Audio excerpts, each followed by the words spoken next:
Transcending to the Douluo continent, I became the grandson of the formidable, peerless powerhouse, Grandpa Jack of Holy Soul Village, who dares to reprimand Titled Douluos.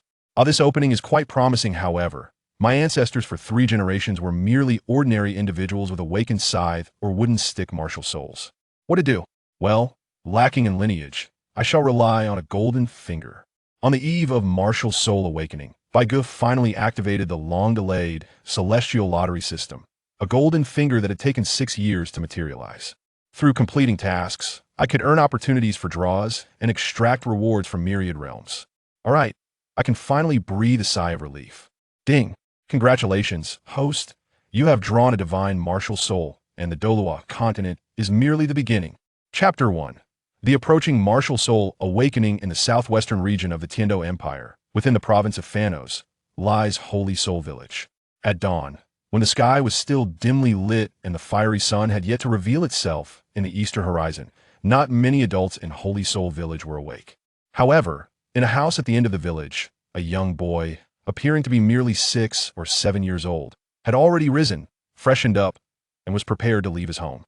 Upon reaching the doorway, the boy turned and called into the house, "Grandpa, I'm heading out to train." "Ah, I see, my dear. However, Bai Ge, I have business in Notting City today and may not return until evening. I won't be able to prepare breakfast or lunch for you, so you should go eat at Tang San's house. Don't forget to take a bag of rice," came Grandpa Jack's voice from within. "Going to Notting City? Are you seeking a soul master from the Notting City Martial Soul Branch to conduct our Martial Soul Awakening ceremony?" Upon hearing his grandfather's words, Bai Ge felt a flicker of excitement and inquired. "Yes, indeed. You are 6 years old this year. It is time for your Martial Soul Awakening," Grandpa Jack sighed. Upon hearing this, Bai Ge's heart sank, yet he maintained a smile, feigning nonchalance as he responded, "I understand, Grandpa. Please be careful on your journey. I shall take my leave now." "Very well, go and train. I hope you awaken a splendid martial soul and become a soul master," old Jack sighed again. Pushing open the door, Bai Ge stepped outside and began to jog. As he gazed at the familiar scenery around him, Bai Ge was engulfed in memories. It had already been 6 years since he had crossed over indeed. Bai Ge was a transmigrant from a world known as Earth, hailing from a nation called Huaxia. In his previous life, Bai Ge was merely an ordinary recluse living in a small county town, scraping by thanks to a fortunate windfall from property relocation, managing to survive through rental income. In his spare time, he dabbled in writing web fiction online for pocket money, indulged in gaming, and followed various anime, leading a leisurely life. However, Bai Ge never anticipated that after finishing the latest episode of the Douluo continent anime, he would awaken to find himself transported into the very world he had just watched. Initially, Bai Ge found it hard to believe, but upon confirming that his village was indeed named Holy Soul Village, that his grandfather was called Jack, and that there existed a blacksmith named Tang Hao with a son named Tang San, Bai Ge finally accepted the reality. According to the narratives of Douluo continent fan fictions, transmigrators like Bai Ge typically begin their journeys with some form of system or golden finger, showcasing their prowess in front of Tang Hao and Tang San during their childhood, and upon awakening their martial souls, they would effortlessly conquer challenges, attract beautiful maidens, and ultimately overthrow the spirit hall. The less fortunate among them would either reincarnate as Tang San's brother or forge a close bond with him, thereby learning the Xian Tiangong. In any case, martial soul awakening would be a non-issue. Yet, as a fellow transmigrator, Bai Ge found himself in the direst of circumstances. Not only had he never glimpsed a trace of system throughout his life, but despite having cultivated a friendship with Tang San, not once had Tang San revealed anything about the Xian Tiangong, regardless of Bai Ge's subtle hints. This nearly drove Bai Ge to despair. Indeed, novels often mislead their readers. If he could return, Bai Ge would have no qualms about confronting the authors who perpetuated the myth that simply befriending Tang San would grant one access to the Xian Tiangong. After all, Tang San in his previous life had outwitted a multitude of Tang's sect higher-ups, ultimately acquiring the supreme technique, Xian Tian Bao Lu. How could such a cunning and astute individual possibly divulge his greatest secret to someone he merely deemed a friend? They ought to apologize to the entire nation for such fabrications. Having finally become friends with Tang San, Bai Ge certainly wouldn't sever ties over Tang San's refusal to teach him the Xian Tiangong. If he couldn't become a soul master, he hoped that one day, once Tang San achieved success, he might recall their childhood camaraderie and lend him a hand. Even if he couldn't assist him in becoming a soul master, Perhaps he could help him attain a noble status, marry a few wives, and fulfill some of his previous lives' aspirations. Moreover, Bai Ge could understand Tang San's reluctance to impart the Xin Tiangong. After all, teaching is a favor, and withholding it is merely the norm. Having lost both parents at a young age, Bai Ge had experienced the vicissitudes of life, leading him to form his own perspectives on many matters. After running a circle around Holy Soul Village, Bai Ge altered his course toward the back mountain of the village. Tang San had always been training on the back mountain, and with the sun now risen, he should be nearing the end of his practice. Leaving Holy Soul Village and crossing through a patch of vegetable fields, Bai Ge soon encountered a meandering stream. The water was crystal clear, and as Bai Ge passed the river, his reflection revealed a silver-haired boy with violet eyes, possessing a strikingly handsome visage. This captivating appearance, which could elicit countless gasps from young ladies in his previous life, was the sole aspect of this existence that Bai Ge found satisfactory. After crossing the stream and continuing his jog for a short while, Bai Ge came upon a small hill. Upon reaching the summit, he finally arrived at a sea of flowers. Not far from the floral expanse, a boy of similar age sat cross-legged upon a large stone beneath a grand tree. The boy's features were rather ordinary, his attire simple, yet he exuded an ethereal and serene aura that set him apart. This boy was none other than Tang San. As if sensing Bai Ge's arrival, Tang San slowly opened his eyes and exhaled a refined white mist, prompting Bai Ge to feel a pang of envy. Bai Ge, what brings you here? Do you seek something from me? Tang San inquired, somewhat puzzled. Oh, nothing much. My grandpa is heading to Nodding City today to find a soul master from the Nodding City Martial Soul branch to conduct our martial soul awakening. So I've come to mooch a meal, Bai Ge replied, nonchalantly, plopping down beside Tang San. Martial soul awakening? What is that? Tang San asked, bewildered. While he was familiar with martial souls, he truly had no understanding of the awakening process, as his father, Tang Hao, had never discussed such matters with him. Martial soul awakening. Well, you've heard of martial souls, right? After contemplating briefly, Bai Ge posed a question. I know about martial souls, Tang San nodded. In the village of Shenhui, each villager possesses a unique martial soul. Tang San often observed many villagers summoning their agricultural martial souls, such as hoes and sickles, to tend to their fields and harvest crops. However, he did not delve deeply into the origins of these martial souls. In our Douluo, every individual possesses their own martial soul, and, around the age of 6, we undergo a martial soul awakening, guided by the soul masters from the spirit hall, Bai Ge explained. Once the martial soul is awakened, if it is a beast martial soul, our corresponding abilities will be enhanced, granting us the strengths of the awakened beast martial soul. Even ordinary martial souls can serve as tools, providing significant assistance. Moreover, if one is fortunate enough to awaken an exceptional martial soul and possesses soul power, they can cultivate to become a soul master. As Bai Ge spoke, an unmistakable envy glimmered in his eyes. A soul master? What exactly is a soul master? Tang San inquired, intrigued by Bai Ge's explanation. Chapter 2. The system may arrive late, but it never misses. As for the soul masters, I find it challenging to articulate. They are individuals capable of combat through the use of their martial spirits, and they are remarkably formidable. Rubbing his head, Bai Ge struggled to provide a coherent explanation. Upon hearing Bai Ge's clarification, Tang San felt somewhat speechless. However, he recognized that while Bai Ge may be somewhat precocious, he was still merely a 6-year-old child and could not be expected to possess extensive knowledge. Nevertheless, Tang San made a mental note of the term soul master. Realizing the time had grown late, Tang San declared, "Let us return. I shall prepare a meal for you." Observing the sun brightening on the horizon, he surmised that his father, Tang Hao, must have already risen. As they descended the back mountain, the two friends made their way back to Holy Soul Village. However, at a fork in the road, Bai Ge suddenly halted. "What is the matter?" Tang San inquired, puzzled by Bai Ge's sudden stop. Tang San, you go ahead and wait for me. I need to head home to grab something. I shall return shortly, Bai Ge grinned. All right, be quick about it, Tang San nodded, albeit reluctantly. Don't worry, I will be swift, Bai Ge confidently assured, patting his chest. Parting ways at the fork, Tang San leisurely continued toward his home, while Bai Ge hastily ran back, retrieving a small sack of rice before dashing towards Tang San's abode. Thanks to his childhood training, the bag, which would seem quite heavy for an ordinary 6-year-old boy, felt manageable for Bai Ge. At least, he could rest a few times along the way without issue. After several pauses to catch his breath, Bai Ge finally arrived at Tang San's doorstep, panting as he set the sack down and wiped the sweat from his brow. Although he was physically fit and capable of carrying the small sack at a brisk pace, his young age meant that he had not yet fully developed. Thus, even with a few breaks, Bai Ge found himself slightly out of breath after such a distance. Bai Ge, you've arrived. Upon hearing the commotion outside, Tang San emerged from the house, clad in an apron. The sight of the small sack of rice and the breathless Bai Ge momentarily stunned him, causing his eyes to redden. At last, he understood why Bai Ge had returned home. It was to fetch rice. Although Tang San's family was that of blacksmiths and should have been relatively well off, his father's penchant for alcohol meant that the family often struggled to make ends meet.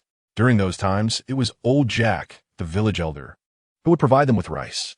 A few days prior, Old Jack had visited and likely noticed their dwindling supplies, anticipating that Tang Hao would not take the initiative to purchase rice. Even after leaving, Old Jack had not forgotten to send someone with rice, which deeply touched Tang San. In this world, aside from his father, Old Jack was the person who cared for him the most. Thank you so much, Bai Ge, and thank you to Old Jack, Tang San said, clenching his fists, his voice choked with emotion. What else with all the gratitude? Aren't we good brothers? As for my grandfather, I'll be sure to convey your thanks to him, Bai Ge chuckled, patting Tang San on the shoulder. Though Bai Ge initially approached Tang San with ulterior motives, their years of camaraderie had forged a profound friendship. Yes, I'll assist you. After regaining his composure, Tang San helped Bai Ge carry the rice into the house.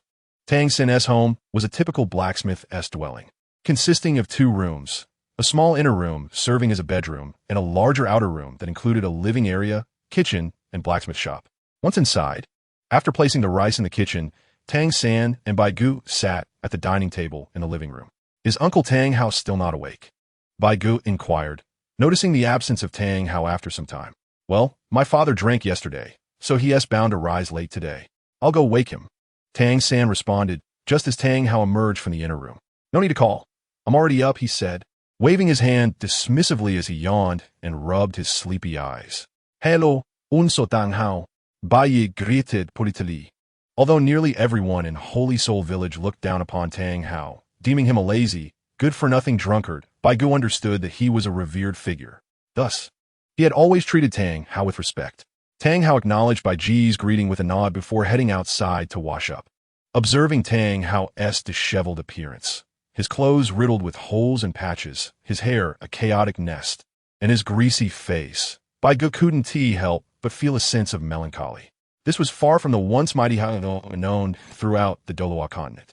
After finishing their meal at Tang San's home, Bai Ge decided to take his leave. He was aware that Tang San would soon assist Tang Hao with his blacksmithing, while he himself sought a quiet place to gather his thoughts. After all, barring any unforeseen circumstances, the martial spirit awakening ceremony was scheduled for the following day. Bai Ge's emotions were tumultuous. Before long, the day passed swiftly. After informing Tang San of his intention to participate in the martial spirit awakening ceremony, Bai Ge departed. When dusk fell, Old Jack finally returned home. Inside, Bai Ge had prepared dinner. Indeed, Bai Ge was also capable of cooking. However, aside from Old Jack, no one in Holy Soul Village was aware of this fact. Old Jack deemed it unnecessary to disclose, while Bai Ge, having often dined at Tang San's home while Old Jack was away, felt it prudent to keep his culinary skills a secret. Old Jack also used Bai Ge's frequent visits to Tang San's home as an excuse to deliver rice. It must be said that the thoughtful and considerate Tang San was quite beloved in Holy Soul Village, standing in stark contrast to his father, Tang Hao. Bai Ge, the Nodding City Martial Spirit Branch has informed us that they will send someone to our village tomorrow for the Martial Spirit Awakening Ceremony. Be sure to rest well today, and strive to awaken a strong martial spirit so you may become a soul master.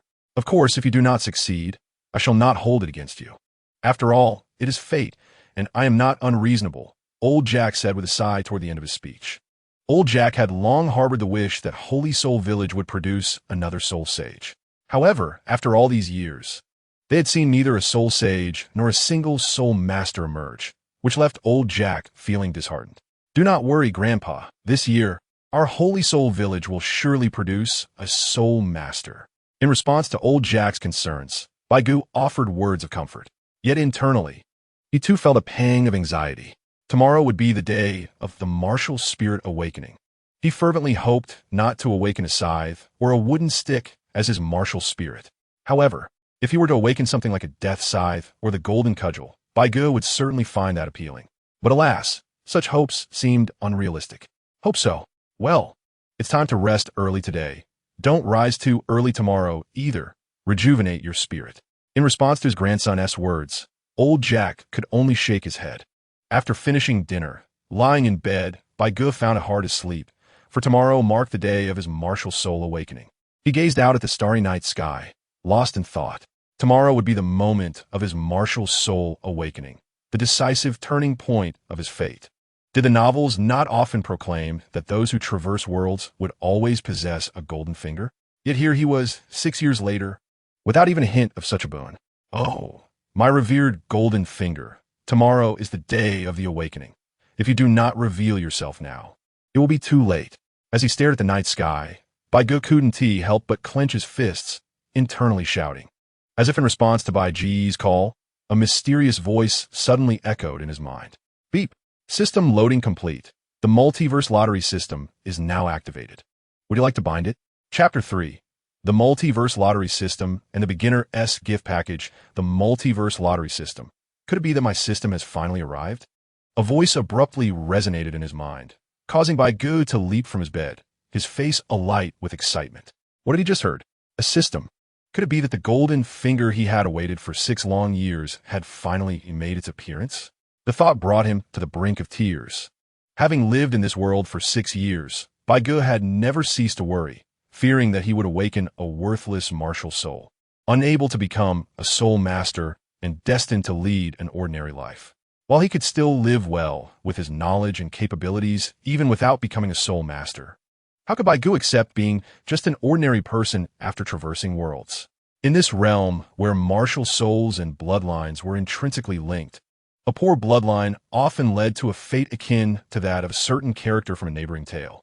In that story, there were various secret arts to enhance bloodlines and elevate strength, but in Douluo continent, lacking a good martial soul essentially meant lacking soul power. Without soul power, all efforts would be in vain, a reality far more brutal than any tale. Of course, it's not to say a useless martial soul could never yield soul power. Yet the probability of such a phenomenon occurring was exceedingly slim, less than 1 in 10,000, and even if soul power manifested, it would only amount to a level or 2. What could one accomplish with that? Not everyone possesses the ability to cultivate like Tang San. Now that the system had finally arrived, Bai Ge could finally breathe a sigh of relief. System, what abilities do you possess? Calming his racing heart, Bai Ge eagerly inquired within his mind. This system is known as the Multiverse Lottery System. It will issue tasks to the host, and, upon completion, the host may participate in a lottery, drawing rewards from various realms of the multiverse. The emotionless voice of the system replied. Would the host like to bind this system? Should the host choose not to bind, this system will depart this world to seek another host elsewhere. Bind? Absolutely. Upon hearing the system's words, Bai Ge quickly responded. The host has chosen to bind. The system is currently binding. Beep. System binding complete. A beginner's gift package has been issued. Would you like to accept it? Accept. Accept. Would you like to open the beginner's gift package? The system's voice rang out again. Open it now. Bai Ge rubbed his hands together, suppressing his excitement. Beep. The beginner's gift package has been opened. Congratulations, host. You have obtained the divine level martial soul. Mo Yun Tung. Congratulations, host. You have acquired the technique. Ming Yu Gong. Congratulations, host. You have received the skill. Eye of Insight. With each beep, a chorus of congratulatory messages from the system echoed in succession. The martial soul was not a chaotic blue lotus, a pangu axe, a holy beast, or one of the 4 fierce beasts. Nor did it include techniques like the devouring heaven demon art. Bai Ge felt a twinge of disappointment at the contents of the beginner's gift package. He had hoped for a martial soul like the chaotic blue lotus or the pangu axe. Even a lesser prize like the 4 sacred beasts or something akin to the Xianyuan sword or the golden cudgel would have sufficed. But Mo Yun Tung, what on earth was that? Suddenly, a flash of inspiration struck Bai Ge. He recalled having encountered the name Mo Yun Tung before. Wasn't it a remarkably powerful star-level plant life from the universe of Swallowed Star? It could apparently grow by consuming the nutrients of entire planets. ultimately expanding beyond the size of a planet itself. In the world of Swallowed Star, Mo Yun Tung was merely average, but in the realm of Douluo continent, it was undoubtedly an invincible martial soul. Would you like to view the reward information? It seemed the system sensed Bai Ge's thoughts, prompting him in his mind. View. Bai Ge naturally did not hesitate. As he responded, a virtual attribute panel materialized in his mind. Martial Soul. Mo Yun Tung type. Weapon Martial Soul level. Divine level. Non-divine bestowed martial soul. Innate abilities. 1. Star Life. As a star life form, Mo Yun Tung possesses remarkable resilience. Even in its juvenile form, it can withstand the strikes of top-tier sword masters one realm above the host. In terms of endurance, Mo Yun Tung can rival fire and ice attribute plant martial souls of the same level. When fully grown, it can even endure the temperatures of stars. And as long as its soul power is sufficient, Mo Yun Tung's size can expand infinitely. 2. Energy absorption. As a star life form, Mo Yun Tung can absorb various energies from the surrounding atmosphere, reducing the soul power consumption of the host, and can even evolve by utilizing specific absorbed energies. Innate domain. Devouring domain. Not awakened. Goodness, this innate ability is simply extraordinary. Gazing at the attribute panel in his mind, Bai Ge was astonished. System. What is this innate ability? Do martial souls truly possess innate abilities? After his astonishment, Bai Ge couldn't help but inquire. Powerful martial souls typically possess their own innate abilities. For example, the Blue Lightning Tyrant Dragon Martial Soul. Its innate ability is the power of lightning, allowing it to manipulate electricity. Additionally, soul masters can gain the ability to partially transform into a dragon every 10 levels after reaching level 30. The Evil Eye White Tiger Martial Soul possesses the innate ability of the Evil Eye, granting immunity to many illusions. The most elite martial souls even have innate domains. The system explained. I see. Bai Ge nodded inwardly. System, let us take a look at Ming Yu Gong and the skill Eye of Insight next. Having examined the crucial aspects of Mo Yun Tung, Bai Ge shifted his attention to Ming Yu Gong and Eye of Insight. Bai Ge had some recollection of Ming Yu Gong. It seemed to be an exceptional martial art from a novel called The Legendary Twins. While many might not recognize the title, the drama adapted from it, Xiao Yu Er and Hua Wu Kei, would be familiar to many. However, due to the passage of time, although he remembered it, Bai Ge had somewhat forgotten the specific effects and powers of Ming Yu Gong. As for Eye of Insight, this skill had appeared in numerous novels, games, and anime. It was likely a form of ocular technique. Yet, from which world it originated and what effects it bore, Bai Ge could not ascertain. He would have to rely on the information provided by the system. Upon hearing Bai Ge's words, 2 virtual panels gradually took shape in his mind. Title: The Radiant Jade Technique category. Martial Arts Introduction, originating from the extraordinary world of the twins. The Radiant Jade Technique embodies the essence of clarity and purity. Ming signifies the sun and moon, while Yu represents the quintessence of the earth. To seize the creation of heaven and earth, and to extract the essence of the sun and moon, one may truly be called a practitioner of Radiant Jade. This technique consists of 10 levels, and unlike most martial arts that deplete one's vital energy during combat, the Radiant Jade Technique is unique. It does not consume internal power, but rather enhances it, making it a marvel of martial arts. At the 6th level of cultivation, the practitioner's vital energy forms a vortex-like pull, attracting anything that comes into contact with them, as if magnetized. Furthermore, when the technique is fully activated, the practitioner's appearance becomes increasingly translucent, resembling white ice cloaked in a chilling mist. Should they seize another's acupoint, the terrifying cold generated by their vital energy penetrates to the core, solidifying the target's body into ice. Additionally, the practice of the Radiant Jade Technique grants the practitioner a youthful and radiant appearance, ensuring the preservation of their vitality. Title: Eye of Insight category. Eye Technique Skill Introduction. A skill derived from a certain gaming universe. When activated, the user's eyes enter the state of the Eye of Insight, transforming to a silver hue. In this state, the user's vision is greatly enhanced, granting night vision capabilities and increasing resistance to illusions and charm by 50%. Moreover, all movements within the user's line of sight are slowed to an extreme degree, with the specific effects contingent upon the user's strength. Chapter 4 Task: participate in the martial soul awakening ceremony, as the auxiliary agent Su Yuntao is about to arrive on the battlefield. Indeed, after perusing the information on the Radiant Jade technique and the Eye of Insight, Bai Ge felt a profound sense of satisfaction. Although the Radiant Jade technique may not possess the same renown as the North Sea Divine Skill or the 9 Yin and 9 Yang classics from the gold-tier martial arts world, its efficacy remains commendable. At least in Bai Ge's eyes, it stands on par with Tang San's Xiantian skill. Furthermore, compared to Xiantian's skill, the Radiant Jade technique offers automatic cultivation, combat recovery, beauty enhancement, and eternal youth. While the latter two benefits may be more suited for women, Bai Ge felt no hesitation in utilizing them, especially since the only aspect he was truly satisfied with in this life was his striking visage, which deserved diligent care. System. Accept rewards. Upon reviewing the 3 major rewards from the novice gift pack, Bai Ge spoke. As soon as his words fell, 2 warm currents surged into Bai Ge's body, one larger and one smaller. The larger current swiftly coursed through his limbs, while the smaller one divided into 2 streams that flowed into his eyes. Simultaneously, a torrent of information surged into his mind, under the gentle baptism of the warm currents.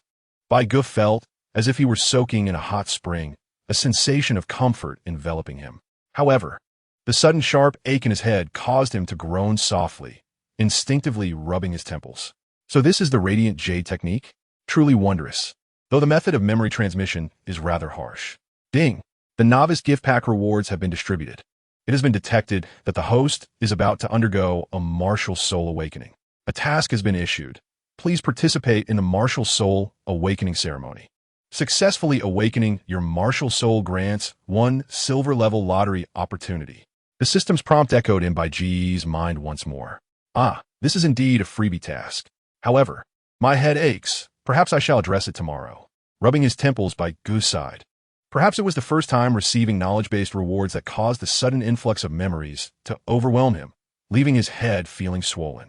Best to rest for now. The following day, early in the morning, as before with dawn just breaking, Bai Ge awoke. Yet, unlike before, he felt a sense of calm. Upon waking, his grandfather, Old Jack, was also awake. After breakfast, Bai Ge accompanied Old Jack to the village entrance, awaiting the arrival of the Soul Master dispatched by the Martial Soul Hall. Bai Ge had no desire to speculate. The Soul Master sent by the Martial Soul Hall was likely the notorious Su Yuntao, a tool of the Martial Soul Hall and a guide for the protagonists of the legendary Douluo continent. After waiting at the village entrance for more than half an hour, just as the sun fully rose, the personnel from the Martial Soul Division of Nodding City finally arrived. The Soul Master dispatched was a young man, appearing to be in his 20s, with striking features and dressed in a gray-white Martial Soul Hall uniform. On the left side of his chest was a soul character the size of a fist, and on the right side was a badge etched with 3 crossed long swords, signifying that he was a great soul master-level battle soul master. Indeed, it was Su Yuntao. Upon seeing the young man's appearance and attire, Bai Ge was certain that the visitor was none other than Su Yuntao. Upon meeting Old Jack, Su Yuntao introduced himself, while mentioning his position as an attendant of the Martial Soul Hall and his strength as a great soul master above level 20. A proud and arrogant expression was evident on his face. Old Jack, of course, praised him profusely. However, Bai Ge found himself at a loss for words, unsure how to voice his thoughts. Such a lackluster level of strength seemed woefully inadequate. He might well spend his entire life as merely a great soul master. Yet here he was, brimming with pride. They led Su Yuntao to the central Martial Soul Hall of Holy Soul Village. Naturally, given the economic capacity of Holy Soul Village, the Martial Soul Hall there could not be extravagant. It was merely a slightly larger wooden hut. After bringing Su Yuntao to the Martial Soul Hall, Old Jack politely indicated that he would summon the village's eligible children for the Martial Soul Awakening, to which Su Yuntao readily agreed. Accompanying his grandfather, Bai Ge made a round through the village, notifying the families of 7 children who had reached the age for Martial Soul Awakening. After informing the 7 families, Old Jack finally brought Bai Ge to Tang San's home. Xiao-san, come with Grandpa to participate in the Martial Soul Awakening ceremony. Old Jack called out at the doorstep of Tang San's house. Okay, Grandpa Jack, I'll be right there, came Tang San's voice from inside, followed by hurried footsteps as he emerged. Having been informed by Bai Ge the previous day, Tang San was prepared, having already tidied everything up early in the morning, waiting for Bai Ge or Old Jack to call him. Thus, upon hearing Old Jack's words, he dashed out immediately. Bai Ge, greetings to you and Grandpa Jack. Tang San greeted respectfully upon seeing Old Jack. Good boy, let us go. We've been waiting for you, Old Jack said, affectionately ruffling Tang San's hair. The three of them made their way toward the Martial Soul Division in Holy Soul Village, and soon they arrived at its entrance. By this time, Su Yuntao had already entered the Martial Soul Division and was arranging the necessary items for the awakening ceremony. You may enter and queue up. I will wait for you outside, Old Jack instructed at the door. Understood. Bai Ge and Tang San nodded in agreement and proceeded inside the Martial Soul Division. During the Martial Soul Awakening, the protocol dictates that only children of the appropriate age may enter the Martial Soul Division, while adults must wait outside. Hence, Bai Ge and Tang San naturally entered the hall and joined the end of the queue. Meanwhile, Su Yuntao had completed the arrangements and stood up, ready for the ceremony. Greetings, I am Su Yuntao, a level 26 Soul Master, wielding the martial spirit of the Lone Wolf. I shall now guide each of you through the awakening of your martial spirits. Remember, regardless of what you encounter, do not succumb to fear. Face it with courage. Do you understand? Su Yuntao spoke solemnly to the group of children before him. Upon finishing his words, he gestured for the first child in line to step into the hexagonal formation created by 6 black stones. With Su Yuntao's encouragement, the first child cautiously left the line and entered the hexagon. Do not be afraid. Rest assured, there is no danger. Remember to close your eyes and attune yourself to your martial spirit. Su Yuntao reassured the visibly anxious child standing within the hexagon. He then intoned, Lone Wolf, manifest. As Su Yuntao's voice resonated, a deep purple wolf silhouette emerged from him and swiftly merged back into his being. Following this transformation, Su Yuntao's stature began to rise rapidly, his muscles swelling, while faint deep purple fur sprouted from his exposed arms, and sharp claws extended from his fingertips, rendering him a fearsome figure. As Su Yuntao transformed, 2 distinctive rings of light, one white and one yellow, began to ascend from beneath his feet, emanating a soft glow that appeared rather enchanting, at least to one observer. However, to the other children, Su Yuntao had become a terrifying creature, causing them to tremble in fear. Even Tang San felt his muscles tense in response. The child closest to Su Yuntao nearly bolted from the hexagon, only to be halted in time by Su Yuntao's intervention. Stay still. I have instructed you not to fear. This is a normal manifestation of my martial spirit, the Lone Wolf. Should any of you be fortunate enough to become a soul master with a beast martial spirit, you too will possess such abilities, Su Yuntao stated, observing the frightened children with a furrowed brow. Entering the spirit manifestation state, his eyes gleamed with an eerie green light, reminiscent of a true wolf's gaze. As Su Yuntao directed his attention towards them, silence fell over the children. Good, remain still, with all eyes fixed on him. And the boy in the hexagon immobilized. Su Yuntao swiftly clapped his hands, channeling 6 faint beams of green light into the 6 black stones beneath him. Instantly, countless golden specks began to emanate from the stones, flooding into the small boy within the star formation. For reasons unknown, as the golden light filled him, the child's previously tense expression relaxed, and he slowly closed his eyes. Now, perceive your martial spirit within, Su Yuntao urged. As time elapsed, the influx of light points into the boy diminished, and sensing the moment was ripe, Su Yuntao commanded, extend your right hand and summon your martial spirit. Following Su Yuntao's instruction, the boy instinctively raised his right hand, and in a flash of light, a small, ethereal scythe materialized above it. A scythe? A weapon martial spirit? Su Yuntao mused, his brow furrowing slightly. Now, let us assess your soul power.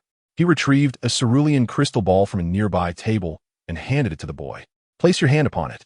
Under Su Yuntao's guidance, the boy placed his hand on the crystal ball to test his soul power, but alas, it did not illuminate, indicating the absence of soul power within him. Without soul power, you cannot become a soul master. Su Yuntao shook his head, and upon hearing his words, the boy's face drained of color, his demeanor deflated. However, Su Yuntao was no stranger to such disappointments, and he remained unaffected by the boy's despondency. Next, the ritual of martial spirit awakening continued, yet the same disappointing outcomes unfolded. 5 more children were tested, each awakening seemingly useless martial spirits such as sticks, scythes, hoes, and rakes, all devoid of soul power. Finally, it was Tang San's turn. Chapter 5. The useless martial spirit Blue Silvergrass, endowed with innate full soul power. After expending considerable soul power, Su Yuntao felt fatigued. Yet with only 2 children remaining, he steeled himself to complete the awakening of all 9 children. Come, step inside, he urged Tang San.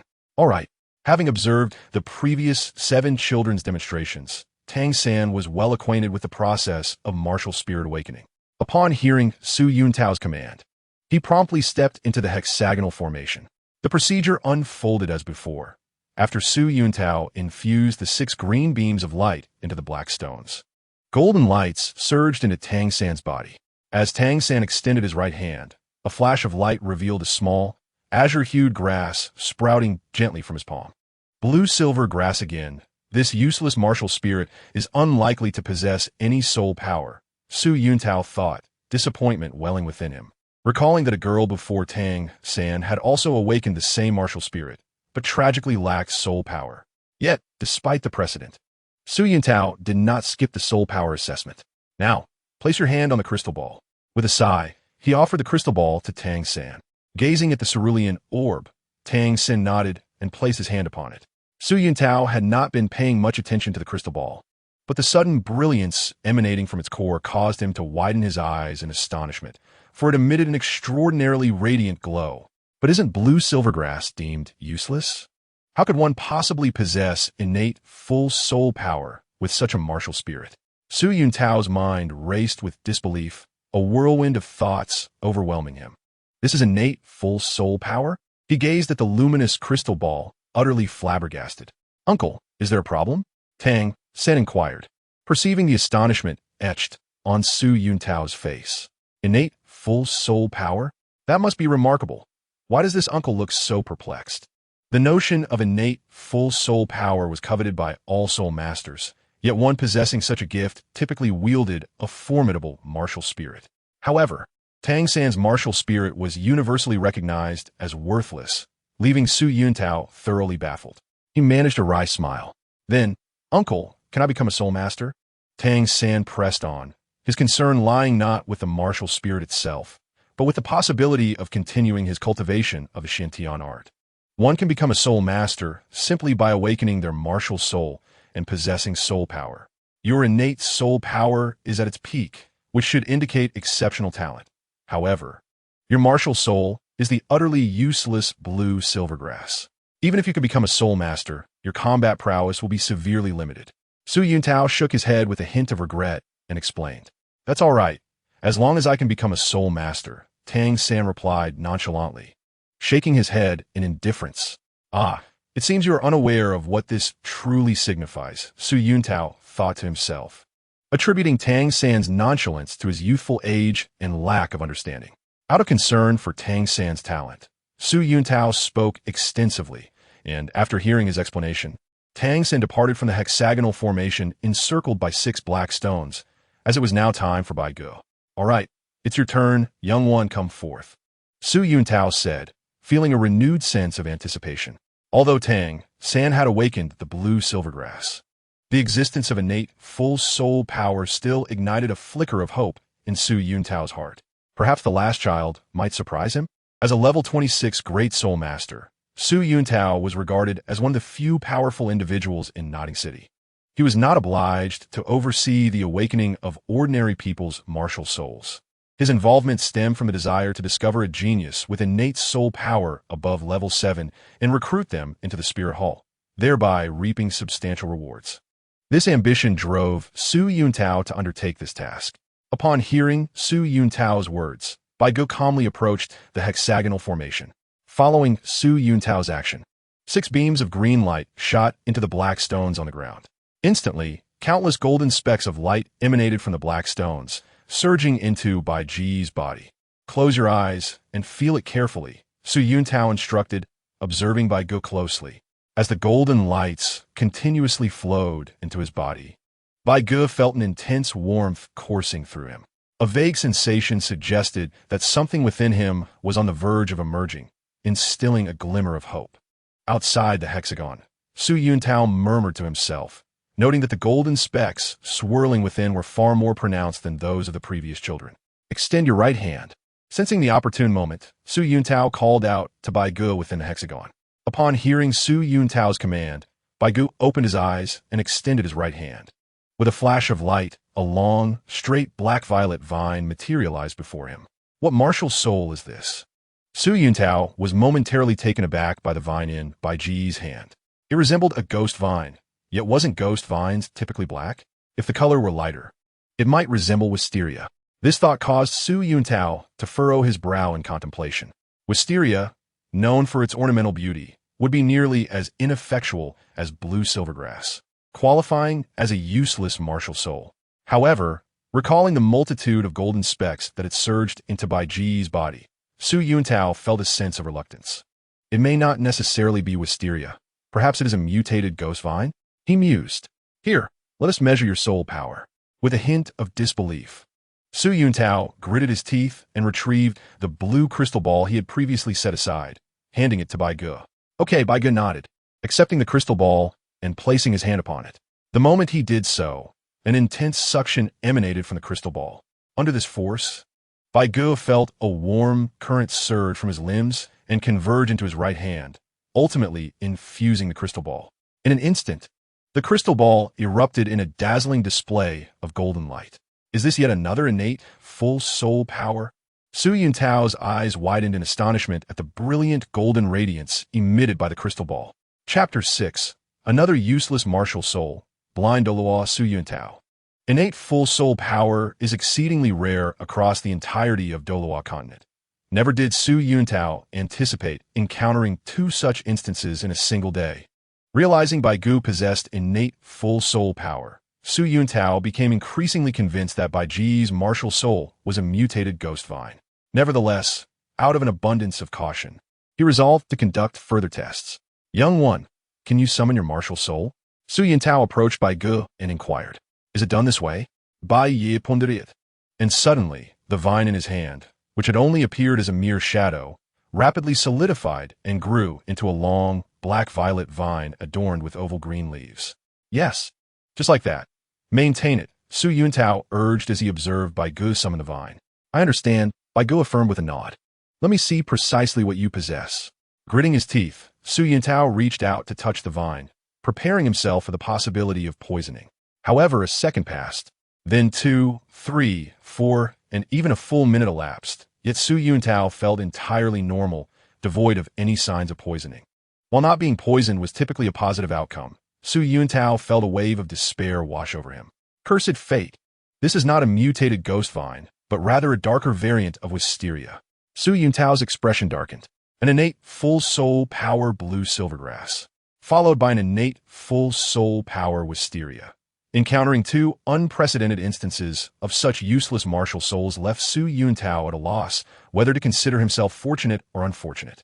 With a heavy heart, he withdrew his hand from the vine and sighed. Your martial soul is merely a darker variant of wisteria, which is also a useless martial soul. What? Bai Ge was taken aback by Su Yuntao's conclusion. His martial soul was undeniably the Mo Yun vine.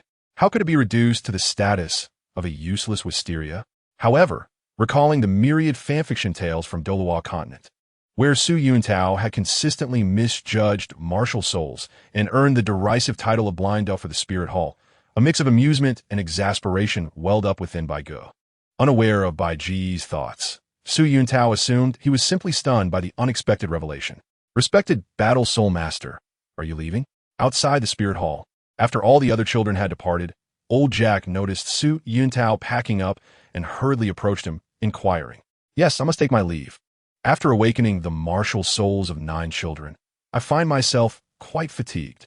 Su Yuntao paused momentarily, feeling drained, not from physical exertion, but from emotional exhaustion. Master, have any children with the potential to become soul masters emerged from our village? Old Jack asked eagerly. Only these 2. Both possess innate, full soul power, yet unfortunately, they bear useless martial souls, Su Yuntao lamented, gesturing toward Bai Ge and Tang San, who remained in the hall. Innate soul power, but useless martial souls? Old Jack was taken aback, unable to fathom such a peculiar occurrence. Here, take their spirit proof. I must take my leave now. With a hint of reluctance, Su Yuntao shook his head and handed the 2 spirit proofs to Old Jack before striding out of the room, disappearing into the distance shortly thereafter. Ding! The mission has been completed. Congratulations, host, on successfully awakening your spirit. A silver-level lottery opportunity has been issued. Would you like to draw? As Old Jack inquired about Su Yuntao, a sudden notification echoed in Bai Ge's mind, indicating the system had completed the task. Let us draw. Since I have nothing else to do, Bai Ge nodded inwardly. Ding! The system is drawing. Congratulations, host. You have obtained the martial skill. Instant step. The system's congratulatory voice resonated. Instant step? Bai Ge was momentarily taken aback upon hearing the system's congratulatory tone. Instant step, by its name, should refer to a form of footwork or body technique. Bai Ge recalled numerous skills named instant step from various anime. But the prefix martial skill provided by the system left him somewhat puzzled. System, check the information. With a thought, a virtual attribute panel materialized in Bai Ge's mind. Name, instant step. Category, martial skill. Description, a footwork technique from a certain martial arts world, capable of explosively unleashing astonishing speed for short-distance displacement through the operation of special true energy. However, this martial skill may cause muscle damage and can be used multiple times consecutively. On another note, although it was known that both Bai Ge and Tang San possessed useless spirits, their innate full soul power was sufficient to surpass the majority of soul masters. At least after successfully obtaining their first spirit ring and becoming soul masters, their future lives would be devoid of worry, which left Old Jack feeling quite exhilarated. Children, our Holy Soul Village has finally produced soul masters, and we have 2 at that. I am truly proud of you. After Su Yuntao's departure, Old Jack, trembling with emotion, approached Tang San and Bai Ge, tears glistening in his eyes. Grandfather, don't worry. We will strive to become soul saints and truly live up to the name of our Holy Soul Village. Bai Ge, knowing that producing a soul saint was Old Jack's long-held wish. With newfound confidence, he spoke earnestly to the elated Old Jack. Good children, good children. Having exited the spirit hall of the village, Old Jack led Bai Ge and Tang San along the path of Holy Soul Village. Little San, I never expected your talent to be so extraordinary. It's a pity your father didn't pass on a good spirit to you. Otherwise, you might truly have become the second soul saint of our Holy Soul Village. Along the way, Old Jack lamented Tang San's situation of possessing innate full soul power but a useless spirit. Grandpa Jack, isn't Bai Ge also endowed with innate full soul power? Moreover, Bai Ge's spirit is even superior to mine. Perhaps Bai Ge is the one who will become the second soul saint of our Holy Soul Village. Tang San responded humbly to Old Jack's musings. However, Bai Ge merely rolled his eyes at the side. What about your second spirit, the Clear Sky Hammer? Did you eat it? Regardless, I am determined to ensure that Bai Ge attends the Soul Master Academy in Nodding City for specialized training. Although his parents did not pass on a good spirit, they left him sufficient gold soul coins. I certainly won't allow Bai Ge's talent to go to waste. Old Jack remarked, but what about you, little San? What are your plans? Would you like to accompany Bai Ge to the Soul Master Academy? This year, our village happens to have a work-study student position available. If you want it, I will give it to you. Looking at Tang San, Old Jack asked with concern. I need to consult my father first. Although Tang San felt somewhat moved by Old Jack's concern, he shook his head. However, upon hearing Tang San mention Tang Hao, Old Jack felt a headache coming on. In the entire Holy Soul Village, no one dared to disrespect Old Jack, except for Tang Hao, over whom Old Jack had no control. Chapter 7. The Stubborn Tang Hao, heading to Nodding City. The Soul Village was not very large, and thus it did not take long for the 3 to arrive at Tang San's doorstep. Tang Hao! Tang Hao! Before even entering Tang San's home, Old Jack began to shout. He did not care whether Tang Hao was asleep. In fact, he was quite displeased that Tang Hao had not accompanied Tang San for the spirit awakening today. Who was making such a ruckus? It's so noisy. From inside the house, Tang Hao's irritated voice emerged. Old Jack, what do you want? Upon approaching the door, Tang Hao's brow furrowed upon seeing Old Jack. Tang Hao, how can you still be asleep? Do you even know what date it is? Today is your son's spirit awakening day. Other children have their parents accompanying them. And yet here you are, still sleeping in. Don't you have any semblance of a father? Old Jack lamented in frustration. The spirit has awakened? Tang Hao mumbled, disregarding old Jack, and directed his gaze toward his son, Tang San, asking little San, what is your spirit? Dad, my spirit is blue silvergrass. Tang San replied obediently. Blue silvergrass? For some reason, upon hearing the words blue silvergrass, Tang Hao, who had previously seemed indifferent, trembled slightly, and a complex expression flickered in his obscured eyes behind his messy hair. Old Jack, who was engrossed in his own tirade, naturally did not notice Tang Hao's reaction. But Bai Ge did. Tang Hao, although little San's spirit is blue silvergrass, his soul power is innate full soul power. As long as he can hunt soul beasts with the help of the teachers at the Soul Master Academy and absorb soul rings, he can become a soul master. Therefore, I have decided that this year's work-study position in the village will be given to little San. With this position, he can earn his own living expenses, and you need not worry about him. Without even glancing at Tang Hao, old Jack continued speaking. However, Tang Hao seemed to ignore old Jack entirely, muttering the name Blue Silvergrass repeatedly. Tang Hao. Seeing that Tang Hao had yet to respond to his question, old Jack grew furious. No, Tang Hao declared stubbornly. What did you say? Tang Hao, I must have misheard you. Old Jack's eyes widened in astonishment. You should know how precious this opportunity is. Even though our Holy Soul Village has produced a soul saint before, there is only one position available each year. Other villages often have to share a position among 2 or 3 villages. Do you understand what this opportunity signifies? If he can seize this chance, little San might become a soul master, a person of significance. How can you, as a father, selfishly deny your son such an opportunity? Old Jack was nearly apoplectic with anger at Tang Hao's response. Become a person of significance? What good is that? All I know is that if he leaves, no one will cook for me. Besides, blue silvergrass is merely a useless spirit. What do you think he can cultivate into with such a spirit? In response to old Jack's fury, Tang Hao remained unfazed, merely letting out a cold snort. Tang Hao, stop talking. This is a family matter. You need not concern yourself with it. Old Jack wanted to say more, but Tang Hao interrupted him directly, ignored in such a manner. Old Jack was nearly beside himself with rage, and Bai Ge quickly stepped forward to support his grandfather. Grandpa, are you all right? I am fine. Old Jack sighed helplessly, feeling somewhat powerless in front of the obstinate Tang Hao. Grandfather, let's leave for now. I believe Uncle Tang Hao was merely speaking out of anger. He truly cares for Tang San. We are of no use here. Let them have a proper conversation. Seeing her grandfather looking distressed, Bai Ge hurriedly advised. Just him. Old Jack scoffed dismissively before shaking his head in resignation. Well, as he said, we are outsiders and have no right to interfere in others' families. Let us depart. Grandfather Jack, I'm sorry, but I will not be attending the Soul Master Academy to study about martial souls. Father is right. If I leave, no one will cook for him. Besides, blue silvergrass is merely a useless martial soul. It cannot cultivate anything meaningful. Thank you for your kindness. As old Jack prepared to leave, Tang San quickly caught up and deeply bowed in apology. Both his father and grandfather Jack were elders in their dispute. Tang San felt it inappropriate to interject, yet he could not disregard the care old Jack had shown him in terms of etiquette. Such a good child, burdened with such a father. Sigh. Old Jack gently patted Tang San's head, letting out another sigh. Tang Hao, your life is already set, but what about little San? Do you wish for him to toil through life like you? As a father, I hope you do not hinder his future. Becoming a soul master, at the very least, would afford little San a better life than yours and earn him respect. Should you change your mind, come find me. There are still 3 months until the registration for this year's Nodding Academy. I shall await your decision. As he prepared to leave, old Jack paused, turned to Tang Hao, and spoke earnestly.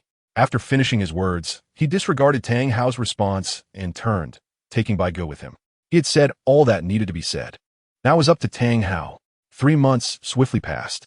During this time, Tang Hao ultimately could not maintain his original intention to keep Tang San by his side and instead chose to find old Jack, agreeing to let him take Tang San to study at the Nodding City Soul Master Academy. Tang Hao had surprisingly relented, much to old Jack's delight. Meanwhile, Bai Ge did not remain idle. He diligently practiced throughout this period. Although, with innate full soul power, his cultivation could not advance without acquiring soul rings. The soul power he cultivated during this time would accumulate. Once he obtained the soul rings, the energy cultivated would manifest. Over these 3 months, Bai Ge successfully converted all his soul power into the internal energy of the Mingyu technique, reaching the pinnacle of its first realm. He had also comprehended the insightful eye, instant step, and the summoning and usage of the martial soul, the Moya Vine. Now, Bai Ge eagerly awaited the commencement of classes at the Nodding Academy. Chapter 8. Arrival at Nodding Academy. Black Iron Level Task. Teach the Gatekeeper a lesson.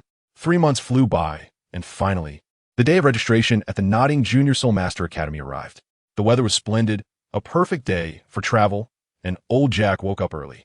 After breakfast, Bai Ge packed his belongings at home while Old Jack went to fetch Tang San. The way out of the Holy Soul Village was near Bai Ge's home.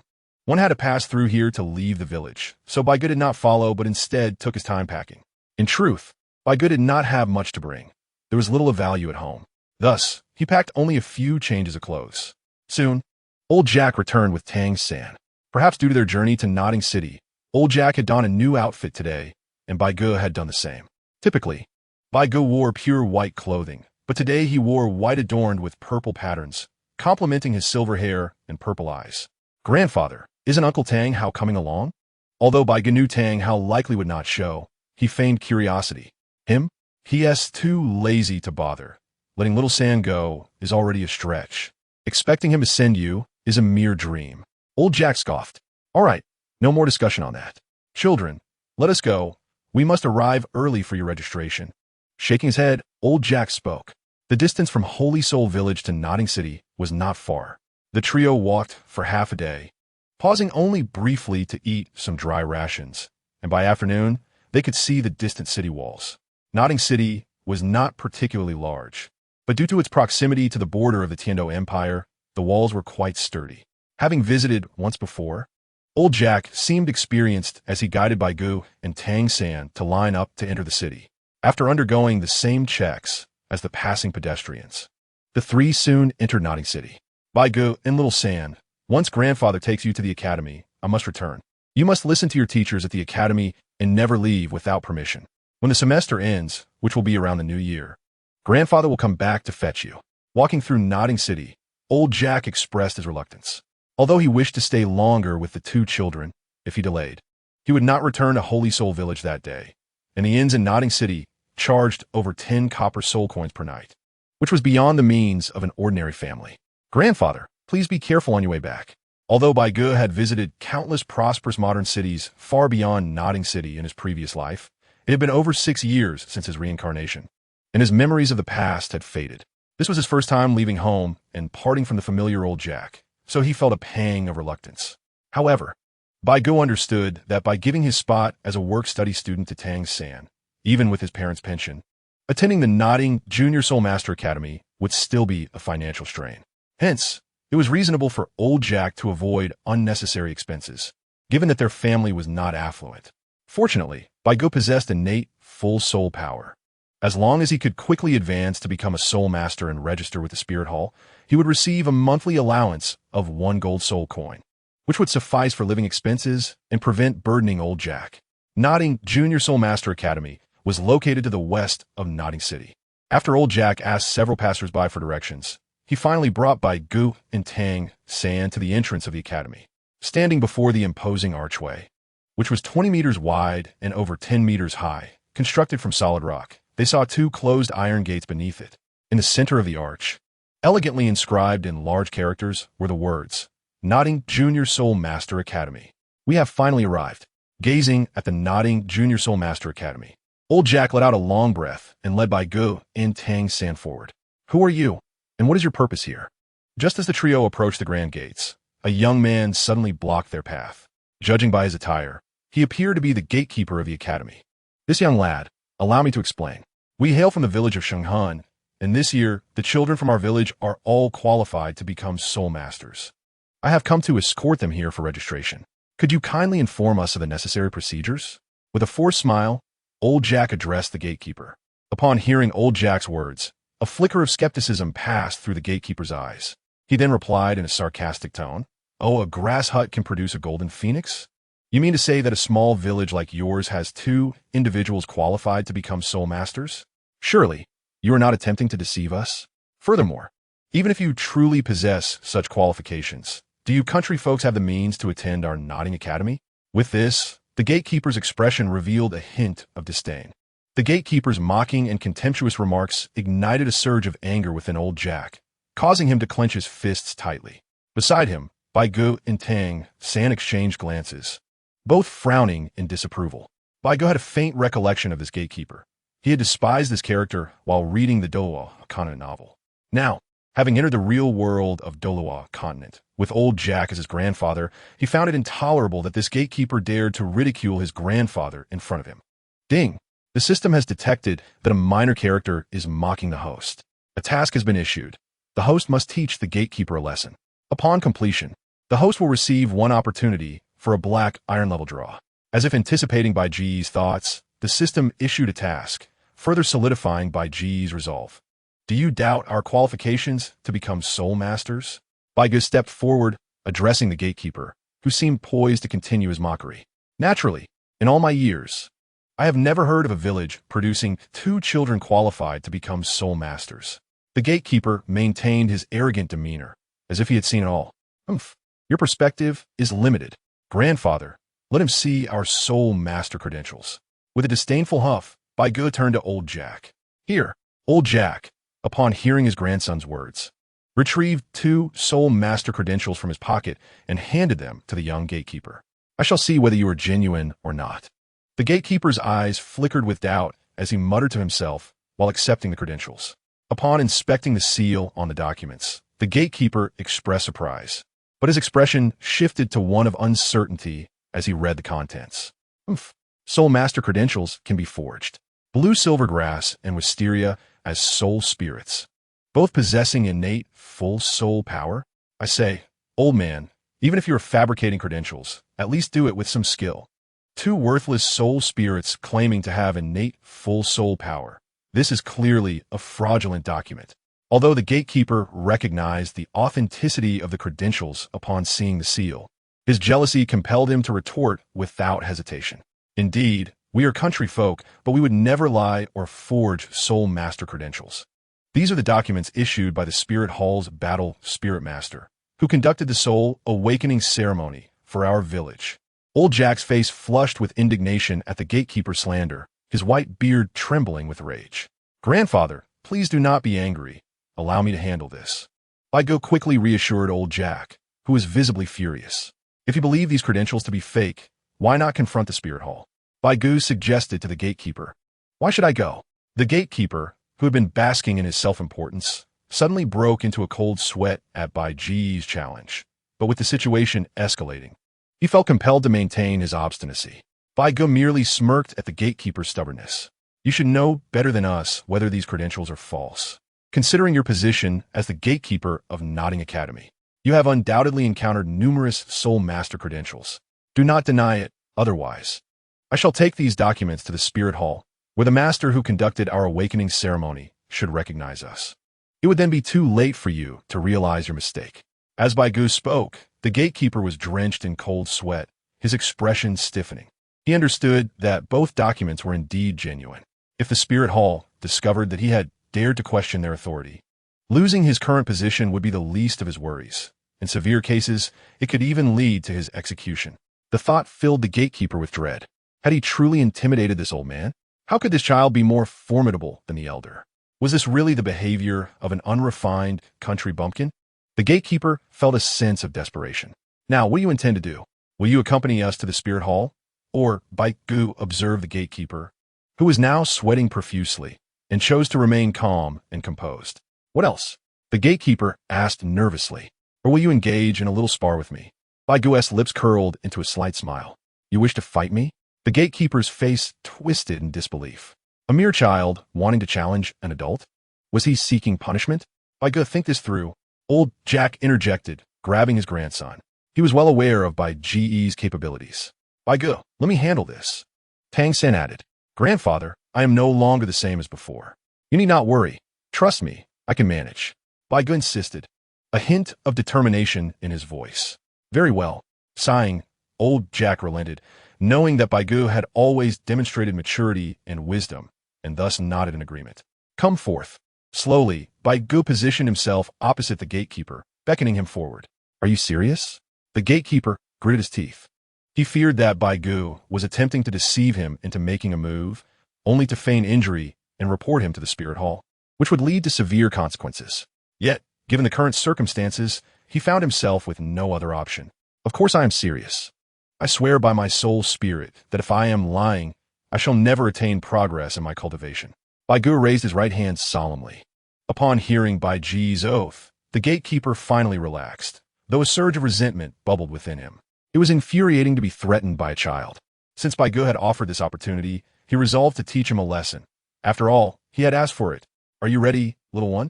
Despite his inner turmoil, the gatekeeper forced a smile as he inquired. Ready? Come fort. Bai Ge gestured with his hand. Then I shall advance. As he spoke, the gatekeeper lunged forward. His right fist clenched, filled with excitement and a desire for revenge. Attempting a sneak attack, Bai Ge scoffed disdainfully, without needing to employ his speed or perceptive abilities. Bai Ge effortlessly evaded the gatekeeper's assault with a mere shift in his stance. After evading the doorman's attack, Bai Ge swiftly concentrated the vital energy within him into his right fist. As a surge of luminous jade energy flowed in, Bai Ge's right fist instantly transformed, resembling a frosty jade. Take this. With a powerful swing of his arm, Bai Ge leapt into the air, delivering a fierce punch to the doorman's jaw. Accompanied by a wretched scream, a cascade of teeth mixed with blood erupted from the doorman's mouth. Dodging the splattering blood and teeth, Bai Ge continued to unleash his fists, relentlessly striking the doorman's face and eyes with his energy-infused punches. This is for your disdain towards the rural folk, for your arrogance, for seeking a fight. Bai Ge exclaimed as he landed blow after blow with his icy fists, emanating a chilling aura.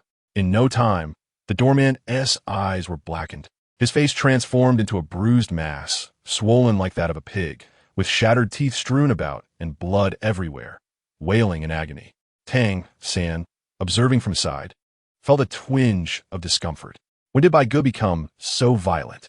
Yet, amidst his astonishment, Tang San also felt perplexed, reflecting on how Bai Ge was merely an ordinary boy before, seemingly unfit to confront an adult. Was it possible that his innate soul power awakened with his martial spirit? Tang San pondered. What was going on? Just as Bai Ge was administering his lesson to the doorman, a raspy voice suddenly echoed from nearby. Chapter 10. The Master Appears. New task. Apprenticing to the Master. Upon hearing the voice, everyone turned to look, and there approached a man of average height, somewhat slender, with short black hair. He appeared to be in his 40s or 50s, with a nearly shaved head, an ordinary yet dignified appearance. Clad in a black and white academic robe, with his hands clasped behind his back, he exuded an air of refined elegance that suggested he was anything but ordinary. Ding! The system has detected a key figure in Douluo continent, Yu Xiaojiang, who can significantly contribute to the host's growth. Please, host, apprentice to Yu Xiaojiang. Completing this task will grant 1 silver-level lottery opportunity. As the man appeared, Bai Ge heard the system's voice resonate in his mind. Master. Upon seeing the master, the doorman's bruised visage lit up with joy as he quickly wiped away his tears and scrambled towards the master. What happened? How did it come to this? Noticing the doorman's condition, the master frowned. It is like this, master. These individuals have been bullying me. You must bring justice. The doorman lamented, spinning the story to his favor, claiming he was merely there to check Bai Ge and his companion's martial spirit certificates, but that Bai Ge refused to show them and had violently attacked him, lamenting that he had to endure it due to Bai Ge's young age and status as a preparatory soul master, now suffering such injuries. In his narrative, he shifted all blame onto Bai Ge, inciting Tang San's ire. That is not how it happened. Old Jack interjected indignantly. Grandpa, please do not be angry. I believe this gentleman will handle the matter fairly and will not be deceived by some knaves. Bai Ge consoled his grandfather while casting a sidelong glance at the doorman. Is that truly the case? The master inquired calmly, fixing his gaze on the doorman. Indeed, it is true. The doorman nodded vigorously. Oof. Do you think I am a fool? To enroll in the Soul Master Academy, one must present their martial spirit certificate. Why did they refuse to show it to you? Moreover, since you claim they did not present their certificates, how do you know they are preparatory soul masters? If you cannot even lie properly, how can you expect to deceive me? It seems my old friend has been too lax in his management, allowing scum like you to enter. The master rebuked, his voice cold. You had better reveal the true situation immediately.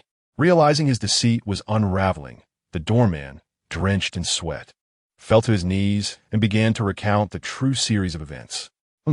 You look down on others, and being beaten is well-deserved. Had you encountered a temperamental soul master, your fate would have been quite dire. However, the heavens show mercy. Considering your 4 years of service as the doorman for the Nodding Academy, I shall spare your life. Yet, while death may be avoided, your disgrace cannot. This is my old friend's academy, and it cannot harbor your kind. You should leave of your own accord, the master declared coldly. Upon hearing the master's words, the young doorman hung his head in despair, regretting his earlier choices. Old sir, may I see these 2 children's martial spirit certificates? After punishing the doorman and learning that Bai Ge and Tang Sen both possessed innate full soul power but were deemed useless martial spirits, the master expressed his curiosity. Observing the young doorman's demeanor, old Jack surmised the master's significant status within the academy. Hence, he aimed to leave a good impression. Hoping for Bai Ge and Tang San to have a favorable experience at the academy, he promptly presented the 2 certificates. Taking the certificates, the master examined them closely. Martial Spirit, Purple Wisteria, Martial Spirit, Blue Silvergrass, both possessing innate full soul power. The master murmured to himself, his gaze shifting between Bai Ge and Tang San. Master, what do you think? Old Jack inquired eagerly as soon as the master finished reviewing the certificates. The certificates are accurate. These 2 children indeed qualify to become soul masters. Old sir, are you truly here to enroll them in Nodding Academy? If so, I shall take care of it, the master replied earnestly. Yes, I have come to enroll them in Nodding Academy. Master, I entrust these 2 children to you, Old Jack affirmed with urgency. By the way, Master, Xiao San is a work-study student. Our Holy Soul Village has an opening for a work-study position at Nodding Academy. And here is the enrollment fee for my grandson Bai Ge. After a moment of recollection, Old Jack reached into his pocket and handed the master a pouch containing Bai Ge's enrollment fee. All right, Bai Ge, Xiao San, Grandpa must be leaving now. Remember to listen to your teachers while at the academy. Before departing, Old Jack affectionately ruffled Bai Ge and Tang San's hair, offering his advice as he slowly walked away, leaning on his cane. Now let's proceed inside. Once Old Jack's figure disappeared beyond the gates of Nodding Academy, the master addressed the somewhat dazed Bai Ge and Tang San. Following the master, Bai Ge and Tang San gradually entered Nodding Academy. As they walked along the academy's path, the surroundings were lush with trees, blooming flowers, and a vibrant atmosphere filled with life. Master, are you a teacher at the academy? Breaking the silence, Bai Ge, recalling his task, could not help but inquire. I am not, the master shook his head. Then you must hold a leadership position at the academy? Tang San interjected. You are mistaken. The master shook his head once more. I am merely a transient guest here, indulging in the offerings of this place. Otherwise, they would not refer to me as master. The title is bestowed upon me precisely because I am not a teacher at this academy. Master and teacher are 2 entirely distinct terms. So do not confuse them unless the master's tone shifted. If you wish to acknowledge me as your teacher and allow me to guide you in cultivating your martial souls, then you may indeed call me teacher. Suddenly halting his steps, the master turned to face Bai Ge and Tang San, his gaze intense and fervent. Upon hearing his words, Bai Ge lowered his head in silence, while Tang San momentarily froze, falling into a contemplative silence. Observing this, the master smirked slightly, regarding the 2 with an unusual smile, causing the atmosphere to become somewhat tense. Chapter 11. The Successful Apprenticeship Transition to Work-Study Students. They did not respond immediately, knowing the importance of careful consideration. Indeed, they are astute children. Noticing their hesitation, the master nodded in satisfaction. Talented and remarkably intelligent, it seems I must persist today. After all, you're the 3rd and 4th individuals in a century to possess twin martial souls. Rubbing his temples, the master expressed a hint of exasperation. Hearing his words, Bai Ge's expression turned peculiar, while Tang San's demeanor shifted to one of alarm, his entire being tensing up. How do you know this? Tang San looked at the master with suspicion, subtly directing a peculiar wrist guard towards him. How do I know? Naturally, I discerned it from your martial soul certificates. The master maintained a calm demeanor, smiling at Tang San's wariness. Your name is Tang San, correct? Are you curious as to how I discovered that you possess twin martial souls? He chuckled lightly, retrieving the 2 certificates given to him by old Jack. It is due to these documents. Perhaps others may overlook the discrepancies, but you are aware of what they call me, right? Master, if I cannot see through it, I would not be worthy of the title. The master presented the certificates before Tang San and Bai Ge. I have conducted extensive research, including studies on the blue silver grass. I analyzed 647 individuals with the blue silver grass martial soul, of which only 16 possess soul power, a probability of less than 3%. Moreover, none of these 16 attained soul power beyond level 1, whereas you possess innate full soul power of level 10. According to my research on the 10 core competencies of martial souls, the innate level of soul power directly correlates with the quality of the martial soul. Clearly, the blue-silver grass does not suffice. Thus, I can ascertain that you must possess another, significantly more formidable martial soul. Upon hearing the master's words, the suspicion in Tang San's eyes gradually dissipated, transforming into admiration, perhaps due to his past life in a martial arts world, where individuals of the Jianghu often held a peculiar reverence for scholars. Even after his reincarnation, Tang San likely retained this trait. What about me? Bai Ge inquired curiously, gazing at the master. Excellent question. Your martial soul certificate states that your martial soul is wisteria. I have also conducted research on wisteria, and it shows slightly better prospects than blue silvergrass, with a 5% chance of possessing soul power. However, none have surpassed level 2. Yet you too possess innate full soul power. Thus you must certainly have a second martial soul. The master asserted confidently. But what if I truly do not have a second martial soul? Bai Ge asked, a hint of peculiarity in his tone. That is impossible. The master frowned. Bai Ge seemed poised to say more, but suddenly Tang San stepped back, dropping to his knees before the master and respectfully imploring, Master, please accept me as your disciple. The master was taken aback by Tang San's actions. Such formalities were unnecessary on the Douluo continent for apprenticeship. However, he soon smiled, sensing the gravity Tang San placed on this moment. Master, please accept me as well. Seeing Tang San's gesture and recalling his previous mission, Bai Ge followed suit, kneeling before the master with respect. You foolish children, why must you bow so? Do you not know this gesture is reserved for monarchs and parents? A simple bow suffices for an apprenticeship. The master chuckled, bending down to assist Bai Ge and Tang San to their feet. Yet upon hearing the master's words, Tang San earnestly explained, once a teacher, always a father. Since I have resolved to take you as my teacher, you deserve my reverence. Indeed, indeed, Bai Ge chimed in agreement. The master could only shake his head in bemusement. Yet satisfaction filled his heart. Before him stood 2 children, both endowed with innate full soul power and twin martial souls. In the Douluo continent, such individuals were exceedingly rare, let alone those with twin martial souls of innate full power. Just wait. I shall ensure my disciples spread my name throughout the Douluo continent, validating both myself and my theories. Though the nodding Junior Soul Master Academy appeared grand from the outside, its actual size was modest. The academy comprised 3 main areas: the primary teaching building, the training ground, and the dormitory located to the east of the training ground. Despite being merely a Junior Soul Master Academy, Nodding Academy maintained strict requirements for its students. Even those living nearby were obliged to reside on campus, subjecting themselves to unified management.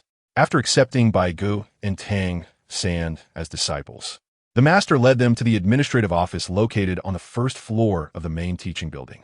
This was the place responsible for enrolling new students. Within the office, Bai Ge encountered 3 teachers, one appearing to be in his 50s or 60s, while the other 2 were in their 20s or 30s, likely tasked with welcoming new students. Director Su, these 2 children hail from Shenghan Village. One is a work-study student, and the other an ordinary student. With that, the master placed Bai Ge and Tang San's martial soul certificates on the table, followed by a pouch of coins atop, Bai Ge's certificate. Ah, is that not the master? A rare visitor. What brings you here? Upon seeing the master, Director Su stood in surprise, extending a warm invitation to sit. No need. I have come specifically to register these 2 children. The master politely declined Director Su's offer, then turned to Bai Ge and Tang-san. You may register yourselves here. These teachers will guide you through the process. I shall take my leave for now, but I will return to find you." As the master prepared to depart, Bai Ge and Tang-san promptly bid him farewell. "Hey, little ones, why do you call the master teacher? He is not one of our academy's instructors," Director Su remarked, puzzled by the master's intention to seek out Bai Ge and Tang-san, especially since they had referred to him as teacher before his departure. "Indeed, teacher," Bai Ge replied.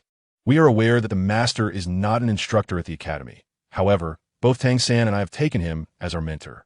Upon hearing Bai Ge's words, Director Su was taken aback, his expression turning somewhat peculiar.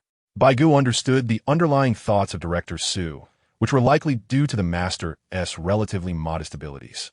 However, Tang-san, standing nearby, was oblivious to this and inquired, "Is there something amiss, teacher?" "Not at all, not at all. I simply did not expect the master to take on disciples, let alone two at once. This truly is remarkable," Director Su remarked with a hint of nostalgia. Yet, as if recalling something, he admonished Bai Ge and Tang-san. "Although you have taken the master as your teacher, remember that you are still students of this academy and must adhere to its rules and regulations. Do you understand?" "Yes, we understand." Bai Ge and Tang-san nodded in agreement. "By the way, since you are students of the master, I believe we can waive the registration fee." After a moment's thought, Director Su retrieved the pouch of money that had been placed on Bai Ge's documents and handed it back to him. "Teacher, this seems rather inappropriate." Bai Ge hesitated before accepting the pouch. "What is inappropriate about it? Does our academy truly lack such a trifling sum? Given that you hail from Holy Soul Village, your family circumstances might be somewhat strained. Since you are a disciple of the master, and he is a close friend of our principal, how could we possibly charge you for tuition? Take it," Director Su insisted, pressing the pouch into Bai Ge's pocket. "Thank you, teacher." Faced with Director Su's resolute stance, Bai Ge felt compelled to accept, bowing in gratitude. "I am not as benevolent as you might think. While the academy can waive your tuition, it may invite some gossip. You and Tang-san should enroll as work-study students." Director Su smiled while shaking his head at Bai Ge's gratitude. "Even so, I'm still very grateful to you, teacher." Bai Ge sincerely expressed his thanks, believing that in this world, there are no unearned favors. One must pay a price for benefits, and this price was not burdensome. "All right, let us proceed with registering these two children." The two young teachers present had no objections to Director Su's decision. However, noticing that he had been speaking for quite some time, one teacher urged him to move on and produce the registration forms, while the other teacher prepared the martial soul certificates for Bai Ge and Tang-san's enrollment. Remarkably, both possess innate full soul power. This is simply unbelievable. Yet, it is unfortunate that one wields blue silvergrass and the other wisteria, both of which are considered inferior martial souls. Now I understand why the master chose you both as disciples. After reviewing their martial soul certificates, the young teacher was initially astonished, followed by a sense of regret. "What are you saying?" Director Su shot a disapproving glance at the young teacher. Such words make it sound as if the master is scavenging for scraps. Although his abilities may be modest, his accomplishments are indeed commendable. Do not heed his nonsensical remarks. The master, while perhaps eccentric, is, in many respects, an unrivaled figure in the realm of martial souls. Your talents are commendable, though your martial souls are somewhat lacking. Thus, to be mentored by the master is fortuitous. Director Su reassured the puzzled Tang-san. Currently, on the Douluo continent, soul masters are rather conservative regarding the absorption of soul rings, typically refraining from cross-category absorption. For plant-type martial souls, unless they possess toxins and are not spirit beasts, their fate is practically sealed.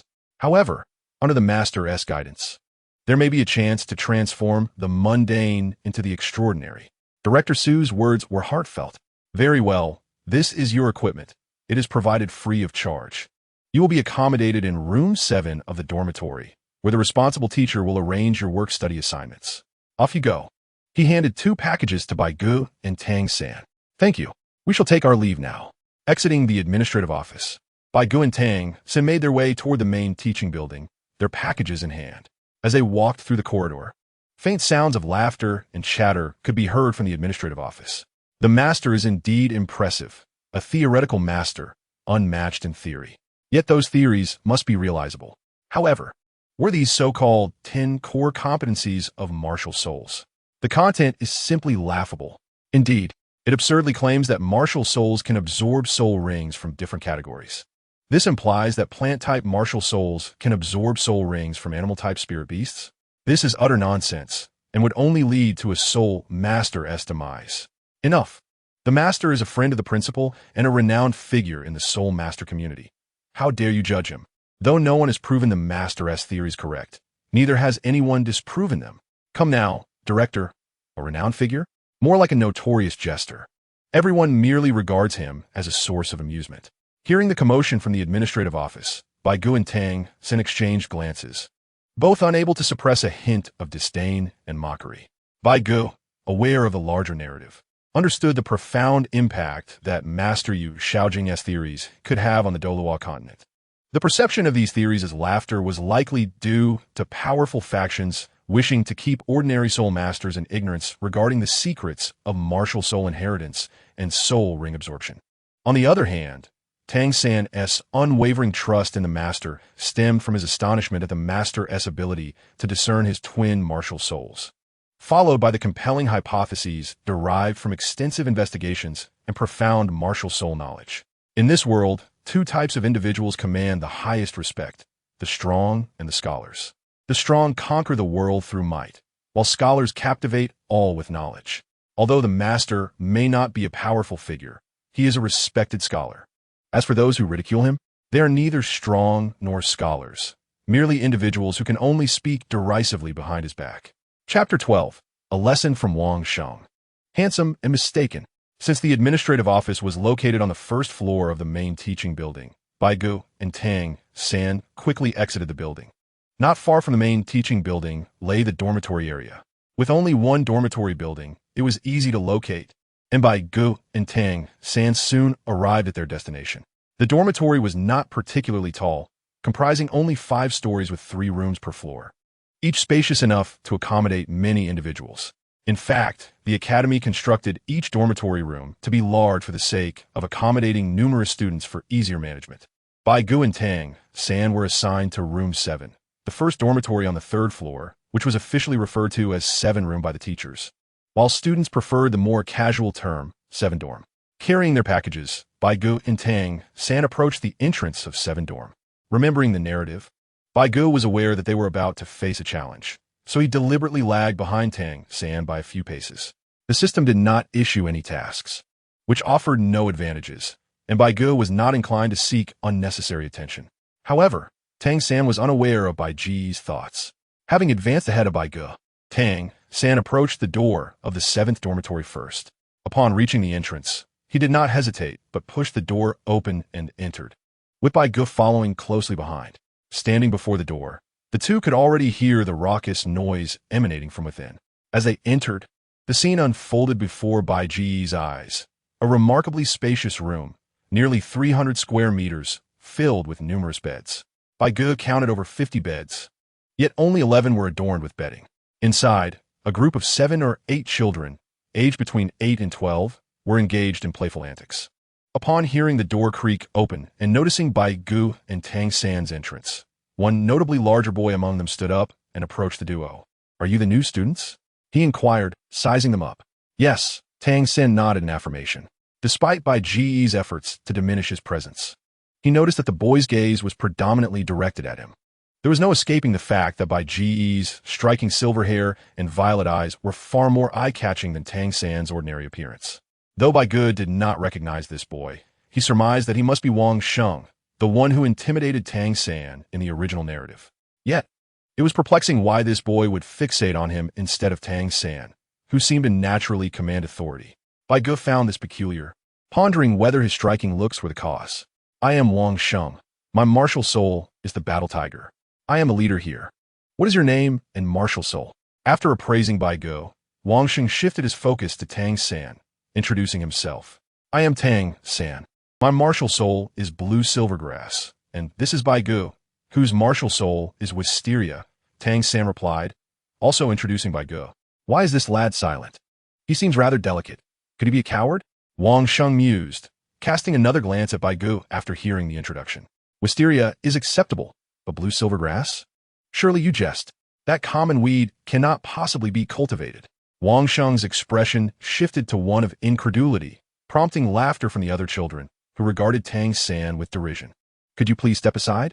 We have matters to attend to. Tang San interjected, his patience waning under Wang Sheng's humiliation. Listen well, I am the leader here, and you will obey me from now on. Understood? A smirk of triumph appeared on Wang Sheng's face as he sensed Tang San's anger. Leader? Move aside. I will not engage in such trivial games with you. Tang San, dismissing Wang Sheng, marched toward an empty bed at the back of the dormitory. How dare you ignore me? Wang Sheng, feeling insulted, attempted to grab Tang San, only to be evaded by Tang San's deft maneuver. With Tang San moving away, Wang Sheng clenched his fists in frustration and turned his attention to Bai Ge. You should be blamed for coming together. Wang Sheng sneered, blocking Bai Ge's path. Why is it always me? Is being handsome a crime? Bai Ge's expression darkened at being targeted again, but Wang Sheng was indifferent to his thoughts. Prepare yourself. Enraged, Wang Sheng unleashed his soul power. Though he had yet to obtain a soul ring and could not manifest his martial soul, the physical enhancement from his beast martial soul granted him strength exceeding that of his peers. This was why beast martial souls were often regarded as the most powerful. As his soul power surged, a faint golden glow enveloped Wang Sheng, and his muscles swelled slightly. He charged at Bai Ge. Bai Ge, be careful, Tang San shouted from a distance.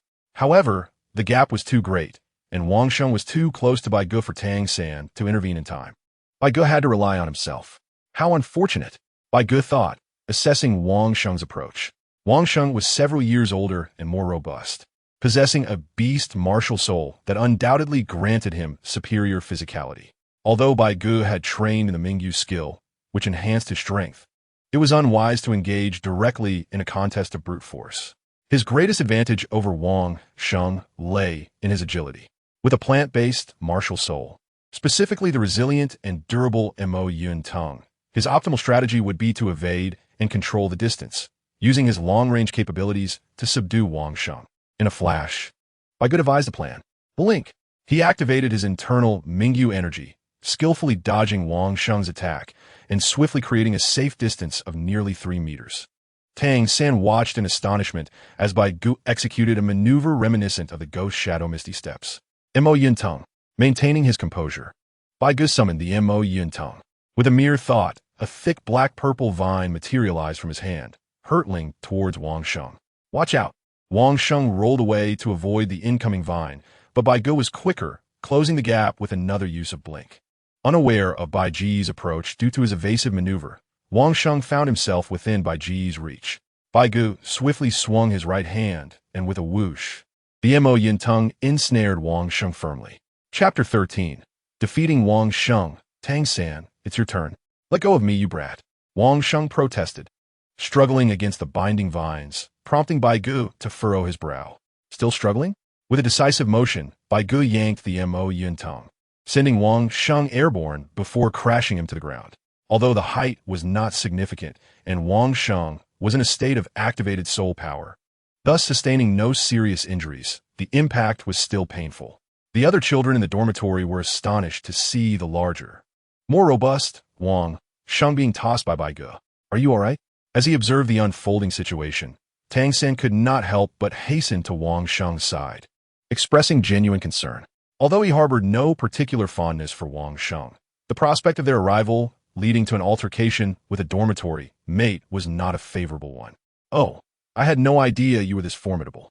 From now on, I shall relinquish the title of the 7th dormitory leader to you. Despite having been thrown to the ground, Wang Sheng sustained no serious injuries due to the relatively low height of the fall, coupled with the protective state of his soul power. He merely felt some discomfort in his back. However, while physical pain was trivial, the psychological blow of losing his position as the leader of the 7th dormitory was substantial, leaving him somewhat disheartened. Yet, he possessed a certain openness of spirit. After a moment's reflection, he chose to redirect his gaze toward Bai Ge. I have no desire to be a leader. My brother is far superior to me. Let him assume that role. Upon noticing Wang Sheng looking in his direction, Bai Ge quickly declined the offer. He had no interest in the responsibilities of a dormitory leader, which not only bore no benefits, but also entailed defending younger members. He reasoned that he would rather devote his time to training. Then perhaps you should take on the role, Tang-san? Wang Sheng, hesitating after Bai Ge's rejection, shifted his focus to Tang-san. Yet Tang-san, too, found himself in a quandary. He was reluctant to be a leader, yet Bai Ge had shifted the burden onto him, leaving him at a loss. Just as he wavered, a melodious voice suddenly rang out from outside the dormitory. Is this the 7th dormitory? A young girl stood at the entrance, her presence captivating. She appeared to be around 6 or 7 years old, with a cherubic face that, though oval, bore a delightful roundness, her complexion a lovely blend of white and pink. Despite her tender age, she possessed an unexpectedly long cascade of black hair, styled into a single braid that hung down to her waist, adding to her charm. Dressed in a simple pink outfit, she stood at the door, her playful demeanor eliciting astonished gazes from the boys within the dormitory. Unable to contain herself, she giggled. What are you all staring at, looking so dazed? Ah, Wang Sheng, right? Can boys and girls live together here? The girls' laughter jolted the boys from their stupor. Tang-san, glancing at Wang Sheng, murmured, Is that true? Yes, since we are all still children, the school allows mixed-gender dormitories. However, I hear that once we reach the Intermediate Soul Master Academy, they will separate us. It's quite strange. Last year there were no work-study students, and now 3 have appeared all at once. Boss, show her who's in charge.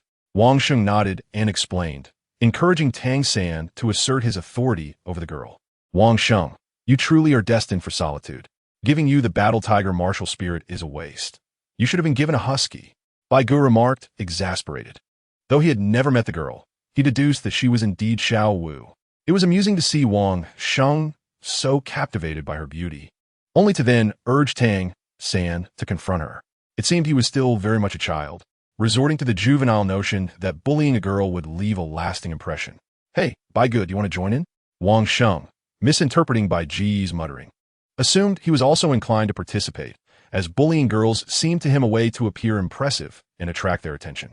Not at all. Let Tang-san handle it. Bai Ge replied, perplexed.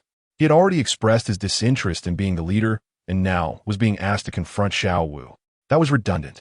Since Wang Sheng had passed the leadership mantle to Tang-san, it was only natural that Tang-san should take the lead. I would rather not. Let Tang-san take care of it. Tang-san, though undoubtedly unwilling to bully a girl, felt the weight of all eyes upon him, especially Bai Ge's, who seemed to think he had hit the jackpot. Hey, what are you all whispering about? I asked you a question. Is this the 7th dormitory? Seeing that Tang-san, Wang Sheng, and Bai Ge were engaged in their hushed conversation without answering her, Xiao Wu became irritated. Yes, this is the 7th dormitory. I am Tang-san. Pleased to meet you. With Wang Sheng and Bai Ge remaining silent, Tang-san reluctantly stepped forward to address Xiao Wu. What were you all whispering about? No one acknowledged me for ages. Xiao Wu pouted, her frustration evident.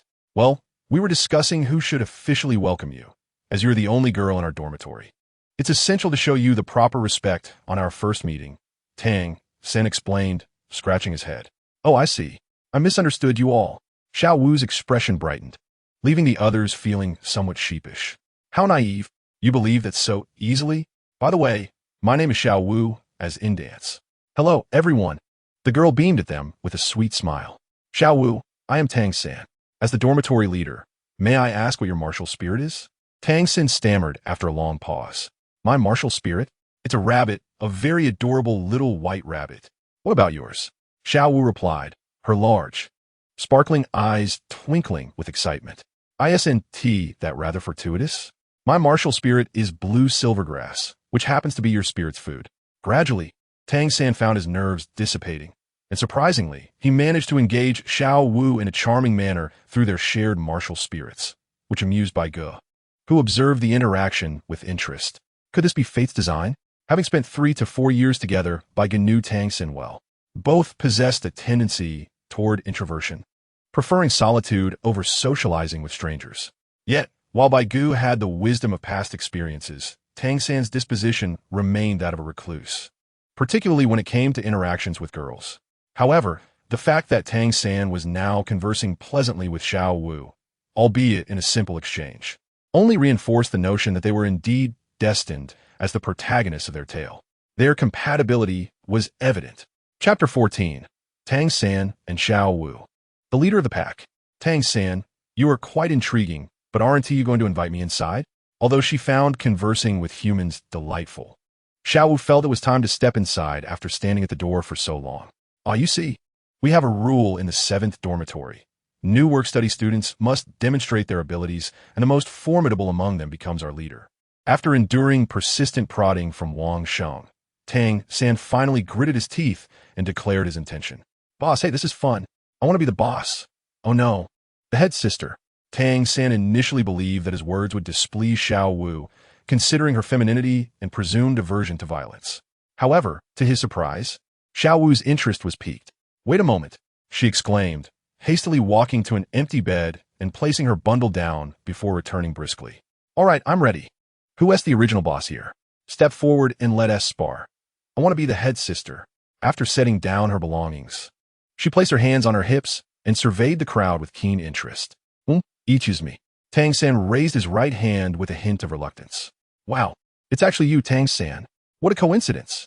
Xiao Wu exclaimed joyfully upon realizing her opponent was Tang San. Come on, I can hardly wait. She took a stance in front of him, prompting the other children to cautiously retreat, clearing the wide corridor for their duel. Hey, Bai Ge, is it true that Tang San is stronger than you? Don't let him lose to Xiao Wu. That would be quite embarrassing for us boys. Wang Sheng whispered to Bai Ge as he observed the impending match. Don't worry, Tang San won't disappoint you. But don't underestimate Xiao Wu. She might even be stronger than him, Bai Ge replied, while unpacking his belongings. Impossible. With our current martial soul levels, the disparity between boys and girls cannot be overcome. Xiao Wu stands no chance against Tang San, Wang Sheng asserted confidently. Bai Ge, amused by Wang Sheng's certainty, simply smiled inwardly, anticipating the moment he would be proven wrong. Bai Ge opened his package, revealing various daily necessities such as a mouthwash cup, toothbrush, towels, and 2 sets of Nodding Academy uniforms for students to change into. After setting his items on the wooden table next to the bed, he turned his attention to the duel between Tang San and Xiao Wu. Meanwhile, the battle commenced. Tang San exhibited remarkable speed, yet Xiao Wu matched him with agility and quick reflexes, adeptly countering his strikes. Conversely, Tang San found himself perplexed by Xiao Wu's unexpectedly graceful techniques. He could not unleash his full strength against her, especially considering she was a girl. Consequently, Xiao Wu seized the opportunity, closing the distance and wrapping herself around him with surprising dexterity. Tang San, taken aback, attempted to create space, but Xiao Wu, appearing almost delicate, maneuvered around him like a serpent, swiftly climbing onto his back. With a peculiar posture, she ensnared his neck with her legs while leaning back. Her hands pressed against the ground. Her legs coiled around him like springs, ready to unleash their force and propel him away. Even if Tang San could summon his strength through his Xian Tian Gong, doing so would likely harm her. Reluctant to fully engage, especially against a girl, he ultimately succumbed to her techniques, falling to the ground. Accepting his defeat, he graciously relinquished the title of head of the dormitory to Xiao Wu. Wang Sheng, oblivious to Tang San's restraint, remained captivated by the fierce contest, believing Xiao Wu to be exceptionally skilled. Despite feeling somewhat uncomfortable with the girl as the leader, Wang Sheng accepted the outcome. Tang San, you lost. Henceforth, I declare Xiao Wu as the head of the dormitory. Xiao Wu exclaimed gleefully. Yes, you are now our leader. Tang San acknowledged with a mock sigh. Haha, I'm the head now. Come on, everyone call me Sister Xiao Wu. Overjoyed at her new title, Xiao Wu twirled around the dormitory, then suddenly remembered something. Sister Xiao Wu. The others complied, calling her that. Though Bai Ge felt a twinge of reluctance at calling a girl sister, he joined in for Tang San's sake. After all, it cost him nothing, and considering Xiao Wu's formidable background, it seemed appropriate. Chapter 15. The Betting Dilemma. The Lonely Life of Tang San.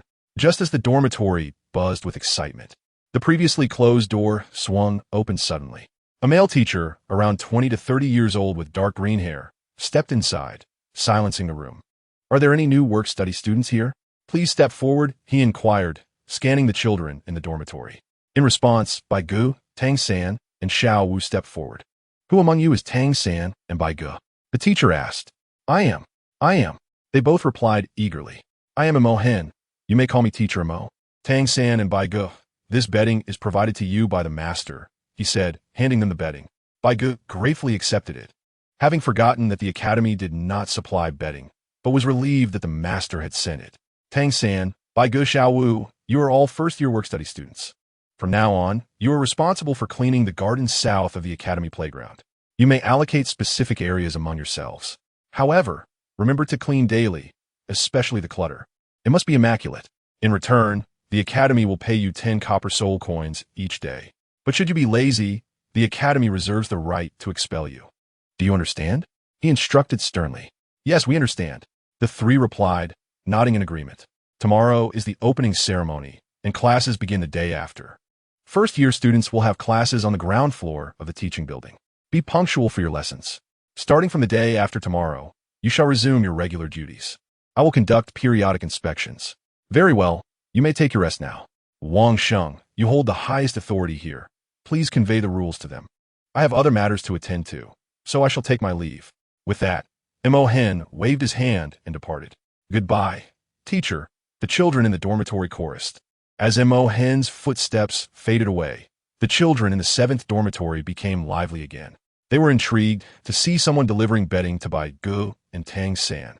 Hey, Bai Ge and Tang-san, someone actually asked Teacher Mo to bring you bedding, Master? Which teacher from our academy is it? A curious child inquired. The Master is our revered teacher, though not one from the academy. He is a friend of our instructor who is currently in training. Tang-san explained as he carried the bedding to his bedside. Is the Master that Master? No way. You actually took him as your teacher? His abilities are rather unimpressive. In our academy, the Master is merely a guest faculty member, retained due to his good relations with the principal. To put it bluntly, he's just a freeloader. I heard that he is nearly 50 and still hasn't broken through to the Great Soul Master level, with a martial soul only at the 29th level. It seems unlikely he will ever advance further. Wang Sheng remarked with a peculiar expression.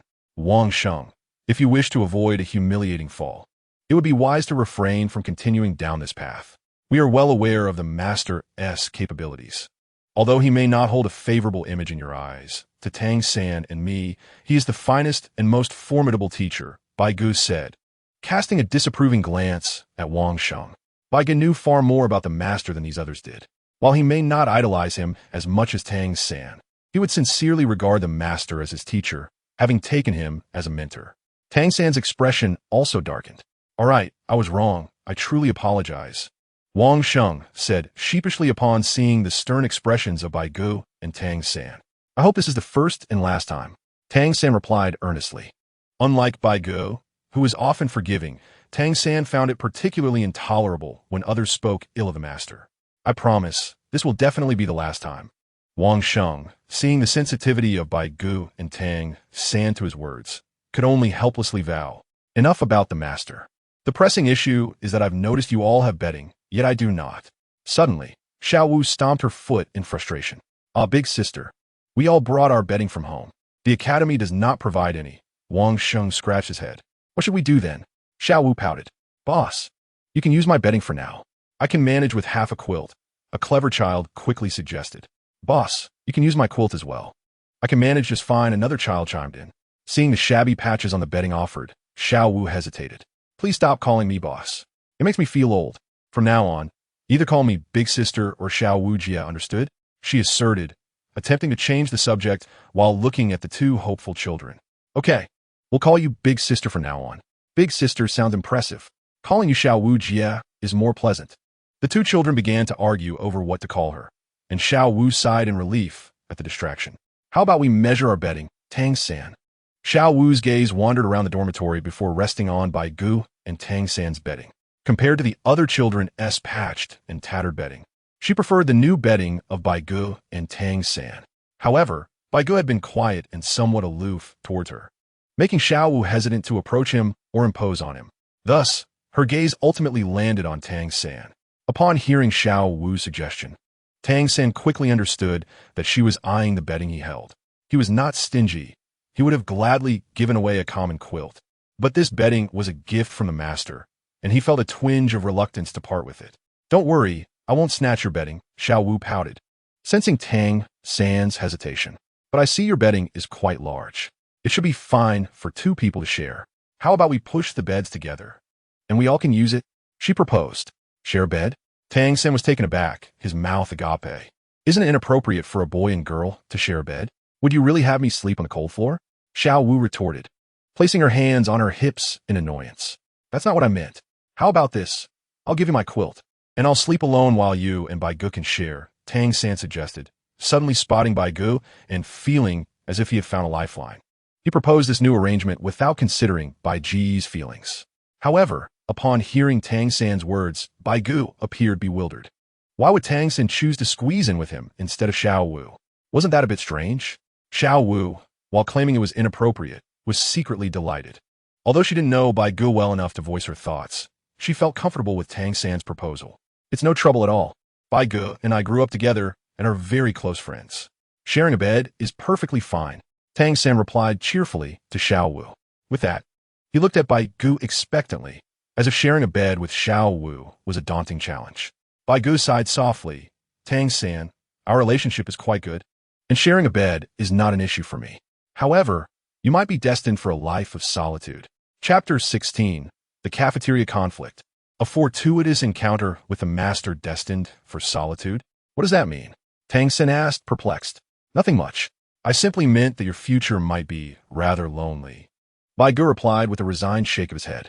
If it weren't for Xiao Wu, Tang San's actions might lead him to become what one might call a windman, a term for someone who is perpetually single. Windman? What does that mean? Tang San inquired, even more confused. You must be Bai Ge, right? I'm Xiao Wu, and I appreciate you and Tang San for sharing your bedding with me, Xiao Wu said, swiftly approaching Bai Ge with a bright smile as she accepted the bedding from Tang San. No need to thank me. I'm just glad to help. Bai Ge replied warmly. Watching Xiao Wu's beaming smile, Bai Ge naturally returned the gesture. As the saying goes, one should not strike a smiling face. It is good to know that Bai Ge does not mind. Xiao Wu felt relieved, especially since she had inadvertently troubled others. All right, let us quickly tidy up our beds. It's time for lunch, Bai Ge reminded, glancing at the sky outside, which had grown late. Yes, yes, the other children eagerly agreed. In their haste to have lunch, Bai Ge, Tang San, and Xiao Wu began to organize their bedding.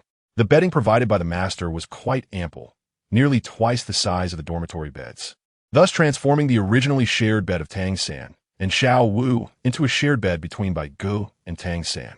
Xiao Wu folded her bedding neatly and laid it on the bed, finding it quite soft to sleep on due to the folds. Although they would need to roll up the blankets at night, but that was of little concern. Once they finished arranging their beds and personal items, they prepared to head to the dining hall. By the way, what delicious food is available in the dining hall? Xiao Wu asked excitedly as they walked away from the dormitory towards the dining hall. What do we working students expect? We can merely grab whatever food is available to get by, Wang Sheng replied with a wry smile. As working students, they mostly hailed from rural villages living in poverty, and in the expensive Spirit Master Academy, they could hardly afford good food. Can't we eat something tasty? Why not? Xiao Wu questioned, puzzled by Wang Sheng's remarks. Eating costs money, and we have none, Wang Sheng explained, somewhat at a loss for words. Money? Do we really need money to eat? Is it that spirit currency? Upon hearing Wang Sheng, Xiao Wu's expression of excitement suddenly froze. Xiao Wu, which village are you from? How is it possible to eat without spending money in this world? Wang Sheng couldn't help but twitch his lips at her naivety. Xiao Wu, just leave the meal expenses for the next 2 days to me. Although I don't have much, I can manage to cover your meals for now, Bai Ge reassured, knowing Xiao Wu had no money. Bai Ge had only a few silver spirit coins given by old Jack for living expenses, which would have been a bit painful to part with. However, since old Jack's tuition fee was returned by the academy, he had a gold spirit coin to cover the meals for Tang San and Xiao Wu comfortably, thus feeling quite generous. Later, the three could earn money through cleaning the academy, eliminating the need for Bai Ge to subsidize their meals. Wu Bai Ge, you are so kind. Xiao Wu's eyes sparkled with joy upon hearing Bai Ge's words. As they continued on their way, after traversing most of the playground, they finally arrived at the dining hall. The cafeteria of Nodding Junior Spirit Master Academy was vast, capable of accommodating over 300 people, including 6 classes and teachers, and a long queue had already formed at the serving windows. Isn't that Wang Sheng and his group of paupers? What, have you brought in newcomers? A haughty voice called out as Bai Ge stepped into the dining hall. Following the sound, Bai Ge looked up to the second floor, where a group of youths, all seemingly over 10 years old, gazed down at them, with the most handsome among them speaking. Paupers will always be paupers. They will never dine on the second floor. Another boy added mockingly. What are you? Is dining on the second floor something to be proud of? Xiao Wu, with a fiery temper, retorted immediately, having already been informed by Wang Sheng about the rule that the leader of the 7th dormitory must stand up for the working students. Oh, look at this pretty little lowly. Too bad, she's just a working student. The boys on the second floor noticed Xiao Wu, but lost interest upon realizing her status. Wang Sheng, I'm off to eat. This time, I will let you be, the leader of the second floor said before departing. How infuriating. Is dining on the second floor so impressive? Xiao Wu clenched her fists, fuming at the departing figures. Indeed, it is quite impressive. Dining on the second floor means ordering from separate menu, and it is quite expensive, a boy sighed in response. However, while Xiao Wu was incensed, both Bai Ge and Tang San remained unfazed. As time travelers, their mental ages surpassed 30, and they were not easily riled by trivial insults. While Xiao Wu simmered with indignation, Bai Ge had been observing the nearby students for quite some time and had figured out how the dining process worked. In fact, the dining method at Nodding Academy was quite similar to that of Bai Ge's previous high school and university. They would first collect a tray, then queue at the windows for dishes they wished to eat, and finally find a table to sit down and enjoy their meal. However, unlike Bai Ge's past experience where payments were made via card and the queue moved quickly, Nodding Academy required payment during the queue, which slowed things down considerably. Nevertheless, the number of students at Nodding Academy was definitely fewer than at Bai Ge's previous schools, so the pace was manageable. Hey Bai Ge, I see the teacher. Just as Bai Ge was observing the cafeteria, Tang San suddenly tapped his shoulder. Following Tang San's gaze, Bai Ge spotted a familiar figure. It was the master. Teacher, are you here for lunch as well? Tang San eagerly pulled Bai Ge along to the master's side. Oh, it's you too. How are you? Have you settled in? The master inquired upon noticing them. We've organized everything. Thank you for the betting, teacher. Bai Ge replied respectfully as Tang San had brought him over. It's nothing. Would you like to join me on the second floor for lunch? I can show you around, the master offered. No, thank you. Bai Ge and Tang San replied in unison, both thinking the same thing. They did not want to stand out as anomalies among the working students. Perhaps in the future, once Bai Ge earned some money, he could treat his roommates to a meal on the second floor, but going with the master now would undoubtedly invite criticism. Very well. It's wise of you to refuse. Go ahead, but remember to wait for me at the entrance after your meal. I need to speak with you, the master said, his expression unchanged by their refusal, as he deemed their decision quite reasonable. After instructing them to wait for him at the dining hall entrance, he ascended to the second floor. Let us eat as well, Bai Ge said to Tang San as they watched the master's figure disappear upstairs. Chapter 17. The master's concern and Tang San's second martial soul, Bai Ge and Tang San completed their meal with remarkable swiftness, being the first to finish, followed by the others who gradually concluded their dining. However, since Bai Ge and Tang San were waiting for their master, the rest departed first. After their meal, the two waited at the entrance of the cafeteria, and after nearly half an hour, their master finally emerged. Accompanying him was a middle-aged man of similar age, clad in a flowing robe, appearing somewhat more handsome than the master, with a gentle smile adorning his face. For reasons unknown, Bai Ge felt an instinctive certainty that this man was likely the principal of Nodding Academy, a conclusion that solidified upon further contemplation.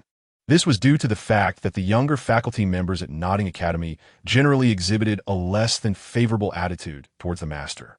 Although they could not openly criticize him, they would certainly not share a meal with him. It was rumored that the master was friends with the principal, making it highly plausible that this middle-aged man was indeed the principal. Let us go, little San, Bai Ge said as they exited the cafeteria.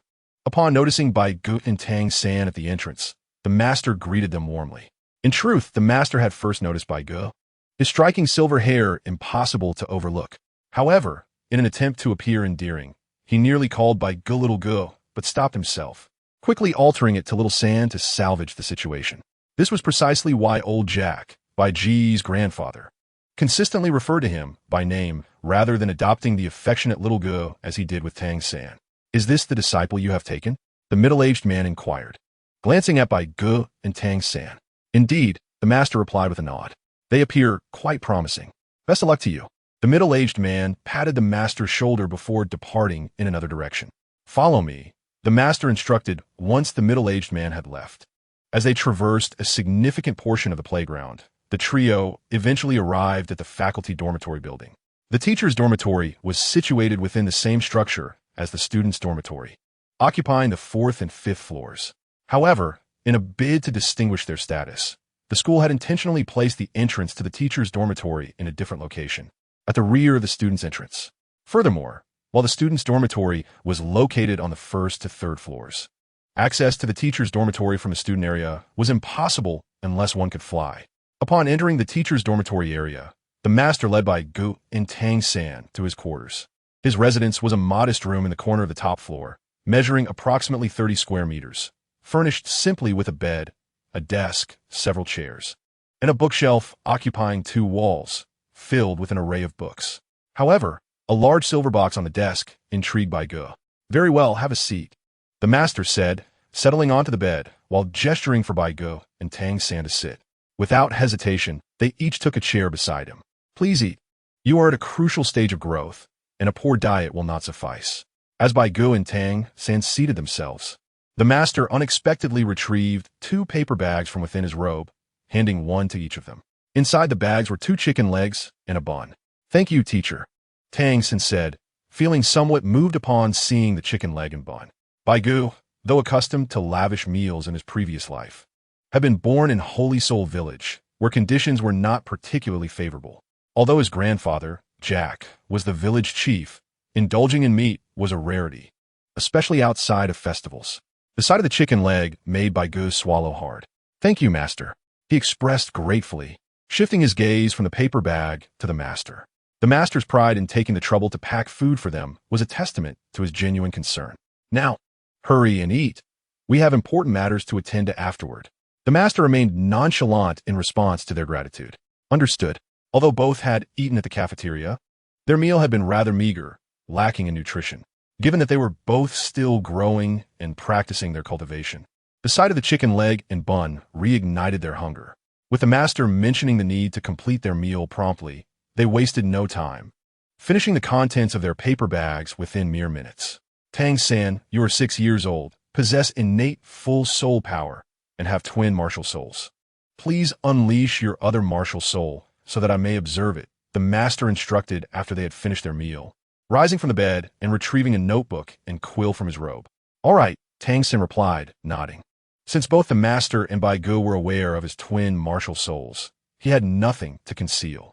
Thus, he extended his left hand and summoned his second martial soul. With a flash of dark light, a black hammer materialized in Tang San's left hand. Upon seeing the hammer, the master's eyes widened in astonishment, filled with excitement. Tang San, a surname of Tang indeed. Please retract your martial soul. Remember, do not reveal it easily in front of others. Without my permission, never attach a soul ring to this martial soul. This is imperative." The master, after calming his racing heart, cautioned him earnestly. "My father told me the same thing about not attaching a soul ring to this martial soul, but why is that?" Tang San questioned, puzzled by the similarity in their advice. "Who is your father, and what does he do?" The master's curiosity was piqued upon hearing that Tang San's father had imparted the same advice.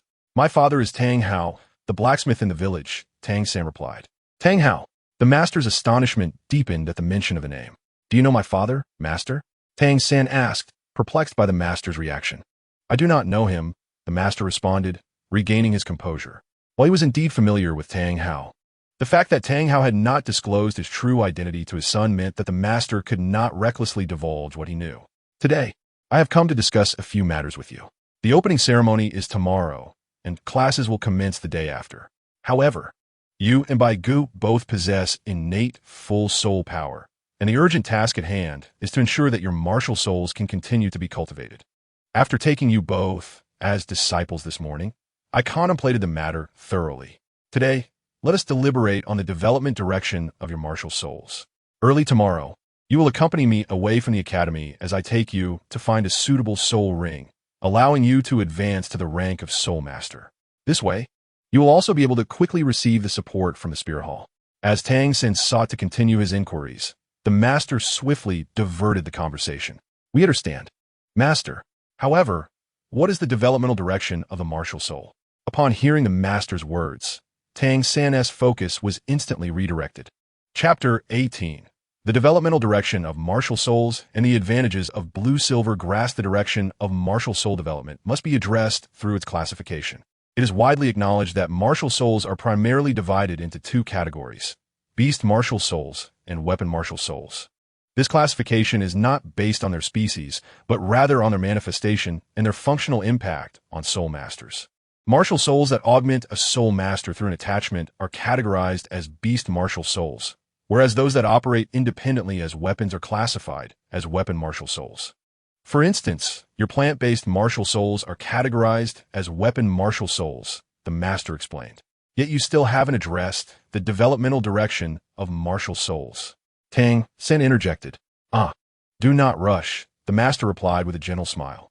Beast martial souls, when utilized, channel the strength of the beast into the user, enhancing the soul master's own abilities for offensive maneuvers. In contrast, weapon martial souls function entirely independently, thus providing greater support than beast martial souls. To illustrate, if your martial soul were rice, a staple in our diet, it could serve as sustenance, and due to its formation from soul energy, it would surpass ordinary rice in effectiveness. Can martial souls be consumed? Bai Ge was not surprised by the master's example, as he was aware of the food-type martial souls. Yet Tang San was taken aback. Indeed, martial souls possess a tangible essence, albeit distinct from the objects surrounding us, while they are not inherently material. With the support of a soul master's energy, martial souls can manifest into the real world. During this manifestation, consuming a specific martial soul allows it to transform into a gentle energy that nourishes the body, akin to food, the master elucidated. I broadly categorize the developmental direction of martial souls into 5 systems: combat, food, reconnaissance, healing, and control. This classification applies to external training and team formations, while competitions have their own distinct classifications, which we shall not discuss presently. Given that both of your martial souls are plant-based, one being blue silvergrass and the other a vine type, you can fairly eliminate food, reconnaissance, and healing systems. Thus, your choices are limited to the combat or control systems. The master remarked, observing Bai Ge and Tang San. Master, I understand combat is for fighting, but what does control entail? Tang San inquired. The control system focuses on restraining opponents, which is quite evident. It involves utilizing one's martial soul to limit adversaries, achieving support or offensive objectives. Your plant-based martial souls do not enhance your physical capabilities, rendering you unsuitable for frontline assaults. Hence, your optimal choice lies in control. However, if necessary, you can leverage your control abilities to achieve offensive effects, thus qualifying you as preparatory combatants, the master explained. Oh, so it's about controlling the opponent. Tang San nodded at the master's clarification. Master, do you intend to cultivate both Tang San and me as control-type soul masters? Bai Ge asked, intrigued by the master's intentions. While he indeed suited the development of a control-type soul master, the Mo Yun vine, unlike Tang San's blue silvergrass, could theoretically function as a weapon due to its superior weight and resilience. Hence, Bai Ge could also become a combat-type soul master, and he preferred direct confrontations. However, his physical prowess was not on par with those soul masters who harness beast martial souls, which posed a limitation. Nevertheless, with the celestial lottery system at his disposal, he might acquire items, skills, techniques, or martial souls that could enhance his physique, leading him to aspire to be a combat-type soul master primarily engaged in direct confrontation, while also employing control to disrupt enemy formations. For you, I primarily aim to cultivate you as a control-type soul master. Regarding Tang San's blue-silver grass martial soul, my strategy emphasizes poison as a primary focus. The toxins produced by plant-type martial souls are generally mild, far less potent than those of some toxic beast martial souls, which cannot serve as primary offensive means, thus necessitating the assistance of vine control. Therefore, it is evident that Tang San is more suited to the development direction of a control-type soul master. The master nodded in agreement. However, for you, following the same path as Tang San would lead to redundancy, so I will require further observation. The master shook his head. Master, how should I cultivate my blue-silver grass martial soul? Tang San, having learned of the master's plans for his martial soul, inquired eagerly. Do not rush. Let me elaborate. The master chuckled softly, then continued. You may already be aware that many believe blue silvergrass to be a wasteful martial soul. However, after years of research, I have found that blue silvergrass possesses its own unique utility. If not for the weak soul energy generated during its awakening, even becoming a battle soul master would not be unattainable. While blue silvergrass is inherently weak, it does hold advantages. Its diminutive nature results in minimal soul energy expenditure, even less than that of food-type martial souls, which allows you to utilize it extensively during combat. Additionally, the commonplace nature of blue silvergrass renders it far more deceptive in the wild, particularly against less intelligent soul beasts. Thirdly, the developmental trajectory of blue silvergrass is rich and varied. Its inherent simplicity allows for multiple avenues of growth, and its weakness ensures it does not reject any attributes of soul rings. Martial souls can indeed reject soul rings. Tang San was taken aback by the master's revelation. Certainly, if a martial soul's attributes are at odds with those of the soul ring, attempting to merge the two will result in a rejection phenomenon. For example, if a fire-type martial soul seeks to incorporate a water-type soul ring, the likely outcome is the soul master's demise, the master explained. Afterward, the master raised a fourth finger, stating, "Furthermore, you possess a fourth advantage, innate full soul power." The primary reason no formidable blue-silver grass soul master has emerged in Douluo continent is due to the exceedingly low soul power conferred upon the host after awakening. Since innate soul power correlates with training speed, being inherently weak makes achieving higher levels of cultivation exceedingly difficult, particularly in later stages where hunting soul beasts becomes arduous. However, you are different. Your innate full soul power, irrespective of whether it stems from blue silvergrass or another martial soul, permits you to utilize it effectively. Therefore, training with blue silvergrass will undoubtedly be beneficial for you. Truly, Master, your insights are remarkable. Tang Sen expressed his admiration for the master's analysis. Thus, my vision for nurturing your martial soul is to enhance the blue silvergrass with specific soul rings, imbuing it with toxicity and increasing its resilience. The toxicity will augment the offensive capabilities of the blue-silver grass martial soul, while enhanced resilience will facilitate control. Having spoken extensively, the master found himself somewhat parched and took a hearty sip from a glass of water placed beside him, subsequently shifting his gaze toward Bai Ge. Bai Ge, I have elucidated Tang San's query. Now it is your turn. Chapter 19. I truly do not possess a second martial soul, testing the Mo Yun Vine teacher. What shall I do? Upon hearing the teacher announce that it was now his turn, Bai Ge slowly rose from his seat. Observing the master, who held a notebook, Bai Ge inquired with a touch of anticipation about how the master would assess his martial soul. Do not rush. First, allow me to see your second martial soul. The master replied with a faint smile. Teacher, I truly do not possess a second martial soul, at least not at this moment. Bai Ge responded with a hint of resignation. Impossible. The Wisteria martial soul cannot exist with innate full soul power. Surely, you must have a second martial soul. Could it be that it has yet to awaken? The master furrowed his brow. I am uncertain, but I feel that my martial soul does not resemble the Wisteria. It merely bears some resemblance, Bai Ge said with a wry smile. Show me, the master urged. His curiosity piqued. Before the master, Bai Ge summoned the Mo Yun Vine. After observing it closely, the master was taken aback. Your martial soul does indeed seem unlike the Wisteria.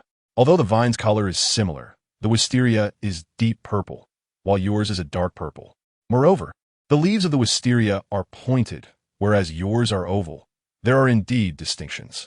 Your martial soul is either a variant of the Wisteria or a newly fused and mutated unknown martial soul. The master delivered his conclusion. However, merely observing is insufficient. Let me conduct some tests. Setting his notebook and quill aside, the master approached a wooden table beside the bed and lifted it to the center of the room. He slowly opened a silver box resting on the table. Upon seeing the contents of the silver box, Bai Ge was taken aback. Inside were various items resembling test tubes, beakers, tongs, tweezers, crucibles, and alcohol lamps. While these items were undoubtedly different from the chemical apparatus of Bai Ge's previous life, he recognized their intended purposes.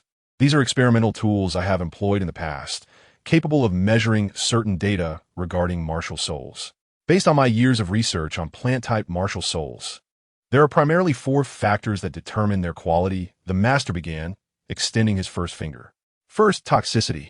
While plant-type martial souls are considered weapon souls, they lack the sharpness of traditional metallic weapons and the robustness of hammers, as well as the range capabilities of bows.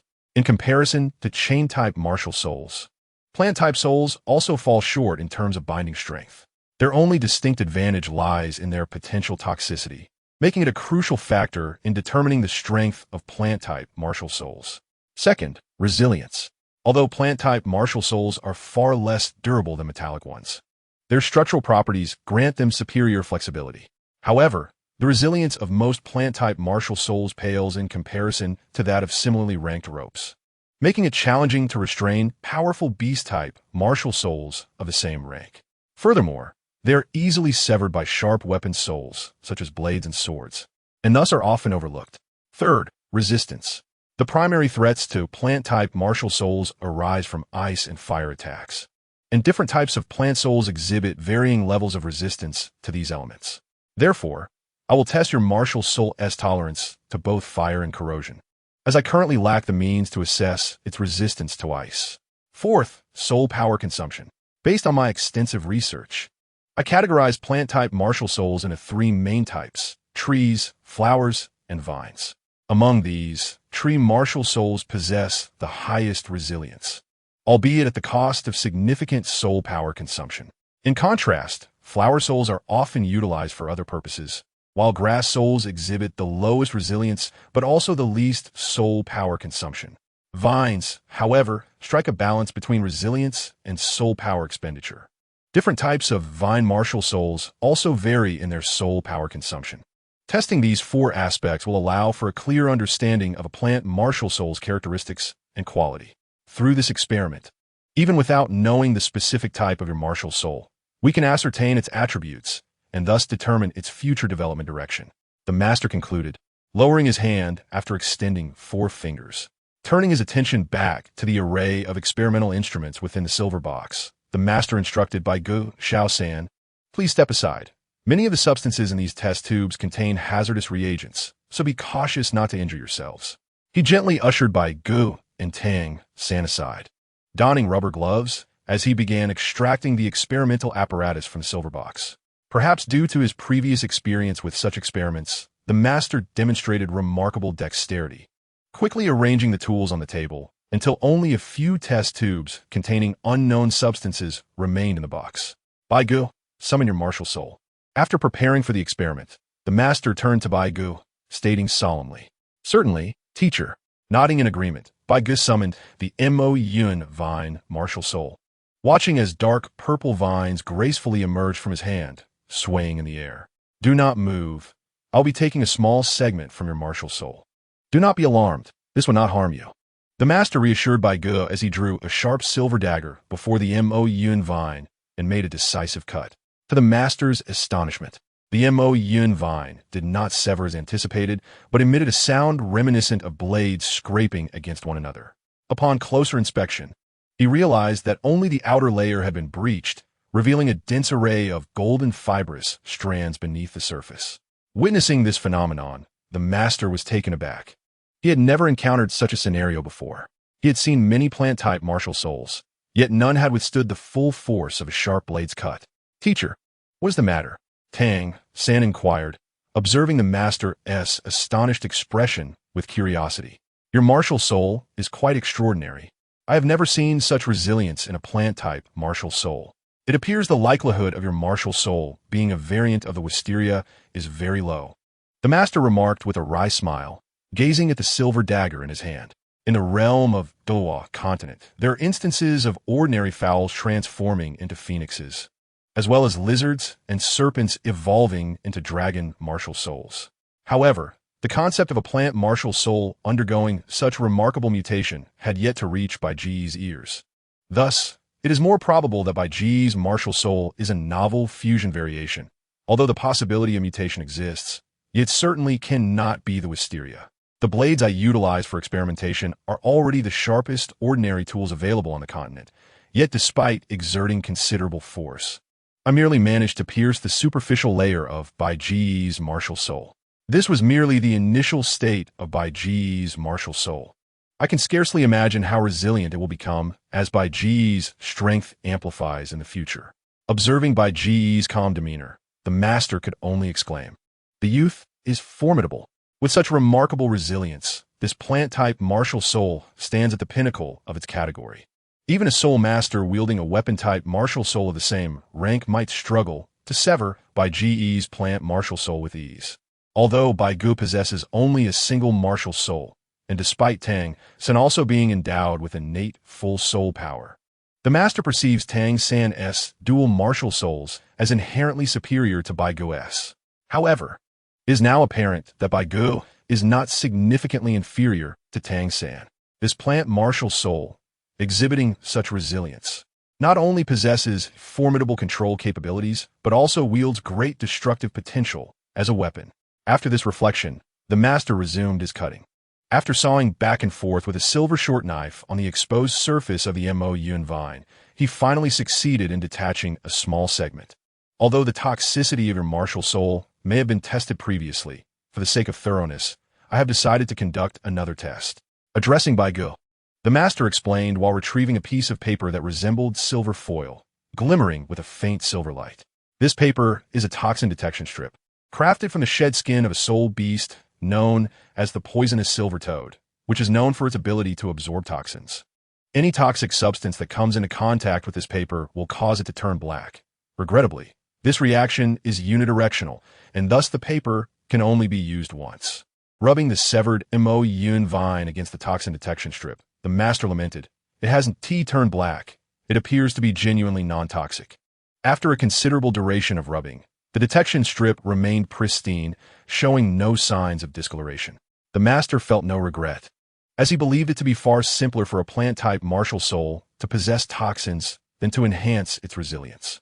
The Mo Yun vine martial soul already exhibited extraordinary toughness, and based on his earlier assessment, its weight far surpassed that of ordinary plant martial souls of similar volume.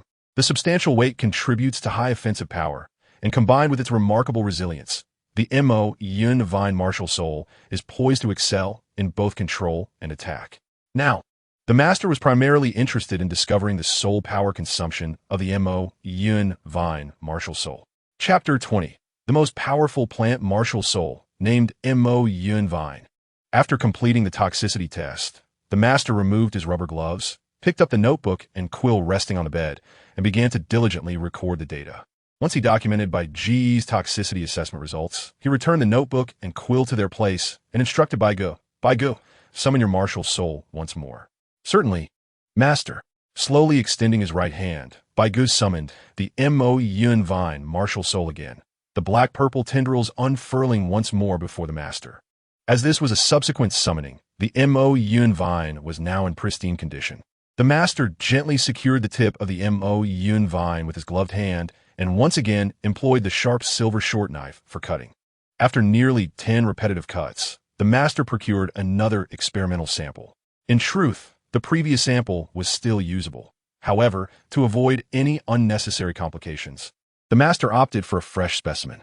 As you have all witnessed, Bai Ge's martial soul exhibits the highest resilience I have ever encountered among plant-type martial souls. Thus, further tests for toughness are unnecessary. Next, I will assess the Mo Yun vine's resistance to flames and corrosive substances. While speaking, the master sliced the recently severed Mo Yun vine into 2 segments, setting one aside temporarily while the other was delicately grasped with tweezers and placed onto a miniature grill. After igniting a device resembling an alcohol lamp, the master positioned the grill containing the Mo Yun vine over the flame. Subsequently, he retrieved a beaker and extracted a tube containing a green solution from a silver box. Upon opening the tube, he poured the contents into the beaker. The master then carefully picked up the small segment of Mo Yun vine set aside earlier and gently placed it into the beaker filled with the green solution. All done. With this, the master exhaled deeply. Given that plant-type martial souls, such as vine souls, tend to dissipate quickly after being severed, the experiments must be conducted swiftly. Otherwise, time wasted would lead to the martial soul vanishing into thin air. Bai Ge Xiaosan, come closer and assist in observing the rate at which the tendrils are scorched by the flame and corroded by the green acidic liquid. The master instructed Bai Ge and Tang San, while intently watching the Mo Yun vine on the wooden table grill and in the beaker. Understood, master. Bai Ge and Tang San nodded, each focusing on either the vine over the flame or the one submerged in the acidic solution.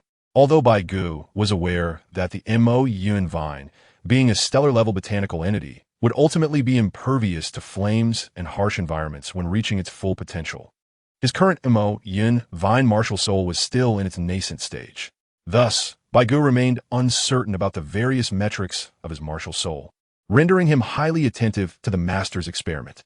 As the Mo Yun vine was an entirely new martial soul, having never been seen before in the Douluo continent, it was presumed that only the master could devise the optimal soul ring configuration and cultivation path for it.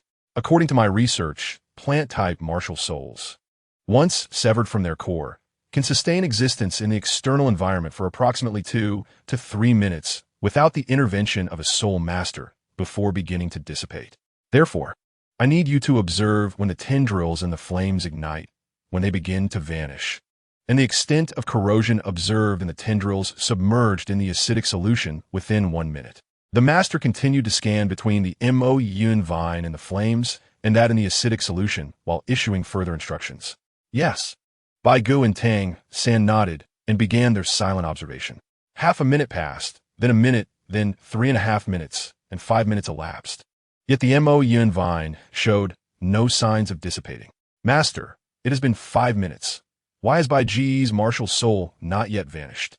Tang San queried, observing that the moisture within the Mo Yun vine over the flame had finally evaporated, and the surface began to wrinkle. Meanwhile, in the beaker, the Mo Yun vine exhibited visible signs of corrosion. However, despite the passage of 5 minutes, the vine remained intact, leaving Tang San perplexed. Could it be that the master made an error? Let's wait a bit longer. The master, though slightly bewildered, maintained his composure, a testament to the patience he had cultivated over the years.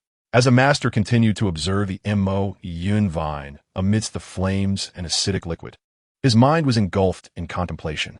While he was indeed astonished by the remarkable heat and acid resistance of the Mo Yun vine, it did not entirely astonish him. Legend spoke of certain extraordinary plants that could harness flames for their own benefit, while others could disregard acidic substances. Although the Mo Yun vine exhibited a high tolerance to both fire and acid, it ultimately sustained damage. Nonetheless, it was still far more resilient than ordinary plant-based martial souls. However, the fact that this vine-like martial soul remained intact beyond the usual 2 to 3 minutes after detaching from its main body was a source of great surprise for the master. At last, after 2 minutes had elapsed, the Mo Yun vine, now immersed in the acidic liquid and nearly a third corroded, began to dissipate. Conversely, the Mo Yun vine in the flames, despite its surface wrinkles cracking and revealing the dry, dark purple substance within, showed no signs of vanishing. Calculating the rate at which the Mo Yun vine was being scorched by the flames, the master deduced that, should the vine persist in its existence, it would require approximately half an hour to be completely reduced to ashes. Yet could the Mo Yun vine endure that long? Time would tell. Thus, the trio watched the Mo Yun vine engulfed in flames, and as half an hour slipped by, it was finally charred to a crisp, leaving the master in shock. How is it that your martial soul can sustain itself for such an extended period after detaching? He murmured to himself. Could be due to the flames? White Song ventured, recalling the energy absorption talent of the Mo Yun vine. Flames are a form of energy akin to the natural spiritual energy of the world. The Mo Yun vine's ability to endure for over 7 minutes in the acidic liquid, more than double that of ordinary martial souls, was attributed to its absorption of this spiritual energy. The prolonged survival of the vine in the flames likely stemmed from its capacity to absorb the energy of the fire itself, thus maintaining its existence until it was completely consumed. Indeed, the master's realization dawned upon him. White Song, summon your martial soul once more. I wish to conduct another experiment. Calming his emotions, the master addressed White Song. Certainly, master, White Song replied, once again invoking the Mo Yun vine. The master laboriously severed 3 small segments, placing one in the open air, another in a sealed container, and the last one over the flames. After 3 minutes, the segment in the sealed container began to dissipate. After 7 minutes, The one in the air slowly started to fade away, albeit at a sluggish pace. Meanwhile, the segment in the flames showed no signs of dissipating until it was entirely burnt to ashes. White Song, I have finally grasped why your martial soul can endure for so long. The master exhaled deeply, his eyes gleaming with intensity as he spoke to White Song. Why is that? White Song feigned curiosity. Because your martial soul can sustain its existence by absorbing energy from the external environment. Once I severed its connection to the outside, it acted like an ordinary plant-based martial soul and dissipated within 2 to 3 minutes. In contrast, the segment that remained connected to the external energy lasted for 7 minutes, while the one engulfed in flames continued to exist until it was completely incinerated. The master marveled at the findings. White Song, your martial soul possesses not only the remarkable resilience characteristic of plant-type martial souls, but also an extraordinary capacity for endurance. Furthermore, it can absorb external energy to sustain its existence, significantly reducing the drain on your soul power. In summary, your martial soul can be considered the most formidable plant-type martial soul on the Douluo continent. Observing White Song, the master expressed his admiration. I now have a preliminary plan for the cultivation of your martial soul. However, White Song, have you decided on a name for your martial soul? Since it is not merely a purple wisteria, whether a mutated variant or a new soul, it deserves a distinctive name. With a gentle smile, the master inquired. Let us call it Mo Yun Vine. I hope to one day ascend to the pinnacle of the soul master realm on the Douluo continent with it. White Song replied with a slight smile, filled with confidence. Chapter 21. Assigning cleaning duties. The first night in Nodding City after completing the experiment, nearly 2 hours had passed. Originally, White Song and Tang San intended to assist the master with tidying up the room, but the master adamantly refused, asserting that he had ample time and that cleaning was no trouble. However, White Song and Tang San had different priorities. They needed to focus on their own affairs and prepare for the soul ring hunt the following day. Seeing that the master had made his stance clear, White Song and Tang San complied and returned to their quarters. Having spent several hours testing the Mo Yun Vine with the master, they discovered that dusk had settled outside upon exiting the dormitory. Descending the stairs and traversing a short distance, they returned to their room. Hey, Tang San, White Song, where have you two been? As White Song opened the door, Xiao Wu curiously approached them. We were just with the master, Tang San replied. The master? You mean the great master? Xiao Wu pondered before inquiring. Yes, indeed, White Song confirmed as he stepped into the room. By the way, I have something to announce. Tang San and I will be going out tomorrow and may not return for several days. So, I wanted to inform you all, White Song declared loudly. You're going out? Where to? Wang Xing asked, intrigued by White Song's statement. We visited the master today, and since both White Song and I possess innate full spirit power, we cannot continue our training until we acquire our soul rings. Thus, the master has decided to take us out tomorrow to seek suitable soul rings, Tang San explained. You both have innate full spirit power, Wang Sheng exclaimed, eyeing them as if they were extraordinary creatures. He had never heard of plant-type martial souls manifesting innate full spirit power, let alone two at once. You're leaving before classes have even begun? Is obtaining soul rings really that crucial? Xiao Wu, on the other hand, was not astonished by their innate full spirit power, but was rather upset that they intended to leave the academy in pursuit of soul rings. Come on, Xiao Wu. We are soul masters. There is nothing more important to us than acquiring soul rings, Wang Sheng retorted, struggling to comprehend Xiao Wu's lack of urgency regarding their quest for soul rings. I don't know where Xiao Wu emerged from in the Douluo continent, but she seems oblivious to the fact that obtaining soul rings is of utmost importance to us, he thought incredulously. Just kidding. Noticing the peculiar looks from those around her, Xiao Wu quickly shifted the topic. Well, you two can go, but aren't we three responsible for cleaning a designated area together? If you both leave, does that mean I have to shoulder the cleaning duties alone? She pouted, as if a thought had crossed her mind. This is something Tang San and I discussed together. Upon hearing Xiao Wu's words, Bai Ge and Tang San exchanged glances, and it was Bai Ge who stepped forward to elucidate. During the days we venture to hunt for soul rings, you shall assist us with the cleaning. Once we return, you will no longer need to tidy up. This area will be our responsibility. The cleaning at Nodding Academy takes place in the morning, coinciding with a moment of sunrise when the atmosphere is infused with the most abundant purple aura. making it the perfect time for Tang San to practice his purple extreme magic eye. Bai Ge, accustomed to rising early, conferred with Tang San, and they resolved to handle the cleaning together. That sounds splendid. It is settled then. Upon hearing Bai Ge's words, Xiao Wu's face lit up with delight. Nightfall arrived swiftly. In the dormitory of Nodding Academy, each floor is equipped with bathing facilities. Due to the mixed gender accommodation, the bathing area is not a communal bath but rather partitioned private bathing rooms. After dinner, Bai Ge took a shower in preparation for sleep, intending to utilize the 2 lottery chances he had acquired that day while resting. Dressed in his pajamas, Bai Ge emerged from the bathing area. As room 7 is the only dormitory on the 3rd floor, he encountered fewer people than on the lower 2 levels. The wealthier students resided below, where their bathing facilities were far more luxurious, leading them to disdain the 3rd floor. Thus, Bai Ge encountered no strangers on his way back to his dormitory. "Oh, Bai Ge, are you turning in so early?" Xiao Wu suddenly approached when she noticed Bai Ge's intention to sleep. Bai Ge found himself at a loss for words. "Why seek me out when you could be with Tang San? It's dark outside. What else is there to do if not sleep? Tang San and I need to rise early to meet the teacher tomorrow." With a dismissive attitude, Bai Ge lay down on his bed, prompting Xiao Wu to pout in frustration. "What are you sulking about? I've heard you're quite formidable. I wanted to spar with you." As Xiao Wu grumbled, she left Bai Ge's side. Hearing her mutterings, Bai Ge could only shake his head in silence. Who would willingly seek a spar? Winning brings no benefit, and losing brings shame. Only a fool would engage in such a folly. Though he thought, there are indeed fools like Tang San. This is all so mundane. I shall go find Tang San, Xiao Wu resolved, glancing around before stealthily exiting the dormitory, disheartened by the sight of everyone else absorbed in their training. Observing her departure, Bai Ge began to mourn for Tang San, imagining that their ensuing sparring would likely be discovered by a female instructor, leading to misunderstandings. Yet, none of this concerned him now.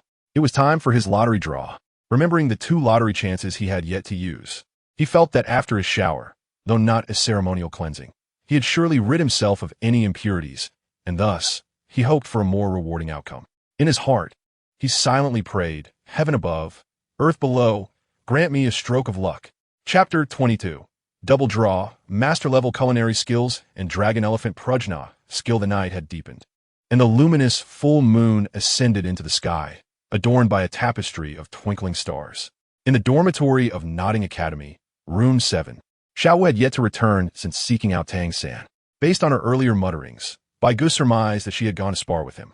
Meanwhile, the other students in the dormitory sat cross-legged on their beds, engaged in cultivation. Bai Ge reclined on his bed, internally connecting with the system within him. "System, are you there?" he called inwardly. "I am here, host. How may I assist you?" The system's calm voice resonated in Bai Ge's mind. "Today, I received 2 lottery opportunities, 1 silver grade and 1 black iron grade. I wish to utilize them now," Bai Ge stated with composure. "Are you certain you wish to proceed?" The system inquired. "Absolutely," Bai Ge affirmed confidently, confirming the draw. Black iron grade lottery opportunity in use. The system is processing. Ding. Congratulations, host. You have obtained master-level culinary skills. Would you like to view the information? The system announced. Master-level culinary skills? Bai Ge was momentarily bewildered. What use is this to me? My aspiration is to become the strongest Douluo and ultimately ascend to divinity, not to become an exceptional chef. Yet, he quickly reconsidered. Although this culinary skill seemed unrelated to his combat prowess, it might provide a means to earn money. In the Douluo continent, surnames abound in variety, including many from the East, and while architectural styles may reflect Eastern influence, the culinary landscape leans towards Western traditions reminiscent of Bai Ge's previous life. Food preparation here predominantly involves frying, roasting, and stewing. However, for the citizens of the great gluttonous nation, these methods are quite rudimentary. The culinary techniques of the Eastern gluttonous nation extend far beyond these 3. In addition to the common frying, roasting, and stewing, they employ methods such as pan-frying, deep frying, boiling, braising, smoking, and steaming, among others. Moreover, in the Douluo continent, the meat dishes available in restaurants are limited to a few options like roasted fish and chicken. The renowned dishes Bai Ge had often heard of in his past life, such as mapo tofu, dompa pork, kung pao chicken, and Westlake vinegar fish, were unheard of in this world. If this master-level culinary skill enables him to master the creation of these famed dishes, he could potentially earn a substantial income. Bai Ge held no doubts about the allure of his homeland's cuisine. The thought of those glittering coins ignited a surge of excitement within him. While Bai Ge did not overly covet wealth, the struggle of poverty was undeniably burdensome. Living through seasons without sufficient meat was particularly cruel for someone still growing. Despite his newfound appreciation for the master-level culinary skill, the true extent of its utility would depend on the system's explanation. Display the information, he commanded, striving to calm his racing heart. As his words faded, a virtual attribute panel materialized in Bai Ge's mind. Skill name, master-level culinary skills skill type, lifestyle skill effect, enables the host to master all culinary techniques of Chinese cuisine, including Cantonese, Shandong, and Sichuan styles, as well as the preparation methods for all renowned dishes within these categories. Evaluation, go forth, young one. What are you waiting for? Hurry and spread the glory of our great gluttonous nation to this world. Indeed, Bai Ge was invigorated, clenching his fists in excitement. Shall I accept the master-level culinary skills immediately? The system inquired. Yes, I shall accept it at once. Bai Ge nodded affirmatively. As soon as the words left his lips, a torrent of unfamiliar memories surged into Bai Ge's mind, filling him with an overwhelming sensation, though having previously experienced a similar transmission made it more manageable this time. System. Proceed with utilizing the silver-grade lottery opportunity as well. After a considerable time, as his body gradually acclimated, the discomfort began to dissipate. Filled with an array of culinary techniques and recipes in his mind, Bai Ge shifted his focus to the second lottery opportunity. Would you like to use the silver-level lottery chance? Confirm? Confirm. Upon finalizing the lottery, the system announced, "Congratulations, host. You have acquired the martial arts technique Dragon Elephant Prajna skill. Would you like to view the information?" The emotionless voice of the system echoed in Bai Ge's mind. Dragon Elephant Prajna skill? Startled by the system's announcement, Bai Ge pondered whether this was the same technique practiced by the King of the Golden Wheel in the Return of the Condor Heroes. It was said that mastering it could grant one the strength of 9 dragons and 9 elephants. However, Bai Ge was aware that such grand claims were mere exaggerations. The Dragon Elephant Prajna skill is a secret protective technique of Buddhism, which originated in India. Speaking of India, the dragons depicted there are fundamentally different from the true dragons of Huaxia. The former resembled gigantic pythons. The notion of 9 dragons and 9 elephants is even more ludicrous. Mastering the Dragon Elephant Prajna skill might only yield an increase of 1,300 pounds of strength, barely comparable to that of a mature elephant. As for the idea of 9 dragons and 9 elephants, only the gullible would believe it. Nevertheless, possessing the strength approaching that of an adult elephant is already quite remarkable for a human. Many high-ranking soul masters with beast martial souls, without the enhancement of soul power or entering a martial soul embodiment state, might struggle to reach 1,000 pounds of pure physical strength. Moreover, the soul skills within the Douluo continent are diverse and peculiar. Many auxiliary skills amplify a soul master's power by a percentage of their own strength. If Bai Ge could cultivate the Dragon Elephant Prajna skill to its peak, attaining strength comparable to a mature elephant, then obtaining a second martial soul, entering the martial soul embodiment state, and subsequently enhancing that strength through percentage boosts from auxiliary soul masters would be extraordinarily formidable. As these thoughts raced through his mind, Bai Ge felt a surge of excitement. View information. After calming down, he reflected that even though the system referred to it as the Dragon Elephant Prajna skill, it might not necessarily align with his memories. Thus, he resolved to examine the details. Upon his command, a projected attribute panel materialized in Bai Ge's mind. Skill name, Dragon Elephant Prajna skill type, cultivation, body refinement, effect. The Dragon Elephant Prajna skill consists of 13 levels. Each level grants an increase of 100 pounds of strength, and mastering it to the utmost can yield 1,000 pounds of strength. Evaluation, a top-tier body refinement technique from the world of the Return of the Condor Heroes. Upon mastery, one can attain the might of the dragon and elephant, exceeding 1,000 pounds. Boy, what are you waiting for? Indeed, it was the Dragon Elephant Prajna skill he remembered. Yet, a tinge of disappointment washed over him. The version in the Return of the Condor Heroes was somewhat lackluster, merely granting 1,000 pounds of strength. While the modified versions in various novels could genuinely bestow the power of a true dragon and divine elephant, realizing his own avarice, Bai Ge shook his head. System. I wish to accept the Dragon Elephant Prajna skill. Envisioning a scene where he could effortlessly overpower others, Bai Ge spoke with a hint of excitement. As soon as the words left his mouth, a torrent of memories related to the Dragon Elephant Prajna skill surged into his mind. In an instant, it felt as though a tempest of recollections swept through his consciousness. After what seemed an eternity, the storm gradually subsided. And with the newfound knowledge of the Dragon Elephant Prajna skill, Bai Ge could not help but smile. Having utilized both lottery opportunities, a sense of tranquility enveloped him. Time for sleep. Reflecting on the day's events, he slowly closed his eyes and drifted into slumber. Chapter 23. Departure and gift selection the next day at dawn. While most of the faculty and students at Notting Academy were still lost in slumber, Bai Ge and Tang Sen had already risen cautiously, finished their preparations, and exited the dormitory building. At the base of the dormitory, their master awaited them. Apologies for keeping you waiting, Master, Bai Ge and Tang Sen said in unison, noticing that he had been there for quite some time. Not long. I just arrived, the master replied with a shake of his head. All right, let us set off. With that, he turned and walked towards the academy's entrance. Master, where are we going to find soul beasts? Tang Sen inquired curiously as they walked. Bai Ge turned to the master as well. Although he had read about the hunting soul forest in novels, he had forgotten its exact location. We are heading to a hunting soul forest located 400 miles northeast of Notting City. This area is where the Empire raises soul beasts. Although the lifespan of these raised soul beasts typically does not exceed 1,000 years, the variety of soul beasts there is quite rich. According to my research, you should be able to find suitable soul beasts for both of you, the master explained. How long do you estimate it will take to arrive? Bai Ge asked, intrigued by the master's words. Approximately a day and a half, the master replied thoughtfully. Is it really going to take that long? Before Bai Ge could respond, Tang Sen expressed his astonishment. Neither in his past life, nor in this one had he ventured such distances. This duration is not excessive. It merely reflects your youth and inexperience with long journeys.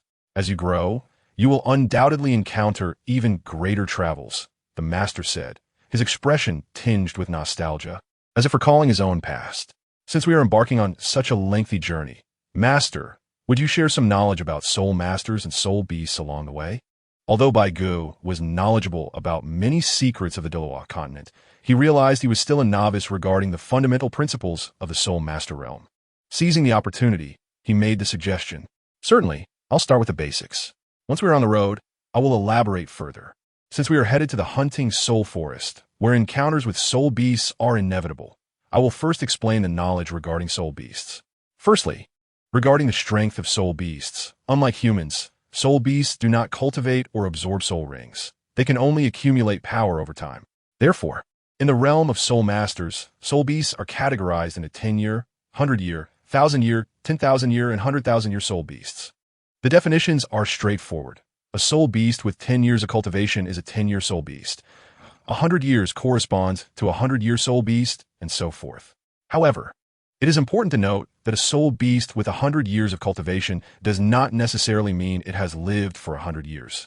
The age refers solely to cultivation level, with time serving as a standard, while the soul beast's innate talent and effort also play significant roles. The method of discerning the cultivation level of soul beasts primarily hinges upon their size and physical characteristics. Typically, the dimensions and features of most soul beasts undergo corresponding changes according to their cultivation level, making identification rather straightforward. However, the specifics of this discernment vary depending on the species of the soul beast, which we shall discuss later. Next are the soul rings, which differ according to the cultivation levels of the soul beasts. For instance, the soul ring of a 10-year soul beast is white. That of a 100-year soul beast is yellow. A 1,000-year soul beast possesses a purple soul ring. A 10,000-year soul beast has a black soul ring, while the soul ring of a 100,000-year soul beast is red. Under the guidance of the master, time gradually slipped away. After departing from Notting Academy, the master did not immediately escort Bai Ge and Tang San out of the city, but instead led them into the bustling commercial street of Notting City. Here, the master procured numerous items, such as blood condensation potion and realgar powder, which could easily be surmised to be intended for certain specific soul beasts. He also acquired provisions for their journey, including dried meat, fruits, and flatbreads. However, The most perplexing purchase was a hefty 20 pounds of white radishes, leaving Tang Sen quite baffled. Bai Ge, naturally aware of the reason behind this, could not articulate it, while Tang San, though curious, recognized that the crowded market was not the appropriate time for inquiries. After completing his shopping, the master instructed Bai Ge and Tang San to wait momentarily beside their purchases while he hired a carriage in Notting City. With their belongings loaded onto the carriage, the group set forth towards their destination, the soul-hunting forest. As it was their first experience riding in a carriage, both Bai Ge and Tang San were filled with wonder. Gazing out the window, they watched various shops and bustling crowds swiftly fade from view, creating a uniquely captivating experience. Before long, the carriage exited Notting City. Bai Ge, Tang San, come here. Just as they were enraptured by the sights outside, the master's voice suddenly called out to them. They quickly turned their heads in response. Master, what is it? Here, this is a token of our meeting. Upon seeing them turn, the master slowly retrieved a book and a belt from his side bag and presented them to the two, saying calmly, a gift for our meeting. A gift? Indeed, a gift. The belt is an item I stumbled upon 30 years ago in my youth.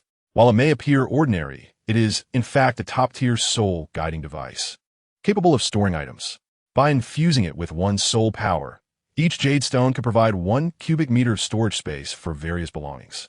As for this book, it is a compilation of all my theoretical knowledge regarding martial spirits, complete with my annotations.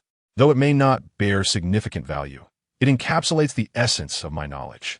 As he regarded the book in his hands, the master continued, I am unaware of your preferences, so I leave it to you to choose between the two. I enjoy reading. I shall take the book. With that, Bai Ge promptly extended his hand to take the book, leaving the belt for Tang San. Although the belt was a rare storage device, indeed a precious item across the Douluo continent, it held little significance for Bai Ge at this juncture. Conversely, the master's theories on martial spirits were far more vital to him, and knowing that Tang San had the ability to forge concealed weapons, Bai Ge readily offered the belt to him. Seeing Bai Ge's gesture, Tang San felt a surge of emotion. He was no fool and understood the value of the two items. While the book held profound symbolic meaning, the belt was undoubtedly more valuable. Yet, Bai Ge selflessly chose to keep the belt for Tang San, which deeply moved him. Ah, the two of you are quite commendable. Observing the camaraderie and humility displayed by his two disciples, a faint smile broke upon the master's stoic visage. Chapter 24. Arrival at the soul-hunting forest. Time passed as they journeyed onward.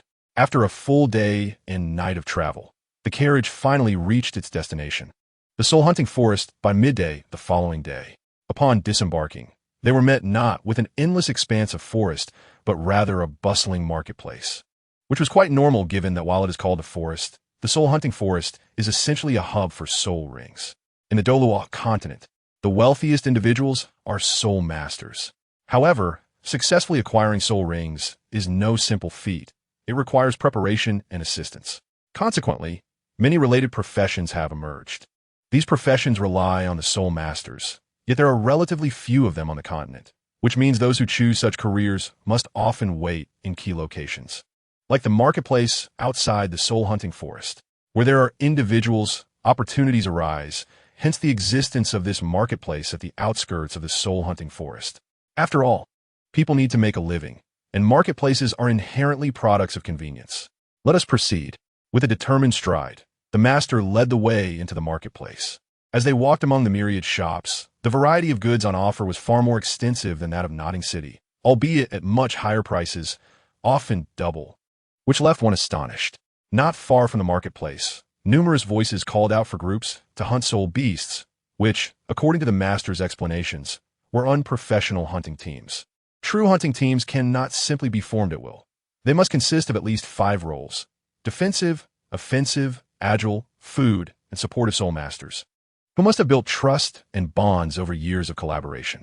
However, the groups forming at the soul-hunting forest were temporary arrangements, and if luck were to run dry, they could encounter ill-intentioned individuals, making it quite perilous.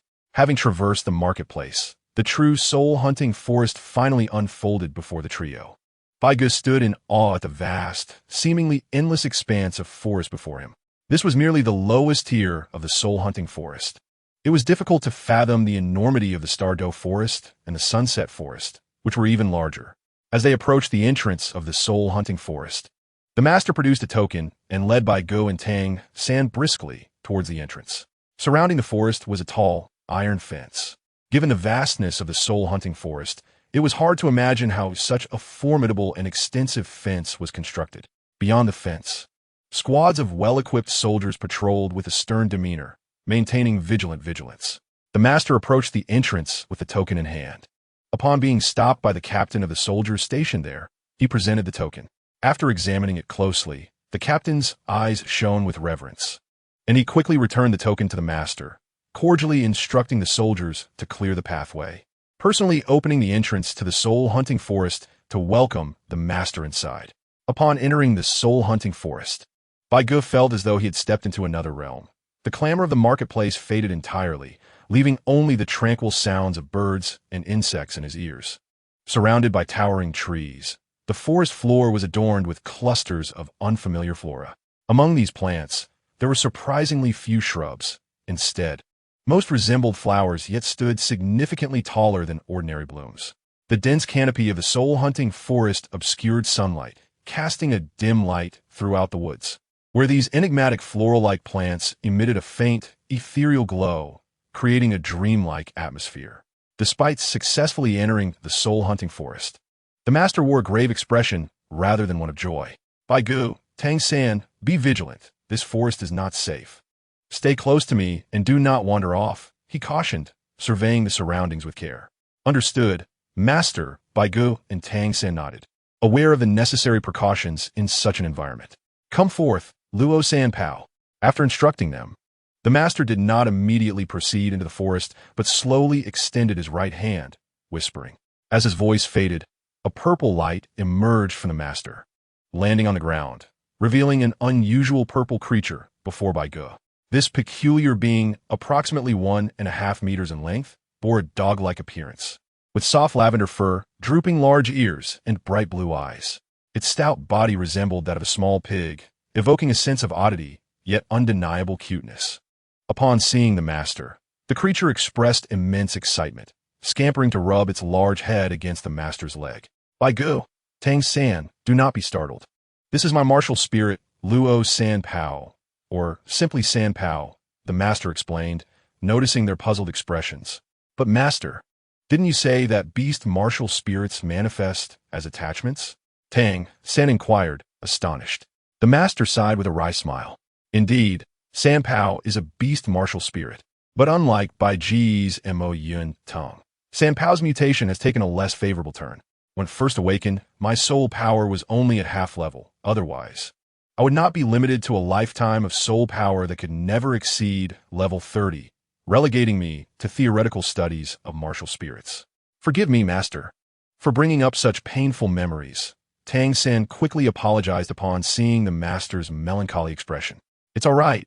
I have grown accustomed to it, the master replied, forcing a smile as he shook his head. Now, let us not waste time. I still need to find soul beasts for you too. Let us proceed, San Pao. Lead the way. With his spirits lifted, the master resumed his calm demeanor, gazing ahead as he addressed Luo San Pao with seriousness. Upon receiving the command, Luo San Pao, previously resting by the master's side, became serious as well. It hurried ahead, sniffing the ground as it trotted deeper into the soul-hunting forest. Come, keep up. The master instructed Bai Ge and Tang San, quickening his pace to follow the creature. Chapter 25. The Perilous Soul-Hunting Forest. Setting up camp, the soul-hunting forest was vast, yet soul beasts were scarce in the outskirts. Guided by Luo San Pao's keen sense of smell, the trio managed to find only a 10-year-old spotted cat, a 10-year-old white feather sparrow, and a nearly 100-year-old solitary bamboo by the afternoon. As dusk approached, the atmosphere grew dim. They had arrived at the forest around midday and had not eaten since. After such a long journey, even the master felt a pang of hunger. Bai Ge, Tang San, after such a long trek, you must be weary. Let's take a break and have something to eat, he suggested. Noticing the sun dipping low on the horizon, they paused by a clearing with a stream. Little San, please bring out the food so we can replenish our energy. We shall continue our search while there's still light. If we fail to find anything, we will have to wait until tomorrow, he said, walking to the stream to splash water on his face. Yes, master. Tang San nodded, retrieving 3 portions of food from his spatial belt. Thanks to the spatial belt, all provisions had been stored there, and upon the master's request, Tang San handed out the food to Bai Ge and the master. Master, after all this time, what kind of soul beast are you hoping Tang San and I will hunt? Bai Ge inquired while eating. Based on my previous research, I have devised a rough plan for your soul ring configurations. First, for Little San, whose martial spirit is blue silvergrass. While it consumes little soul power, it is quite fragile, necessitating a soul ring that enhances its resilience. However, the initial toughness of blue silvergrass remains too low. A single enhancement will not suffice to meet my standards for control-type martial spirits. Therefore, it must also incorporate poison, even if it is broken free. The toxin can still weaken the enemy. Thus, I predict that Little San's first soul ring should come from a serpent-like soul beast. Yet, the master's tone shifted abruptly. Historically, it is rare for plant-type martial spirits to absorb beast-type soul rings, despite the theory of martial spirit mimicry being one of the 10 core competencies of martial spirits. Plant martial spirits do not necessarily need to absorb plant soul beast rings, and beast martial spirits can also absorb plant rings under certain circumstances. As I mentioned, the blue-silver grass's significant advantage is its non-exclusivity. Being inherently weak, it does not reject any attributes added to its soul rings, but passively integrates them. Therefore, theoretically, the blue-silver grass martial spirit can absorb snake-type soul beast rings. Little San, will you trust me? The master gazed intently at Tang San. Master, I believe in you. I will prove your theory correct to all soul masters. Tang San declared resolutely. Thank you, Little San. The master's heart warmed at Tang San's words. According to my earlier requirements, the most suitable soul ring for Little San should originate from a poisonous soul beast, like the purple-ringed silver snake, the spiked horn viper, the black-spotted viper, or the mandala snake. Based on my research, the highest age limit for soul rings that soul masters can absorb is 423 years. So it would be best if the soul rings you absorb are as close to that age limit as possible. The master spoke with an air of confidence, elaborating on the subject. So, teacher, what about mine? Which soul beast spirit ring will be most beneficial for my Mo Yin Tongue? Upon hearing the master's insights regarding Tang San's optimal soul ring, Bai Ge couldn't help but interject with curiosity. Based on our prior research, your Mo Yin Tongue martial spirit exhibits remarkable qualities in terms of resilience, resistance, and energy consumption. The only drawback is that your martial spirit lacks the primary advantage of plant-type martial spirits, which is toxicity. Therefore, it is imperative that your martial spirit absorbs the spirit ring of a poison-type soul beast. Given that your martial spirit excels in resilience, it is already among the strongest of plant-type martial spirits. Even if Xiao San enhances the resilience of his blue silver grass to its maximum limit, it may not rival your martial spirit. Thus, I envision your developmental trajectory focusing primarily on control techniques such as entanglement, strangulation, and binding, complemented by poison. As your martial spirit is quite powerful, I cannot ascertain whether it can absorb the spirit ring of serpent-type soul beasts. Hence, it would be prudent to target the spirit rings of plant-type soul beasts. Among the renowned plant-type soul beasts that possess both control and toxicity are the ghost vine, the demonic marsh vine, the iron wire vine, and the blood-patterned black thorn vine. Plant-type soul beasts are generally easier to locate than animal-type ones since they do not move. However, of the first two suitable plant-type soul beasts, the ghost vine lacks a defined growth environment, making it difficult to find, while the demonic marsh vine only thrives in marshes. The iron wire vine mainly grows in mountainous regions, leaving the blood-patterned black thorn vine as the most viable option, as it has a clear habitat and its weaknesses are more apparent. So, my target soul beast will be the blood-patterned black thorn vine? Bai Ge inquired eagerly. Indeed, the master affirmed. While the blood-patterned black thorn vine may not match the toxicity of the ghost vine or demonic marsh vine, it possesses commendable strangulation and blood-sucking capabilities. Additionally, its growth environment is relatively easy to find. Therefore, overall, your primary target soul beast should be the blood-patterned black thorn vine. If that proves elusive, we shall consider alternatives. Well then, I have addressed your queries. Have you all finished your meals? Let us continue our search for Xiao San's soul beast. Nightfall is approaching, which is the ideal time for serpent-type soul beasts to venture out for sustenance. Come, perhaps we shall be fortunate. With that, the master rose to his feet. The trio ventured deeper into the soul-hunting forest. However, as twilight faded into complete darkness, Despite encountering various soul beasts such as the black pattern cat, moonlight fox, and the howling wolf, they found nary a serpent-type soul beast. The night has fully enveloped us. Let us find a suitable place to set up camp. It is now quite dangerous to roam the forest aimlessly, the master mused after a moment's contemplation. Upon discovering a small clearing devoid of trees, providing a clear view of the surroundings, the master decisively chose it as their campsite. Nevertheless, he sternly instructed Bai Ge and Tang San not to light a fire. In the soul-hunting forest, while many soul beasts fear fire, some formidable ones are drawn to it. If we inadvertently attract a powerful soul beast, it could spell disaster. You two, scatter this powder evenly around the perimeter, the master instructed while retrieving a high-necked ceramic bottle from his wrist-mounted magical device. He handed it to Bai Ge and Tang San, emphasizing, "Be cautious." "Understood," Tang San replied, taking the bottle, opening it to inhale its pungent aroma.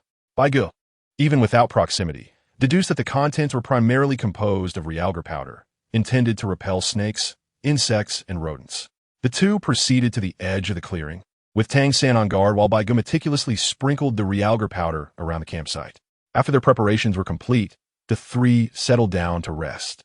The soul-hunting forest was tranquil during the day, with most carnivorous soul beasts resting in their nests. But as night fell, the forest came alive with distant roars echoing through the night. With the presence of Luo San Pao, their vigilance was somewhat assured.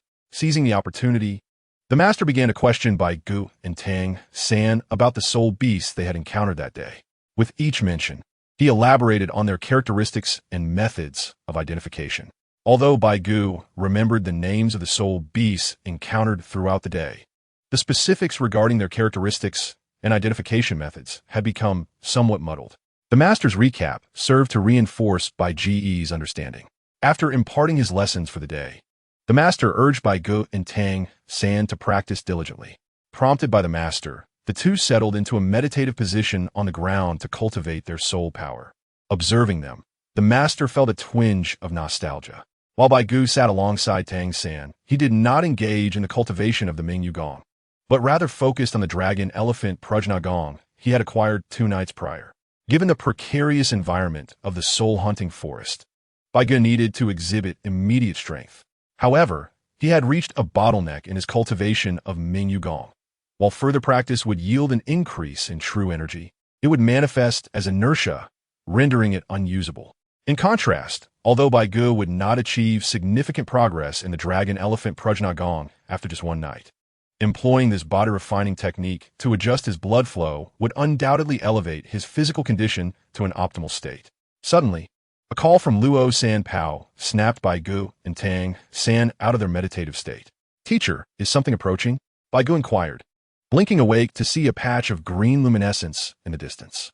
"It is the nether wolf," the master murmured, observing the cluster of green lights. Most soul beasts lead solitary lives, with few social carnivorous species, primarily the nether wolf, shadow jackal, and flame lion. However, the shadow jackal emits a howl during hunts, and the flame lion is typically found in grasslands, leading the master to deduce that the approaching beasts were most likely nether wolves. Though obscured by darkness, the master, drawing from his extensive knowledge, was able to identify the encroaching soul beasts. Nether wolves? Bai Ge recalled his encounter with the howling wolf earlier that day. While the howling wolf is also a wolf-type soul beast, it is significantly larger than the average wolf species and possesses saber-like teeth, which is how it earned its name, though it is a solitary creature. Upon this realization, Bai Ge could not help but activate her eye of insight, her pale purple irises instantly transforming into a shimmering silver, rendering the world before her remarkably clear. Utilizing the night vision capabilities granted by the Eye of Insight, Bai Ge discerned the approaching pack of spectral wolves with utmost clarity. There were 6 of these spectral wolves, each nearly 1.6 meters in length, their bodies cloaked in a silvery gray hue. Visually, the spectral wolves bore a striking resemblance to the white wolves Bai Ge had observed in her past life within the animal kingdom, lacking the imposing presence of the formidable dire wolves seen during the day, a name that seemed far too fierce for such creatures. "Xiao San, fetch me some white radishes," she instructed, observing the advancing spectral wolves. The master remained unperturbed, calmly requesting a few white radishes from Tang San. Simultaneously, He retrieved a fire stick from the soul guide device wrapped around his wrist. Although puzzled by the master's request, Tang San complied and handed over several radishes. San Pao, proceed.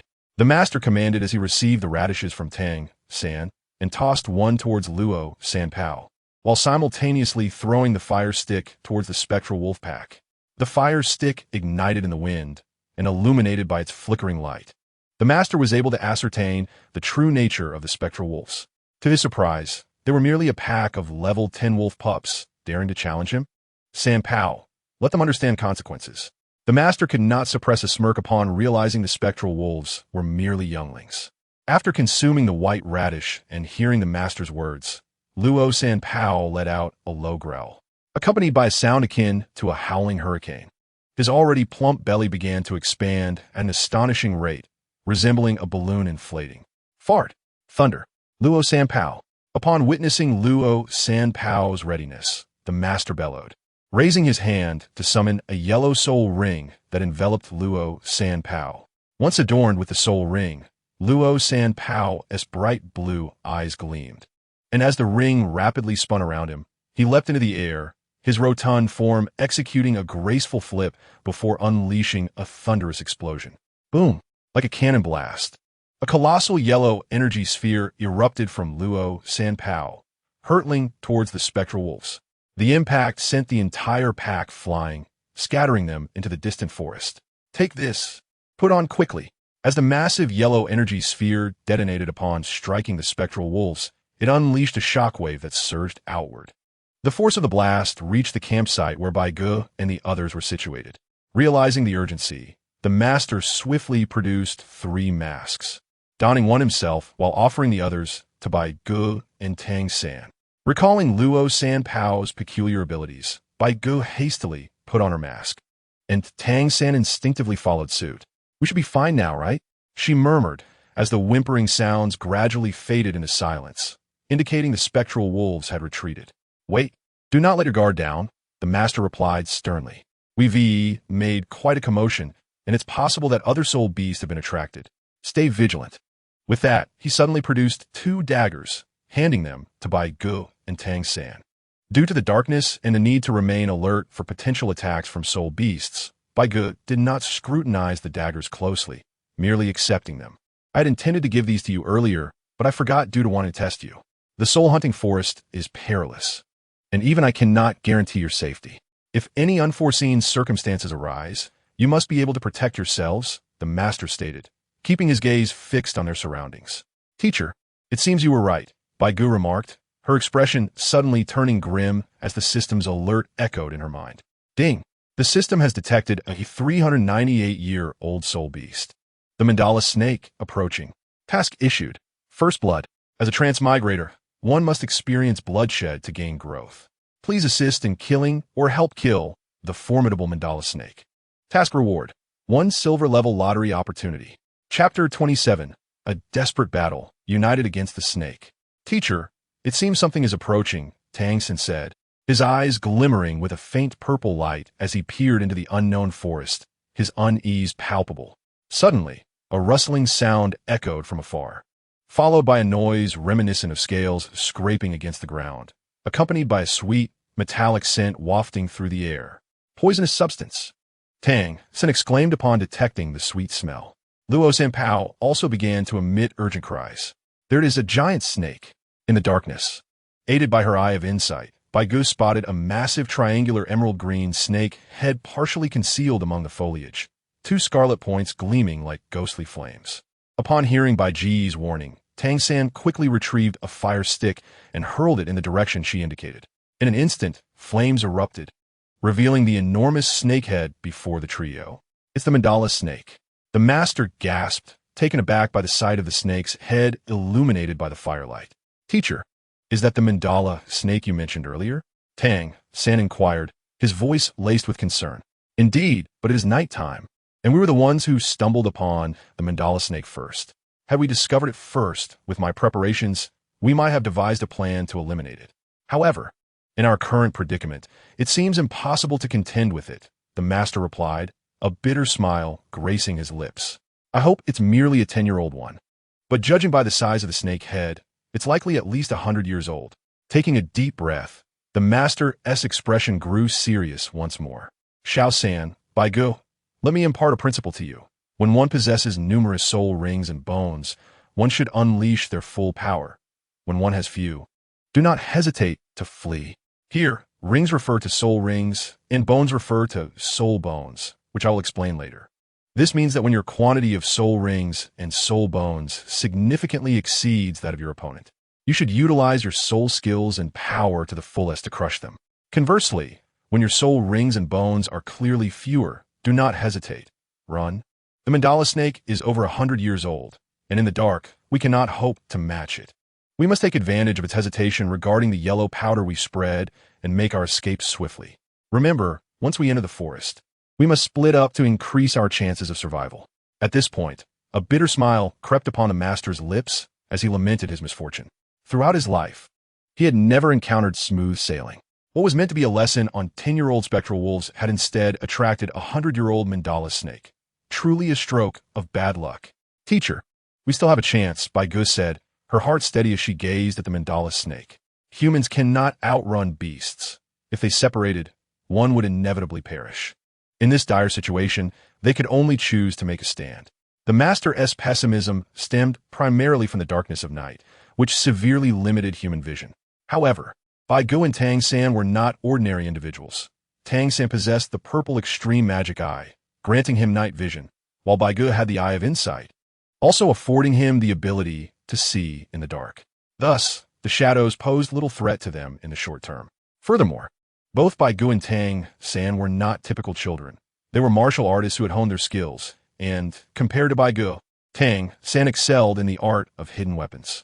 If Bai Ge could find the right moment to entice the mandala serpent to open its mouth, Tang San could then unleash his hidden weapon, sending it directly through the serpent's soft palate into its brain.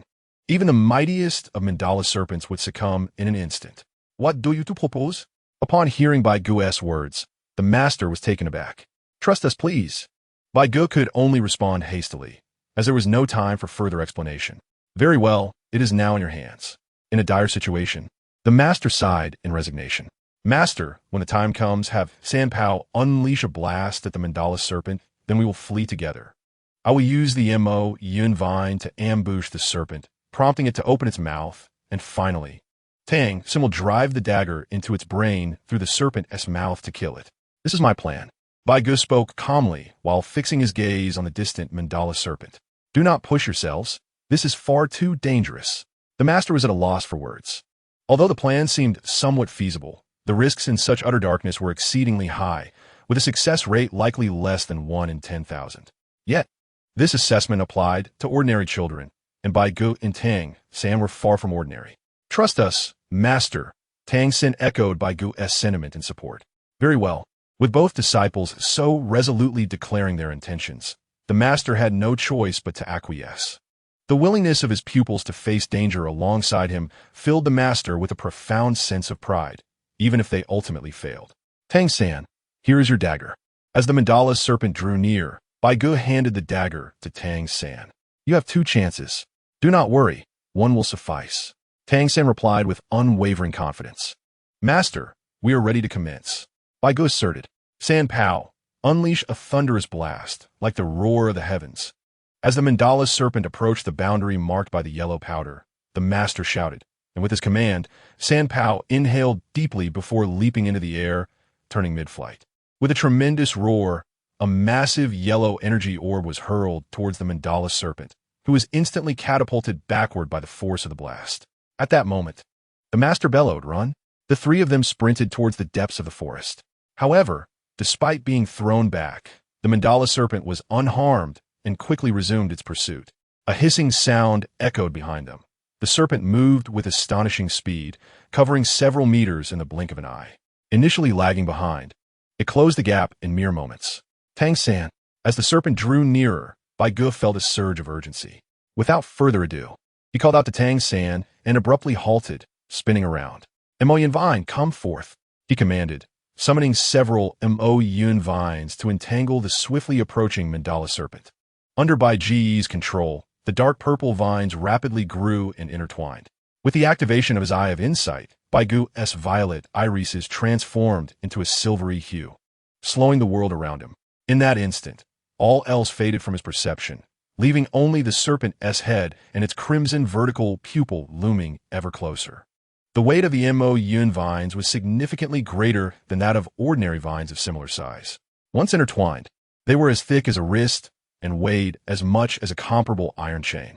The length of the vines surpassed 7 feet, their collective mass exceeding 100 pounds, as Bai Ge strained to launch them, his face flushed with effort. "Go!" he roared, hurling the entangled vines with all his might.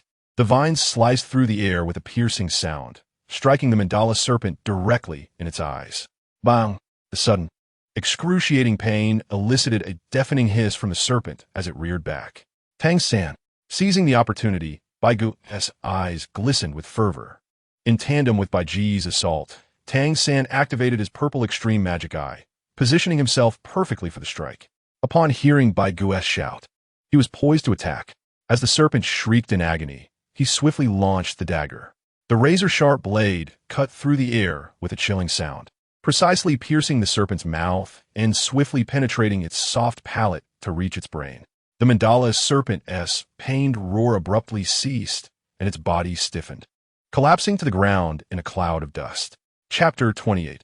Absorbing the Soul Ring, Transformation of the Blue-Silver Grass Sting. The task is complete. Rewards have been issued. A notification echoed in Bai Ge's mind. Meanwhile, the master, who had been observing from a distance, hurried over upon realizing that the serpent had fallen silent. "Did you truly slay the mandala serpent?" Bathed in the silvery moonlight filtering through the leaves, the master beheld the serpent's motionless form, still faintly twitching, filled with disbelief. "Yes, we succeeded," Bai Ge exclaimed, shaking his slightly sore arms. Though exhausted, he felt a swell of emotion. This marked his first conscious alteration of the narrative he remembered. And by fortunate chance, they had survived. "I'm truly proud to have you as my disciples." The master's expression was a mix of complexity as he gazed at the fallen mandala serpent. As a teacher, he had failed to protect his students and had instead placed them in mortal peril for his sake. His heart was a tumult of shame, excitement, pride, and relief.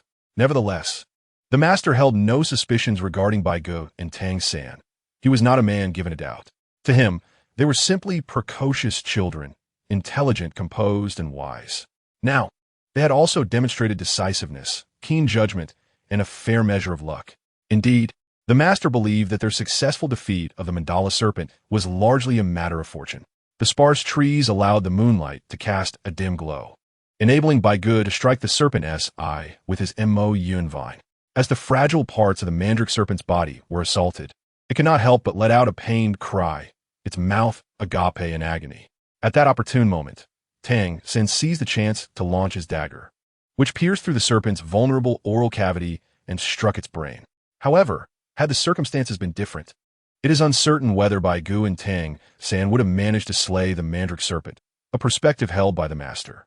Although the situation was perilous, the master did not cast blame upon the two, for this was a desperate gamble. If they did not fight back, at least one of them would surely perish. And should fortune turn against them, they might all meet their end. The fact that they succeeded in killing the mandrake serpent was indeed a stroke of luck. Countless thoughts raced through his mind in an instant, but he quickly quelled the tumultuous emotions within him and began to observe the lifeless form of the mandrake serpent. Measuring nearly 4 meters in length, it was evident that this serpent possessed almost 400 years of cultivation.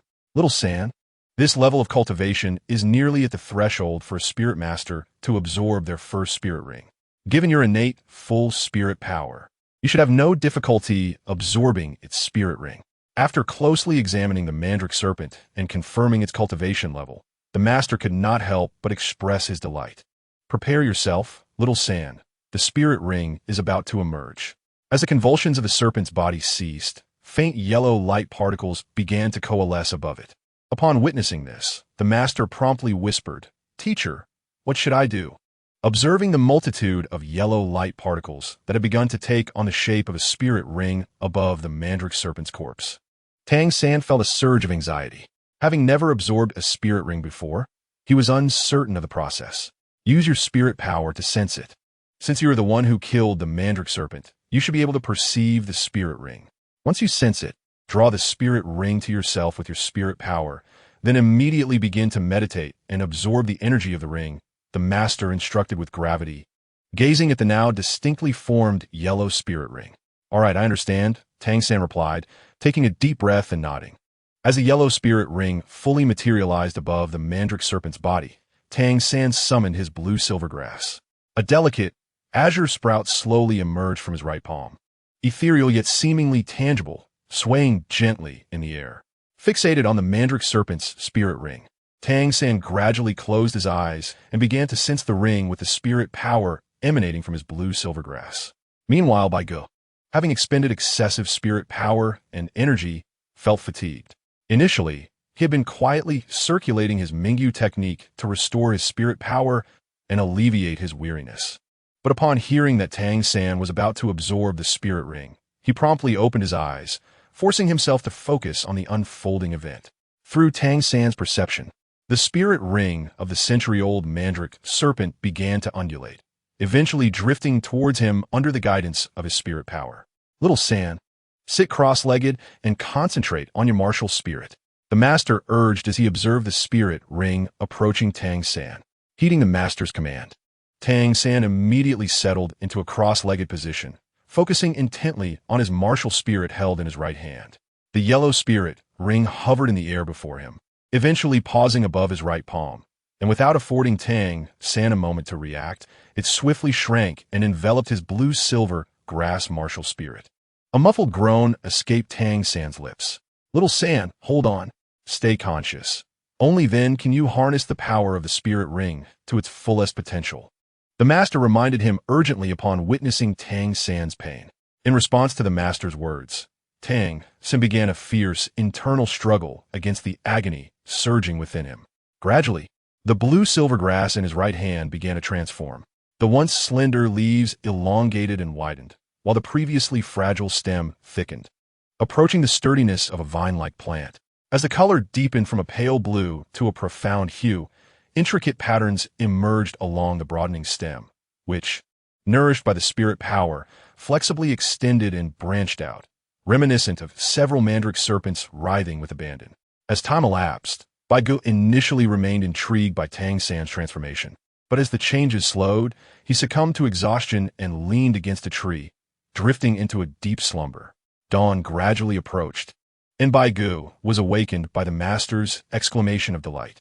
Slowly opening his eyes, he beheld Tang San demonstrating the changes brought about by the first spirit ring attached to his blue-silver grass martial spirit. Instantly alert, Bai Ge rose from the ground and hurried towards Tang San. Bai Ge, you're awake. The master greeted him with restrained excitement upon noticing him. Yes, teacher. Has Tang San's martial spirit undergone any changes? Bai Ge nodding. It has become significantly more resilient, and, as I anticipated, has acquired toxicity, the master replied, pointing at the blue-silver grass that now surged forth from Tang San's palm with exuberance. The previous blue-silver grass, with a stem width of less than half a finger, had now expanded to 3 fingers, surpassing Bai Ge's unrefined Mo-Yun vine. Furthermore, the leaves of the blue-silver grass had thickened several-fold, adorned with peculiar patterns, and, as it spread, a faint aroma reminiscent of tea could be detected, the essence of the mandrake serpent's venom. Little San, let us witness the might of your first spirit ability, the master urged, suppressing his excitement as he observed the yellow spirit ring circling around Tang San's feet and head. Yes, teacher, Tang San responded, turning to face a large tree. Entwine, he commanded, and with a swift motion of his hand, several strands of blue-silver grass shot forth, rapidly ensnaring the trunk of a tree as thick as an arm. Almost in the blink of an eye, the blue-silver grass had tightly coiled around the small tree. Tang San, sensing the grip of the grass, pulled with all his might. Yet despite its tautness, the strands showed no signs of breaking. And even as he toppled the tree, the blue-silver grass remained steadfast.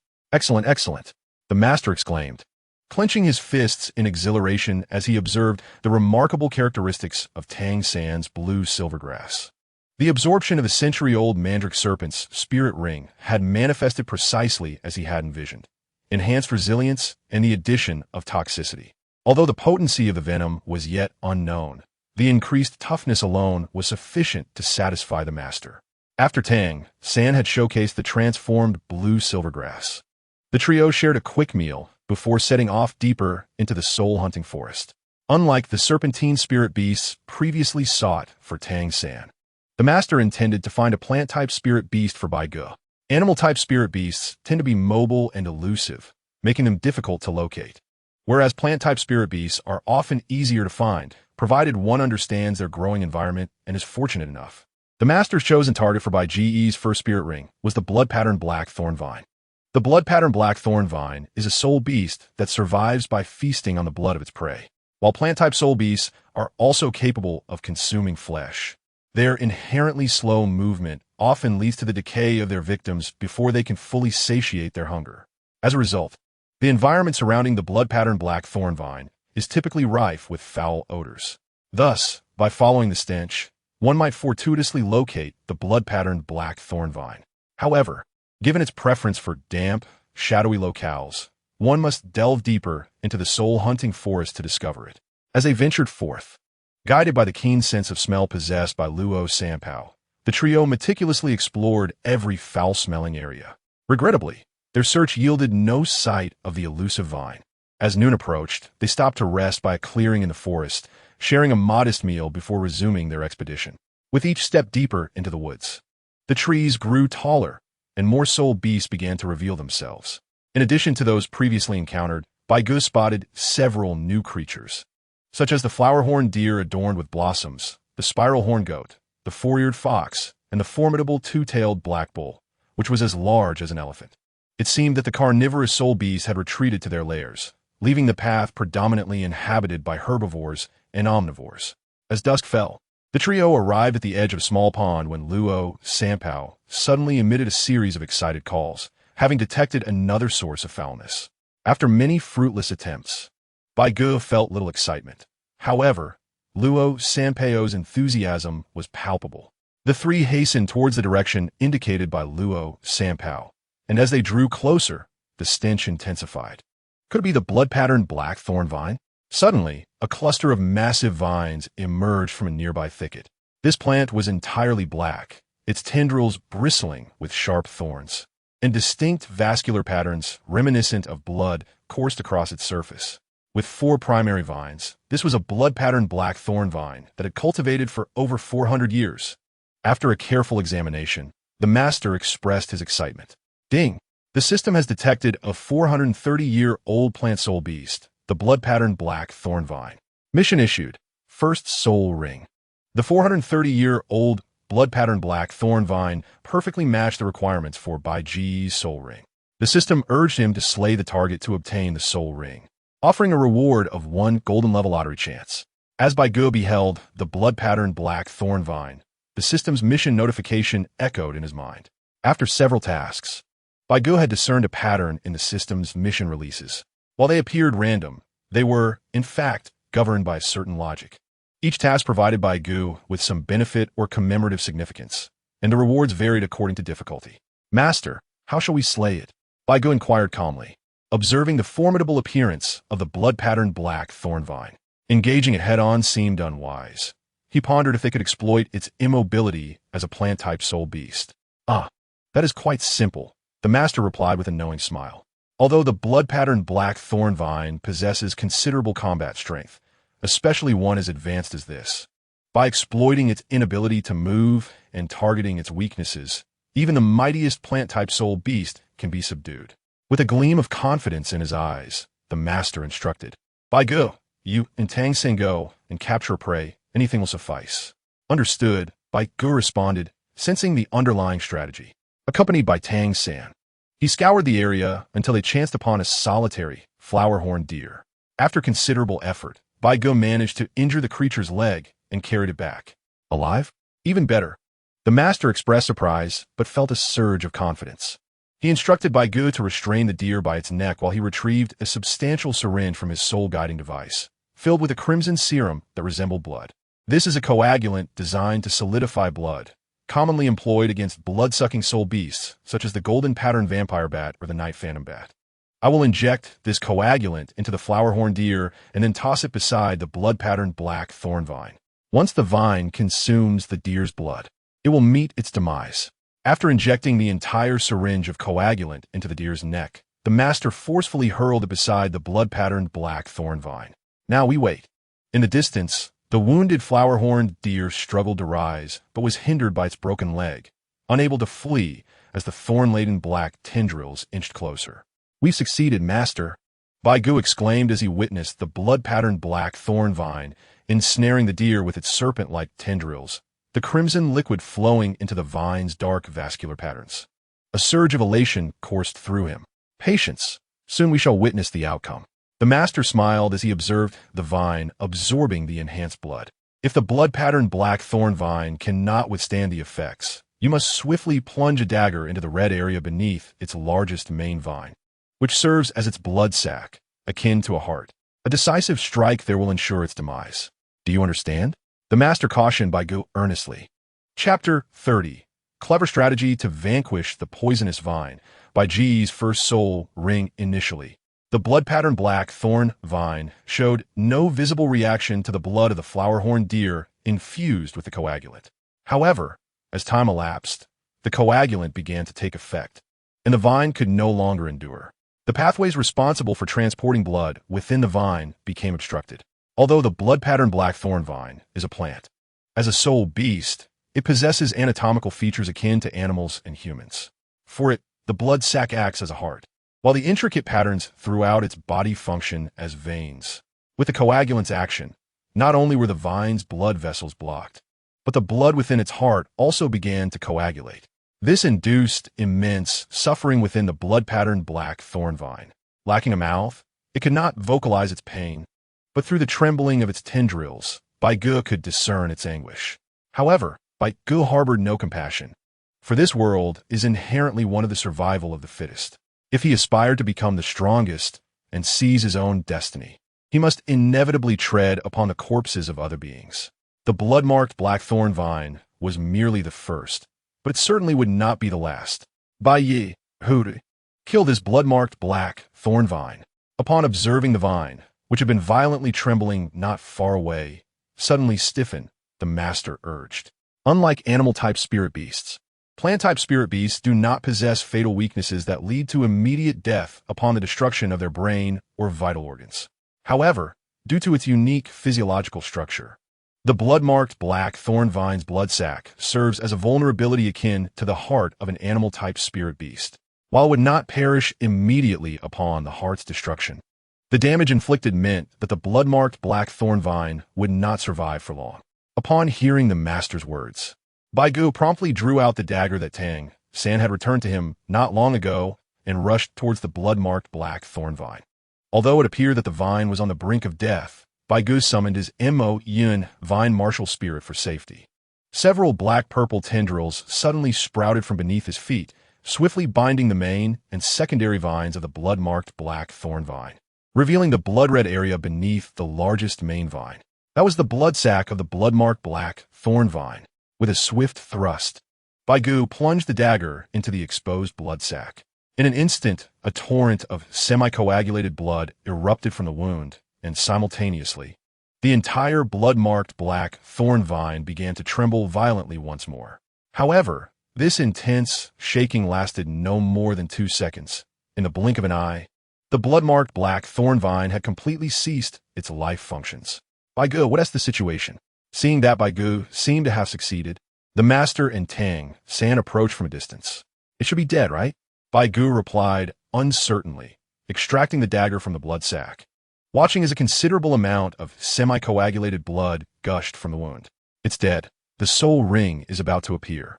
Noticing faint yellow light spots beginning to manifest on the corpse of the blood-marked black thorn vine, coalescing into the shape of a soul ring, the master reminded him. Yes, it's completely dead. With the soul ring close to emerging, Bai Ge nodded. For Bai Ge, this was indeed his first encounter with a plant-type spirit beast. Unlike animal-type spirit beasts, one could not ascertain their death unless a soul ring appeared, but since the soul ring was forming, it was evident that it was lifeless. Bai Ge, this blood-marked black thorn vine has already developed the rudimentary form of its fifth main vine, Its age is estimated to be between 400 and 430 years, possibly exceeding the maximum limit for a soul ring absorption that I previously mentioned for a spirit master. Are you certain you wish to absorb it?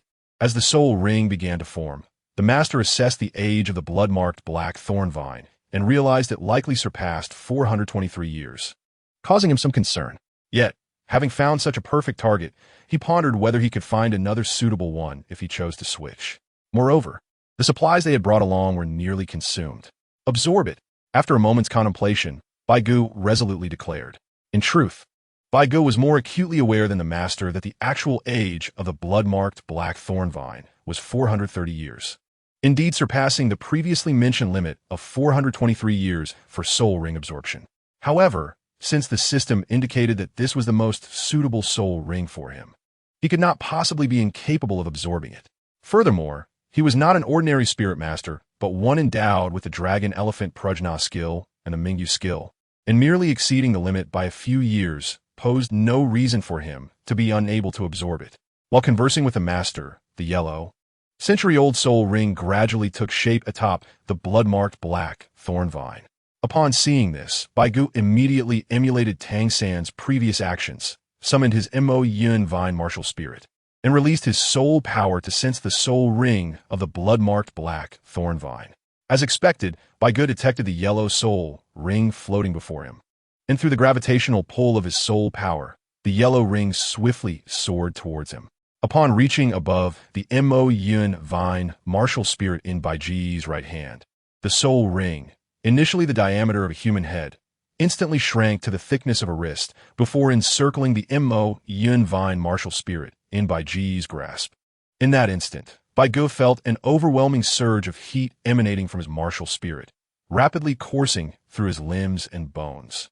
The scorching flow, akin to molten lava, spread throughout his entire being almost instantaneously, as if he were engulfed in a hellfire, the pain almost unbearable. Yet suddenly, Bai Ge recalled the master's earlier words, "Do not be defeated by pain. Only by conquering pain can one perfectly harness the power of the acquired soul ring." Although this was not the master's exact wording, it was how Bai Ge interpreted it. Despite the differences, the core essence remained unchanged, to triumph over pain.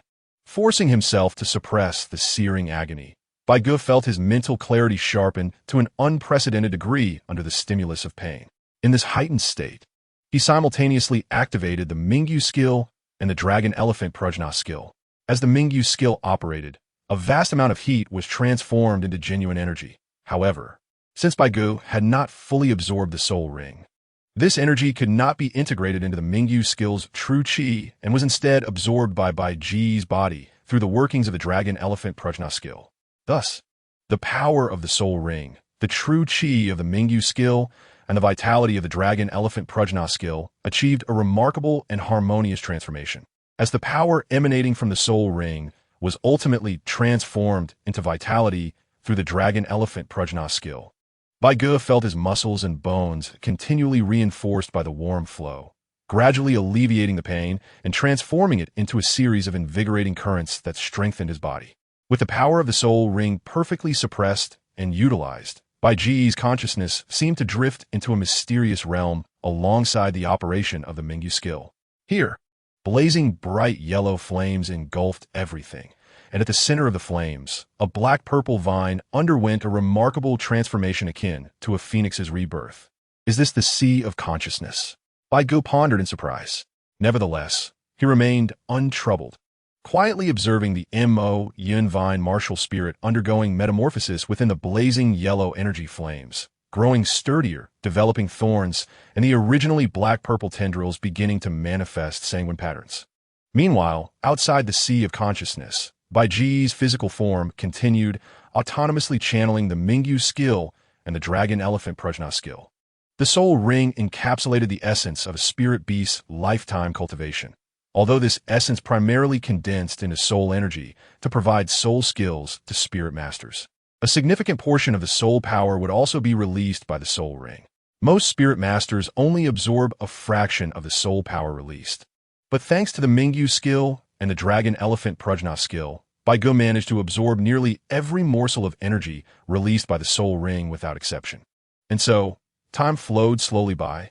Bai Ge felt as though he had merely lingered in the ocean of consciousness for a brief moment, witnessing the transformation of the Mo Yun vine. However, upon opening his eyes, he was astonished to find that daylight had arrived. Chapter 31. The First Soul Skill, Thorn Strangulation. The perfect fusion of Mingyu Gong and Dragon Elephant Prajna skill. Awake? As Bai Ge opened his eyes, a familiar and caring voice reached his ears. It was the master. Suddenly blinded by the bright sunlight, Bai Ge instinctively raised his arm to shield his eyes from the harsh rays. It was at this moment that the master presented him with a water pouch filled with fresh water. Here, have some water. Thank you, master. Upon hearing the master's words, Bai Ge felt a surge of thirst and, after expressing his gratitude, accepted the water pouch, drinking eagerly. How'd it go? Did you succeed? Once Bai Ge had quenched his thirst, the master, suppressing his excitement, inquired. Rest assured, master, I have succeeded. Bai Ge replied with a smile, extending his right hand.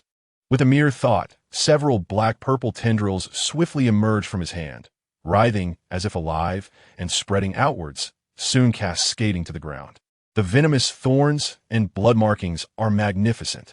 Bai Ge, your Mo Yun vine martial spirit has indeed inherited the venom and blood-sucking abilities of the blood-marked black thorn vine.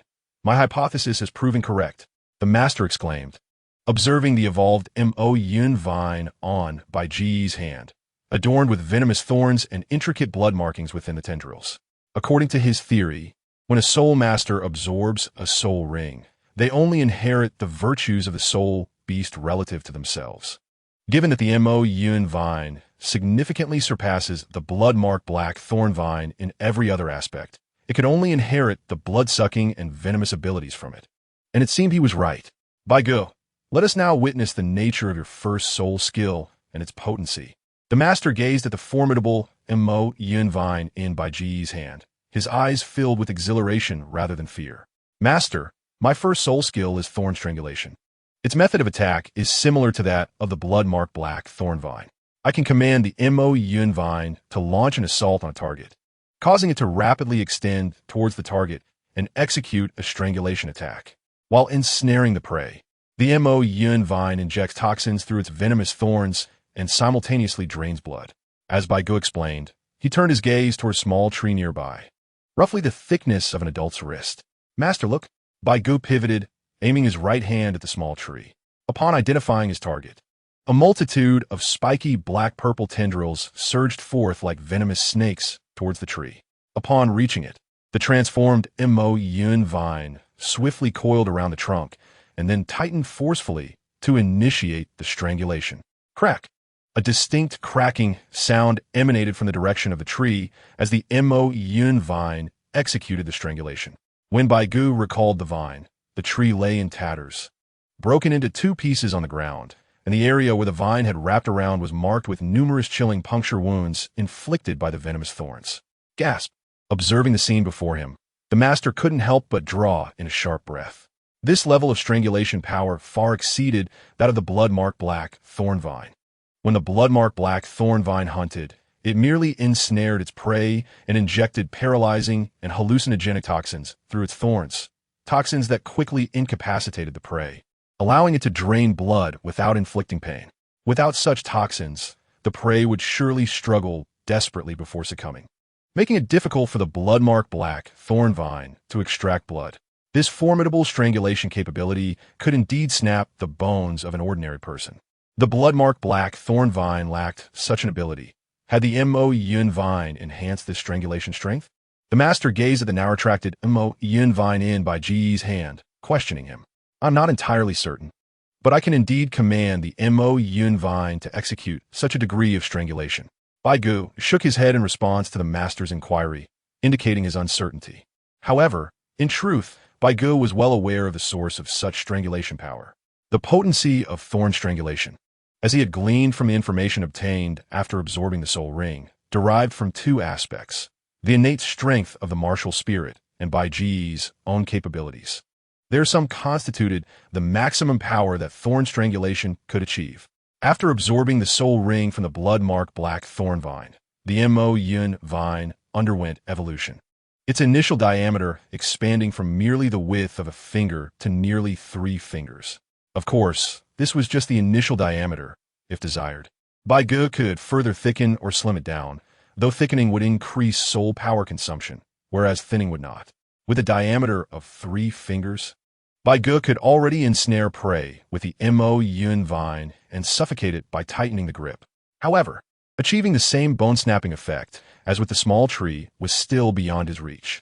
Fortunately, upon awakening today, Bai Ge was thrilled to discover that his dragon elephant prajna skill had advanced from the first layer to the second.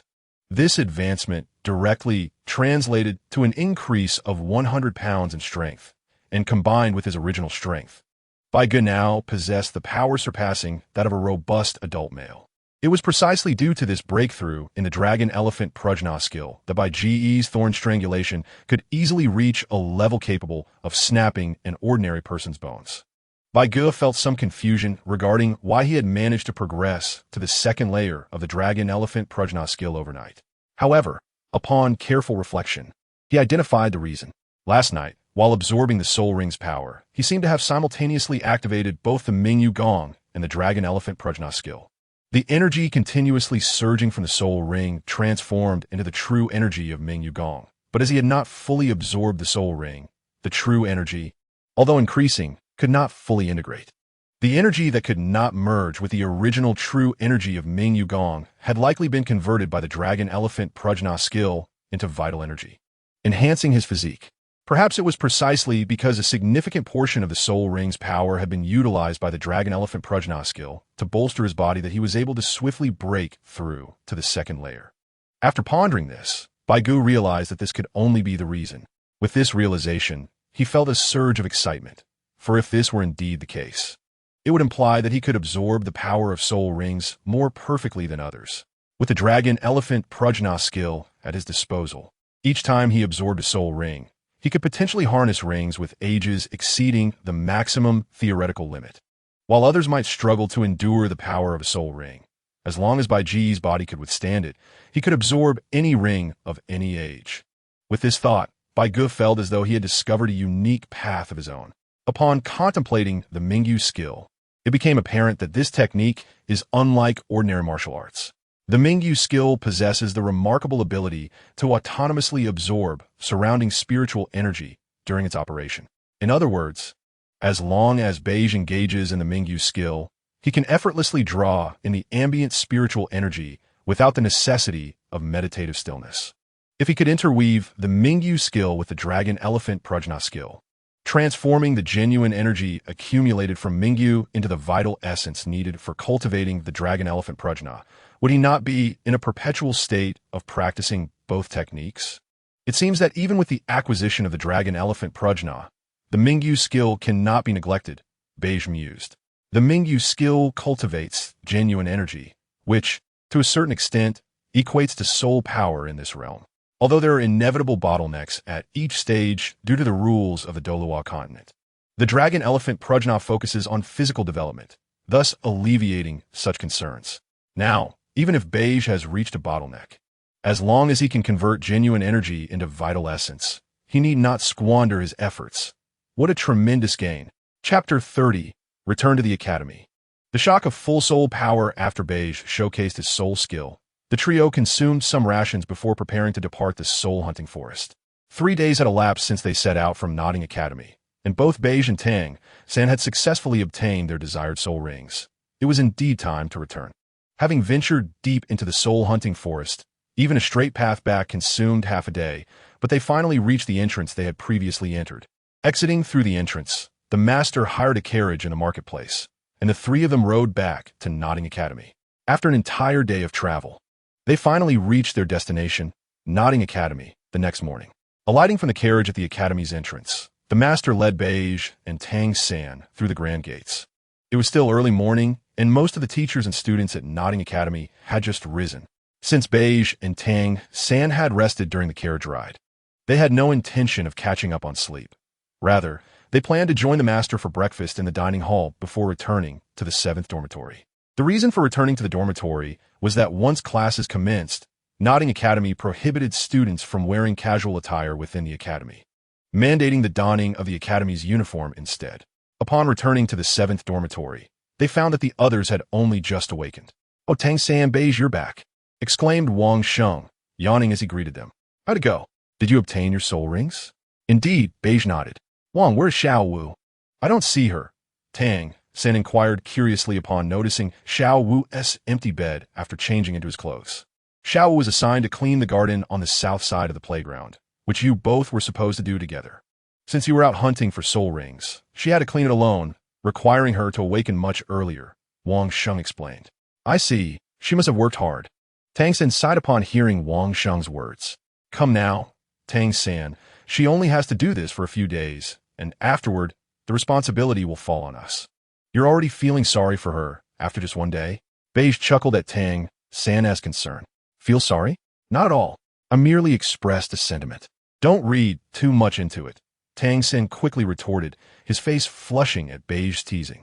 Having changed into their academy uniforms and already had breakfast in the dining hall, Bai Ge and Tang-san did not accompany Wang Sheng to eat, but instead headed to the garden on the south side of the playground to see Xiao Wu. However, upon their arrival, they found that she had already left, leaving behind a tidy garden. Since Xiao Wu was gone, they redirected their path toward Classroom 1 on the first floor of the teaching building, where the first-year students attended their lessons.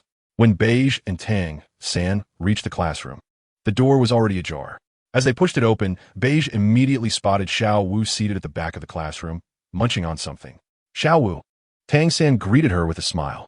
"Wow, you two are finally back," Xiao Wu exclaimed excitedly, lifting her head at the sound of their familiar voices. "What are you eating?" Bai Ge asked curiously, noticing the faint aroma of carrots wafting through the air. "These are carrot buns. Would you like some?" Xiao Wu playfully waved the bun in front of Bai Ge and Tang-san. "No, thanks, we've already eaten breakfast," Tang-san replied, shaking his head. "Xiao Wu, we haven't been here the past few days. Could you tell us about the classes?" Bai Ge observed the neatly arranged desks, each devoid of books, and wondered if the education of soul masters was solely based on verbal instruction. "Oh, the classes have been quite simple. The teacher just comes in every day to teach us how to meditate and cultivate soul power. There's nothing more." Xiao Wu shrugged. "All right then." Bai Ge felt a sense of exasperation. He had anticipated more from this rudimentary world. The instruction was overly simplistic. This approach might suffice for those unfamiliar with soul power cultivation. But for someone like him, who practiced the Mingyu skill and had the master as a teacher, it was a sheer waste of time. "By the way, it seems there are no assigned seats in the classroom. As long as you arrive early, you can choose wherever you like," Xiao Wu added after a moment's thought. Upon hearing this, Tang-san was indifferent. For him, it mattered little where he sat. However, Bai Ge found himself intrigued. Since there was still ample time before class began, and most students had not yet arrived aside from the work-study students who had risen early to clean, Bai Ge easily selected a seat at the back by the window. Here, he could bask in the warm sunlight streaming through the woods outside, and being farther from the corridor, he would not be easily noticed by the teacher if he happened to daydream, which pleased him greatly. Settling into his seat, Bai Ge began to idly wait. As the warmth enveloped him, he gradually dozed off, and after an indeterminate period, a girl's voice stirred him awake. "Wake up! Class is about to start." Bai Ge slowly opened his eyes to find that many students had already filled the classroom, and a teacher was at the podium. The girl who had called him was a strikingly pretty student. "Thank you for the reminder." Bai Ge politely expressed his gratitude, causing the girl to shyly turn her head away, prompting Bai Ge to smirk. Her reaction was reminiscent of the infatuated girls from his village. It appeared that regardless of status or location, infatuation among females was a universal trait. "All right, let us begin class." As time passed, the moment for class finally arrived. Just like in Bai Ge's previous life, with a commanding voice from the male teacher at the podium, all the children stood in unison, bowing to the teacher and collectively greeting, "Good morning, teacher." Today it seems we have 2 more students than yesterday. Are those the students who were previously absent returning? If that is the case, please stand up and introduce yourself, so I can take a good look and get to know you. After instructing all the children to sit down, the male teacher counted the students present in the classroom and was pleasantly surprised to find 2 more than yesterday, prompting him to smile. "Teacher, my name is Bai Ge, and I hail from the Holy Soul Village. I'm 6 years old this year." Upon hearing the teacher's words, Bai Ge was the first to stand up and introduce himself. "Teacher, I'm Tang-san, also from the Holy Soul Village, and I too am 6 years old. Following Bai Ge's lead, Tang Sen also stood and made his introduction. I have received the leave request from the Academy, which states that you went to the soul hunting forest to hunt soul beasts for soul rings. Now that you have returned, was it a success? The male teacher inquired with curiosity directed towards Bai Ge and Tang San. Impossible. The male teacher, either knowingly or unknowingly, was oblivious to the fact that the classroom erupted into a frenzy upon hearing his words. The first graders, with an average soul power of only 1 or 2 levels, could not fathom how anyone could have already ascended to the rank of Soul Master. Do not be surprised. Nothing is impossible. Bai Ge and Tang San are among the rare individuals with innate full soul power on the continent, which is why they can advance to Soul Masters so swiftly. The male teacher explained as he noticed the incredulous expressions on the children's faces. Innate full soul power. The students were even more astonished at the teacher's revelation. Innate full soul power is the pinnacle of talent among Soul Masters. Even on the entire Douluo continent, those who possess this level of innate soul power are exceedingly rare. The fact that 2 such individuals have emerged from our nodding academy is truly astonishing. Actually, our classmate Xiao Wu is also endowed with innate full soul power. To have 3 students with this exceptional talent enroll simultaneously is indeed a great honor for Nodding Academy. The male teacher chuckled at the myriad of astonished faces surrounding him, only to add another layer to their disbelief. 3 with innate full soul power? Upon hearing the teacher mention that Xiao Wu also possessed such a gift, the children could hardly contain their shock. Xiao Wu. Upon hearing the teacher's words, Tang San turned to look at Xiao Wu, astonished. All right, enough with the commotion. The reason I share this with you is to remind you that there are always those who surpass us. My intention is to provide you with a target to aspire to, a goal to strive for, not to wallow in self-pity. The level of innate soul power cannot be dictated by anyone, but you can elevate your acquired soul power through diligence. The male teacher frowned at the noisy classroom.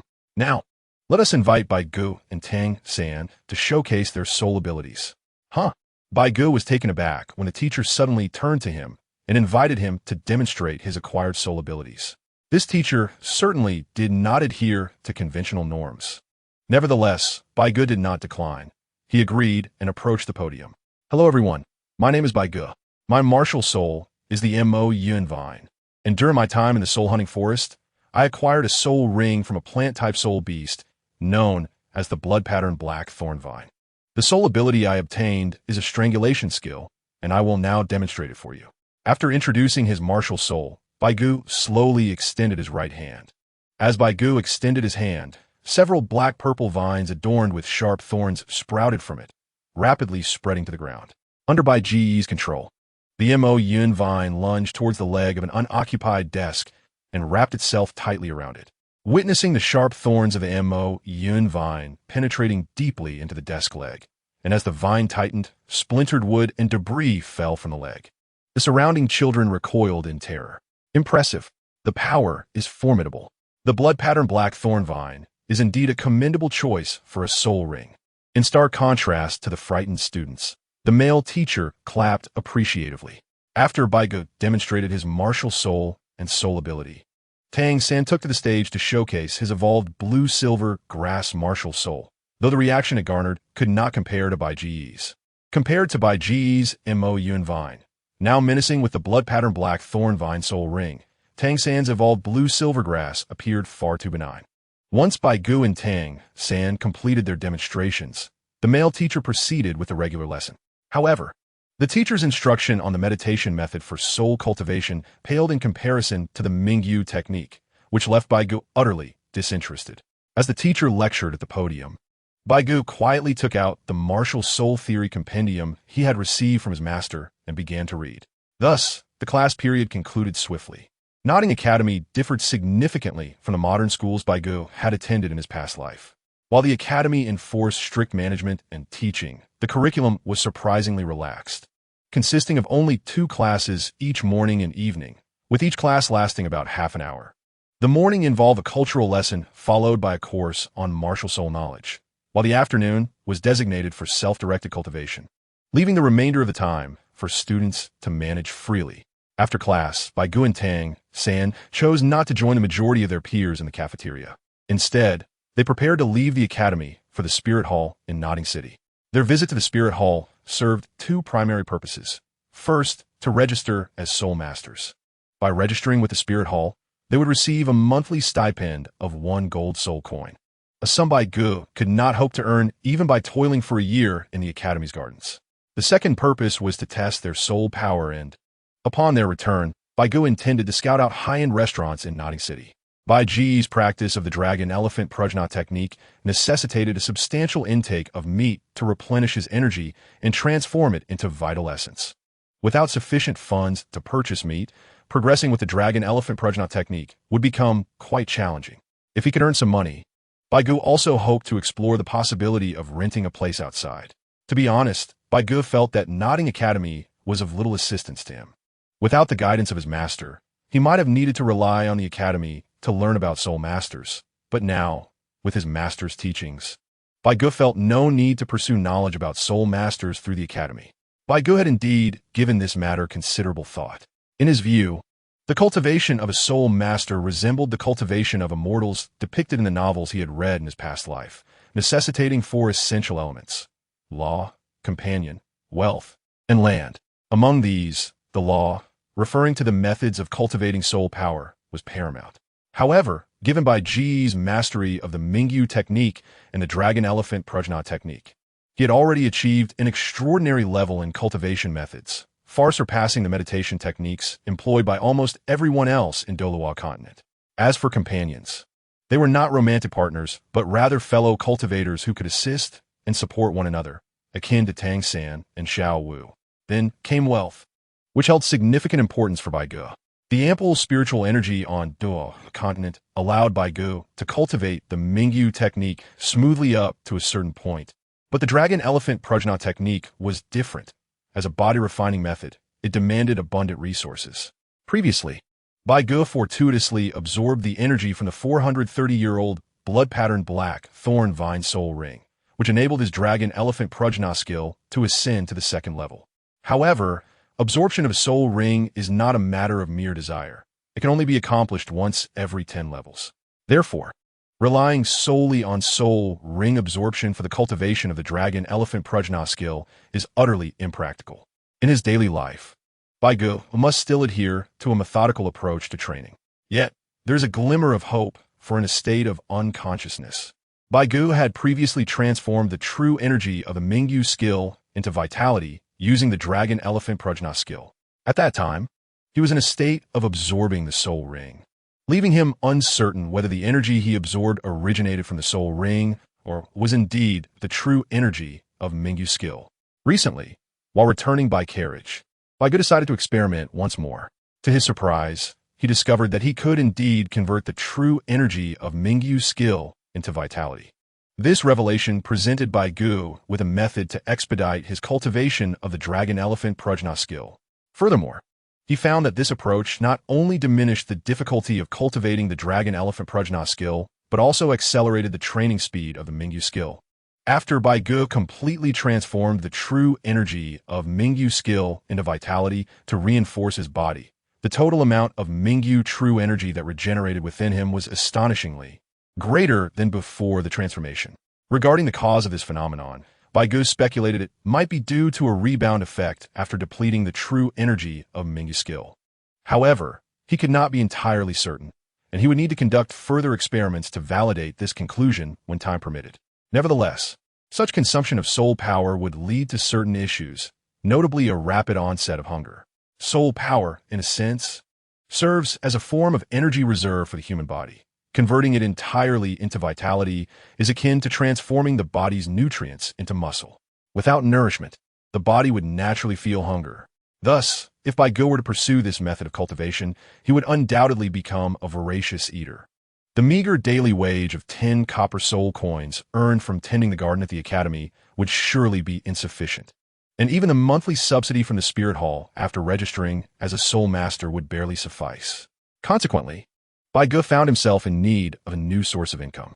If his mastery of culinary arts could indeed provide him with adequate earnings and allow him to establish a foothold in Notting City, he resolved to apply for graduation immediately. Nodding Academy was merely a preliminary soul master institution, and the graduation requirement was simply to become a soul master, a criterion Bai Ge had already fulfilled. However, since he had taken a master as his mentor, the master would undoubtedly encourage him and Tang San to train together until they reached the 20s in level before enrolling in Shrek Academy. Thus, prior to that, the master would likely insist they remain at Nodding Academy. Yet, should Bai Ge discover a more suitable training plan for himself, the master would certainly not impose any restrictions. In Bai Ge's mind, a training plan had begun to take shape, and now it hinged upon the success of his revenue-generating endeavor. Chapter 34. The Luxurious Spirit Hall Branch. Farewell to Su Yuntao departing from Nodding Academy. Bai Ge and Tang San walked for nearly half an hour before the silhouette of the Spirit Hall finally emerged before them. The Spirit Hall in Nodding City is a grand structure with a magnificent dome, its front width exceeding 100 meters and standing over 20 meters in height, divided into 3 levels. The entire edifice is a rich brown hue, with the emblem of the Spirit Hall, a solitary longsword, adorning the main entrance, indicating that the Nodding City Spirit Hall is of a lower tier. Before the entrance of the Soul Division Hall, 2 fully armed guards stood vigil. Upon seeing Bai Ge and Tang San approach, the guards promptly lowered their long spears and crossed them to block the path of the two. "Who are you? Do you have business at the Spirit Hall?" one of the guards inquired, eyeing Bai Ge and Tang San. "Greetings, sir. We are students from Nodding Academy, and at the request of our teacher, we have come to assess our soul power levels. May we enter?" Bai Ge replied politely. "I see. Since you are students from Nodding Academy, you may proceed. Master Matthew is currently in the reception hall on the 1st floor. You can find him there, and he will assist you." The other guard nodded in agreement. "Thank you, sir." With the gates now open, Bai Ge and Tang San expressed their gratitude to the guards and hastily entered the Spirit Hall. It must be noted that, although they were merely guards, those stationed at the Spirit Hall exhibited far superior demeanor and actions compared to those at Nodding Academy. Upon entering the Spirit Hall, Bai Ge felt as though he had stepped into another realm. Above him loomed a magnificent dome, its surface segmented into small squares, each adorned with murals depicting various soul forms. The base color of the dome gleamed a radiant golden hue, causing sunlight to filter through and bathe the hall in a resplendent glow, a sight that evoked a sense of both opulence and antiquity. The floor beneath and the surrounding walls were crafted from tiles resembling white jade, exuding an air of both luxury and subtle elegance. Enormous crystal windows framed in the jade-like walls allowed sunlight to cascade into the hall, merging with the golden rays from the dome, creating a dazzling spectacle that was nothing short of mesmerizing. This was no ordinary Spirit Division Hall. It surpassed even the palaces Bai Ge had glimpsed on television in his previous life in terms of extravagance. As he strolled through the hall, taking in the grandeur surrounding him, Bai Ge was overwhelmed with awe. This was merely a small Spirit Division Hall, and now he understood why the Spirit Hall stood as the preeminent force on the Douluo continent. The sheer opulence was palpable, rendering it unassailable as the foremost authority. Yet, where was the reception hall? Navigating through the vastness of the Spirit Hall proved challenging due to its unique layout, which was entirely unlike anything Bai Ge had encountered before. He found himself at a loss for direction, and as for Tang San, he was even more bewildered. It seemed they would have to seek assistance to find their way. Just as Bai Ge and Tang San were about to inquire for directions, a woman approached them from a distance. She was tall, with an attractive visage, clad in the official attire of the Spirit Hall, indicating that she was likely a soul master of the institution. "Excuse me, miss. Could you please direct us to the reception hall of the Spirit Hall?" Bai Ge called out as he hurried toward her. "Ah, what an adorable little one. Are you a student from Nodding Academy?" The woman's eyes sparkled with delight upon seeing Bai Ge, as she instinctively reached out to ruffle his hair, asking, "Yes. We are students from Nodding Academy. We are here at our teacher's request for a soul power assessment, but the Spirit Hall is quite vast, and we cannot find our way. Would you be so kind as to guide us?" Bai Ge implored with a pitiful expression, fully aware of the power of his own charm. Benefiting from the charm of his delightful and handsome visage since childhood, whenever he donned a pitiful expression, no woman could bear to utter a refusal to him. Bai Ge believed this instance would prove no exception. "Rest assured, dear sister, I have no pressing matters at hand, and I shall surely escort you all." Upon witnessing Bai Ge's forlorn demeanor, the woman generously replied, "Thank you, sister. The moment the woman acquiesced, a radiant smile blossomed on Bai Ge's face. Under the woman's guidance, the trio proceeded towards the reception hall of the spirit hall. During their journey, through conversation, Bai Ge learned the woman's name was CC, a spirit master from the spirit hall, and like them, she hailed from the Nodding Academy. Thus, even without Bai Ge's pitiful act to invoke sympathy, CC would have willingly escorted them to the reception hall, given their shared background. Following the spirit master CC through numerous twists and turns down several corridors, the three were nearing the reception hall when they unexpectedly encountered a familiar face, Su Yuntao, the very individual who had assisted Bai Ge and Tang San in awakening their spirits. Ah, CC, what brings you here? Is there something you require assistance with? Su Yuntao approached with a broad smile, prompting Bai Ge to internally liken him to a sycophant. No need. It's nothing of great importance. I merely encountered 2 junior students from Nodding Academy who were lost, so I offered to guide them for a spirit power assessment. CC waved her hand dismissively. CC, you are truly too kind, always so helpful. You truly are a gem of our Nodding City Spirit Hall. Without acknowledging Bai Ge and Tang San, Su Yuntao displayed an overly sentimental expression. Such eagerness to flatter. Do you not know the folly of sycophancy? Bai Ge couldn't help but scoff inwardly at Su Yuntao's relentless flattery toward CC. Greetings, Master Su Yuntao. Upon the conclusion of Su Yuntao and CC's exchange, Tang San promptly bowed in respect. Do I know you? Wait, why do I feel such familiarity with both of you? Upon being addressed by name, Su Yuntao finally diverted his gaze from CC to Tang San and Bai Ge, appearing somewhat perplexed. Oh, I recall now. You are those 2 children from Holy Soul Village. After a moment of contemplation, recognition dawned on him. Yuntao, do you know these children? CC inquired. Her curiosity piqued. Indeed, they are the 2 I previously mentioned, the ones from the Holy Soul Village awakening ceremony, both possessing innate full spirit power. Yet unfortunately, one wields the blue silver grass and the other the wisteria. Su Yuntao shook his head with a sigh. The blue silver grass and the wisteria? CC's expression flickered with intrigue upon hearing Su Yuntao's words. However, she was no fool, despite her reservations regarding Bai Ge and Tang San's spirits. Her assistance stemmed primarily from their identity as Nodding Academy students. There is no need for her to mock them, as she was not a child, and she held a particular fondness for the one named Bai Ge, for he was simply too adorable. Beauty is indeed justice. Chapter 35, Spirit Power Level 15. Matthew's surprise accompanied by CC and Su Yuntao. The 4 ascended the staircase leading to the 2nd floor. According to the gatekeeper's information, Bai Ge and Tang San were supposed to meet Master Matthew on the 1st floor, but had failed to locate him. This led them to believe the reception hall was a separate chamber, which was a misconception. In fact, the reception hall was merely the expansive lobby at the front and back of the spirit hall on the 1st floor. Master Matthew had indeed been on the 1st floor not long ago, but had recently returned to his office on the 2nd floor.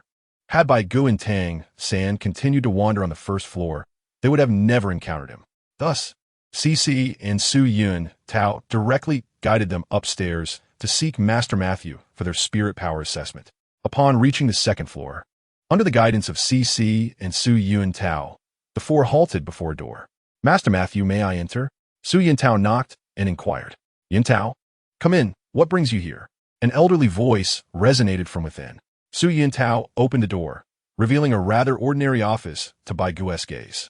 Behind a large desk sat an elderly gentleman, dressed in a neat spirit hall uniform adorned with the emblem of 3 long swords, signifying his rank as a great spirit master. This elder was none other than Master Matthew. Yuntao, what is the matter? He inquired, fixing his gaze upon Su Yuntao. I have brought these 2 children for a spirit advancement assessment, Master Matthew. Do you have time? Su Yuntao stativ. Yuntao, you cannot be serious. These children are not here for spirit awakening, but for advancement assessment. Master Matthew expressed his astonishment upon glancing at Bai Ge and Tang San. I would never deceive you on such matters, Master.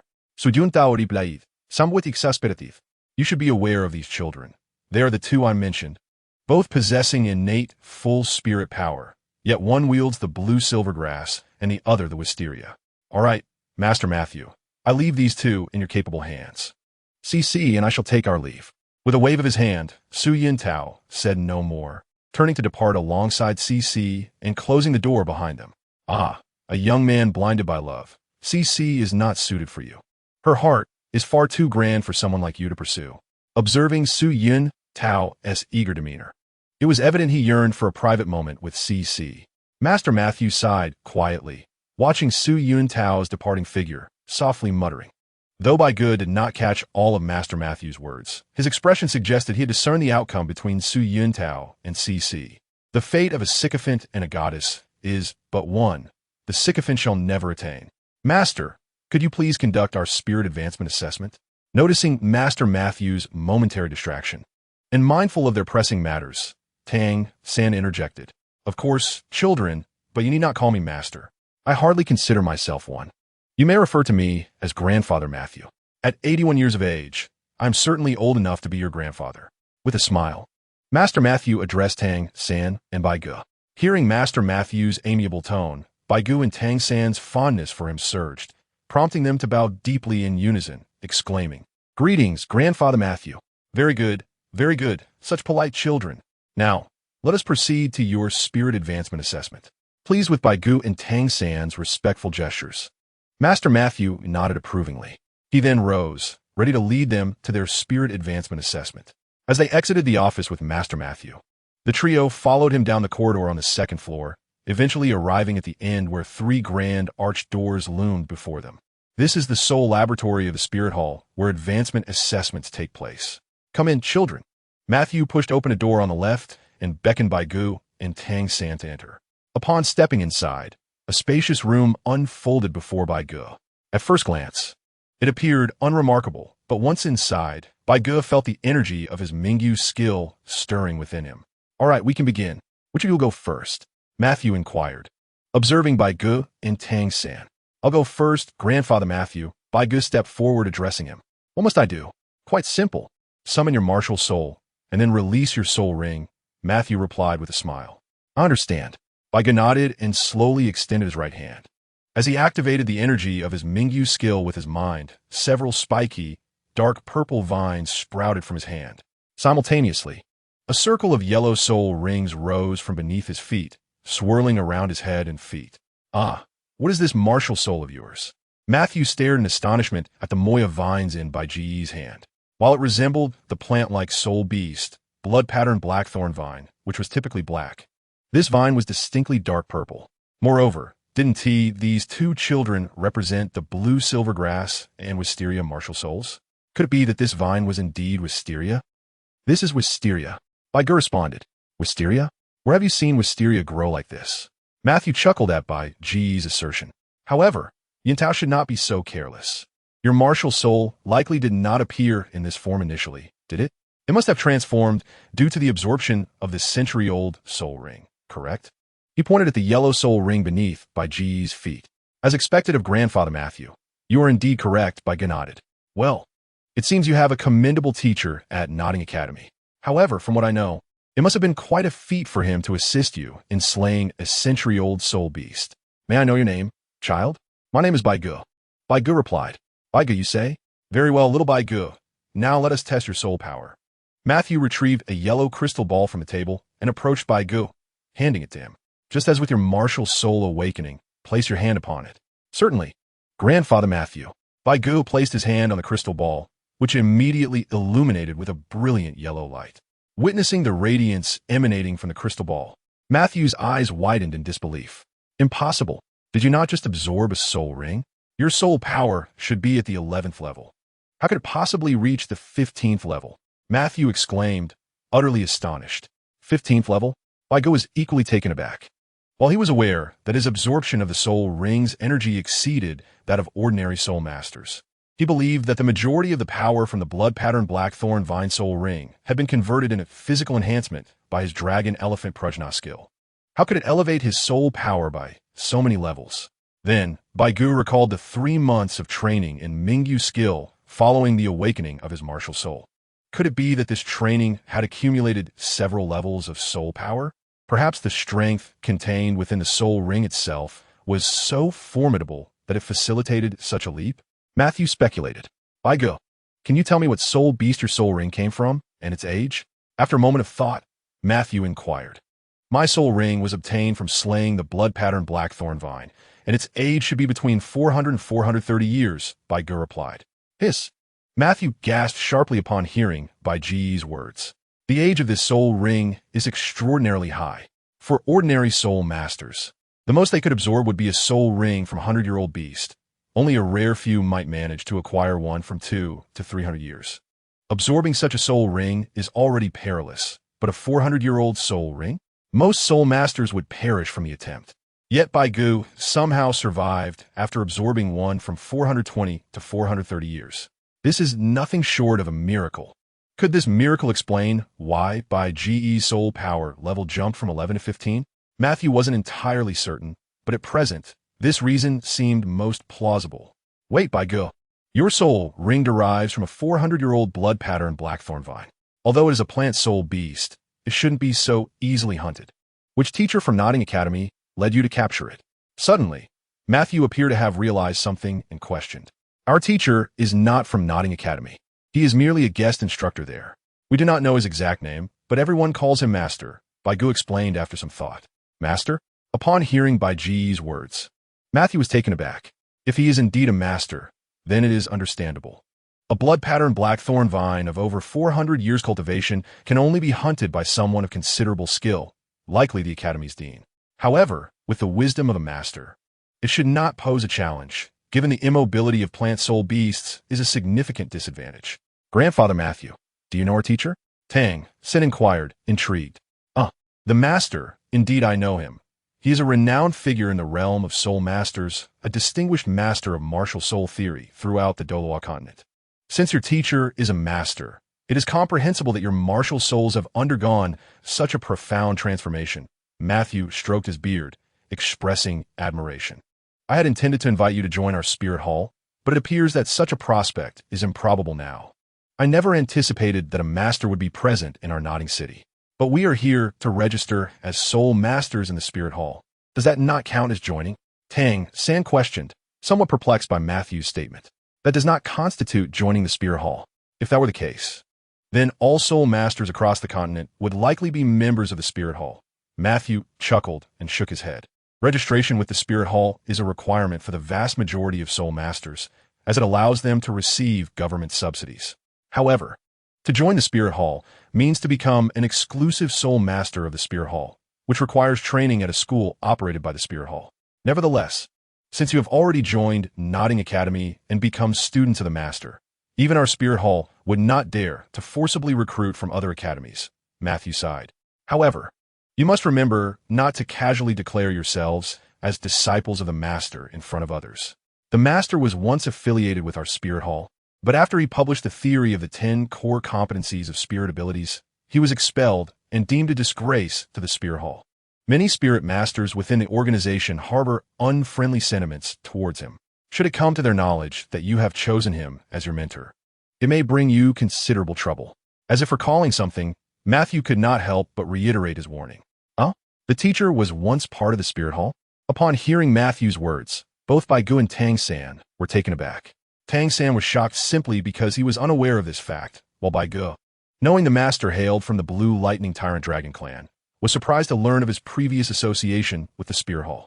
All right, now it's your turn, child. What is your name?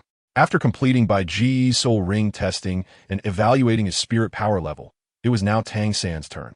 Looking at Tang San, Matthew inquired. My name is Tang San, Grandpa Matthew, came a reply. You too are a disciple of the master, aren't you? Matthew asked, gazing intently at Tang San. Yes. Like Bai Ge, I'm also a disciple of the teacher, Tang San affirmed. Well then, summon your spirit, and let me see your soul ring. After witnessing the transformation of Bai Ge's spirit, I am quite eager to see the changes in yours, Matthew remarked with anticipation. Recalling the sight of Bai Ge's Moya vine. You will not be disappointed, Grandpa Matthew, Tang San replied confidently. Taking a deep breath to calm himself, Tang San slowly extended his right hand. As a surge of blue light emerged a deep blue plant, its stalk nearly as thick as a vine and adorned with black patterns materialized before him, the blue silver grass. With Tang San's intention, the blue silver grass grew rapidly, sprawling beneath his feet in the blink of an eye. How is it, Grandpa Matthew? Tang San asked, raising the evolved blue-silver grass towards Matthew with a smile. Very good indeed. It appears to have transformed completely from its former self. What spirit beast soul ring did you absorb to cause such a significant change? Matthew exclaimed, both astonished and curious as he observed the vine-like blue-silver grass in Tang San's hand. It was a mandala snake. The teacher instructed me to absorb the soul ring of a mandala snake with nearly 400 years of cultivation, which is why my blue-silver grass has undergone such a transformation, Tang San replied with a grin. A mandala snake? Who would have thought a plant-type spirit could absorb an animal soul ring? Truly remarkable. The master is indeed extraordinary, Matthew remarked, once again impressed by Tang San's revelation. All right, little San, Bai Ge, your evaluation as spirit masters has been completed. From this moment forth, you shall be honored spirit masters of the Tiando Empire. Welcome to the ranks of spirit masters. Shortly, I will provide you with a special badge. From today onward, you can use this badge to collect subsidies from the Spirit Hall each month. 1 gold soul coin for now, which will increase to 10 gold soul coins once you reach the rank of Great Spirit Master. Keep up the hard work, and I hope to see you again soon. Matthew encouraged with a smile. Now, let us return to my office where I will retrieve your exclusive Spirit Master badges. Following Matthew, Bai Ge and Tang San returned to the office where they received their exclusive Spirit Master badges from the Spirit Hall. Afterward, they departed from a Nodding City branch of the Spirit Hall. Upon leaving, rather than returning directly to Nodding Academy, Bai Ge and Tang San parted ways. Tang San intended to seek employment at a blacksmith shop in Nodding City, while Bai Ge sought a suitable upscale restaurant. With his master-level culinary skills, Bai Ge was confident that showcasing his talents would secure him a position as a chef in any establishment. However, his aspirations extended beyond merely being a cook. His mastery encompassed all culinary arts of Huaxia, and he aimed to invest in a large restaurant to promote Huaxia cuisine and attract affluent clientele. By doing so, he envisioned spreading the reputation of Huaxia cuisine throughout the Douluo continent and eventually establishing branches of the restaurant across the land, thereby maximizing profits. Yet, he realized that launching such an endeavor would be easier with a well-known upscale restaurant. However, Bai Ge was still unfamiliar with Nodding City. After wandering for quite some time, he could not find a restaurant that met his expectations. As the time for classes approached, he settled for a few buns as his lunch, preparing to eat them on his way back to the academy. Chapter 37. Xiao Wu's Notification, an evening challenge after leaving the Spirit Hall and searching for an upscale restaurant. Bai Ge naturally made his way toward Nodding Academy. Thus, after abandoning his search, he quickly returned to the academy. Upon entering, he headed straight to Class 1 on the first floor of the main teaching building. The hall was relatively empty, as the midday sun deterred students from lingering outside. With classes about to begin, most students had already entered their respective classrooms, preparing for the lessons ahead. By the time Bai Ge arrived at the classroom, Tang San was already present. Unlike Bai Ge, who had wandered aimlessly, Tang San had a clear goal and quickly located a blacksmith shop, but found he lacked time to apply until after classes. Arriving late, Bai Ge found few available seats in the classroom, ultimately choosing one in the back row, near the center. As he made his way to his seat, he passed by Tang San, who cast him a sympathetic glance, leaving Bai Ge momentarily perplexed. However, he soon understood the reason. Upon settling into his seat, a throng of girls quickly gathered around Bai Ge, eager to see him demonstrate his spirit once again, and some even requested personal guidance on their spirit cultivation. Bai Ge was left utterly speechless. Were the girls of the Douluo continent this precocious? While showcasing his spirit was one thing, providing personal instruction was quite another. He was just a child. What could he possibly teach? It seemed they were more captivated by his appearance than his abilities. Bai Ge found himself reflecting on how he, too, could attract such attention akin to a protagonist. However, despite his astonishment, he firmly declined their requests. On one hand, he explained that the cultivation of one's spirit was a personal journey that could not be assisted by others, and on the other hand, he cited the impending start of class as he decisively dismissed the girls. It is truly laughable. If it were a particularly exquisite little girl, Bai Ge would undoubtedly agree politely at once. Although one cannot eat what one can only gaze upon, at least it would be a delight to behold. Yet, the individuals before him are of ordinary appearance, and some are even quite unattractive, yet they dare to seek his personal guidance? It is preposterous. Is Bai Ge such a person? They are merely infatuated girls who covet his beauty. he would not act foolishly due to inexplicable vanity. Disappointed by Bai Ge's rejection, the girls reluctantly returned to their seats as class was about to commence. Soon, the male teacher arrived and the lesson began. The curriculum at Notting Academy differed significantly from the institutions Bai Ge attended in his past life, where the subjects were often few and seldom applicable to future endeavors. Having only attended the private school in Holy Soul Village, Bai Ge found it difficult to assess the educational standards there. However, it was evident that Notting Academy prioritized practicality in its teachings. The primary courses offered at Notting Academy are threefold: meditation practice, soul B studies, and the Chronicles of the Continent. These three subjects are taught across different grade levels, with the option for students to explore them in advance at the Academy's library. Additionally, there are several supplementary courses, including the language of the continent, akin to the language studies of Bai Ge's past life, as well as the history of the Tiando Empire, crafted to fortify its dominion, and courses in physical education and music appreciation. Physical fitness is paramount for a future soul master, as they belong to the highest echelon in Douluo continent society. Provided one is not utterly inept, they will likely ascend to nobility. As a noble, one must possess refined tastes, lest they be ridiculed by their peers. Thus, Notting Academy invests considerable effort in preparing its students for a prosperous future. Nonetheless, while these supplementary courses are necessary, they remain secondary to the essential meditation practice crucial for soul masters, particularly for novices like Bai Ge and Tang San, who have just embarked on their journey. Of course, Bai Ge and Tang San are exempt from learning the meditation techniques prevalent in Douluo, as they possess superior cultivation methods. However, for other students, the significance of meditation practice cannot be overstated. The Academy, however, does not impose strict requirements, as the innate soul power and the strength of a soul master's martial spirit are ultimately the most critical factors in their progress. For instance, comparing a student with a first-level innate soul power to one with full innate soul power, the former, regardless of their mastery of meditation techniques, cannot hope to catch up to the latter within a comparable time frame. While this comparison may seem overtly simplistic, it underscores the notion that talent plays a decisive role in a soul master's journey. Bai Ge, endowed with exceptional talent and superior cultivation methods, along with a knowledgeable mentor to guide him in understanding soul master concepts, finds that Notting Academy holds little utility for him. Nonetheless, as Bai Ge's advantages are not immediately apparent, and he requires a platform to obscure his extraordinary abilities, he remains committed to his studies at Notting Academy. This does not hinder him from attending to his own matters during classes, as the Academy evaluates students based on their yearly progress rather than classroom discipline. Given that the graduation requirement for the Junior Soul Master Academy is to become a Soul Master, Bai Ge is already eligible for graduation based on his current strength. However, he sees no reason to rush, as attending the Intermediate Soul Master Academy would offer him no additional benefit. Remaining at the Junior Academy could yield advantages, such as participating in the inter-academy competitions held annually in Notting City, so he finds no urgency to graduate. Should he earn a substantial income in the future and require external accommodations, he may need to request graduation if the academy refuses to relax its regulations. Living in shared quarters with numerous students could prove inconvenient, especially given his many secrets. While his current rewards are primarily knowledge-based and do not occupy physical space, any future acquisitions of a more unique nature would complicate matters if he remained at the academy.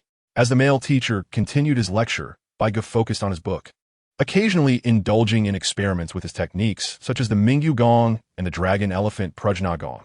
Before long, the bell rang, signaling the end of class. All students exited the classroom in a rush, except for Bai Ge and Tang San, who leisurely remained seated, having no intention of dining in the cafeteria, instead preparing to attend to their own affairs.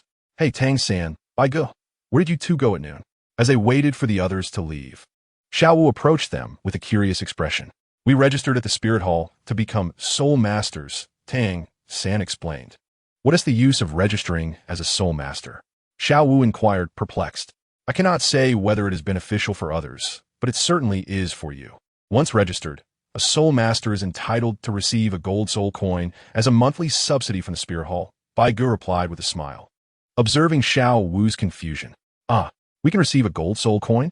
I must register too," Xiao Wu exclaimed, startled by Bai Ge's words. and immediately prepared to leave the academy to register as a soul master at the Spirit Hall. However, just as she turned, Xiao Wu paused, skillfully pivoting back towards them, sticking out her tongue. "You almost led me astray. I was merely inquiring casually. I primarily came to inform you that we working students have a battle this evening."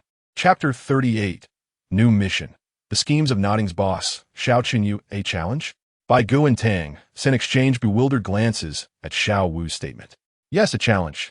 You two were unaware, but while you were hunting for spirit rings, the leader of those students often bullied me. For instance, on my way to the dining hall, he threw stones at me, nearly hitting me. He even frequently expresses a desire for me to be his pet rabbit. How utterly despicable. If I were to endure that, I would no longer be Xiao Wu, she declared, her fists clenched in indignation. Therefore, I, representing the working students, have issued a challenge to them. If they win, all of us working students, including myself, must become his pets. But if we win, I, Xiao Wu, will not only be the leader of the working students, but the leader of the entire academy. As she spoke, her spirit brightened. Originally scheduled for a few days later, the event was moved to this evening due to the early return of both of you. Ding! The system detected that the important character, Xiao Wu, had issued a challenge to the leader of the current students at Notting Academy, Xiao Qinyu. The system has now released a mission. Notting's leader, as a traveler, one cannot live like an ordinary student at the academy. Please defeat Xiao Qinyu and recruit him as your subordinate to become the true leader of Notting Academy. Reward: 1 chance for a black iron-level lottery draw. Upon hearing Xiao Wu's words, the voice of the system echoed in my mind once more. Another new task. Bai Ge thought to himself, maintaining an impassive demeanor. At that moment, Bai Ge recalled the storyline. He had initially planned to continue searching for a high-end restaurant in Notting City after school, but with the mission at hand, he felt compelled to prioritize its completion. Moreover, given that Xiao Qinyu had risen to become the leader among the Academy S students, his status must be significant, possibly leading to suitable dining establishments through this individual. After all, the ordinary students at Notting Academy were mostly locals of Notting City and undoubtedly possessed greater knowledge about the area than Bai Ge. All right, let us proceed. They should have arrived as well. After explaining to Bai Ge and Tang San, Xiao Wu turned to lead them to the designated duel location. Along the way, she lamented about how dreadfully Xiao Qinyu had treated her, igniting Tang San's righteous indignation as he prepared to deliver a sound thrashing to Xiao Qinyu. Having exited the main teaching building with Xiao Wu, they traversed the playground and eventually arrived at the academy's back gate. Due to the strict management of Notting Academy, any combat detected within the academy's confines would result in severe punishment. Thus, the agreed-upon battleground was situated outside the academy, on the secluded back mountain, a perfect venue for a duel. As they ascended the back mountain, a small hill, it did not take long for the trio to spot 2 groups of confrontational individuals amidst the trees at the summit. Sister Xiao Wu. Upon her arrival, the students, seemingly rehearsed, shouted in unison. In response, Xiao Wu's expression shifted to one of seriousness. She ceased her playful demeanor and, with a poised gait, stepped forward, arms crossed behind her, while Bai Ge and Tang San followed closely. Ah, the little girl finally graces us with her presence. The frontmost student among the ordinary students, presumably Xiao Qinyu's, smirked and remarked with a hint of mockery. Standing behind Xiao Wu, Bai Ge quietly observed the opposing students, who appeared to be upperclassmen. Each was tall, and their mature appearances starkly contrasted with those of Bai Ge and Tang San. Among them, the student likely identified as Xiao Qinyu donned the uniform of the Notting Junior Soulmaster Academy, tall and handsome, though still bearing a hint of youthful innocence. However, the disdainful expression he wore while addressing Xiao Wu somewhat marred his overall image, giving him an air of a minor antagonist. Why would I be afraid to come? In fact, I would be more concerned if he didn't show up, knowing we have 2 formidable reinforcements on our side. Unperturbed by Xiao Qinyu's scorn, Xiao Wu matched his disdain with her own, albeit her playful tone, coupled with her adorably youthful visage, lacked intimidation and instead produced an amusing contrast. 2 formidable reinforcements? Could it be those 2 soul masters rumored to have appeared in the 1st grade? Is the news truly credible, and they are also work-study students? Upon hearing Xiao Wu's words, Xiao Qinyu's interest piqued as he recalled the chatter from earlier. His extensive influence within the academy allowed him to remain well-informed. During lunch break, Someone had mentioned the emergence of two soul masters in the first grade. Initially dismissive, after all, first graders were merely 6 years old. He had never considered the possibility of such young soul masters existing. Could it truly be the case? If so, this would undoubtedly disrupt his original plans. Xiao Qinyu had intended to have 10 students from both sides participate in the duel, operating on a defending champion system. The winning side would retain their position, while the losing side would withdraw. Given the higher average soul power level of the students, this strategy would have favored them. With only Xiao Wu and Wang Sheng as notable work-study students, he believed it was improbable for them to consistently overcome 10 opponents of similar or slightly lesser strength, as the gap in capabilities was not yet vast among those who had not yet reached the status of Soul Master. However, with two Soul Masters now opposing them and only himself on their side, the original plan was untenable.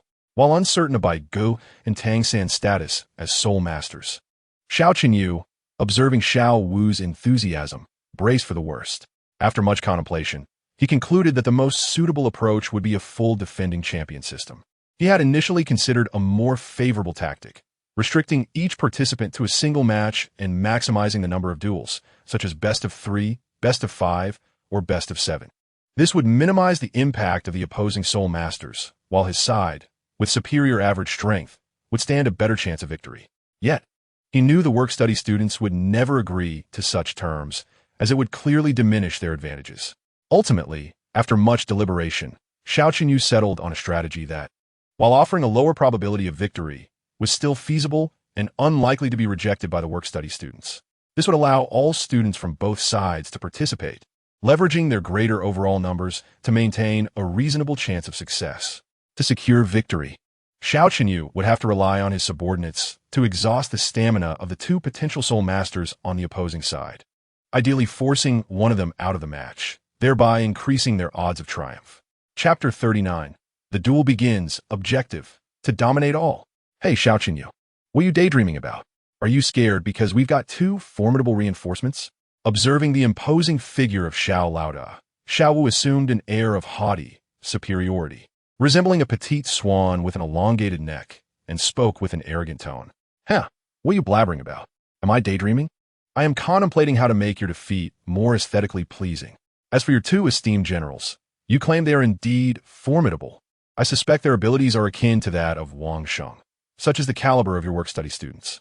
Upon hearing Xiao Wu's words, Xiao Qinyu immediately donned a dismissive expression. However, despite the outward disdain, his mind was as clear as a polished mirror. His intention was to provoke Xiao Wu's rebellious spirit, hoping to elicit some critical information, yet the outcome left him disappointed. I can hardly be bothered to converse with you. Regardless of what I say, you would never believe it. Let's just get started. So, how shall we proceed? Xiao Wu, uninterested in further explanations for Xiao Qinyu's pretentious remarks, prepared to commence the duel. Yet, in a bid to showcase her magnanimity, she surrendered the choice of duel methods to Xiao Qinyu, which unexpectedly delighted him. Although the result was somewhat unforeseen, he had achieved his objective. Logically, the method of duel should be determined by the disadvantaged work-study students. However, Xiao Wu, possessing confidence, did not dwell on this and merely played the part of the magnanimous leader.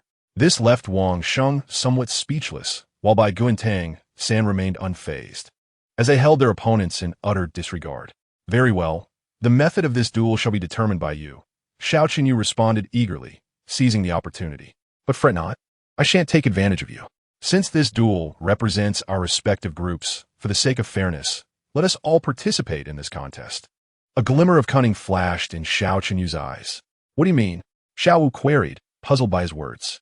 Given her limited capacity for understanding, it was indeed a challenge for her to grasp Xiao Qinyu's scheme. Meanwhile, Bai Ge had already surmised Xiao Qinyu's intentions, suspecting that he had noticed Tang San's formidable strength and planned to exhaust them with a war of attrition. Despite being aware of the plot, Bai Ge refrained from opposing Xiao Wu, as she had already made her declaration as the leader. Nonetheless, this presented a minor complication, albeit one with negligible impact. Both Bai Ge and Tang San were not intimidated by a war of attrition, and with their martial spirits possessing poison, they felt confident against opponents lacking even the status of Soul Masters. Xiao Qinyu's strategy was indeed astute, yet unfortunately, it lacks sufficient strength to support it, leading to an outcome that would ultimately be laughable. It is quite simple. We each send forth one representative to engage in a duel. The victor remains to claim the title of champion, while the defeated side continues to send forth challengers. This is akin to besieging a platform. The victor side defends while the defeated side attacks, continuing until all members have participated. The side with the last champion standing shall be declared the victor, Xiao Qinyu elucidated. Oh, I see. So it's merely a matter of numbers. Xiao Wu pouted after grasping his explanation. That cannot be said. We will all participate, and the duels will be one-on-one. There is nothing unfair about it. Are you afraid? Noting Xiao Wu's newfound cleverness, Xiao Qinyu hastily employed a provocative tone.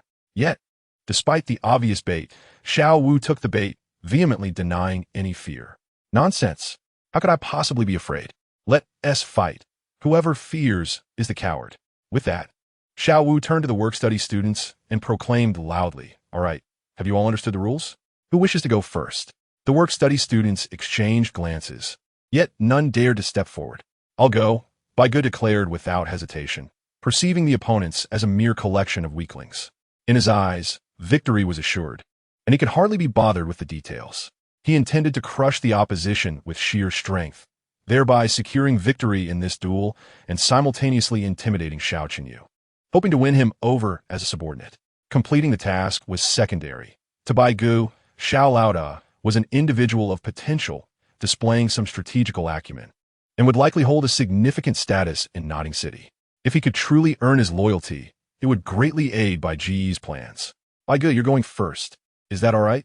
Tang San inquired, a hint of hesitation in his voice. In his opinion, given the defending format of the duel, both he and Bai Ge should be the last to engage.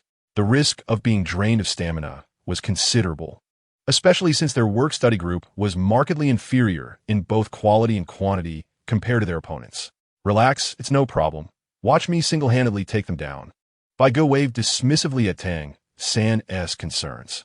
Single-handedly take them down? What does that mean?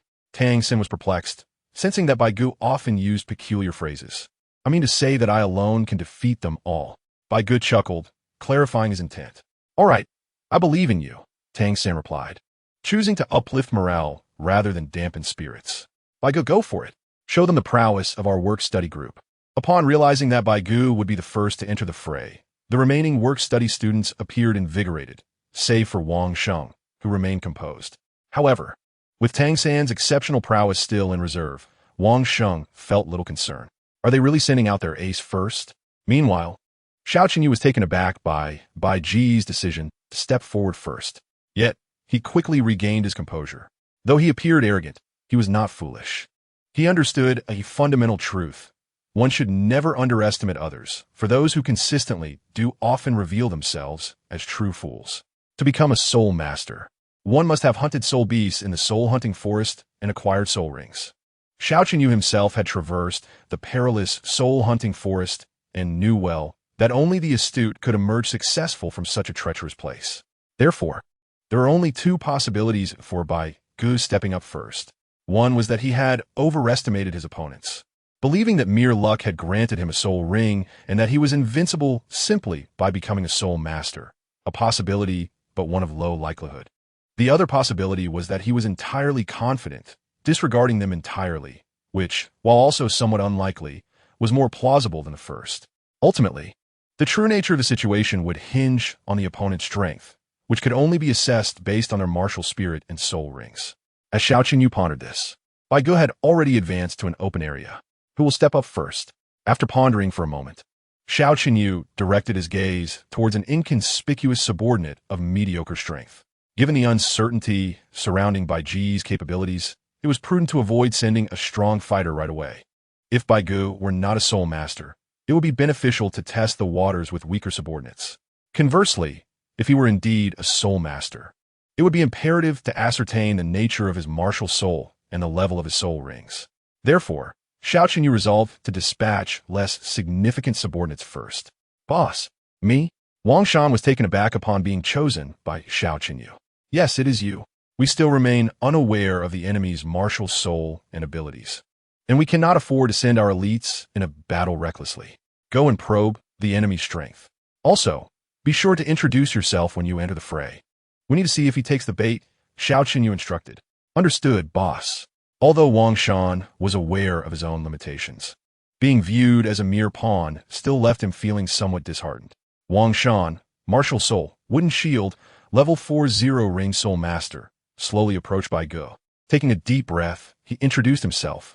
Upon hearing Wang Shan's words, Bai Ge immediately grasped Xiao Qinyu's intent. It was evident that they knew he was a soul master, yet still sent an unambiguously weaker level 4 soul master against him, not with the intention to win, but rather to assess his strength. The purpose of the self-introduction was equally transparent, to gauge the nature of his martial soul and soul power level. However, Bai Ge had no intention of concealing his own identity. Bai Ge, martial soul, purple wisteria, level 15 one ring control system soul master. A slight smile graced Bai Ge's lips as he regarded Wang Shan. With that, Bai Ge summoned the Mo Yun Vine. A surge of dark purple light erupted from his right hand, and several thorn-laden black-purple vines rapidly emerged, sprawling across the ground. Simultaneously, a ring of yellow soul rings began to rise from beneath his feet, moving between his head and the ground. 100-year soul ring. Seeing the yellow soul ring materializing beneath Bai Ge, Xiao Qinyu gasped in astonishment, filled with an indescribable dread. Initially, when he heard Bai Ge claim to be a level 15 soul master, Xiao Qinyu was skeptical, believing it to be a smokescreen. However, upon witnessing the emergence of the 100-year soul ring, he was compelled to accept the truth. Who exactly are you? Xiao Qinyu could no longer contain his curiosity. The existence of a 6-year-old soul master was astonishing enough, but the revelation of Bai Ge possessing a 100-year soul ring obliterated any hope Xiao Qinyu had of defeating him. In the realm of soul master battles, victory often hinges on 2 primary factors: the strength of their martial souls and the level of their soul rings. Both he and Bai Ge were soul masters with no apparent disparities in martial soul quality. However, while Xiao Qinyu possessed a 10-year soul ring, Bai Ge's was of a 100-year caliber. Under conditions of equal soul power, this difference would prove decisive. Furthermore, Bai Ge's claim of being a level 15 soul master placed him 4 levels above Xiao Qinyu, making victory seem utterly unattainable. What am I? Do not worry. I'm not a figure of great significance. Merely an ordinary work-study student, Bai Ge replied with a gentle smile. An ordinary work-study student? I find that hard to believe. Xiao Qinyu shot him a dubious glance. We concede this match. After observing the menacing Mo Yun Vine in Bai Ge's grasp, Xiao Qinyu took a deep breath and conceded. If Bai Ge were simply an ordinary innate full soul power individual, his ascension to soul master at the age of 6 would be difficult to fathom, yet somewhat comprehensible. However, the discovery of Bai Ge's 100-year soul ring and the enigma surrounding his martial soul compelled Xiao Qinyu to reconsider his initial assumptions. The implications were profound. Bai Ge's identity was anything but simple. Xiao Qinyu discerned several inconsistencies in Bai Ge's statements, the most glaring being his martial soul. Bai Ge claimed his martial soul was purple wisteria, yet the thorny Mo Yun Vine he wielded was clearly not. Such a discrepancy could not have escaped the scrutiny of the martial soul hall, leading Xiao Qinyu to suspect that Bai Ge had powerful backing capable of influencing the hall to issue a false declaration. The terrifying thought sent shivers down Xiao Qinyu's spine. Yet amidst his trepidation, he felt an exhilarating thrill at the prospect of unraveling this mystery. If Bai Ge indeed had formidable, unseen forces behind him, why would they send him to Nuoding Academy? Although the academy held a certain renown within the city, it was inconsequential on the broader Douluo continent. If he were the leader of a powerful faction, there would be no rationale for sending an elite disciple to such a place. Could it be that Bai Ge's martial soul was so extraordinary that it incited fear in their enemies? Perhaps to safeguard him, they had dispatched Bai Ge to Nuoding Academy, and he might not even be the genuine Bai Ge, but rather an impostor assuming his identity. This line of thought could elucidate many of the inconsistencies surrounding Bai Ge. Firstly, his martial soul was not purple wisteria, but rather a powerful, unknown entity, which would account for his innate full soul power. Secondly, if Bai Ge was not the original Bai Ge, it could explain his level 15 soul power. He might not be merely 6 years old. He could be 7, 8, or even 9. This would clarify why Bai Ge possessed a level 15 soul power. He had likely acquired his first soul ring long ago. As these thoughts unfolded, Xiao Qinyu found explanations for every aspect of Bai Ge that had previously seemed illogical, concluding that Bai Ge was indeed extraordinary and backed by a formidable force. As for Bai Ge's presence in this locale, Xiao Qinyu's imagination conjured a narrative, two supreme factions locked in opposition, one giving rise to a prodigy while the other sought to eliminate him. With no alternative, the faction forced to protect its talent would send him far away, severing all ties to shield him from the enemy's grasp. And Bai Ge was that prodigy. Xiao Qinyu, the son of the city lord of Nuoding City, had grown up observing his father's political maneuvers. Thus he instinctively contemplated Bai Ge's origins. His father had often cautioned him that certain prominent families were untouchable, even more so than the imperial family. While the royal family might concern themselves with face-saving, these powerful families operated without such constraints, and incurring their wrath could lead to utter devastation. When contemplating the possibility that Bai Ge might be backed by formidable forces, Xiao Qinyu immediately resolved to concede. To him, the position of the academy's leader seemed akin to childish play. Though exhilarating, he had no desire to be inexplicably killed. Moreover, if feasible, he aspired to cling to Bai Ge's coattails. Yet this intent must remain concealed. Otherwise, should the mysterious forces misinterpret his intentions, he might find himself branded as an enemy and eliminated, resulting in a situation where he would lose everything without gaining anything. Chapter 41. The Contest. Xiao Qinyu's submission. Why concede? Upon hearing Xiao Qinyu express his desire to surrender, Bai Ge grew somewhat anxious. Heaven knows whether Xiao Qinyu's concession would jeopardize his mission. Bai Ge was unaware of the convoluted thoughts swirling in Xiao Qinyu's mind. You are a level 15 soul master, and your soul rings are all century-old. It is impossible for us to defeat you. Knowing victory is unattainable, what else can we do but concede? Xiao Qinyu retorted. No, you must fight me. The duel has been arranged and cannot be cancelled. I absolutely disagree.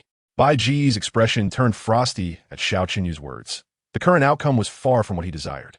Noting Bai Ge's evident anger towards his decision, Xiao Qinyu felt a twinge of urgency. His desire to concede stemmed partially from a wish to preserve his dignity. But more importantly, he sought to curry favor with Bai Ge. After all, the notion of winning without a fight sounded magnificent. Yet it turned out he was merely flattering himself in a rather embarrassing manner. You may concede, but you must still compete against me. If you lose, you will become my subordinate.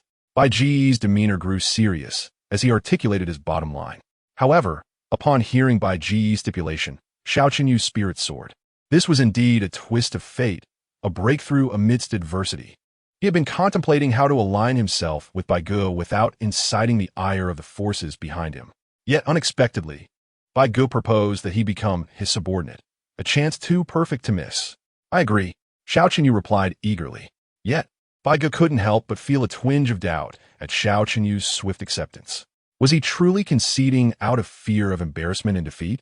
Hey Bai Ge, what does this mean?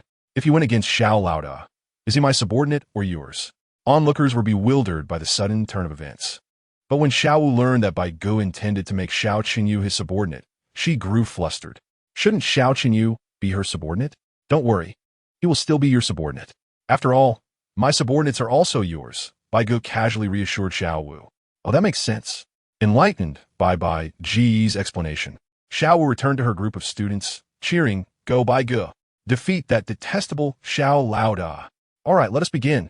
Taking a deep breath to steady himself, Xiao Qinyu slowly approached Bai Ge, his expression grave.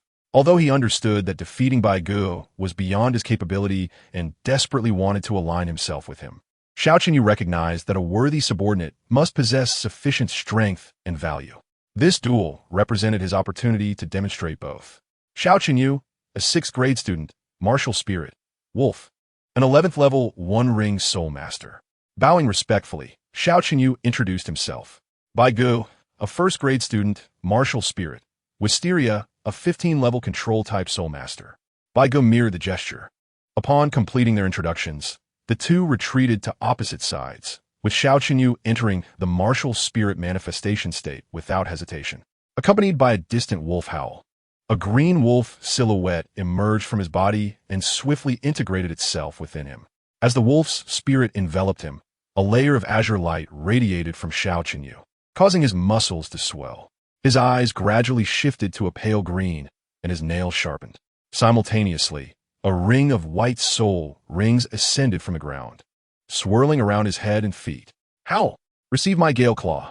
In the state of martial spirit manifestation, Xiao Qinyu let out a wolfish howl and lunged towards Bai Ge. Activating his first soul skill, Gale Claw, a brilliant azure light erupted from his claws as he aimed them directly at Bai Ge. Seeing the oncoming attack, Bai Ge merely smiled calmly. While others might have chosen to evade such a fierce strike, Bai Ge's intent was to compel Xiao Qinyu to submit wholeheartedly, both in body and spirit. Thus, he resolved not to dodge, as that would diminish his commanding presence. Instead, he prepared to confront the attack head-on. Concentrating all his inner energy into his right hand, Bai Ge's palm shimmered as if sculpted from white jade, emanating an icy chill. As Xiao Qinyu's wolf claws approached, Bai Ge boldly met them with his own hand. With his formidable 15-level soul power and the second level of the Dragon Elephant Prajna skill, he was confident he would not be bested by someone with only 11-level soul power. No, as Bai Ge prepared to clash with his bare hand against the wolf claws, Xiao Qinyu was taken aback. He intended to align himself with Bai Ge, not to inflict harm. Yet, having already unleashed his soul skill, there was no recourse for Xiao Qinyu. He could only watch helplessly as his claws surged towards Bai Ge. However, just as Xiao Qinyu anticipated Bai Ge would bear deep lacerations, he was astonished to find the razor-sharp wolf claws halted mere centimeters from Bai Ge's palm, as though an invisible barrier had emerged to stop them, sending an icy dread through the claws. What? Stunned by the unfolding events, Xiao Qinyu was further astonished as his wolf claws were suddenly seized. Before he could comprehend the situation, a tremendous force surged through his extended claws, propelling him backward with immense power. Suffering a painful impact as he was thrown several meters away, Xiao Qinyu's body ached fiercely, yet his heart brimmed with joy. For Bai Ge remained unscathed, and his endeavor to align with him had not faltered. Let it end. Thorn kill. Observing the fallen Xiao Qinyu in the distance, Bai Ge felt it was time to act. With a mere thought, she extended her right hand, and instantly, several black-purple vines adorned with sharp spikes erupted from beneath Xiao Qinyu's feet, ensnaring him tightly. Under Bai Ge's command, the constricting Mo Yun vines applied no force. Yet Xiao Qinyu could still feel the piercing pain emanating from the spikes pressing against his skin. I concede. It hurts so much. Please let me go. Faced with the densely packed spikes of the Mo Yun vines, Xiao Qinyu was nearly overwhelmed by his fear of clusters. The sheer number of them was alarming, and the faint traces of blood on the vines suggested they might even be poisonous, sending him into a state of panic. Now do you understand what to do? Bai Ge approached Xiao Qinyu slowly, speaking as she released the summoned Mo Yun vines.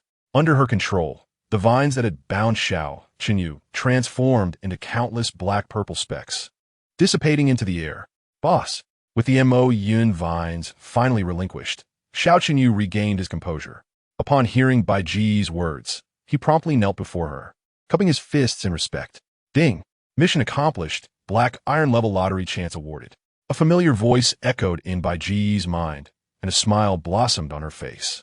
Chapter 42. Triple Draw, Great Harvest. Due to Xiao Qinyu's overactive imagination, what was initially intended to be a chaotic battle involving both parties devolved into a one-on-one duel between him and Bai Ge. Ultimately, as Bai Ge emerged victorious, this ordinary student versus work-study student wager concluded with the latter's triumph. Thanks to the victory in the duel, Xiao Wu successfully ascended to the position of the top figure at Nodding Academy, while Bai Ge fulfilled her mission and gained a new subordinate in Xiao Qinyu. After the duel, through their conversations, Bai Ge learned that Xiao Qinyu was the young lord of Nodding City, and during their exchange, he subtly probed her identity. Bai Ge, of course, maintained that she was merely an ordinary work-study student from a village named Saint Soul Village, suggesting that if Xiao Qinyu doubted her, he could investigate further. Xiao Qinyu hastily declared his belief, but despite his words, he remained skeptical, convinced of his own judgment. It was a widely acknowledged fact that the inheritance of martial spirits was based on bloodlines. How could an ordinary small village possibly produce someone with innate full soul power? Furthermore, if Bai Ge truly were just an ordinary work-study student, how could she possibly acquire a century-old soul ring? The only logical conclusion was that Bai Ge was not an ordinary individual. However, for someone of Xiao Qinyu's humble status, even if he suspected Bai Ge's extraordinary nature. Unraveling her true identity was beyond his reach. If even someone of his stature could uncover Bai Ge's specifics, then the efforts of the powerful forces behind her to keep her hidden would have been in vain. Thus, instead of believing Bai Ge's words, Xiao Chunyu's imagination carried him further astray, and had Bai Ge been aware of his fanciful thoughts, she would have found it both amusing and exasperating. After completing the duel with Xiao Chunyu, the time had progressed to dusk. Realizing that Xiao Chunyu was the young lord of Notting City, Bai Ge effortlessly acquired the names and locations of the city's most prestigious restaurants. To demonstrate his loyalty, Xiao Chunyu insisted he could escort Bai Ge there anytime, with the understanding that, as her subordinate, the expenses would be on him. Since it was already late, they agreed to postpone the visit until the next day, setting a time and place to meet before arriving at their destination, the second floor of the cafeteria. The reason for the large gathering at the cafeteria was that Xiao Chunyu had proclaimed a celebration for becoming the leader, treating everyone to a meal.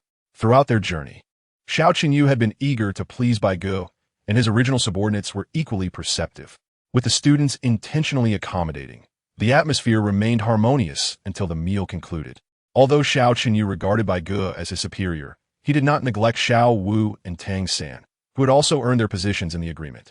Until the very end of the meal, Xiao Chunyu maintained an amiable demeanor, engaging in pleasant conversation with Xiao Wu and Tang San, which shifted her perception of him favorably. It can be said that while Xiao Chunyu may not possess a commendable personality, his capabilities were undoubtedly impressive. Describing him as skilled in social maneuvering would not be an exaggeration. After the meal, Bai Ge and Tang San chose not to return to the dormitory with the others, but instead headed to the master's quarters. There, they reported their observations from the spirit hall to the master, who subsequently instructed them for over half an hour before they departed.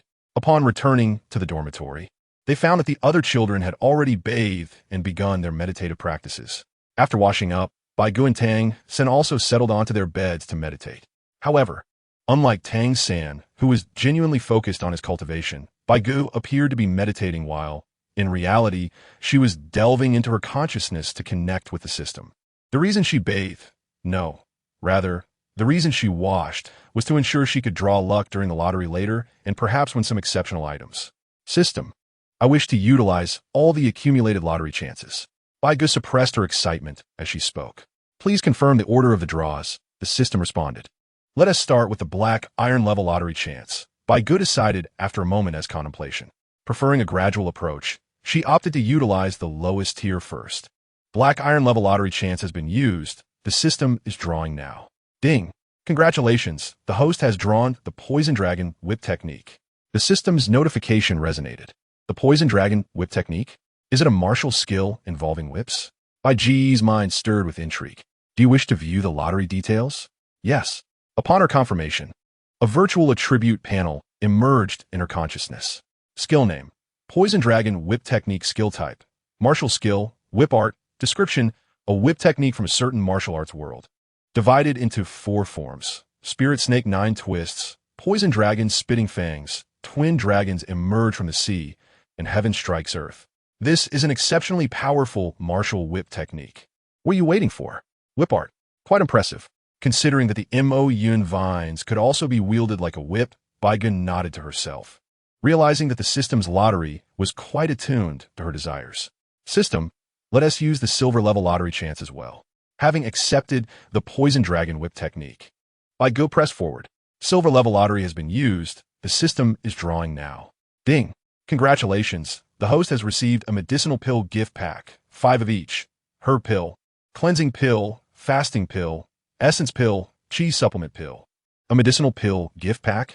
But system, what does 5 mean? Does that mean there are only 5 of each type? Bai Ge furrowed her brow in contemplation. The host has misunderstood. The meaning of 5 does not refer to 5 pills, but rather 5 bottles, each containing an equal quantity of 24 pills. Please do not worry. The system is not so stingy, the system explained. All right, but system, the pills in this gift package won't require me to take the package out to retrieve them, will they? I currently have no place to store anything. As if recalling something, Bai Ge's expression turned somewhat sour. Although Bai Ge had known for a long time that living in the dormitory would be quite inconvenient, he did not expect this day to arrive so swiftly.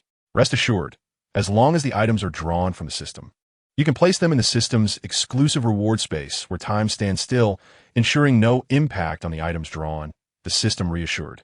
Upon hearing the system's response, Bai Ge's expression brightened. System, I shall use the last golden level lottery opportunity. The golden level lottery opportunity has been used. The system is now drawing. Ding! Congratulations, host. You have drawn a Pokemon Swablu pet egg, transformed to comply with the rules of Douluo continent as a sole beast identity. The system's congratulatory voice rang out again. But Bai Ge was momentarily taken aback by the name of the golden level reward. Swablu? Could it possibly be the Swablu from the Pokemon I watched in my childhood? Pokemon, this was the title of the animated series Bai Ge enjoyed in his youth, but as he grew older, he learned that the series had since been renamed Pokemon.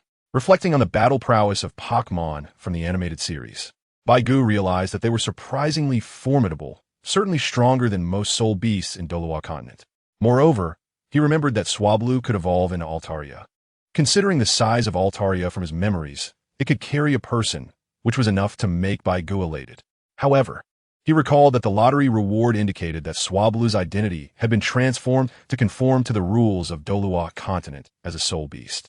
Bai Ge was curious and concerned about what Swablu's evolution would entail and how its abilities might change. Nevertheless, overall, this lottery draw was a resounding success. Chapter 43. Journey to the Noble Hall the following day. In the early morning, none of the work-study students in dormitory 7 rose early. This was because Xiao Qinyu had mentioned to Xiao Qinyu the previous day about finding someone to help their work-study students with cleaning, to which Xiao Qinyu readily agreed, as it truly posed no inconvenience to him. With someone else doing the cleaning, the work-study students of dormitory 7 luxuriated in a rare late morning sleep. However, Bai Ge and Tang San still woke up early. Tang San rose to practice the purple extreme magic eye, while Bai Ge practiced the dragon elephant prajna technique. The day proceeded as usual with training, meals, and classes. It was not until the noon bell rang that Bai Ge slowly exited the classroom after other students had left, making his way toward the entrance of Nodding Academy. Bai Ge and Xiao Qinyu had agreed to meet at the entrance of Nodding Academy that day, and when Bai Ge arrived, Xiao Qinyu had been waiting for quite some time. Boss, upon seeing Bai Ge, Xiao Qinyu hurriedly exclaimed, "How long have you been waiting?" "Not too long, just a few minutes," Xiao Qinyu replied with a smile. "Let us head to the noble hall you mentioned last night." Glancing at the sky, Bai Ge squinted against the bright sunlight, shielding his eyes with his right hand, and replied, "Let us wait a moment. I've already arranged for a carriage to come." Seeing Bai Ge prepare to depart, Xiao Qinyu quickly advised, "Carriage?" Upon hearing Xiao Qinyu's words, Bai Ge silently retracted his left foot. Having a little brother is quite beneficial, especially one who is both wealthy and sensible. Waiting in the shade beside the entrance of Nodding Academy, Bai Ge inquired about the noble hall while awaiting the arrival of the carriage Xiao Qinyu had mentioned. After nearly 10 minutes, a carriage finally arrived, coming to a halt at the entrance of Nodding Academy. "Boss, after you," Xiao Qinyu said, adopting a flattering gesture as the carriage arrived. Bai Ge did not hesitate and walked directly toward the carriage, climbing aboard. It must be said that the carriage sent by Xiao Qinyu was likely quite valuable. Although Bai Ge could not identify the type of wood used for the carriage's structure, he admired the bright, jade-like crimson patterns on the surface of the deep redwood, which felt smooth to the touch and emanated a refreshing woody fragrance. This wood was undoubtedly of the finest quality. The curtains of the carriage windows also appeared quite exquisite. The rich colors suggested they were made from precious brocade, adorned with numerous jade and agate ornaments. As the carriage moved, the jade pieces tinkled melodiously, exuding an air of opulence. However, while internally astonished, Bai Ge maintained an impassive exterior, appearing unfazed as if accustomed to such luxury. This demeanor only served to reinforce Xiao Qinyu's belief in Bai Ge's status, prompting him to become even more respectful. The carriage sped along the main road of Nodding City, but instead of heading into the city, it veered toward the more remote outskirts. As the most prestigious restaurant in Nodding City, the Noble Hall naturally did not crowd itself within the bustling city center. Its name alone implied that it catered specifically to the affluent, wealthy individuals and nobility. For the rich and noble, money was hardly an issue. What truly mattered was prestige, a means to distinguish themselves from the ordinary populace. The Noble Hall capitalized on this penchant, choosing to establish itself outside the city and proclaiming it would only serve those with wealth and status. To dine at the Noble Hall one must undergo an asset verification process. Only those who pass could gain the privilege of enjoying a meal there. This requirement subtly turned the ability to dine at the noble hall into a sort of passport within the upper echelons of Notting City. Furthermore, to showcase its uniqueness, the noble hall frequently procured soul beast carcasses from the soul-hunting forests across the nation, specifically those that had been harvested for their soul rings, serving them as high-grade delicacies exclusively for the wealthy and noble patrons of Notting City. This strategy proved remarkably effective, given that Notting City was relatively small. Not all nobles and wealthy individuals were soul masters. Those who were not soul masters might have never encountered a soul beast in their lives. And the discovery that there was a place to consume soul beast meat sent them scrambling to experience it for themselves. This tactic swiftly enabled the noble hall to easily surpass its competitors, establishing itself as the premier restaurant in Notting City, a title that was almost universally acknowledged by the city's affluent and noble class. After hearing Xiao Qinyu recount the establishment and rise of the noble hall, Bai Ge could not help but feel admiration for its founder, a woman named Madame Melina. The success of the noble hall was quite simple. It accurately identified its target audience and catered to the wealthy and noble. Upon establishing its identity, the noble hall adeptly identified the desires of the affluent and aristocratic, subsequently making a notable debut in the city of Notting. Thereafter, it forged a connection between the noble hall and the upper echelons of Notting through dining qualifications, compelling newcomers striving to join the elite to obtain these credentials from the noble hall. Ultimately, the allure of soul beast ingredients captivated both old aristocrats and wealthy patrons, rendering the noble hall an unparalleled establishment within Notting. While this progression may appear straightforward, the execution proved quite challenging. Foremost was the task of the noble hall in securing its foothold among Notting's elite without inciting envy, and subsequently, acquiring the coveted soul beast meat. Obtaining soul beast meat is no simple feat. The soul-hunting forest harbors considerable dangers, and merely hunting for soul rings within is fraught with difficulty. To extract a soul beast carcass from the forest, one must also gain the approval of the military overseer guarding the area, which is no trivial matter. The realization of this endeavor was made possible by the proprietor of the noble hall, Madame Melina, a soul master of over level 40 who had once been part of a prominent soul hunting group. It is rumored that the soul beast meat was procured by Madame Melina from her previous hunting team. The carriage departed from the Notting Academy, traversing the outskirts of the city, and, after passing through a thicket, finally arrived at a mansion situated in the suburbs. The very destination of Bai Ge's journey, the noble hall. "Young master, we have arrived," the coachman announced as the carriage came to a halt. "Boss, we've arrived. Let us disembark," Xiao Qinyu remarked to Bai Ge. Indeed, Bai Ge nodded, lifting the carriage's curtain and stepping down, followed closely by Xiao Qinyu. "You wait here. We shall return in a little over an hour," Xiao Qinyu instructed the coachman. "All in." "Yes, young master." Chapter 44. Entering the noble hall once disembarked. Bai Ge strode directly towards the grand entrance of the mansion, with Xiao Qinyu following closely after issuing instructions to all in. Upon reaching the entrance, they were met by two guards. "Young Master Xiao, greetings." The guards saluted, lowering their spears in respect. "Good to see you recognize me. Now step aside. I brought my boss here for a meal today. Why are you still blocking the way? Open the door and let us in," Xiao Qinyu replied, his demeanor stern. Yes. The guards hastily opened the grand door, ushering the two inside. Upon entering the mansion, they were greeted by flower beds blooming on either side and a pebble-paved path leading through the garden. Noticing their arrival, the female attendants hurriedly dispatched one to inform the head waitress, while several attractive waitresses swiftly approached them. "Young Master Xiao, what brings you here?" One of the waitresses inquired with a charming smile. "What could possibly bring me here?" Xiao Qinyu retorted, his eyes widening. "I'll come and treat my boss to a meal. Hurry and take us to the private room number 1 and serve us your finest dishes." "Boss." The waitress pondered Xiao Qinyu's claim that this young boy was his superior. However, upon observing Bai Ge's handsome visage and his composed demeanor, she suspected he might have significant standing. Thus, despite her inner doubt, she maintained her composure and promptly guided Bai Ge and Xiao Qinyu to the opulent private room number 1. As they entered, they were greeted by an aquarium showcasing fish adorned with resplendent scales, swimming gracefully, while on either side of the room stood potted water bamboo with golden tears on the leaves, imparting an air of tranquility and elegance. Young Master Xiao, please take a seat, and this young master as well.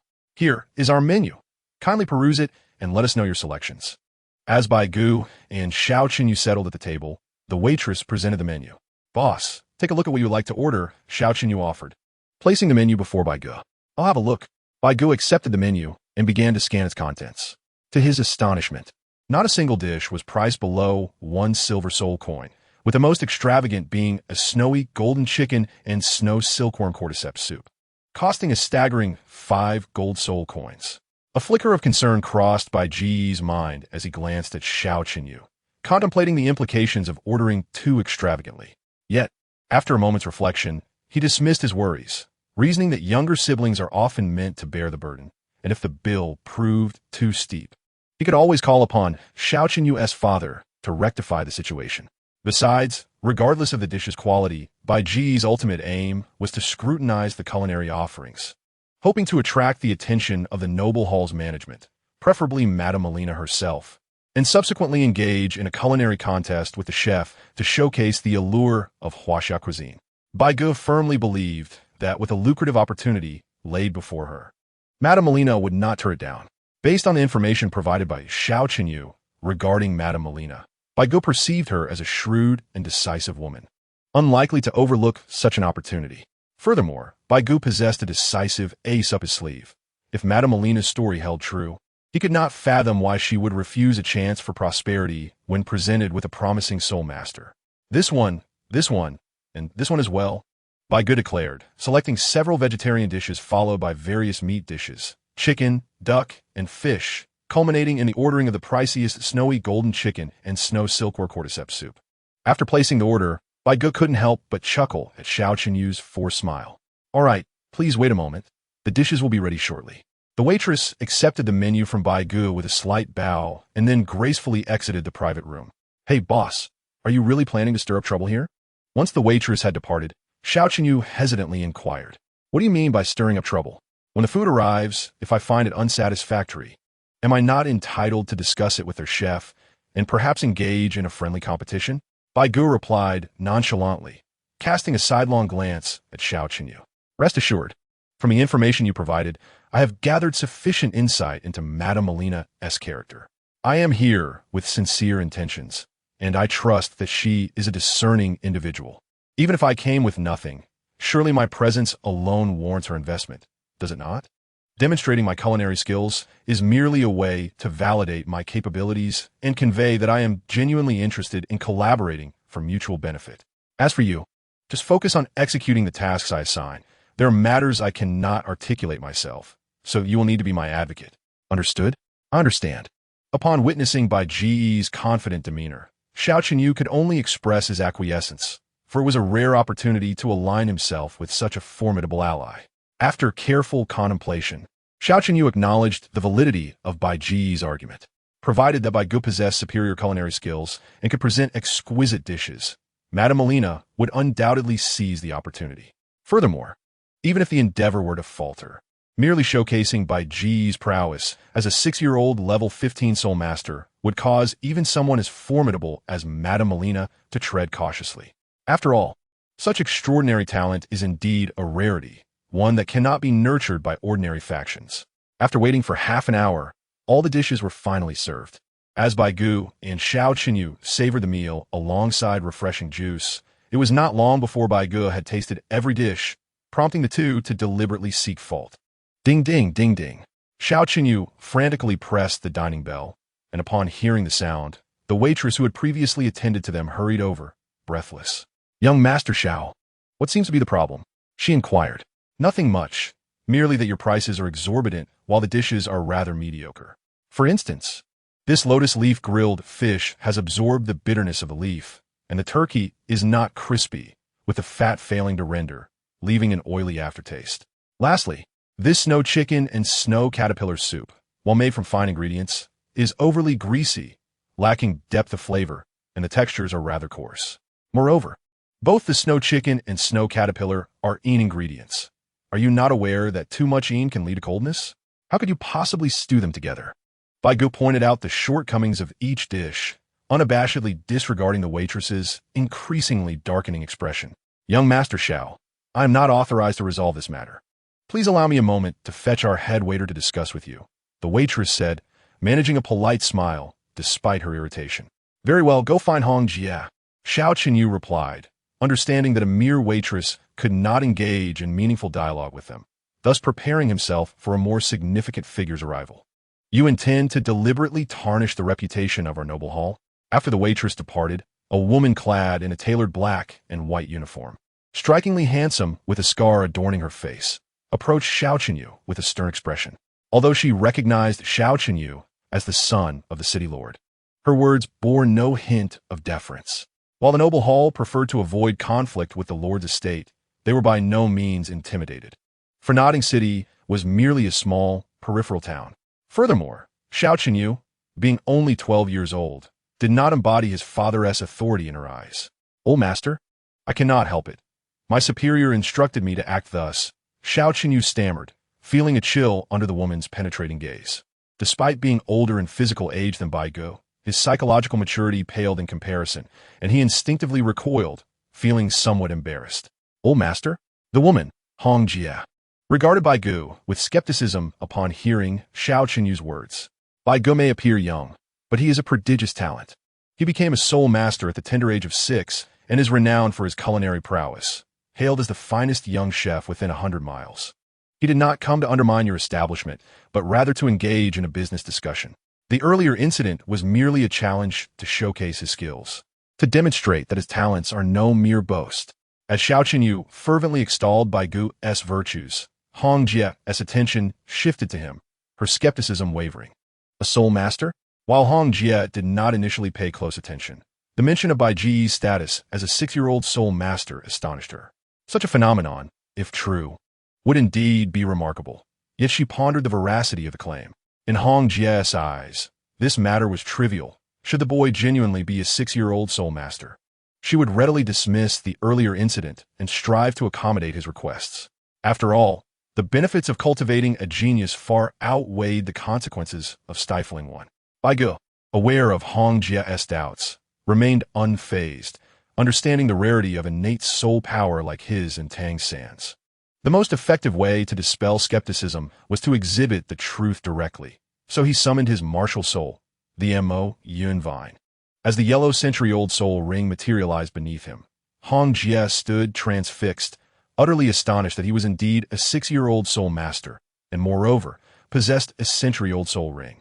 Well, Hong Jie, I did not deceive you. My superior arrives with sincerity, and a 6-year-old soul master should certainly pique Madame Melina's interest. I hope you can bring someone of authority to meet us, preferably Madame herself. I assure you, what my superior possesses will surely satisfy you. Upon seeing Hong Jie's reaction, Xiao Qinyu regained his composure and smiled. Very well, I shall promptly notify Supervisor Wang and seek an audience with Madame, Hong Jie replied. Inhaling deeply, although reluctant to admit it, she was indeed taken aback. A 6-year-old soul master was unfathomable. Should this young prodigy not perish prematurely, he would likely achieve remarkable heights in adulthood, and such potential warranted utmost respect. Additionally, since he was here for business, there was a possibility of forming an alliance with this extraordinary soul master, making it a significant opportunity for the noble hall. Thus, Hong Jie hurried off to inform Madame Melina, confident that such a genius would be worthy of an audience. Thank you, sister. I shall await Madame Melina's arrival here, Bai Ge said with a gentle smile, pleased that Hong Jie was willing to summon a prominent figure for a discussion. Hong Jie soon departed, and shortly thereafter, a young man in a suit approached briskly. Young Master Xiao, he greeted with a slight bow. Supervisor Wang, it has been a while. Xiao Qinyu responded in a relaxed manner.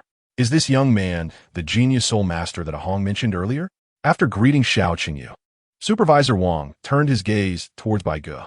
Upon hearing Supervisor Wang's inquiry, Bai Ge summoned the Mo Yun Vine and revealed the century-old soul ring beneath his feet. Instantly, all doubts dissipated from Supervisor Wang's eyes, and his demeanor transformed into one of warmth and respect. I never imagined that I, Wang Tian, would one day encounter a prodigy, such as you, a 6-year-old soul master. This is indeed an unparalleled talent across the entire Douluo continent. May I inquire as to the purpose of your visit to our humble establishment? If possible, our noble hall will certainly do our utmost to accommodate you. Wang Tian wore a standard smile, his words filled with enthusiasm. Ah, my dear brother, my purpose here is quite simple. I am in need of funds. Funds? A trivial matter. Our noble hall is willing to sponsor you for all expenses from the Junior Soul Master Academy to the Senior Soul Master Academy. As long as you do not forget us when you achieve success. Before Bai Ge could respond, Wang Tian interrupted him, displaying a spirit of generosity. However, Bai Ge was somewhat at a loss for words. Did he look like someone who would ask strangers for money? Brother, you misunderstand. Though I lack wealth, I possess integrity. I did not come to seek funds. Rather, I wish to collaborate with you to generate profits. Bai Ge shook his head and spoke slowly. Collaborate to earn profits? Upon hearing Bai Ge's words, Wang Tian appeared skeptical. Although he recognized Bai Ge's potential, he questioned how such a young child, likely still a novice at the Junior Soul Master Academy, could propose any profitable ventures. Indeed, collaborate to earn profits, Bai Ge affirmed with a nod. Chapter 46. The Arrival of Madame Melina. Equity Investment. What I discussed earlier with one of your female waitstaff may have been somewhat exaggerated, but it was not without merit. While your noble hall is renowned throughout Notting City, the quality of your cuisine does not match your reputation. I may not be exceptionally talented, yet I have fortuitously developed several innovative cooking methods beyond baking, stewing, and boiling, as well as numerous delectable dishes. My purpose here is to propose a partnership wherein I would invest my culinary expertise and recipes into your restaurant. I firmly believe that my involvement could enhance your profits and advance the culinary business of your noble hall. Of course, you may not believe me, but you could have your head chef compete with me, and I will prove my worth through results. Bai Ge spoke calmly, observing Wang Tian. Despite feeling that Bai Ge had no need to fabricate tales, Wang Tian hesitated, considering the child's short stature. It was difficult to envision a child who could barely lift a frying spatula as a chef capable of pioneering new culinary techniques. Yet, being a genius who became a soul master at the tender age of 6, it was unlikely that Bai Ge would deceive them. Moreover, as Bai Ge pointed out, although the Noble Hall had established itself as a premier restaurant in Notting City, it primarily relied on excellent marketing to win over the affluent and noble clientele. However, Notting City was merely a small town with a limited number of nobles and wealthy individuals. Despite winning the favor of the rich, the financial returns were still constrained due to the small pool of clientele. Comparatively, they might earn less than a similarly ranked restaurant targeting the general populace. Even if the Noble Hall had built a prestigious reputation among the elite, it could not revert to serving ordinary patrons without a compelling attraction. Although their head chef was skilled, many other chefs were equally talented. After all, becoming an exceptional chef was far less challenging than becoming a soul master. Even if the Noble Hall opened a branch targeting the general public, without a unique appeal, it would struggle to achieve the same success as the current establishment, unless they could introduce new competitive advantages. If Bai Ge's claims regarding innovative cooking methods and dishes were genuine, it could potentially transform their business operations and help them escape their current predicament. At this thought, Wang Tian regarded Bai Ge with a curious gaze, as if he were an otherworldly being.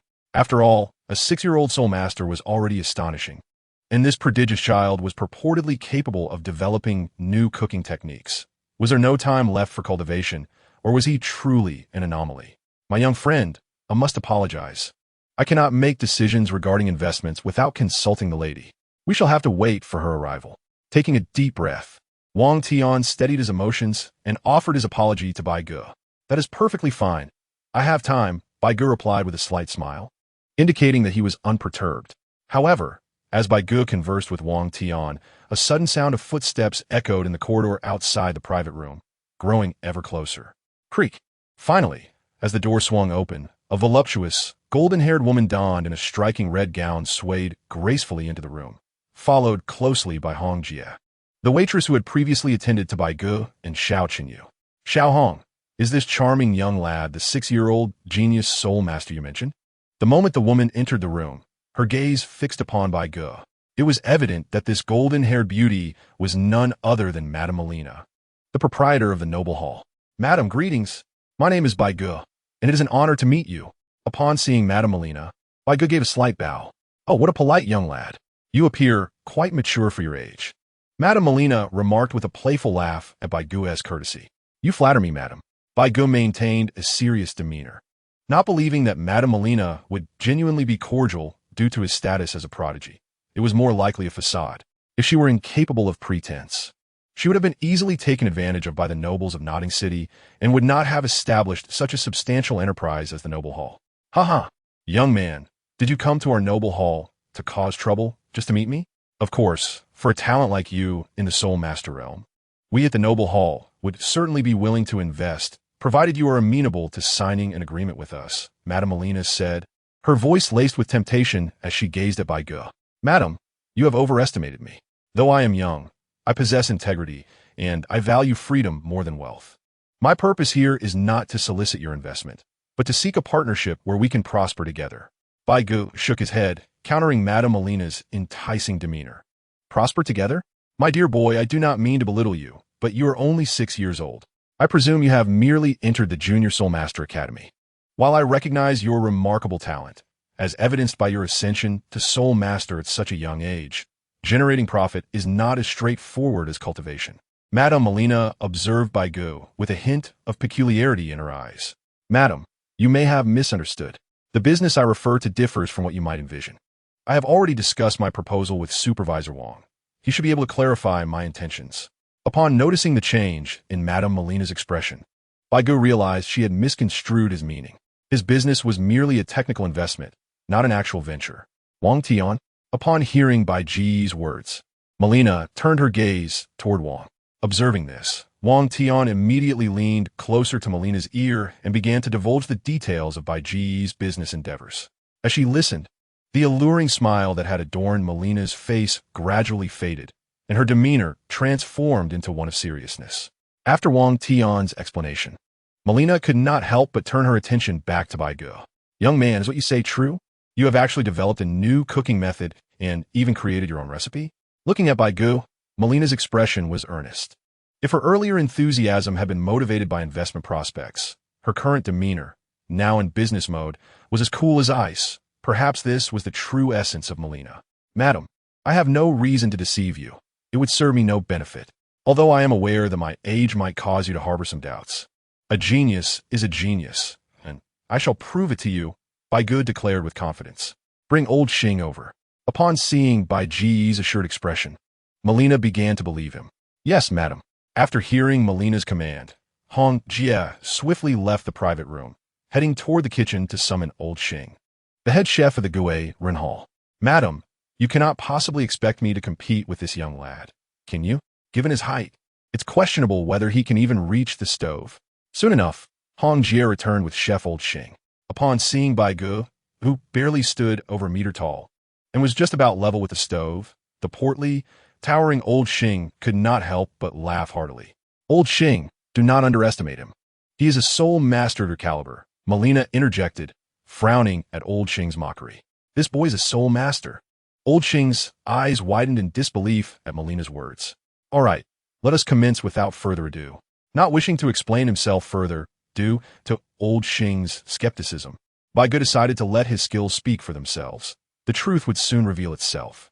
The group made their way to the kitchen, which was spacious and impeccably tidy. Though perhaps due to the limited number of diners, only 3 stoves were present. However, the carts on either side of each stove were laden with a dazzling array of ingredients and seasonings. Bai Ge examined the ingredients and seasonings on the carts. Thanks to his fervent study of culinary arts after attaining master-level skills, he recognized nearly all the ingredients available. While the ingredients in Douluo continent bore a resemblance to those from Bai Ge's previous life, the variety of seasonings was significantly limited in comparison. Nonetheless, Bai Ge, proficient in various styles of Chinese cuisine, sweet, sour, bitter, spicy, and salty, was able to adapt and create sumptuous dishes. Despite the absence of certain ingredients, he found that he could still replicate most of the Chinese delicacies from Earth with what was available. And so, the competition officially began. After more than an hour of diligent effort, Bai Ge successfully prepared mapo tofu, dompa pork, Westlake vinegar fish, fish-flavored shredded pork, and sweet and sour ribs, among other delicacies. In contrast to the singular flavors typically produced in Douluo continent's culinary practices, Bai Ge's dishes were characterized by the harmonious interplay of dual flavors, each entwined with perfection. Thus, upon tasting Bai Ge's creations, the palates of the diners were immediately captivated. For those accustomed to singular tastes, the numbing spiciness of mapo tofu, the sweet and savory notes of dongpa pork, and the tangy sweetness of sweet and sour ribs were all unique flavors that could undoubtedly conquer any palate. After sampling Bai Ge's culinary masterpieces, Melina promptly resolved to retain Bai Ge's services. After all, a prodigious soul master who could elevate her enterprise while possessing extraordinary potential was an invaluable asset. Offering Bai Ge a share of Gue Rinhal's profits was a minor concession. The innovative cooking methods he employed were worth the investment alone, let alone his remarkable potential. Securing Bai Ge as an ally could even yield a formidable soul master as a powerful backing. This venture was undeniably a lucrative one. Chapter 47. Bai Ge 6 years later, Part 1. Following the transaction with Madame Melina, Bai Ge successfully secured a stake in the Gue Rinhal. Naturally, the concept of shares did not exist in Douluo continent. This term merely represented Bai Ge's perception. In essence, Madame Melina and Bai Ge had forged a contract, agreeing to exchange 35 of Gue Rinhal's profits for Bai Ge's unique culinary techniques and recipes. Though 35 may seem modest, it was a generous offer for Gue Rinhal, as the profits did not solely enrich Madame Melina. A significant portion was allocated to the soul hunting team behind her, to fund the acquisition of soul beast corpses.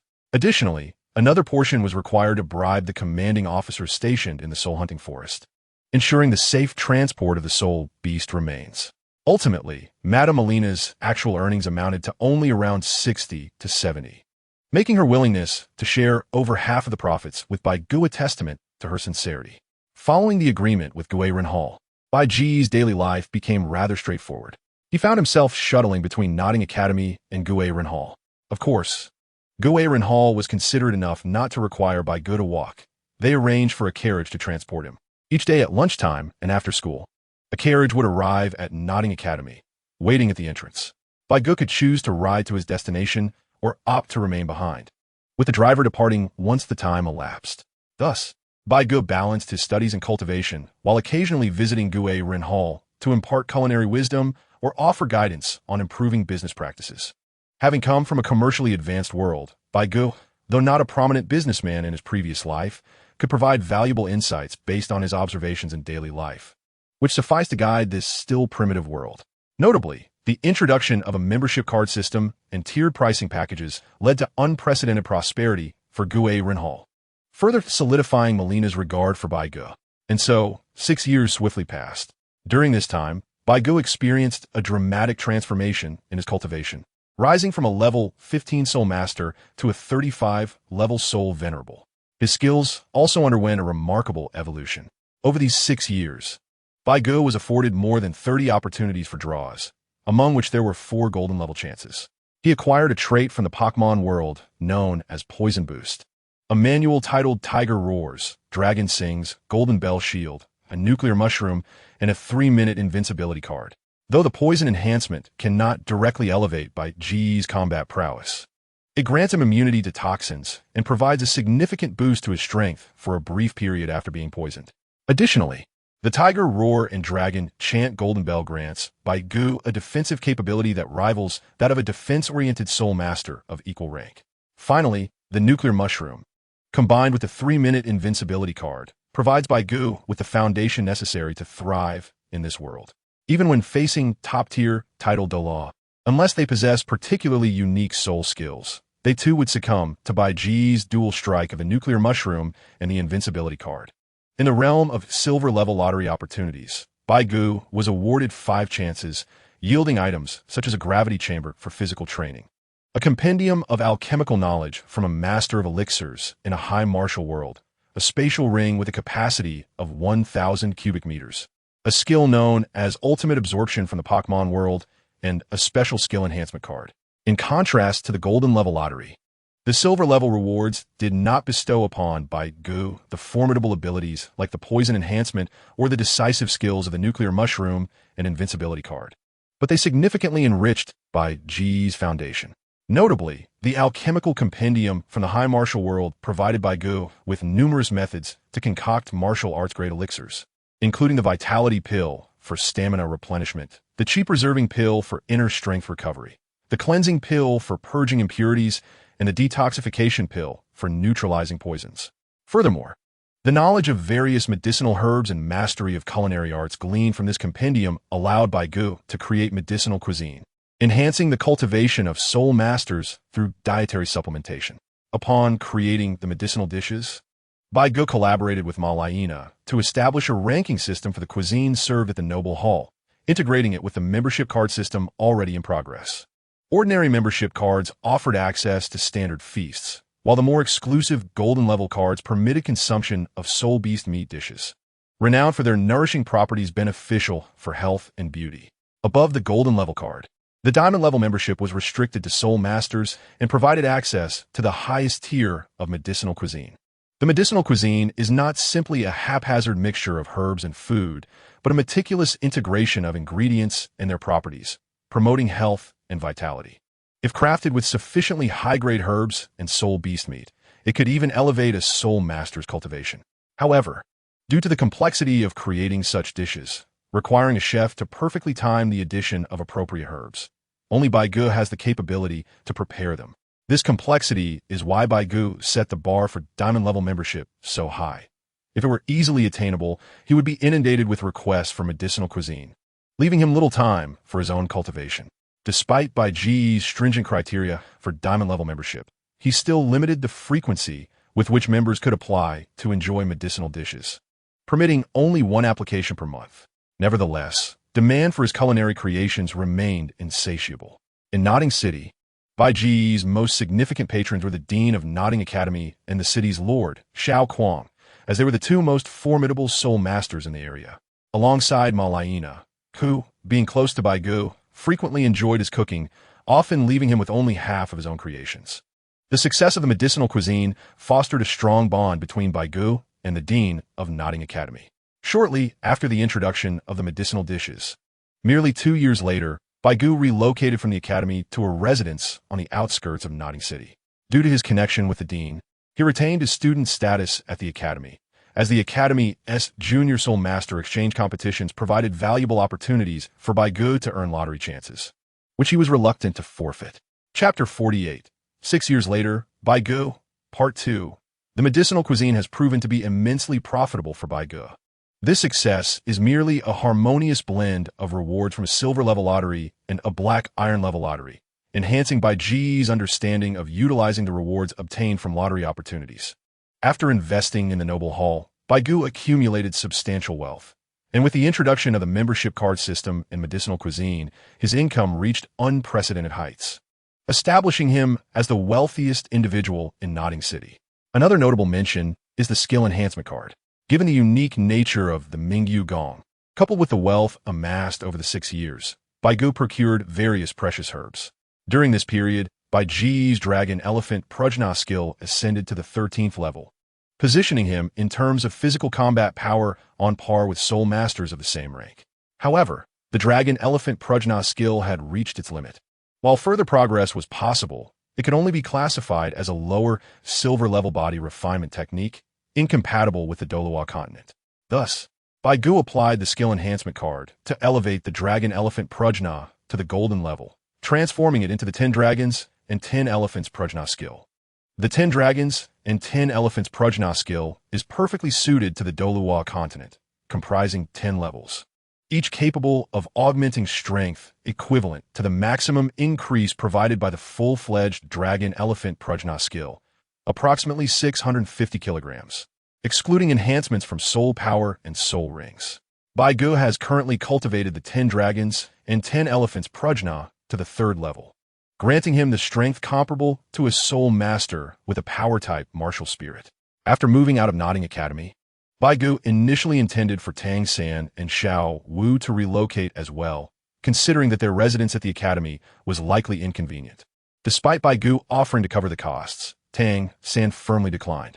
Understanding Tang San's character, his pride and aversion to accepting charity, Bai Ge did not press the issue, recognizing that everyone has their own choices and must bear the consequences of those choices.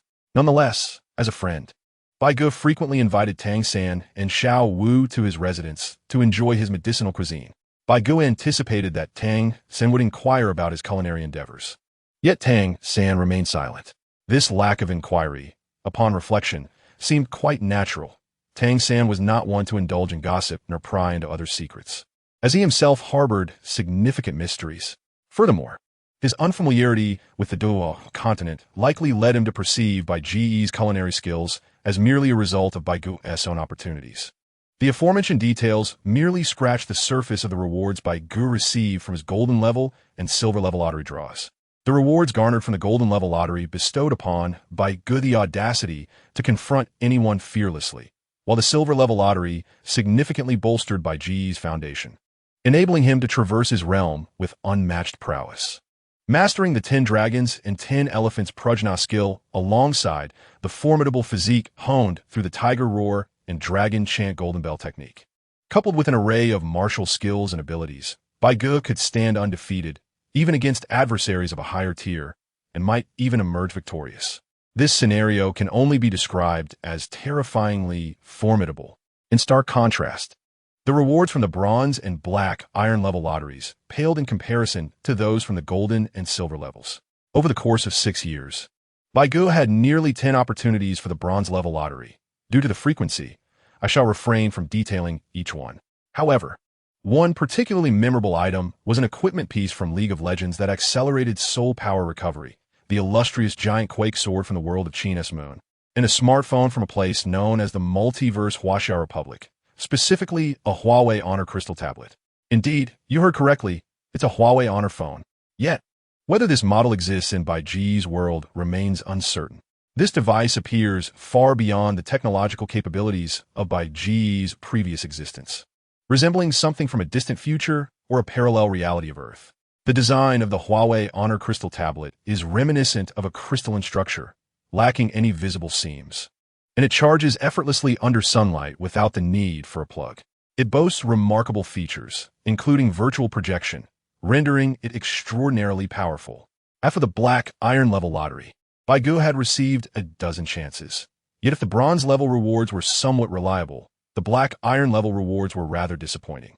Given the number of times, I shan't enumerate them all, but one notable memory was the mastery of driving various vehicles.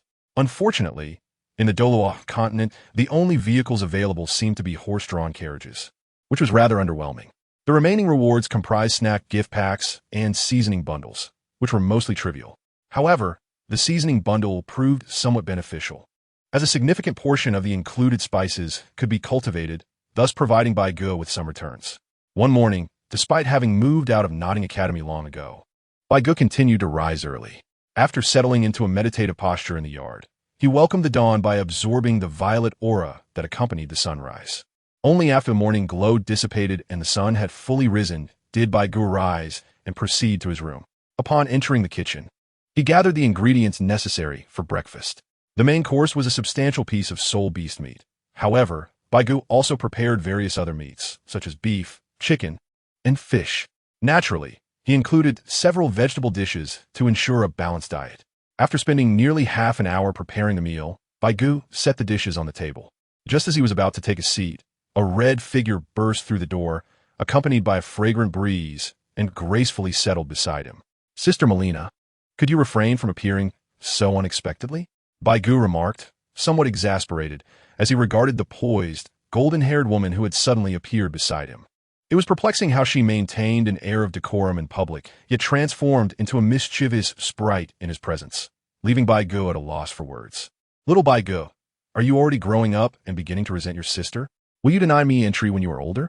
Melina responded, her expression conveying mock sorrow, as if she had been utterly unappreciated over the past 6 years, which only added to Bai Ge's frustration. "No, I mean it's not that I don't want you here, but why must your timing always be impeccable? You arrive just as I finish cooking. At least come earlier to help a bit. It's exhausting to see you devour my hard work."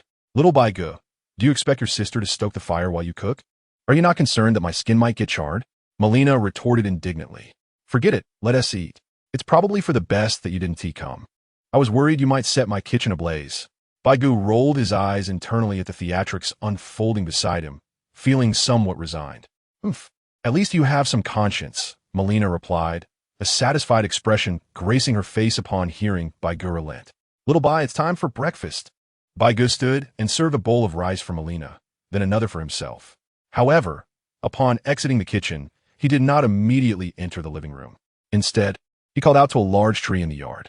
As he did so, a small bird about the size of a fist, with light blue feathers and fluffy white wings, fluttered down from the tree and promptly perched upon Bai Ge's shoulder. This charming little creature was none other than the pet Qing Mian bird that Bai Ge had acquired 6 years prior. Over the years, the Qing Mian bird had matured into a Shiqing bird, now at level 35, the same as Bai Ge. This level corresponds to thousands of years of cultivation as a soul beast, comparable to a soul master S rank, demonstrating considerable prowess. However, aside from Bai Ge, few were aware that this adorable creature perched on his shoulder possessed strength rivaling that of soul respect, perhaps due to its transformation into a soul beast. The Shiqing bird had a significantly reduced capacity to learn skills, acquiring one every 10 levels. Yet, it gained the unique ability to maintain its initial Qing Mian bird form at will. Here, little Bai, this is your breakfast. Bai Ge smiled as he produced a Bai Chao Dan to feed the Qing Mian bird. The bird opened its beak eagerly and consumed the Bai Chao Dan, savoring the essence of nature that permeated its body, visibly relishing the experience. Goo goo, stop rubbing your face against mine. It's ticklish.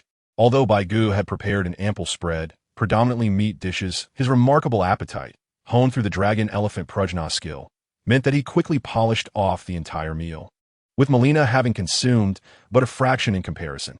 Little Bai Ge, you must be nearing graduation soon, right? After finishing her meal and setting down her chopsticks, Melina gazed at Bai Ge with a hint of nostalgia. Yes, just a month left until graduation, Bai Ge replied, pausing in his tidying to nod solemnly. Do you remember our first meeting 6 years ago? You were barely reaching my waist then, yet you had the demeanor of a little adult, attempting to negotiate business with me. Thankfully, your clever sister didn't overlook you. Otherwise, I might have regretted it for a lifetime, Melina reminisced, her face softening into a gentle smile as she looked at Bai Ge. Though initially two strangers, the bond between them deepened over 6 years of companionship, evolving into a relationship that, while not quite akin to that of siblings, transcended the typical bounds of friendship. If their connection had not been so profound, the composed and dignified Madame Melina would not have felt at ease to behave so freely in front of Bai Ge. Furthermore, Bai Ge's third soul ring was a result of Melina enlisting the aid of the soul hunting team to procure it for him. Although Bai Ge's soul ring ability stemmed from the ultimate absorption reward granted by the system, such rewards necessitated the presence of a soul ring for activation. Without it, Bai Ge would be unable to transform ultimate absorption into his own soul skill. Xiao Ge, have you decided where you will go after graduation? Will you continue at the Advanced Soul Master Academy or venture forth into the continent? Melina inquired with concern, her gaze fixed on Bai Ge. Following my teacher's advice, I plan to head to Soto City in the Ballot Kingdom to enroll in an academy known as Shrek Academy. The elite competition for soul masters from across the continent is set to take place next year, and I am eager to participate. However, I need a formidable team before that, Bai Ge replied after a moment of contemplation. The elite competition for soul masters across the continent? I wish you the best of luck in securing the championship. I have great faith in the arrangements made by Master, Melina said, nodding in agreement after hearing Bai Ge mention Master's plans. By the way, why haven't you visited your teacher lately? Melina inquired, as if recalling something. Tang San has reached level 30 and is currently seeking assistance from friends to obtain a soul ring, Bai Ge explained. I truly admire Master. His vision is remarkable. He found not one, but 2 prodigies. While Tang San may not possess your talent, breaking through to level 30 at just 12 years old makes him one of the continent's top geniuses, Melina remarked with a hint of admiration. Do not underestimate Tang San. Sister, although he may not be my match in competition, in a life-and-death struggle, I might not prevail against him. He is quite adept at concealing his true abilities. Bai Ge said, narrowing his eyes slightly. All right, I must take my leave. The Noble Hall has opened a branch restaurant in Sulan City, and there are many matters I need to attend to. Remember to train diligently. Little Bai Ge, Melina said, affectionately ruffling Bai Ge's hair as she stood to depart. Bai Ge watched as Melina walked through the courtyard, finally disappearing through a small door into another courtyard where she resided. After tidying up the table and washing the dishes, Bai Ge washed his hands and retreated to his room. Has it already been 6 years? He murmured to himself, gazing at his reflection in the bright mirror. The image before him was that of a strikingly handsome young man, with red lips and white teeth, piercing starry eyes, and a cascade of silvery hair that framed his face, complemented by violet irises that added to his allure, though his features retained a hint of youthfulness. His physique was remarkably tall and strong, standing nearly 6 feet, which belied his mere 12 years of age. It was just another ordinary day. After finishing breakfast and tidying his room, Bai Ge retrieved the gravity chamber from the system space. Once he adjusted the gravity settings, he entered the chamber to commence his day of training. Unbeknownst to him, Bai Ge had developed a fondness for practicing the 10 dragons and 10 elephants prana in the gravity chamber. The added weight enabled him to refine his technique more effectively, enhancing both his physical strength and internal vitality, while also accelerating his training of the Tiger Roar Dragon Chant Golden Bell Shield. In contrast to the 10 dragons and 10 elephants prana, which primarily focused on enhancing vitality and physical prowess, the Tiger Roar Dragon Chant Golden Bell Shield fortified the skin, bones, and flesh, significantly improving his defensive capabilities. As Bai Ge reached the 3rd level of the 10 dragons and 10 elephants prana, he diligently advanced the Tiger Roar Dragon Chant Golden Bell Shield as well, although it could not be expedited through the use of the Mengyu technique like the former. Bai Ge utilized a special ointment to enhance his training speed. Consequently, the progress of the Tiger Roar Dragon Chant Golden Bell Shield was on par with that of the 10 dragons and 10 elephants prana, both having reached the 3rd level and only a step away from a 4th. Chapter 50. Tang San and Master S return. Flinder's visit after training in the gravity chamber until noon, Bai Ge found himself drenched in sweat under the intense pressure of dozens of times the normal gravity. Even with a physique comparable to that of a soul master in the martial spirit possession state. After a refreshing shower, Bai Ge prepared a sumptuous meal, featuring generous portions of nutritious old beast meat accompanied by ordinary meats like chicken, duck, and fish, as well as an assortment of fruits and vegetables. Following his meal, Bai Ge practiced the jade technique for a while, then honed his martial skills. By evening, after finishing dinner, he began to concoct ointments in preparation for training the Tiger Roar Dragon Chant Golden Bell Shield. Once he completed his training for the evening, he engaged in a final session of Mengyu practice before retiring for the night. The next morning, Bai Ge rose early as usual. However, shortly after he began his training, an unexpected knock echoed from outside the door. Surely that cannot be Sister Melina, Bai Ge pondered, recalling that she typically entered through the courtyard gate. Who could it be? Please hold on, I'll be right there. Bai Ge called out as he stood up and made his way to the courtyard entrance. Upon opening the gate, he was surprised to find Master Tang San and an unfamiliar middle-aged man wearing black-framed glasses standing before him. Teacher, Tang San, you've returned. Please, come in, Bai Ge exclaimed eagerly. Bai Ge, I apologize for the intrusion. Allow me to introduce this gentleman. He is my friend Flinder, the head of the Shrek Academy you are about to enter, Master said, not immediately responding to Bai Ge's enthusiasm, but instead directing his attention to the middle-aged man at his side. Principal Flinder, it is a pleasure to meet you. My name is Bai Ge, and I am the disciple of your friend, Bai Ge said, smiling as he bowed respectfully to Flinder. No need for such formalities. So, you are Bai Ge. Your teacher mentioned you have reached level 35 as a soul master. May I see your abilities? Flinder waved his hand dismissively, more intrigued by Bai Ge's prowess than concerned with formalities. Upon hearing this, Bai Ge surmised that Flinder had been astonished by Tang San's abilities and, upon learning of Bai Ge's superior level, found it hard to believe. Rather than provide an explanation, Bai Ge summoned his martial spirit, the Moya Vine. As the 3 soul rings, 1 yellow and 2 purple, rose from beneath him, Flinder was momentarily rendered speechless. Little gang, I thought Tang San was exceptional, but it seems you have an even more extraordinary disciple, Flinder whispered to Master, leaning in closely. There is much more than you might expect. My disciple is not only gifted, but also remarkably skilled in the art of making money. The establishment he co-founded, the Guerin Hall, is the most renowned restaurant in our city of Notting, commanding a staggering 80% of the dining market. Moreover, they have expanded their operations to other cities. In response to Flander's remarks, the master chuckled. So it seems your disciple must be quite wealthy. At the master's words, Flander's eyes brightened momentarily. Do not overthink it. Bai Ge merely collaborates with others. While he does earn money, He does not have a hand in the restaurant's day-to-day operations, the master interjected, anticipating Flander's thoughts. Flander felt a wave of disappointment wash over him. Do not fret. Although Bai Ge cannot invest heavily in the Shrek Academy, he can still sponsor a few thousand gold soul coins, the master reassured him. Feeling somewhat guilty for letting Flander make such a long journey to assist Tang San in hunting for soul rings, only to return empty-handed. Alas, a few thousand gold soul coins are but a drop in the bucket. Flander sighed. My disciple does not come from a wealthy family. Though he is quite clever and capable of earning a fair sum, he also has his own cultivation to attend to. As far as I know, he consumes an entire soul beast daily, spending no less than 100 gold soul coins each day. However, earning money is merely one of my disciple's strengths. His true prowess lies in his culinary skills, the master added, a smile illuminating his face as if he had just recalled something significant. Cooking? Flander questioned, puzzled. What is so remarkable about cooking? Not just ordinary cooking. My disciple has acquired exceptional culinary techniques and knowledge of medicinal herbs from somewhere.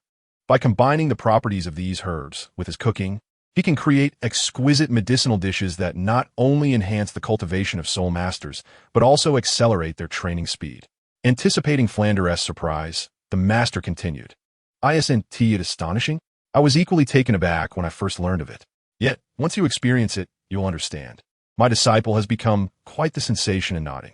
The city's mayor, my friend from the academy, and even the spirit hall are eagerly awaiting more of his medicinal dishes. However, due to the limitations of ingredients, his dishes are only effective for soul masters below level 40. For those above that threshold, including someone of your caliber, they hold little value. With a grin, the master looked at Flander, but you might still find some benefits. That is sufficient for soul masters below level 40. Flander thought of the students at Shrek Academy, looking at Bai Ge as if he were a rare treasure. Chapter 51. Showcasing Medicinal Cuisine, Flander's Astonishment. Bai Ge, I have come to request that you prepare a medicinal dish for Dean Flander. After all, he has journeyed a great distance to assist Tang San in securing a soul ring. It would be quite ungracious to let him leave empty-handed. If possible, I also hope you can invest some funds in Shrek Academy. Though not too much, a few thousand gold soul coins would suffice, the master said, his face turning slightly red as he struggled to make the request. As a teacher, having to ask a student to foot the bill was a source of embarrassment. Not a problem. I will prepare it right away. As for the investment in Shrek Academy, I will arrange for Supervisor Wong to gather funds this afternoon. However, a few thousand gold soul coins is too little. I will invest 30,000 instead. Bai Ge, unfazed by the master's embarrassment, was in a position where money was not a concern. He was quite affluent. Thank you, Bai Ge. I'm truly touched. In this day and age, children like you who value relationships are rare.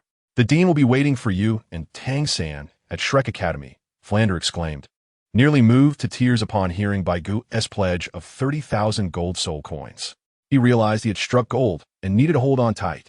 Meanwhile, Tang San looked at Flander, who was acting rather theatrically, in disbelief. Dean Flander, you are too polite.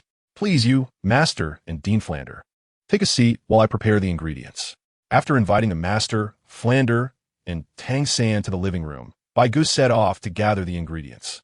Preparing a medicinal dish requires meticulous selection.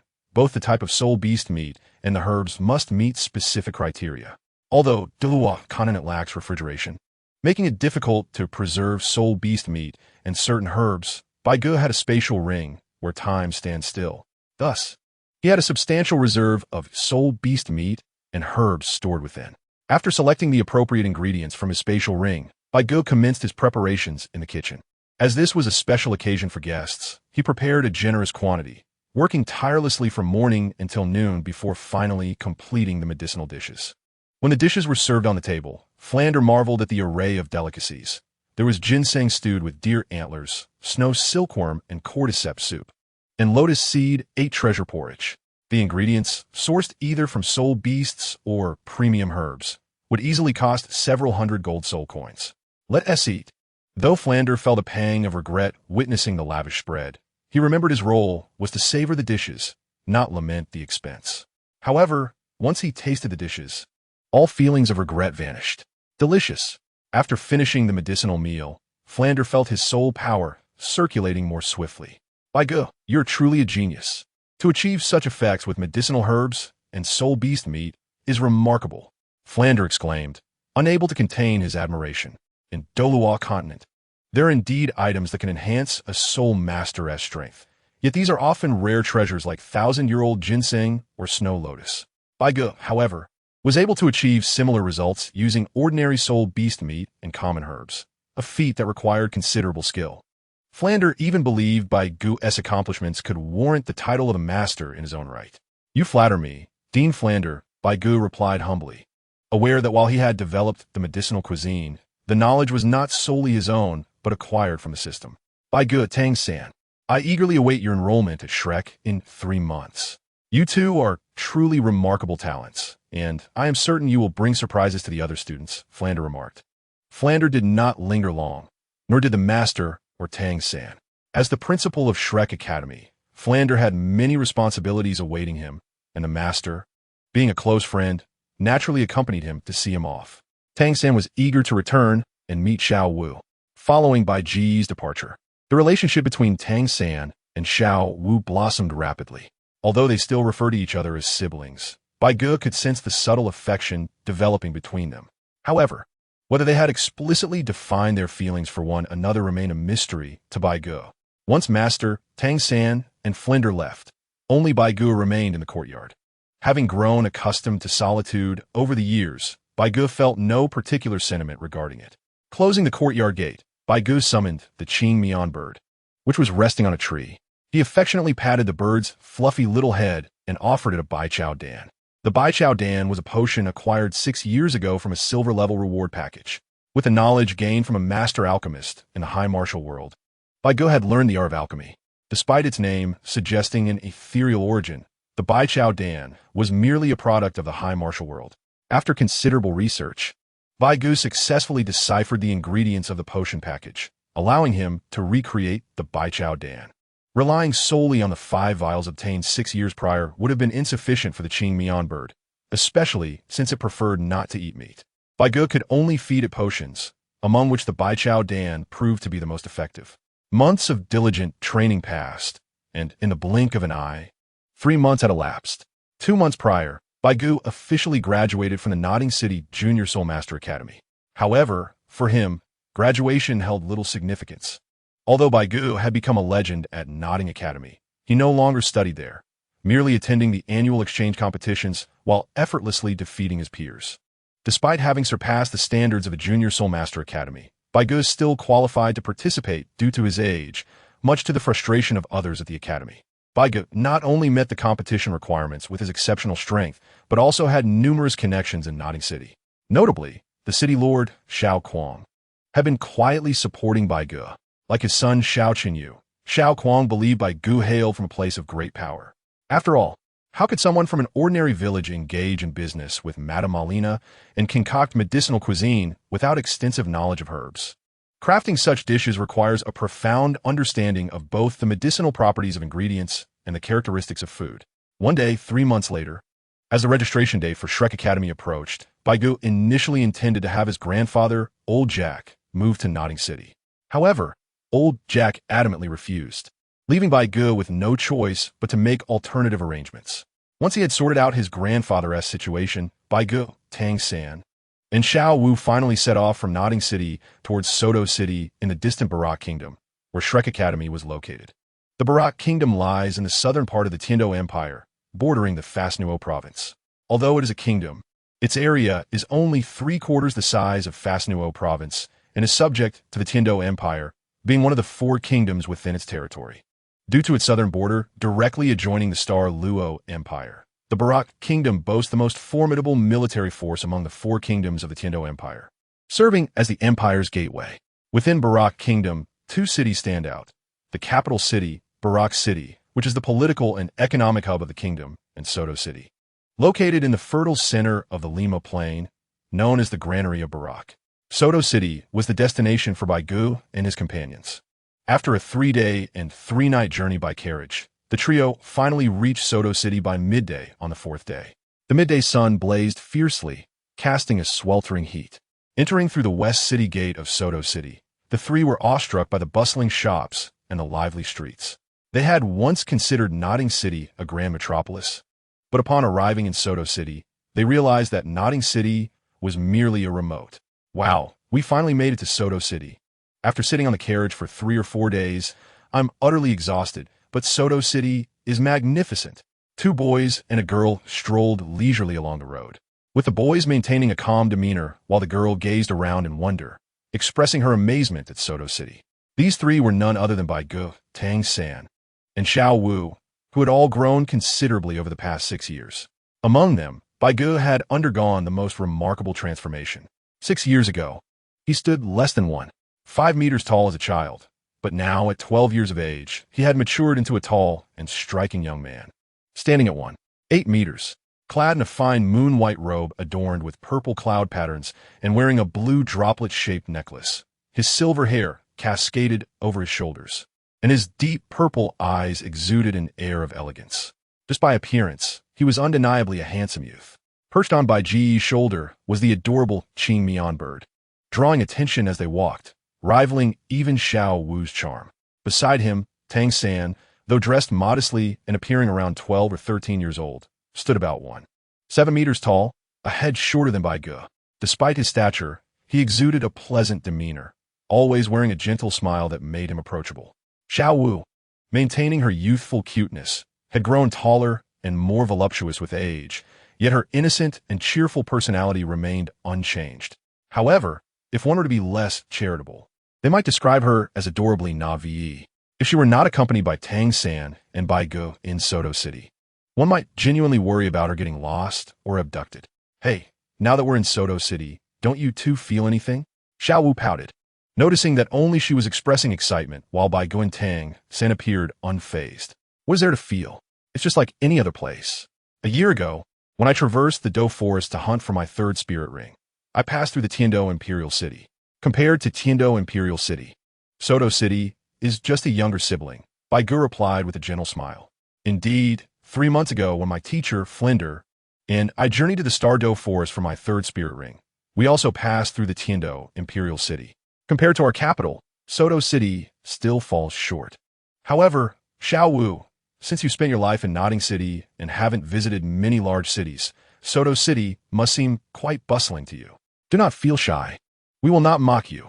Tang San added in agreement with Bai Ge. Is it just me? Or have you both been a big city? Why do you act so haughty?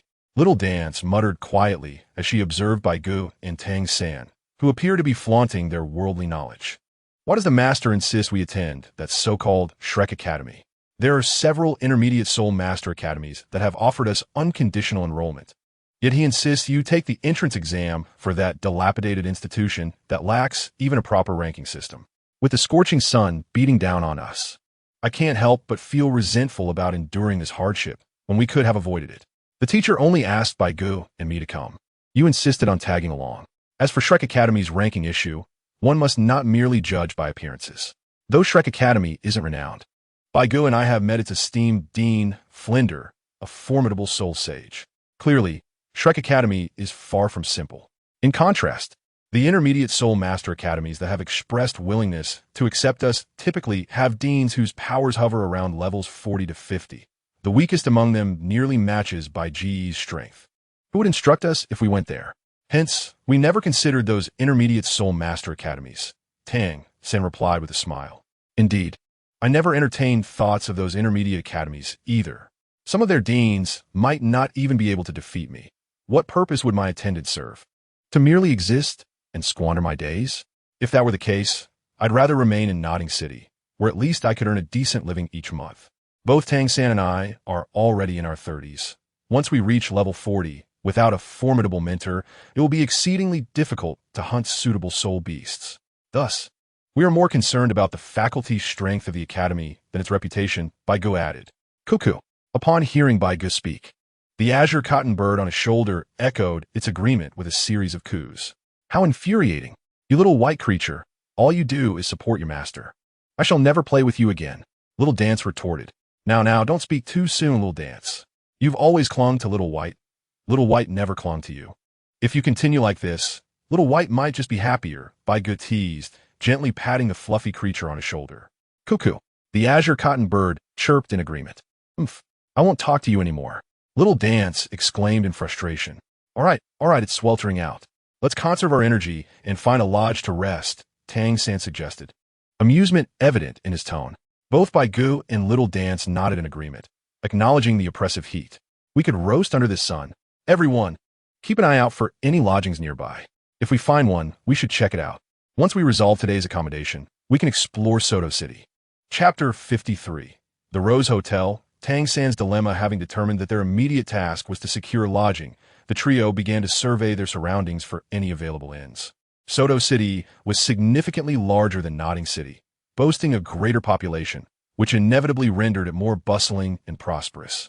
This increased vibrancy attracted an influx of visitors, resulting in a higher number of shops and lodgings compared to Nodding City. As they traversed the streets, Bai Ge, Tang San, and Little Dance discovered numerous inns.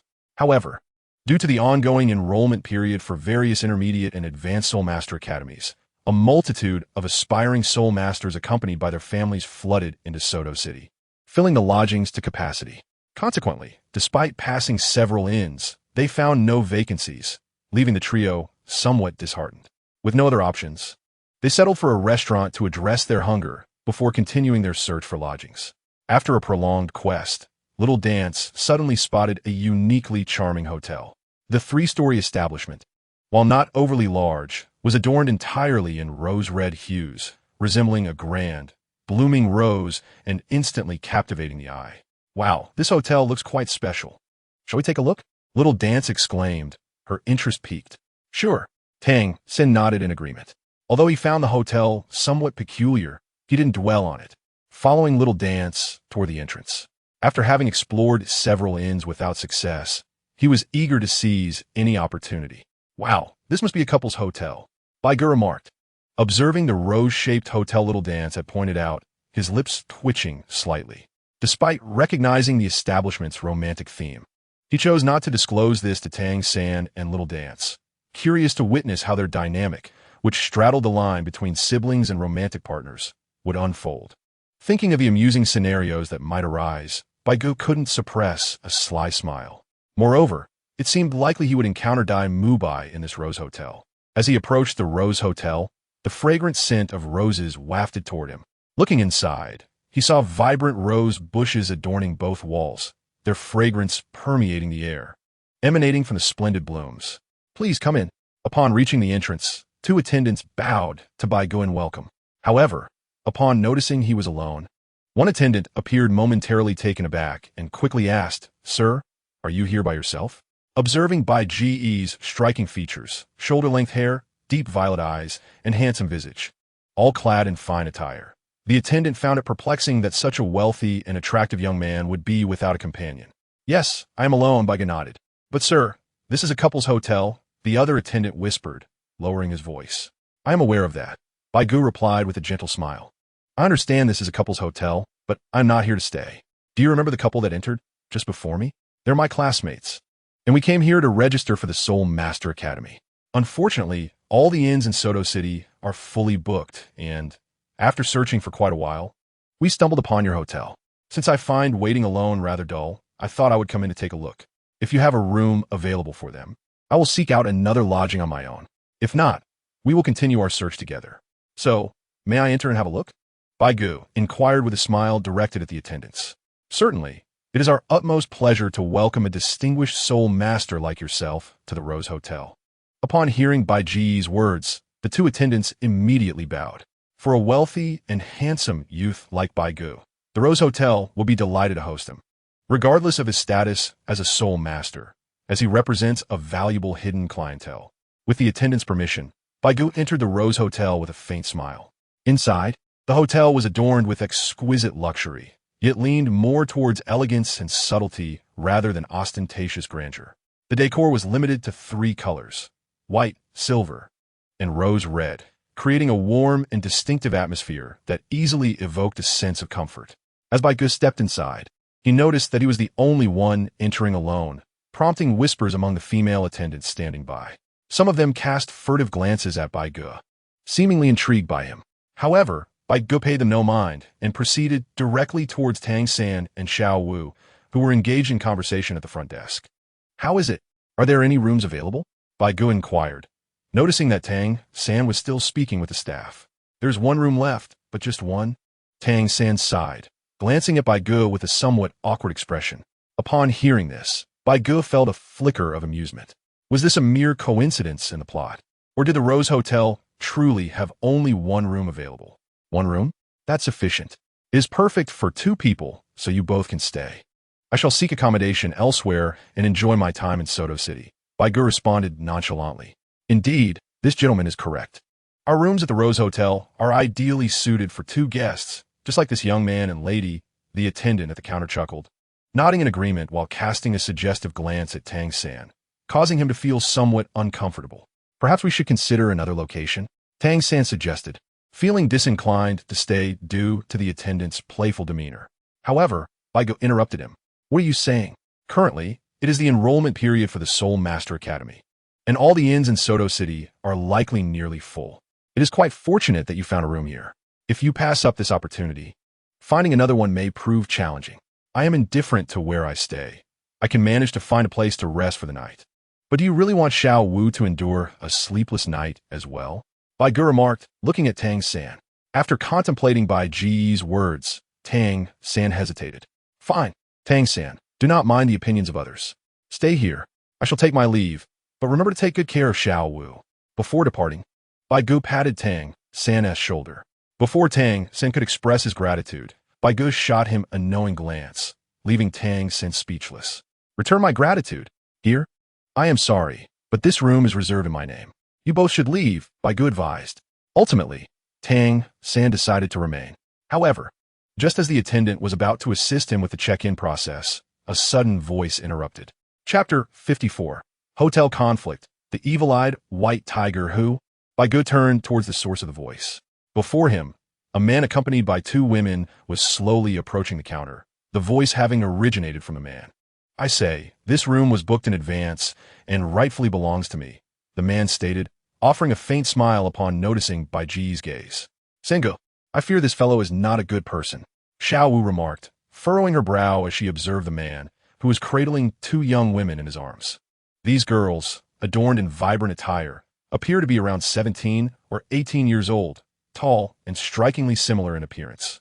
Indeed, they were twins. However, unlike Xiao Wu's focus on the twin sisters, Bai Ge and Tang San's attention rested solely on the man. He stood around 6 feet tall, similar to Bai Ge, but with broader shoulders and long golden hair cascading down his back. His handsome features bore a hint of ruggedness, and he appeared to be only a few years older than Bai Ge and Tang San. While Bai Ge and Tang San were indifferent to the man's looks, they were particularly intrigued by his eyes, which were both endowed with double pupils. Indeed, it is you, the evil-eyed white tiger, Dai Mu Bai. Bai Ge's eyes narrowed upon recognizing Dai Mu Bai. The double pupils, or held significant connotations in both Bai Ge's previous life on Earth and in Tang San's martial arts world. Although he was somewhat prepared for this encounter, Bai Ge could not help but feel a pang of envy upon seeing Dai Mu Bai's unique eyes. In the Douluo continent, double pupils were a rare talent, but in realms like the perfect world, they would be considered extraordinary powers. How splendid it would be if the system could grant me double pupils as well. Such an enhancement would not only elevate my status, but also serve as an unparalleled tool for charm. Dai Mu Bai, unperturbed by Bai Ge and Tang San's scrutiny, had grown accustomed to the astonishment his eyes elicited from others. However, as he turned toward Xiao Wu, he noticed her distinctly. You must be new here. Do you not know that a room is always reserved for me? He remarked, his gaze fleeting yet pointed. May I ask who you are? The attendant at the counter stammered, clearly taken aback by Dai Mu Bai's demeanor. Never mind, just summon your manager, he replied, perceiving the attendant's bewilderment and growing impatient. I will fetch him immediately, the attendant hurriedly replied, sensing the intimidating aura emanating from Dai Mu Bai. Listen, my friend, this room was first claimed by my brother. You cannot simply demand a reserved room and cut in line. Did you even pay a deposit? Bai Ge. No. But what of it? Am I to be deprived of their money? Dai Mu Bai replied with a cold smile. While Bai Ge understood that Dai Mu Bai had always looked down on those weaker than himself, he could not suppress his anger of being so blatantly disregarded. You, Dai Mu Bai, I'm speaking to you civilly, yet you act arrogantly and ignore me. How infuriating. This room is ours. Bai Ge declared, his temper flaring. I have already stated that this room belongs to me, Dai Mubai retorted, his expression darkening as a flicker of anger crossed his eyes. Do you have any proof that this room is yours? Is your name inscribed on the door? Bai Ge taunted. What do you intend to do? Dai Mubai, unable to hold back any longer, turned to face Bai Ge, his voice chillingly calm. We wish for you to leave. On the side, Tang San had yet to speak. But the fiery-tempered Xiao Wu could no longer contain herself. You want me to leave? At Xiao Wu's words, Dai Mubai found himself both furious and amused. No one had ever dared to speak to him in such a manner. Ah, if you wish for me to leave, that's fine. But you must possess the capability to make it happen. I can sense the fluctuation of soul power emanating from you. You must be soul masters as well. So, let's engage together. If you can defeat me, I shall leave immediately. Otherwise, I implore you to demonstrate what it truly means to leave. Dai Mubai coldly mocked as he regarded the three of them. To engage together? You overestimate yourself. In response to Dai Mubai's arrogance, Bai Ge let out a derisive laugh. According to his recollection, Dai Mubai was merely a soul master of rank 37, an equal in strength, yet he seemed to possess an inflated sense of confidence. Bai Ge, let me handle this, Tang Sin interjected, realizing that the situation was escalating. After all, this matter was initiated by him and Xiao Wu, and he did not wish to trouble Bai Ge.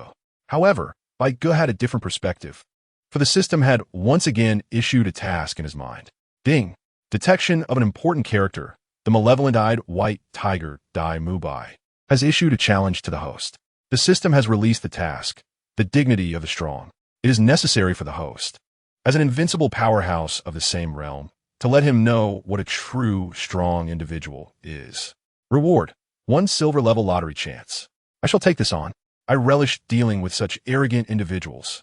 Observing Dai Mubai's furious demeanor, Bai Ge clenched his fist and smiled, revealing his pearly white teeth. Speak. How do you wish to fight? Let's discuss this amicably. Please do not resort to violence. Just as Bai Ge prepared to engage Dai Mubai in combat, a middle-aged man in a suit hurriedly approached from the corridor behind the counter, looking anxious. Manager Wang, your business acumen seems to have improved. Upon seeing the middle-aged man, Dai Mubai could not help but let out a cold laugh. Young Master Dai, please do not say that. It is my subordinate's fault. This fellow just arrived yesterday and is unaware of the rules. I sincerely apologize. I shall arrange a room for you at once. Manager Wang hastily wiped the sweat from his forehead, offering a forced smile. Arrange a room for him? What room? My friend arrived first and hasn't paid a deposit for a reservation. Why should the room be given to him? Do you look down upon us? A glint of coldness flashed in Bai Ge's eyes upon hearing Manager Wang's words. Oh dear, yet another troublesome character. Manager Wang thought to himself as he glanced at Bai Ge's fine attire, indicating wealth, and noticed his soul master status. The cold light in Bai Ge's eyes and his silver hair clashed with Dai Mubai's golden locks, prompting Manager Wang to silently chuckle in despair. Manager Wang, let it be. They appear quite resistant. Allow me to discuss this matter with them before deciding the room's ownership. Dai Mubai replied with a sneer. Chapter 55, Bai Ge's Temper. Battling Dai Mubai Youth, do not. Seeing that Dai Mubai was about to initiate a fight in the hotel, Manager Wang's expression turned desperate. Do not wear such a sorrowful face. Are you truly afraid that we cannot afford the repair costs for your hotel? Bai Ge frowned at Manager Wang's woeful expression. Rest assured, I will cover any losses. Dai Mubai added. No need. Let us add a twist to this contest. Whoever loses will be responsible for the damages. Bai Ge shook his head at Dai Mubai's suggestion. Agreed, but I hope you can afford it. Bai Ge retorted with a hint of mockery. Do not worry. Purchasing this hotel would be no challenge for me. Bai Ge scoffed. All right, Xiao Bai, go to Xiao Wu. I wish to have some fun with this fellow. Slowly standing on the spacious corridor, Bai Ge addressed the azure-feathered bird on his shoulder. Coo! Upon hearing Bai Ge's words, the azure-feathered bird flapped its wings and flew toward Xiao Wu, eventually landing on her shoulder. Is that a soul beast? Dai Mubai's eyes widened in surprise at the sight of the azure-feathered bird. What? Never seen one? Bai Ge replied with an expression of mock ignorance. Do not merely rely on verbal prowess. Faced with Bai Ge's condescending gaze, Dai Mubai felt a surge of frustration. However, he had indeed never encountered someone who could raise a soul beast. Yet, observing the small bird perched on Bai Ge's shoulder, although peculiar, it was no larger than a fist, leading him to conclude it was likely not a formidable soul beast, merely possessing a modicum of intelligence. Please enlighten me. After sending off the azure feather bird, Bai Ge turned his attention back to Dai Mubai with a serious glint in his eyes. Despite his previous jests, Bai Ge had to acknowledge Dai Mubai's strength. Otherwise, he would not be part of the future Shrek Seven Devils. However, Bai Ge could hardly tolerate Dai Mubai's haughty and dismissive demeanor. Bai Ge's principles were straightforward. One should reciprocate respect. However, if provoked, he would not hesitate to retaliate. Bai Ge was not averse to backing down, but he reserved that for those he could not confront. In contrast, Dai Mubai was not someone Bai Ge deemed worthy of avoidance. He felt it was prudent to get to know his future comrade through the means of combat. Oof. In response to Bai Ge's seriousness, Dai Mubai scoffed disdainfully. Boy, prepare yourself. A glint of determination flashed in Dai Mubai's eyes as he coldly smiled and then forcefully stomped on the ground, charging toward Bai Ge. As he surged forward, Dai Mubai clenched his fist tightly and swung it with all his might towards Bai Ge's chest. With Dai Mubai's strength, aiming for the head could inadvertently cause injury, but targeting the chest would allow him to incapacitate his opponent without damaging their ribs. Excellent. Observing Dai Mubai's approach, Bai Ge felt exhilarated. Although he had already mastered the third layer of the 10 dragons and 10 elephants body technique, the sheer physical strength granted by the first 2 layers alone exceeded a ton. This did not account for the enhancement from his soul rings and the tiger roar dragon chant golden bell shield. Yet Bai Ge had yet to engage in real combat. Now encountering Dai Mubai, his blood surged with excitement. As Dai Mubai's fist hurtled toward him, Bai Ge did not evade. Instead, he met it with his own fist. Since Dai Mubai had not activated his martial soul, Bai Ge refrained from using his full strength. Nevertheless, the power unleashed by Bai Ge's formidable physique, comparable to that of a soul master with a martial soul activated, was still astonishing. Bang! The 2 fists collided violently, producing a tremendous sound. However, in the aftermath of the impact, Bai Ge remained unyielding, while Dai Mubai staggered back several steps, his previously clenched fist trembling. What incredible strength! What is your martial soul? Taking a few deep breaths, Dai Mubai shook off the pain in his hand, looking at Bai Ge with a newfound seriousness in his eyes. My martial soul?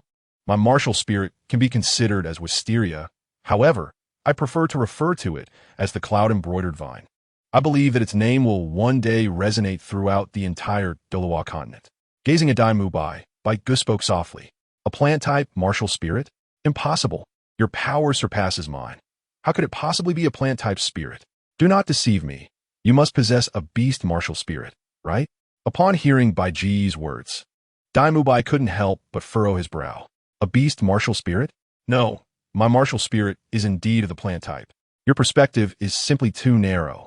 Why must a soul master with a plant martial spirit be weaker than one with a beast martial spirit? A martial spirit is merely that, a martial spirit. A soul master is a soul master. There are no worthless martial spirits, only incompetent soul masters. Enough of this idle chatter. Unleash your full strength.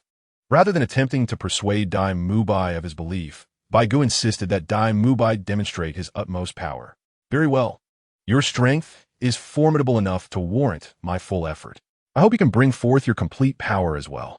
As he spoke, Dai Mubai slowly retreated a few steps, straightening his posture.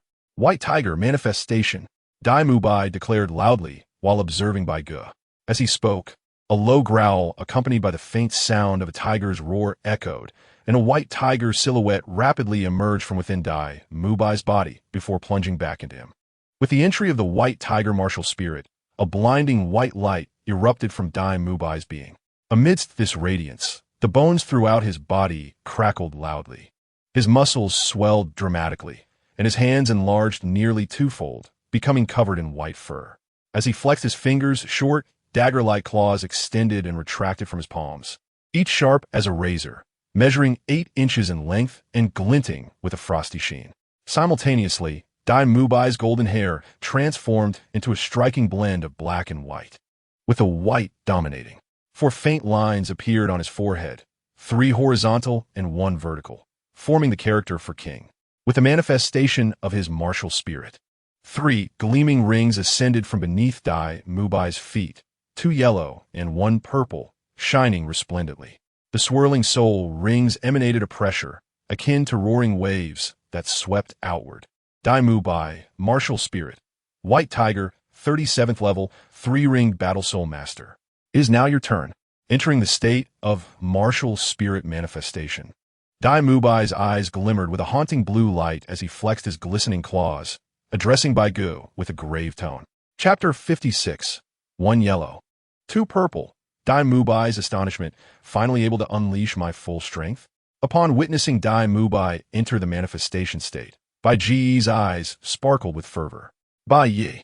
Martial spirit. Cloud-embroidered vine. 35th level, 3-ringed control system soul master. As he regarded Bai Ge introduced himself, while summoning forth the cloud-embroidered vine. With this invocation, 3 radiant soul rings slowly rose from beneath his feet. However, unlike Bai's, Bai Ge's soul rings were 1 yellow and 2 purple, which left Bai utterly astonished. How is this possible? Your second soul ring is actually a 1,000-year soul ring? Bai's eyes widened in disbelief at the sight of Bai Ge's soul rings. There is nothing impossible. There are no regulations forbidding a second soul ring from exceeding 1,000 years. Bai Ge merely shook his head lightly in response to Bai's astonishment. All right, perhaps I was too enthusiastic. Nevertheless, you are indeed powerful. Although my soul power is 2 levels higher than yours, I am not confident I can defeat you. Taking a few deep breaths, Bai regained his composure, and a serious expression emerged in his eyes as he regarded Bai Ge.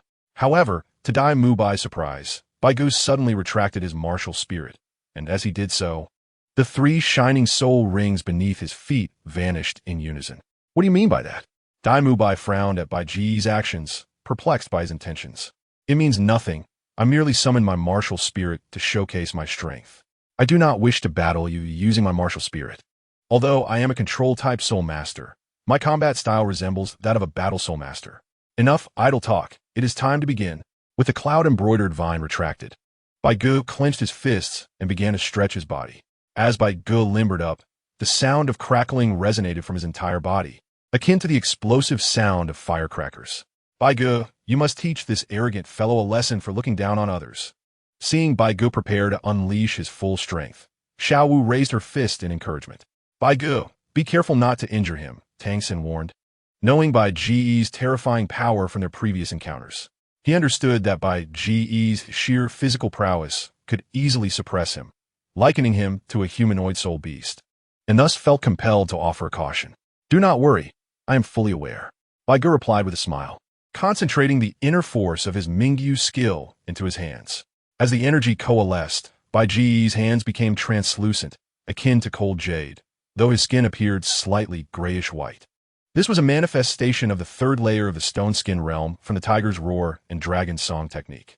Even the ordinary stone skin could withstand the cutting and piercing of relatively dull objects, and when enhanced with inner strength, it was more than sufficient to resist attacks from blades and daggers, including Bai's tiger claws. How dare you underestimate me? I am in the state of martial spirit manifestation, not as I was before. You, a control-type soul master with a plant martial spirit. Think you can match me in brute strength?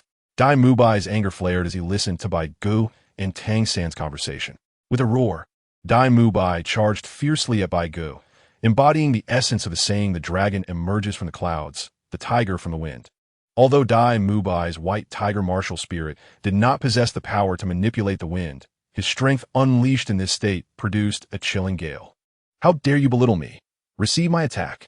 As he closed in on Bai Ge, a cold glint flashed in Bai's eyes. He infused his soul power into his claws, unleashing a series of low growls as he swung his razor-sharp claws toward Bai Ge. Bang! As the claws approached, slicing through the air, Bai Ge remained unfazed. A silver glimmer flashed in his purple eyes as he locked onto Bai's assault with his insightful eye. He met the attack head-on with his right fist, charged with the energy of the Mingyu skill, causing an explosive clash that reverberated through the air. What solid soul power!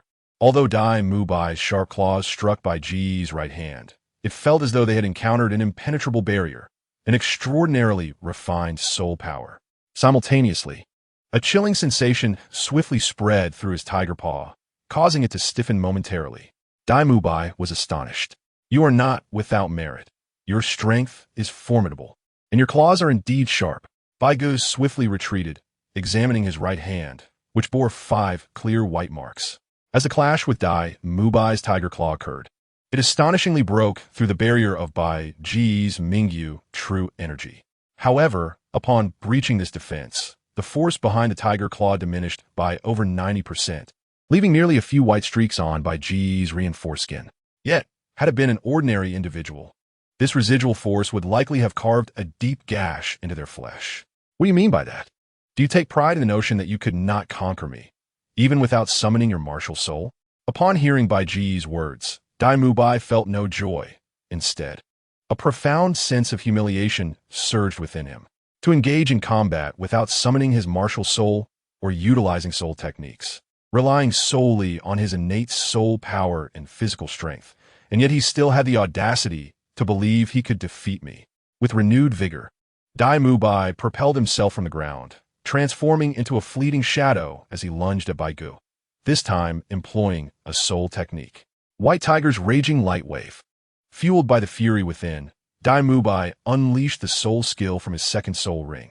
The yellow ring beneath him radiated brilliance, and a surge of soul power coursed into his mouth, culminating in the expulsion of a fist-sized, milky white orb that hurtled towards Bai Ge. Aware of the impending danger, Bai Ge deftly evaded the oncoming orb, which subsequently struck the wall of the Rose Hotel, creating a crater the size of a basin, scattering dirt and debris in all directions. Observing Bai Ge's successful evasion of his white tiger's raging light wave, Dai Mubai remained unfazed. This attack was merely a feint. His true assault was aimed directly at Bai Ge's chest with a white tiger's heart-piercing claw. Here it comes.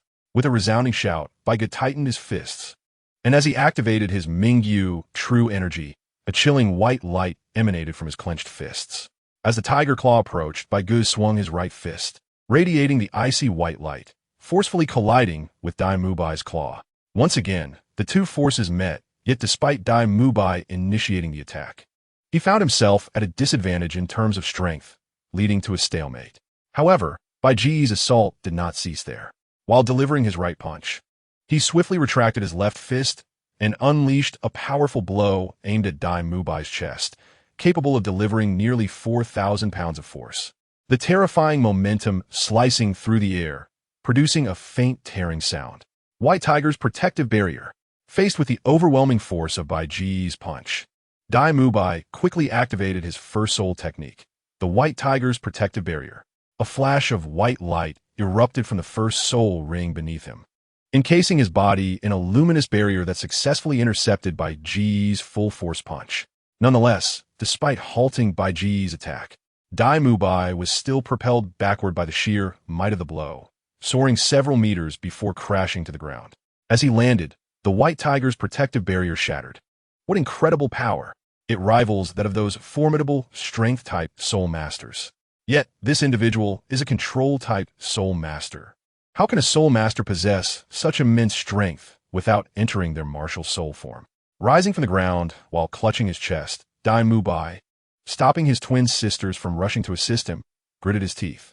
Although he had been struck down by Bai Ge, the protection of the White Tiger's protective barrier meant he sustained no significant injuries. However, being repelled in direct combat as a control-type soul master, especially against someone who had not even summoned their martial soul or soul techniques, filled Dai Mubai, who prided himself on being a genius, with a profound sense of defeat. If I am a genius, then what is he? A prodigy? Yet, I have not lost yet. I still have hidden cards to play. Remembering his third soul technique, Dai Mubai felt a renewed desire to fight. You are formidable, yet your arrogance is unwarranted. If you were to utilize your martial soul and soul techniques, I would undoubtedly be at a disadvantage. Yet, you wish to engage solely with raw strength and soul power. I had no intention of exerting my full power against you. After all, winning under such circumstances would be less than honorable. However, I must now concede that without employing my full strength, I would not stand a chance against you. Thus, I shall unleash my full potential. Should that not secure me victory, I will promptly concede. Gradually rising from the ground and fixing his gaze upon Bai Ge, a complex glimmer flickered in Dai Mubai's sinister eyes.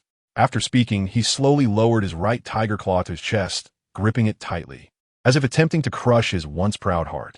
Hey, third brother, do you think this guy will be able to stand against Bai Ge now that he's going all out? Xiao Wu inquired of Tang San, who stood beside her, observing the battle unfold in the hall. Unlikely, Tang San replied, shaking his head. Bai Ge's Mo Yun Vine is incredibly resilient. It is nearly impossible for anyone of equal rank to break free. The fact that Bai Ge has yet to use the Mo Yun Vine, relying solely on his physical strength and soul power to pressure Dai Mu Bai to this extent, indicates that his full power is merely a tactic to compel Bai Ge to reveal his martial soul and soul techniques, preventing a disgraceful defeat. Third brother, why do you think Bai Ge possesses such incredible strength? His mere physical prowess can suppress soul masters of the same rank, akin to a humanoid soul beast. Although he is a control-type soul master, his physique rivals that of strength-type soul masters in their martial soul forms, Xiao Wu remarked with astonishment. I am uncertain, but based on our master's speculations, there are two possibilities. One is Bai Ge's Mo Yun Vine possesses a unique talent. It can absorb energy from its surroundings. While typically in its martial soul state, it might also absorb energy from the environment, which, due to a lack of application, strengthens Bai Ge's physique instead. The second possibility is that Bai Ge harbors an unawakened second martial soul, likely a beast martial soul with immense strength, subtly enhancing his body. Accounting for his remarkable physical prowess, Tang San elucidated. Meanwhile, as Tang San and Xiao Wu conversed, Dai Mu Bai, having regained his footing, resolved to unleash his full strength against Bai Ge. Despite the apparent futility of overcoming Bai Ge, he could not allow himself to be defeated without Bai Ge invoking his martial soul and soul techniques. His pride forbade such an embarrassing defeat, prompting Dai Mu Bai to activate his concealed third soul technique, the White Tiger's Diamond Transformation. Even in defeat, he would force Bai Ge to reveal his martial soul and soul techniques. The White Tiger's Diamond Transformation, derived from a 1,000-year-old diamond tiger soul beast, belongs to the category of ancient soul ring techniques. Upon activation, Dai Mu Bai would enter a transformation state akin to a berserk form without side effects. In this state, his resistance to adverse conditions, alongside his attack power, defense, and strength would all double.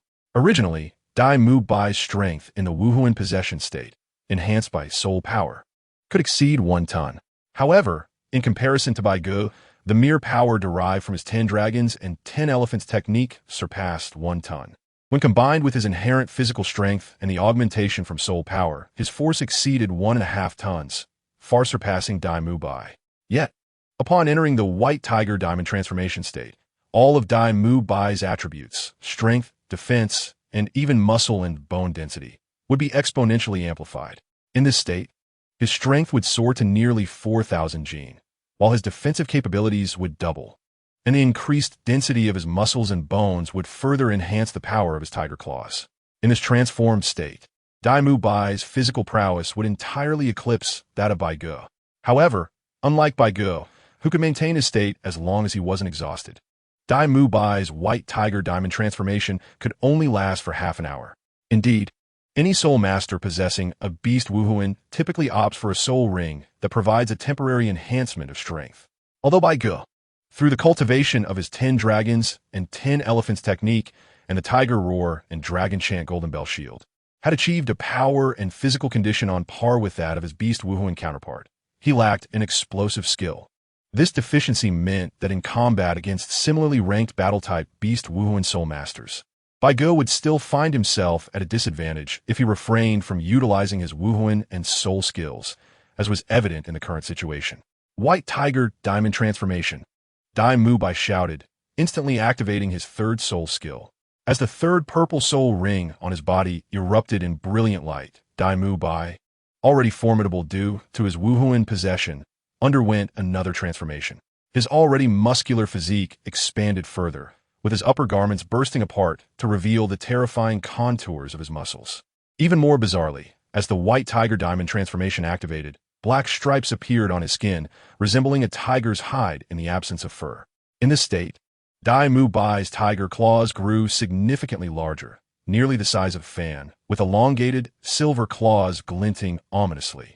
Gazing at Bai Ge in the distance, Dai Mu Bai emitted a low growl before transforming into a blur, charging at Bai Ge with a fierce gust of wind trailing behind him. In this enhanced state, Dai Mu Bai's speed became nearly imperceptible to the naked eye, prompting Bai Ge to employ his insightful eye to track Dai Mu Bai's movements. With a flash of silver light in his pale purple eyes, Bai Ge activated his insightful eye, slowing down everything around him, including Dai Mu Bai. He saw it. With the insightful eye's capabilities, Bai Ge swiftly discerned Dai Mu Bai's trajectory. As Dai Mu Bai swung his razor-sharp tiger claws towards him, Bai Ge summoned all the energy within him, activating the protective power of the Tiger Roar and Dragon Chant Golden Bell Shield, while concentrating his Mingyu True energy into his hands. In an instant, Bai Ge's right hand radiated a platinum-like brilliance. Clenching his fists, Bai Ge directed the concentrated Mingyu energy, empowered by the Golden Bell Shield, toward one of Dai Mu Bai's claws while striking the other towards his chest. However, in the white tiger diamond transformation state, Dai Mu Bai's muscles were as firm as steel. Bai Ge's punch, which previously felt like striking wood, though laborious, now felt akin to hitting rubber. While he sensed the impact, it had little effect. Useless. As Bai Ge's fist struck against his chest without inflicting damage, Dai Mu Bai, with eyes turned crimson, sneered coldly. He then swung his previously blocked right claw at Bai Ge once more. Although Bai Ge managed to block it again, in the next instant, Dai Mu Bai's left claw tightened into a fist and struck toward Bai Ge's left rib, sending him stumbling backward several meters. Come again, Dai Mu Bai roared, charging at Bai Ge once more. The blow to Bai Ge's rib felt searingly painful. Although there were no fractures, his muscles were likely bruised. Yet, despite being at a disadvantage in this direct clash of strength, Bai Ge felt an exhilarating rush. Yes, the sensation of fists meeting flesh. Bring it on. As Dai Mu Bai advanced again, Bai Ge also shouted in defiance, his blood surging with excitement. Since beginning his cultivation of the Dragon 10 Elephants technique 6 years ago, Bai Ge had never had the opportunity to unleash his full strength like today.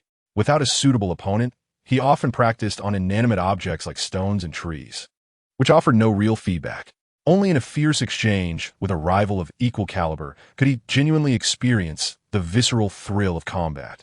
This was the essence of a man's romance. Chapter 58, Dai Mu Bai concedes, Bai Ge becomes the brother bang. Bang, bang. The two men, each delivering punches exceeding 1 ton, clashed furiously in the hotel lobby, each collision resonating with a deep thud. Gradually, both became infuriated, losing sight of their surroundings. As the battlefield expanded, the once pristine hotel lobby transformed into a chaotic battleground, forcing onlookers to hide behind the reception desk, cautiously peering at the tumultuous scene. Third brother, is Bai Ge really this ferocious when fighting? Xiao Wu, recalling Bai Ge as a calm individual with only occasional quirkiness, was taken aback by this explosive side of him. People have dual aspects. Perhaps this is Bai Ge's other side. Tang San, witnessing Bai Ge in this state for the first time, could only agree. Observing the chaotic battleground, the surrounding walls and floor resembled a demolition site, with shattered tiles and bricks scattered everywhere. The two handsome young men were now in a frenzied state, disregarding all decorum, attacking each other indiscriminately wherever possible, reducing their clothing to tatters. However, as time passed, Bai Ge found himself gradually at a disadvantage. After all, Dai Mu Bai's power and defense in the White Tiger Diamond transformation state far eclipsed his own. While this intense battle helped Bai Ge absorb the medicinal ointment he had previously applied during his cultivation of the Tiger Roar and Dragon Chant Golden Bell Shield, and also served to hone his physique, excessive engagement could lead to injuries that would hinder his training for an extended period. Realizing this, Bai Ge resolved to conclude the battle swiftly. Bang! After another clash with Dai Mu Bai, Bai Ge quickly retreated to the side. With a shake of his somewhat aching right hand, Bai Ge directly summoned the Mo Yun Vine Martial Soul. It was time to conclude this. As the Mo Yun Vine Martial Soul emerged, 3 soul rings, 1 yellow and 2 purple, materialized beneath Bai Ge's feet, with the first 2 rings instantly radiating a brilliant light. Heavenly Net, Thorn Strangle. Observing Dai Mu Bai not far away, Bai Ge silently commanded himself and swiftly activated his second soul skill, Heavenly Net, and his first soul skill, Thorn Strangle. The black-purple Mo Yun Vine, adorned with sharp thorns, rapidly burgeoned from all directions, centering around Dai Mu Bai, and in an instant, a colossal net was formed in mid-air, enveloping Dai Bai entirely. The net then tightened abruptly, ensnaring him completely. After 3 enhancements of the soul rings, the resilience of the Mo Yun Vine had become extraordinarily formidable. Even soul masters of the same rank, particularly those of a strength type, could not hope to break free from its grasp. Even a strength type soul master 1 rank above Bai Ge would require explosive skills to escape. However, such forceful attempts would easily result in injury from the hardened poisonous thorns, and a mere scratch from the Mo Yun Vine's thorns would almost certainly lead to poisoning. Thus, being ensnared by Bai Ge's Mo Yun Vine truly posed a significant challenge. Trapped within the Mo Yun Vine, Dai Bai initially intended to leverage his white tiger transformation to escape with all his might, but to his dismay, even with every ounce of strength exerted, he found himself unable to break free. I concede. Realizing his predicament was hopeless, Dai Bai decisively chose to surrender. From his initial contempt to cautious respect after probing, and ultimately to the anger and disappointment he felt when he realized that he could do nothing against Bai Ge, who had yet to employ his martial soul and soul skills. Dai Bai's pride had long been trampled into the dust. Even after activating his white tiger transformation, he still could not contend with Bai Ge, who effortlessly subdued him while showcasing his full strength. Yet, instead of feeling humiliated by his defeat, Dai Bai felt a sense of gratification. He had finally compelled Bai Ge to reveal his martial soul and skills. Well, since you have conceded, the compensation will be your responsibility. Upon witnessing Dai Bai's surrender, Bai Ge calmed himself and began to dissipate the Mo Yun Vine that had ensnared Dai Bai. Rest assured, I will not default.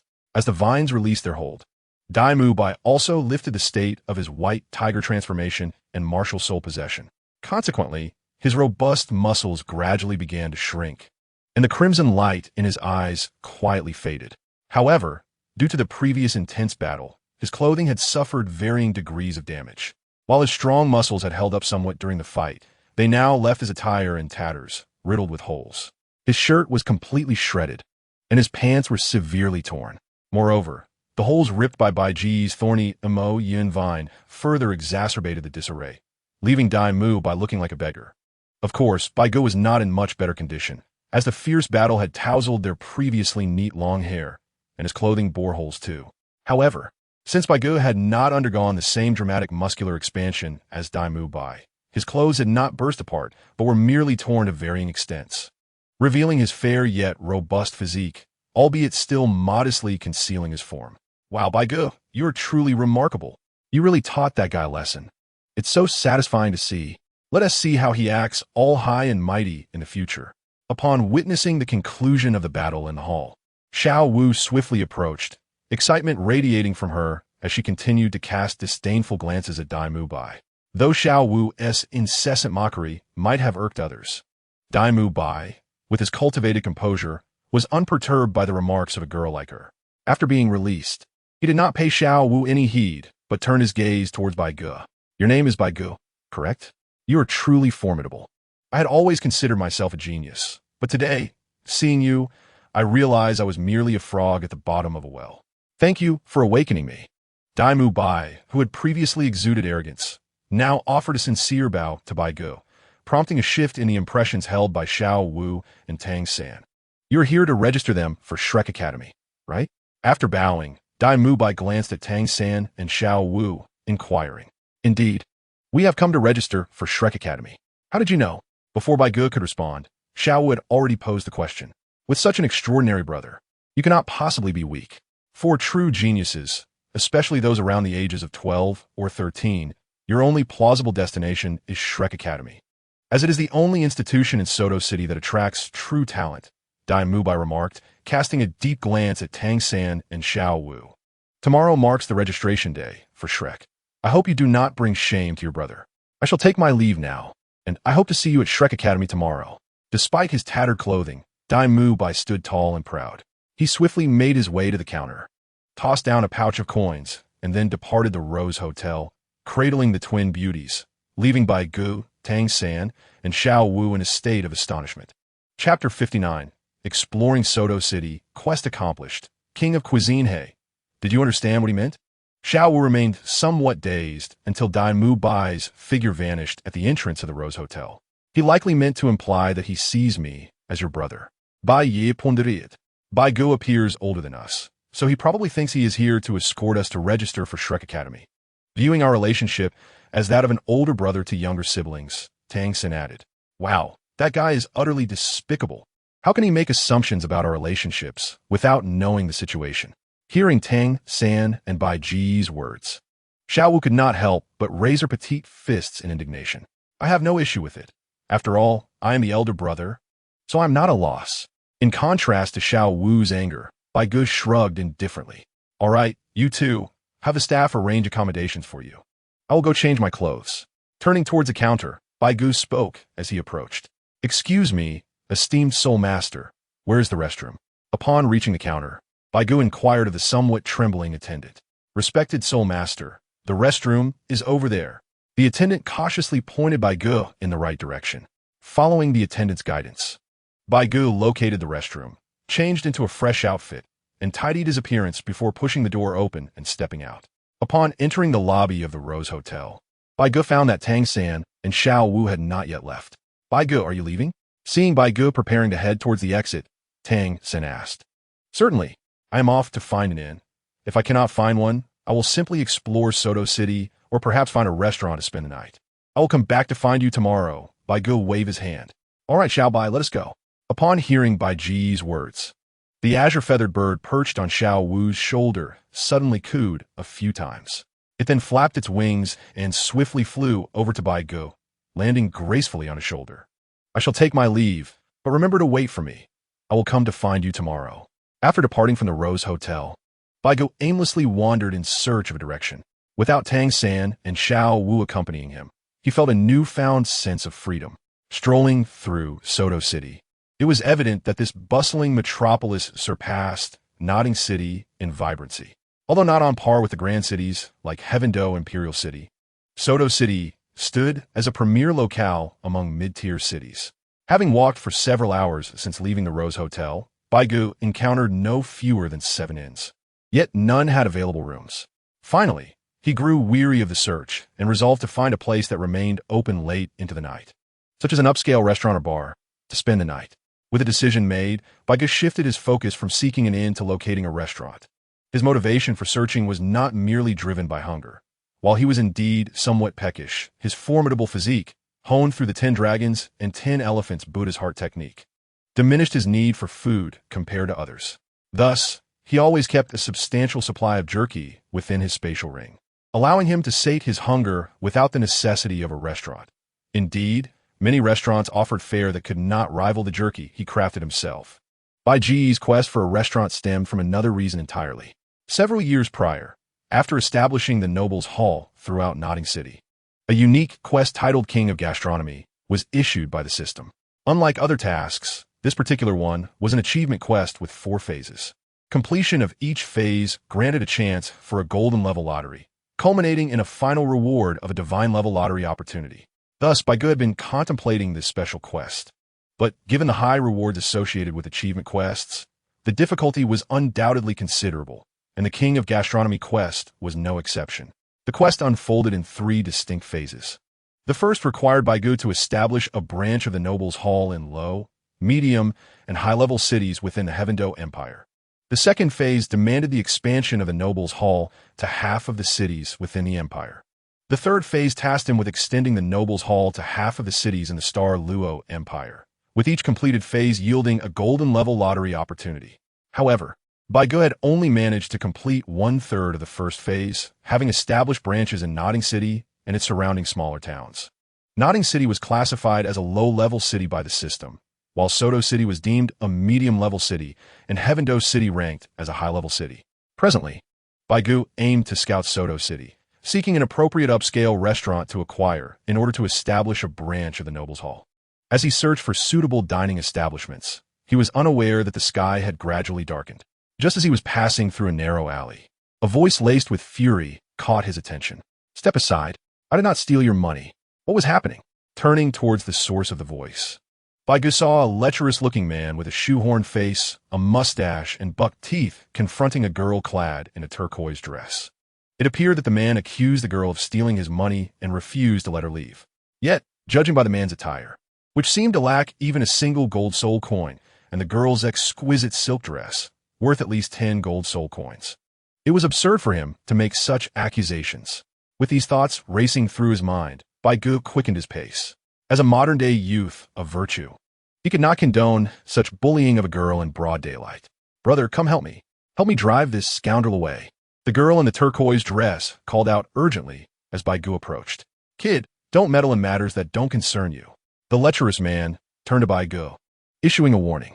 Perhaps fearing Bai Ge's interference, he darkened his expression and unleashed his soul power, attempting to intimidate Bai Ge into retreating. However, Bai Ge merely furrowed his brow in response. "So, you think you can act so brazenly because you're a soul master?" He scoffed, releasing his own soul power in response. "Ah, so you're also a soul master, and your strength is not insubstantial. No wonder you wish to play the hero," the lecherous man remarked, momentarily surprised before his expression morphed into mockery. "But kid, you still fall short of my prowess. If you persist in being a nuisance, I'll see to it that you end up in a brothel. With looks like yours, I'm sure you'll find a clientele." Bai Ge couldn't help but chuckle in anger at the man's arrogance. "Arrogance? You should reconsider. In this street, who doesn't know me, Douluo? Young man, don't tread into murky waters for someone you don't know. You might regret it later." Douluo shook his head, gesturing meaningfully at Bai Ge. "Don't listen to him. Help me, and I will reward you 100,000 gold soul coins. Just help me drive away this scoundrel." The girl pleaded, clearly anxious to secure Bai Ge's assistance. "Bule?" Upon hearing the lecherous man's name, Bai Ge felt a flicker of recognition. Bule? Could he be the same man from the original story who was nearly crippled by Xiao Wu's 8-stage throw, only to be met with a roasting chicken from Hongjun? "Rest assured, I will save you, but I require no payment." Bai Ge assured the girl calmly. "Kid, are you truly prepared to wade into this mess?" Buli's expression darkened as he observed Bai Ge's resolve. "Come me then. I want to see just how formidable you are." With a disdainful smile, Bai Ge retorted, "Oh, you think I'm afraid of you? Humph. You force my hand." Douluo exclaimed in frustration. Crimson Shadow arise. With a thunderous shout, Douluo summoned his martial spirit. Yet Bai Ge had no intention of adhering to the typical rules of Soul Master combat. In a flash, he utilized the instant step technique, appearing directly in front of Douluo before the latter could react, and delivered a powerful punch to his chin. Crack! A crisp sound of dislocated bones echoed through the air as a powerful punch, imbued with the essence of Mingyu Gong by Bai Ge, sent Douluo flying.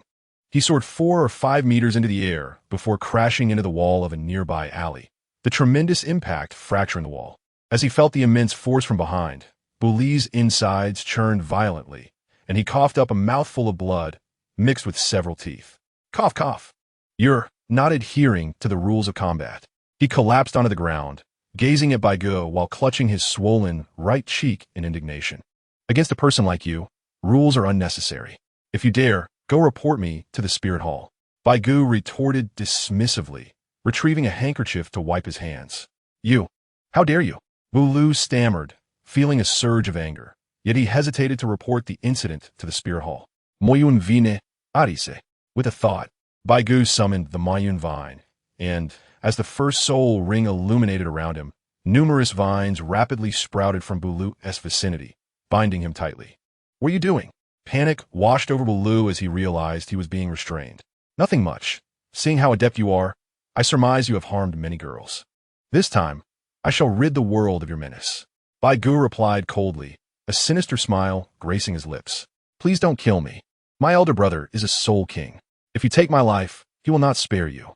Douluo pleaded, fear evident in his voice. "A soul king? How terrifying." Bai Ge mocked with a scoff. "Thank you for scaring off the nearby people. Now, there is no one around to witness my actions. If I were to end your life, who would know? You shall meet your end, Douluo." With a steely resolve, Bai Ge commanded the Moyun vine to pierce its poisonous thorns into Douluo's body. With a mere thought, the lethal soul power coursed through Buli's veins straight to his heart. Douluo screamed in agony as he felt the toxin infiltrating his heart. But in the next moment, Bai Ge controlled the vines to seal his mouth, leaving him to emit only muffled whimpers of terror. As time passed, Douluo's struggles weakened significantly. Let us go. Although the nearby people had fled due to Buli's actions, Bai Ge could not guarantee that no one would pass by. It would be undesirable to be discovered committing murder. Observing that Douluo was nearing death, he turned to the girl he had rescued. Are you truly going to kill him? The girl, witnessing Douluo's critical state, asked with difficulty. Indeed, you must see it for yourself. This scoundrel has undoubtedly harmed many girls. If I spare him, I would merely be endangering others. By ending his life today, I am saving countless girls like you. Bai Ge replied, shaking his head with a smile. Well, I suppose you have a point. After pondering Bai Ge's words, the girl nodded in agreement. Thank you. My name is Ning Rongrong. What about you? She smiled at Bai Ge. You are called Ning Rongrong? Bai Ge was momentarily taken aback, scrutinizing the girl before him. Dressed in a flowing turquoise gown, with soft brown hair cascading down her back, and delicate braids framing her face, she possessed a fair complexion tinged with a hint of pink, complemented by striking sapphire-like eyes that sparkled with innocence. Do you know me? Ning Rongrong asked, intrigued by Bai Ge's astonishment upon hearing her name. No, it's just that your name is quite melodious and distinctive. Most girls have names like Mei, Ya, or Xiao. It's rare to find someone with a name as prosperous as Rongrong, and it suits you well, Bai Ge replied, scratching his head and chuckling awkwardly. Really? Ning Rongrong's eyes brightened at his compliment. Indeed, I see that you possess a knack for charming young ladies. She teased with a playful pout. Nonsense. I merely speak the truth. I have never even held a girl's hand in my life. Bai Ge chuckled ruefully. Is that so? You seem quite capable and handsome. How could you not have a girlfriend? Ning Rongrong expressed her surprise at Bai Ge's good looks. Let us not dwell on that. We should leave quickly before someone discovers us, Bai Ge said, eager to shift the conversation. Chapter 61. Gratitude at the Tulip Restaurant. Very well. After glancing at the still lifeless Douluo, Ning Rongrong nodded. Exiting the desolate alley, they emerged onto the main road, where darkness had thoroughly enveloped the sky. Here, take this. As they strolled along the avenue, Ning Rongrong suddenly produced a silk pouch and handed it to Bai Ge. Huh? Bai Ge was momentarily stunned by the pouch before him. I mentioned before that if you help me drive away that vile person, I would reward you with 100,000 gold soul coins. This pouch contains that amount, my gratitude. Please accept it. Ning Rongrong insisted. I cannot accept. My actions were driven by my conscience, not for your money. Do you think I am in need of funds? Bai Ge shook his head. Well, it doesn't seem like it. Ning Rongrong observed Bai Ge's fine attire, which was undoubtedly expensive, and shook her head. Then that settles it. Nevertheless, I should express my gratitude for your assistance, shouldn't I? Ning Rongrong appeared conflicted. How about this? I haven't had dinner yet. You can treat me to a meal? Bai Ge proposed after contemplating briefly. All right. Ning Rongrong's face brightened with a smile at his suggestion. Welcome. Under Ning Rongrong's guidance, they soon arrived at a restaurant adorned with tulips. As they approached the entrance, a female server promptly greeted them. Entering the restaurant, Bai Ge was greeted by a warm, soft yellow ambience. The tables were neatly arranged, each adorned with a vase brimming with blooming tulips, filling the air with their fragrance. Above, an opulent crystal chandelier radiated light. Though the Douluo continent lacked electricity, it was home to many wondrous spirit beasts. Some spirit beasts produced crystals that, when infused with soul power, emitted light, commonly used for chandeliers. However, due to the rarity of such spirit beasts, these crystal lamps were quite expensive and could only be afforded by upscale restaurants, hotels, or groups of soul masters. This restaurant is quite impressive, Bai Ge mused, secretly nodding in approval at the elegant decor. If he were to acquire it, there would be no need for renovations. It could be put to use immediately. In the restaurant, I found an unoccupied table and seated myself. Shortly thereafter, a waiter approached with the menu. Here, Bai Ge, please order, said Ning Rongrong, handing the menu directly to him. Me? No need, really. I can manage. Please go ahead. Ladies first, Bai Ge replied, shaking his head. Very well. With Bai Ge's refusal, Ning Rongrong did not press the matter further. She took the menu back and began to order. I would like a serving of roasted chicken, a grilled fish, a portion of stir-fried pork, a vegetable soup, a ginseng chicken soup, a vegetable salad, and a plate of snow fungus cake. Thank you. Once the order was placed, Ning Rongrong returned the menu to the waiter. Please wait a moment. The waiter bowed slightly, accepted the menu, and then turned to leave. After half an hour, the ordered dishes began to arrive at the table. Ah, it smells wonderful. I wonder how it tastes, Ning Rongrong remarked, taking a light sniff of the dishes. It should be quite good, considering how elegantly this restaurant is decorated. Bai Ge replied with a smile. Just as Bai Ge spoke, a sudden noise emanated from behind him. Huh? What was that sound? Ning Rongrong inquired, a hint of curiosity in her voice. Oh, it's nothing. Just my pet, Bai Ge chuckled. Come out, Xiao Bai. At his call, a small creature with sky-blue feathers, cotton-like wings, and a round, plump body emerged from his hair, swiftly hopping onto his shoulder. Wow, how adorable! Ning Rongrong exclaimed, unable to contain her delight at the sight of the Qingmian bird, a creature that could charm nearly every girl. Isn't it cute? This is Xiao Bai, a spirit beast I stumbled upon during my childhood, Bai Ge said, gently stroking the fluffy creature on his shoulder. Mai Bechi? Ning Rongrong asked, her eyes sparkling with envy. Of course, Xiao Bai. Despite some internal reluctance, the Qingmian bird obediently flew onto Ning Rongrong's hand, where she began to enthusiastically cuddle it. It's so cute. I wish I had a pet like this, she sighed while stroking the bird. All right, enough of that. The food will get cold. Let us eat first, Bai Ge urged, noticing Ning Rongrong's deep immersion in her affection for the bird. Okay. Reluctantly, Ning Rongrong set the Qingmian bird down and picked up her chopsticks to begin her meal. A quarter of an hour later, she declared, I'm done. You're finished? But you've only eaten a serving of vegetable salad. You haven't even touched the main dishes, Bai Ge remarked, surprised. I'm a girl. It's not unusual for me to eat little. Besides, I don't really like the food here. It's far less appetizing than what I have at home. I can't eat much more, Ning Rongrong replied, sticking out her tongue. Is the food really that unpalatable? If so, would you like me to prepare something for you to try? Bai Ge offered. You can cook, Ning Rongrong asked, her curiosity piqued. Just a bit. Cooking is merely a hobby of mine. However, my culinary talent is quite exceptional, having reached the level of a top chef with ease. Thus, I consider myself a master chef, Bai Ge boasted. Is that true? You can actually cook? Ning Rongrong was somewhat skeptical. Don't believe me? Bai Ge smiled. I don't. She nodded. Then allow me to show you. I hope you won't be too astonished and get overwhelmed by my culinary skills, he said, rising from his seat. I want tea. I've eaten all sorts of delicious food throughout my life. How could I be intimidated by your cooking? Ning Rongrong responded confidently. Right, Xiao Bai, she added, patting the Qingmian bird resting on the table. As Bai Ge left Ning Rongrong's table, he headed toward the kitchen of the Tulip Hotel. Excuse me, sir. What can I assist you with? The kitchen is a restricted area and not open for tours. A waiter blocked his path. I need you to summon your boss. I wish to rent your kitchen. Here is my rental fee, Bai Ge said, extending his right hand to reveal 5 gleaming golden spirit coins resting in his palm. This sum could easily cover a day's earnings for the Tulip restaurant, and Bai Ge was certain the owner would not refuse. I'm sorry, but I cannot make that decision. I will inform the owner, the waiter stuttered, clearly flustered by the sight of the coins. All right, hurry back, Bai Ge urged with a nod. The waiter promptly dashed off and soon returned with a plump man clad in fine garments, the owner of the Tulip restaurant. Sir, are you the one wishing to rent the kitchen? The owner inquired upon seeing Bai Ge. Yes, that's me. I would like to rent your kitchen, but I don't need the entire facility, just one stove, and I will require some of your ingredients. Here is my rental fee, Bai Ge explained, revealing the 5 sparkling golden coins once more. What do you think? He asked. Certainly, for someone as generous as you, this is but a minor request. We at the Tulip are more than willing to accommodate, the owner chuckled, accepting the coins Bai Ge tosses away. That is splendid. I'll head in to select a stove, but please ensure that I'm not disturbed while I cook. Otherwise, the consequences will be yours to bear. Bai Ge cautioned as he waved his hand and slowly entered the kitchen. Everyone, if you've finished cooking, please step aside and make way for this gentleman.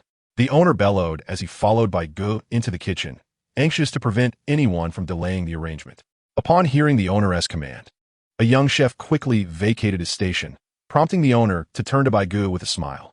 Sir, there is now an available stove. Bai Ge nodded, acknowledging as he approached. Upon nearing the stove, Bai Ge observed that while the kitchen utensils were relatively intact, the seasonings did not quite meet his standards. Thankfully, his spatial ring contained a variety of spices, including many from his past life on Earth, such as Sichuan pepper, black pepper, scallions, and garlic. The spices were all seeds cultivated from a grand spice kit by Bai Ge, resulting in a substantial production. Thanks to these spices, Bai Ge managed to create various items, such as pepper powder and chili sauce, significantly increasing the revenue for the noble hall.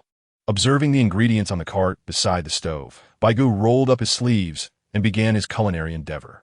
He did not plan to prepare a large feast, instead opting for a simple menu: a vegetable mushroom soup, Westlake vinegar fish, grilled fish, and a snow cake. Before long, Bai Ge had completed the dishes and, after washing his hands, took a plate to present the 3 dishes and 1 dessert. "Please try and see how it tastes," he invited, placing the prepared food on Ning Rongrong's table. "All right, I shall give it a taste. If it isn't delicious, please don't be upset if I voice my thoughts," she replied. After waiting for a while and realizing Bai Ge had genuinely gone to cook, Ning Rongrong was pleasantly surprised by the appearance of the dishes. Picking up her utensils, she began to savor the meal. The first dish she tried was the vegetable soup. Compared to the vegetable soup served in the Tulip restaurant, Bai Ge's version exhibited a better mastery of heat and included mushrooms, preventing the soup from being overly bland. However, despite the enhancements, the soup maintained a light flavor. And as Ning Rongrong was not a professional food critic, she could not discern much difference, merely noting it was tastier. However, upon tasting Bai Ge's Westlake vinegar fish and grilled fish, her eyes sparkled with delight.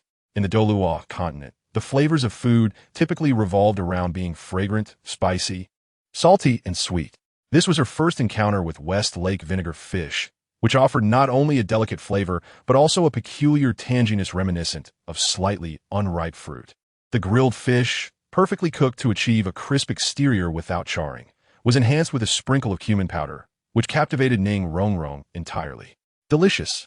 After finishing the Westlake vinegar fish and grilled fish, before even starting the snow cake, I couldn't help but exclaim, she said, "Bai Ge, how did you make this fish?"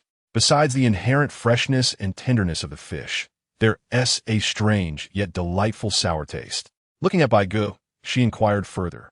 "This dish is called Westlake vinegar fish. While preparing it, I added a condiment known as vinegar, which not only eliminates the fishy odor, but also imparts that delightful sourness, enhancing the fish's flavor," Bai Ge explained. "Vinegar? What is that? I have never heard of it before. Is it a new seasoning you invented?" Ning Rongrong asked, her curiosity piqued. In the novels, although the term "to be jealous" was mentioned, vinegar as a condiment did not exist in the Douluo continent. Indeed, Bai Ge shamelessly admitted. "And Bai Ge, what did you apply to the grilled fish? It tastes so fragrant." Ning Rongrong pointed at the grilled fish, eager to know more. "That's another new seasoning I call cumin powder. It's a spice that not only removes fishiness, but also enhances the meat's flavor, making it more delectable and aromatic. It stimulates appetite and possesses various health benefits, including warming the body and alleviating pain," Bai Ge elaborated. "If you need it, I can give you a few bottles of cumin powder." "Wow, Bai Ge, I never expected you to be such an excellent cook.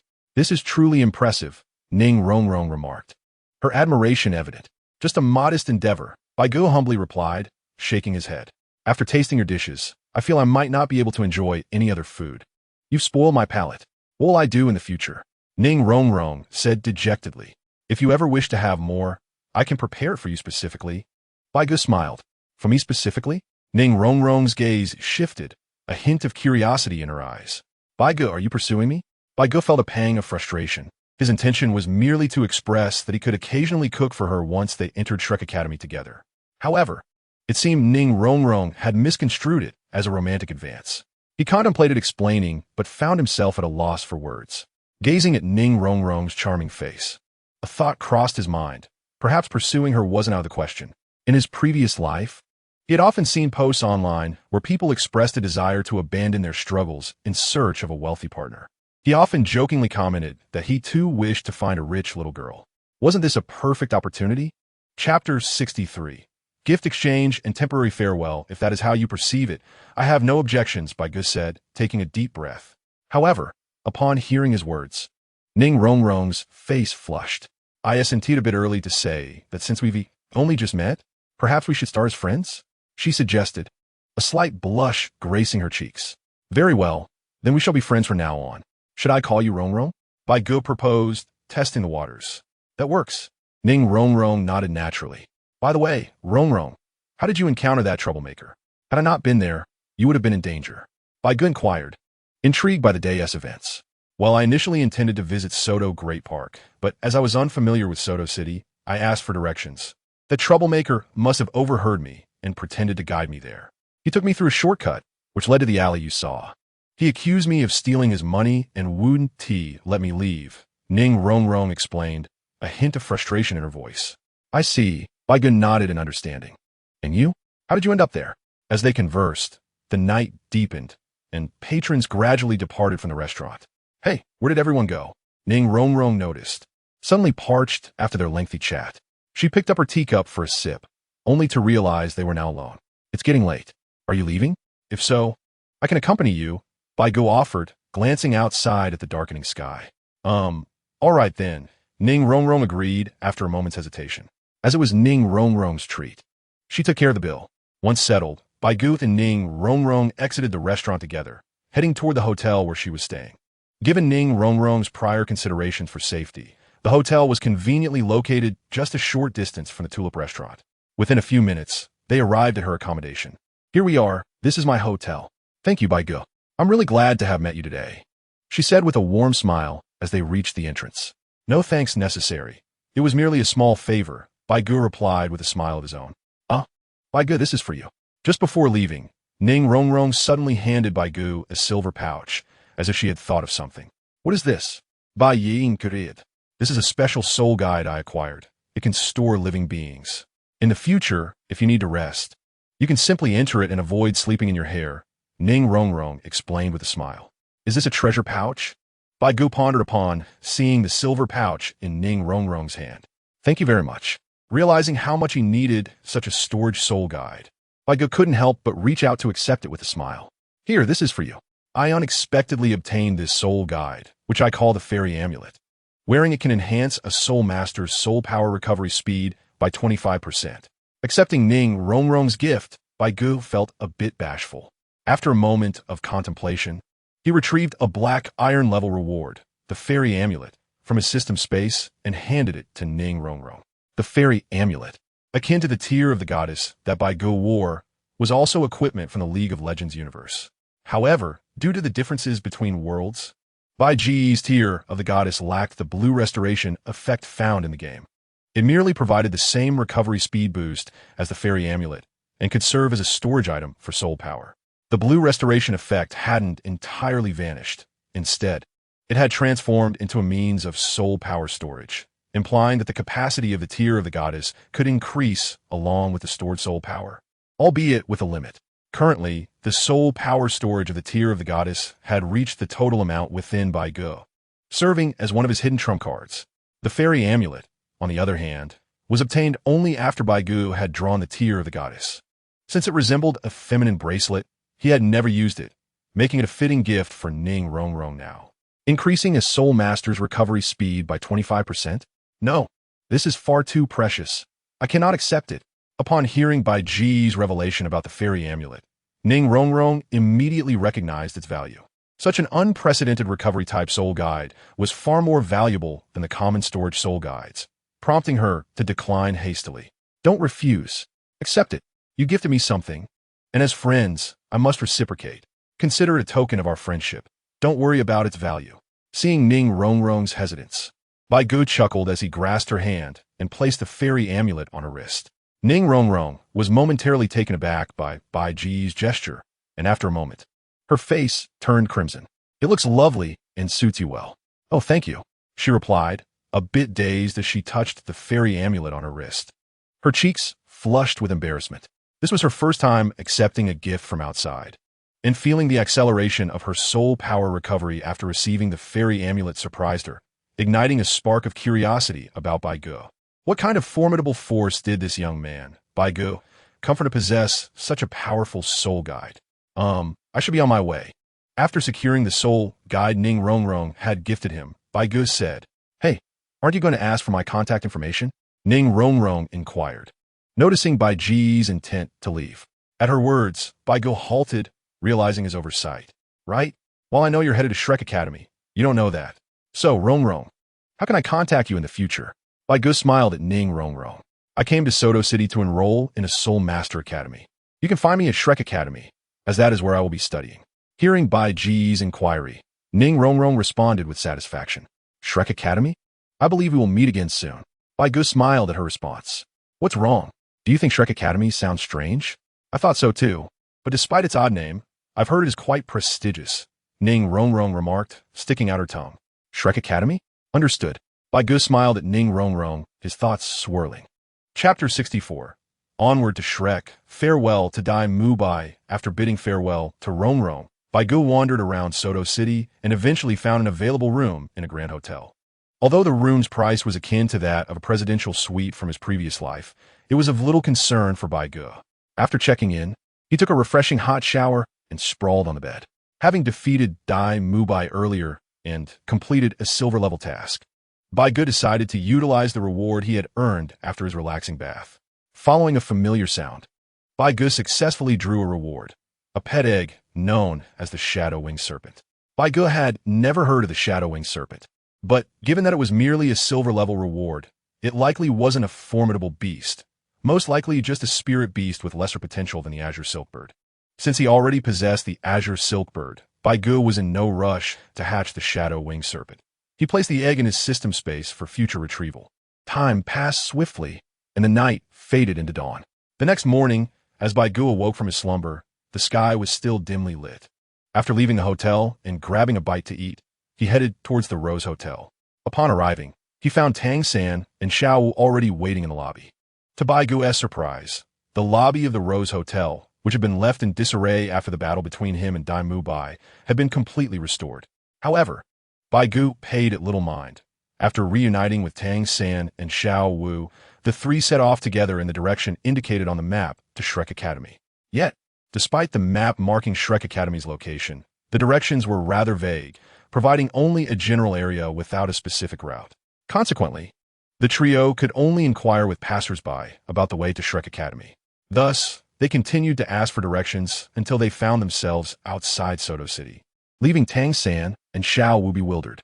Isn't Shrek Academy located in Soto City? Once outside the city, following the previously inquired route, the trio journeyed southward. The scenery around them transformed dramatically.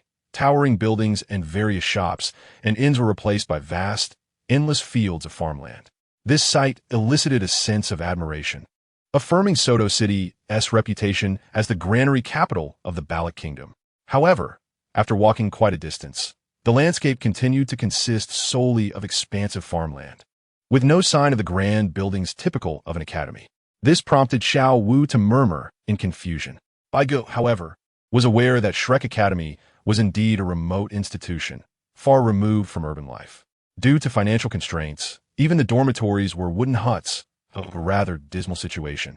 After traversing several miles, the expanse of farmland gradually diminished, and soon a village came into view. Wait, it seems there's a village over there. Let us go ask for directions to Shrek Academy. Perhaps we have taken a wrong turn, Bai Ge suggested, contemplating the site of the village. All right. Tang San and Xiao Wu nodded in agreement. With thoughts of inquiring for directions, the trio made their way towards the nearby village. As they approached, the village's appearance finally unfolded before them. It was a modest settlement, housing approximately 100 families, smaller than the scale of Holy Soul Village. Surrounding the village was a wooden fence, seemingly erected to ward off wild beasts. Upon reaching the entrance, they noticed a considerable gathering of people, which piqued their curiosity about what was transpiring. With a sense of intrigue, the three hastened their steps. However, upon arrival at the village entrance, they were rendered speechless. As this village appeared to be none other than Shrek Academy, the individuals congregated at the entrance were not villagers, but rather candidates accompanied by their parents, giving the impression of a crowd of villagers. Could it be that this is truly Shrek Academy? Upon observing the somewhat tattered sign hanging from the wooden archway at the entrance, inscribed with the simple words Shrek Academy, Xiao Wu nearly lost her composure. This place is far too shabby. It's even inferior to our Nodding Academy. Did Master make a mistake? I can't help but feel this doesn't resemble an academy at all. It can't possibly be a scam, can it? Xiao Wu expressed her disbelief. The teacher Wu and Ti have such a twisted sense of humor. Since we are here, let us take a closer look, Bai Ge replied. Yes, Bai Ge is right. The teacher Wu and Ti deceive us. We should assess the situation first, Tang San concurred. Very well, Xiao Wu reluctantly agreed, influenced by their reassurances. Resolving to stay and observe, the trio positioned themselves at the end of the registration line. Arriving late, they found themselves behind over 100 other applicants, which suggested a lengthy wait ahead. As they stood at the back of the queue, Bai Ge noticed that many of the applicants ahead were discussing similar concerns to Xiao Wu's, expressing their astonishment at the dilapidated state of Shrek Academy, which seemed unbefitting of a Soul Master Academy. Yet, despite their discussions, no one chose to leave, perhaps feeling that having traveled such a distance from Soto City, it would be unwise to depart without giving it a chance. After surveying the registration line, Bai Ge shifted his gaze to the front. Although separated by numerous applicants, Bai Ge's keen eyesight and hearing, amplified by his internal power, allowed him to clearly discern the happenings at the registration desk. The registration area was quite peculiar, rather than a formal setup. It resembled a simple wooden table with a cash box, behind which sat an elderly man dressed plainly, appearing rather lethargic as he conducted assessments for the applicants. As a boy approached to register, he handed over his registration fee and extended a hand. "Your age does not meet the requirements. You may leave," the elder stated after examining the boy's hand. The boy, taken aback, turned to his father for support. Given that Shrek Academy was advertised as an intermediate Soul Master Academy, most applicants were teenagers, many of whom were not as mature as Bai Ge and Tang San. Thus, upon encountering an obstacle, they instinctively sought assistance from their accompanying parents. "Teacher, my son just turned 13 today. Perhaps you can make an exception?" The boy's father pleaded, attempting to pacify the elder. "Do not disrupt the line. Are you unaware of the rules for an intermediate Soul Master Academy? We only accept children under 13. If you are over that age, you must leave," the elder replied firmly. "What about our registration fee?" The father's expression darkened, yet he managed a forced smile. "Once registered, fees are non-refundable," the elder asserted without hesitation. "You're clearly just after our money. Refund our registration fee, or we 1T leave." Had we known this so-called Shrek Academy was so decrepit, we would never have come, the father retorted angrily. Hearing this, the elder calmly addressed a nearby tree. "If you wish to reclaim your registration fee, you must first defeat me." Suddenly, a voice emanated from the tree, and a white figure leaped down. Upon seeing the figure descend, Tang San and Xiao Wu were momentarily taken aback, recognizing Dai Mu Bai, whom they had previously encountered at the Rose Hotel. "So you want a registration fee back?" Dai Mu Bai directed his icy gaze at the boy's father. In that instant, his evil white tiger spirit manifested, and though it did not fully materialize, 3 soul rings rose beneath him. Witnessing Dai Mu Bai's 3,000-year soul rings, the boy's father grew visibly pale and muttered, "Consider us unlucky," before hastily pulling his son away. After dealing with the troublesome individual, Dai Mu Bai clapped his hands, preparing to sit aside when he suddenly noticed Bai Ge and the others at the end of the line. Given Bai Ge's height, he stood out conspicuously among the applicants. Contemplating for a moment, Dai Mu Bai quickly approached Bai Ge. "Are you here to register them at Shrek?" he inquired. "One could say that," Bai Ge replied non-committally. "You need not queue with them. If they qualify, they will pass. If not, your presence 1T change that," Dai Mu Bai suggested. "No need. I prefer it this way." Bai Ge smiled, shaking his head at the advice. Bai Ge surmised that Dai Mu Bai likely believed he was merely accompanying Tang San and Xiao Wu to register at Shrek Academy.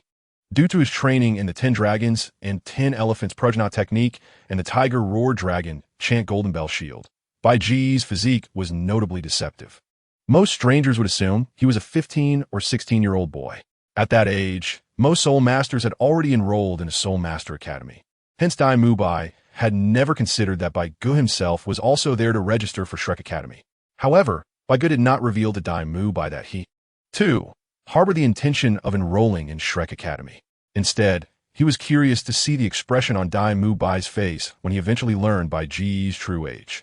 Dai Mu Bai felt somewhat speechless, but chose to ignore Bai Ge, assuming that Bai Ge was merely seeking an excuse not to converse with him.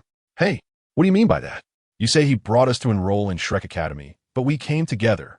Yet, during the exchange between Bai Ge and Dai Mu Bai, when Xiao Wu overheard Dai Mu Bai referring to Bai Ge as his and Tang San's elder brother, she couldn't help but flare up. "I'm leaving. I hope you both pass."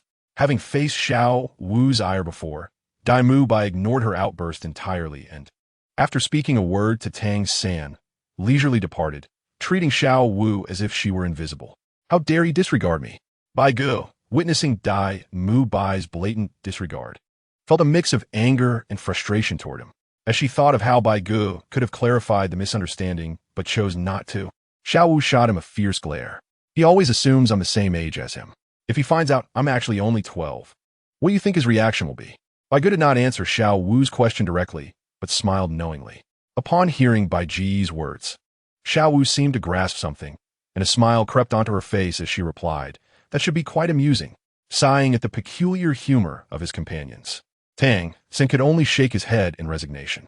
Due to recent events, nearly a third of the group had vanished. Most of these individuals had come merely to test the waters, believing that even if their children were slightly older, they wouldn't be caught.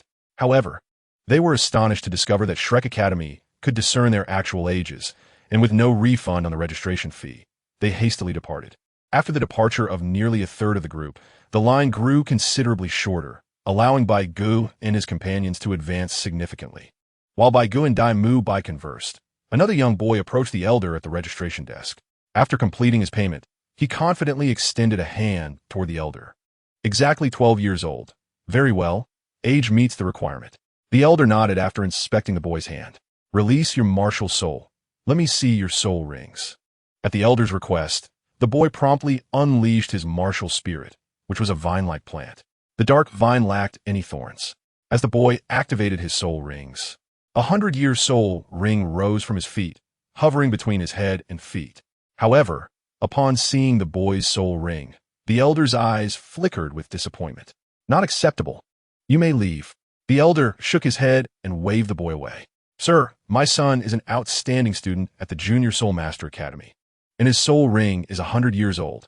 How could he possibly be unqualified? The boy's father, taken aback, stared at the elder in disbelief.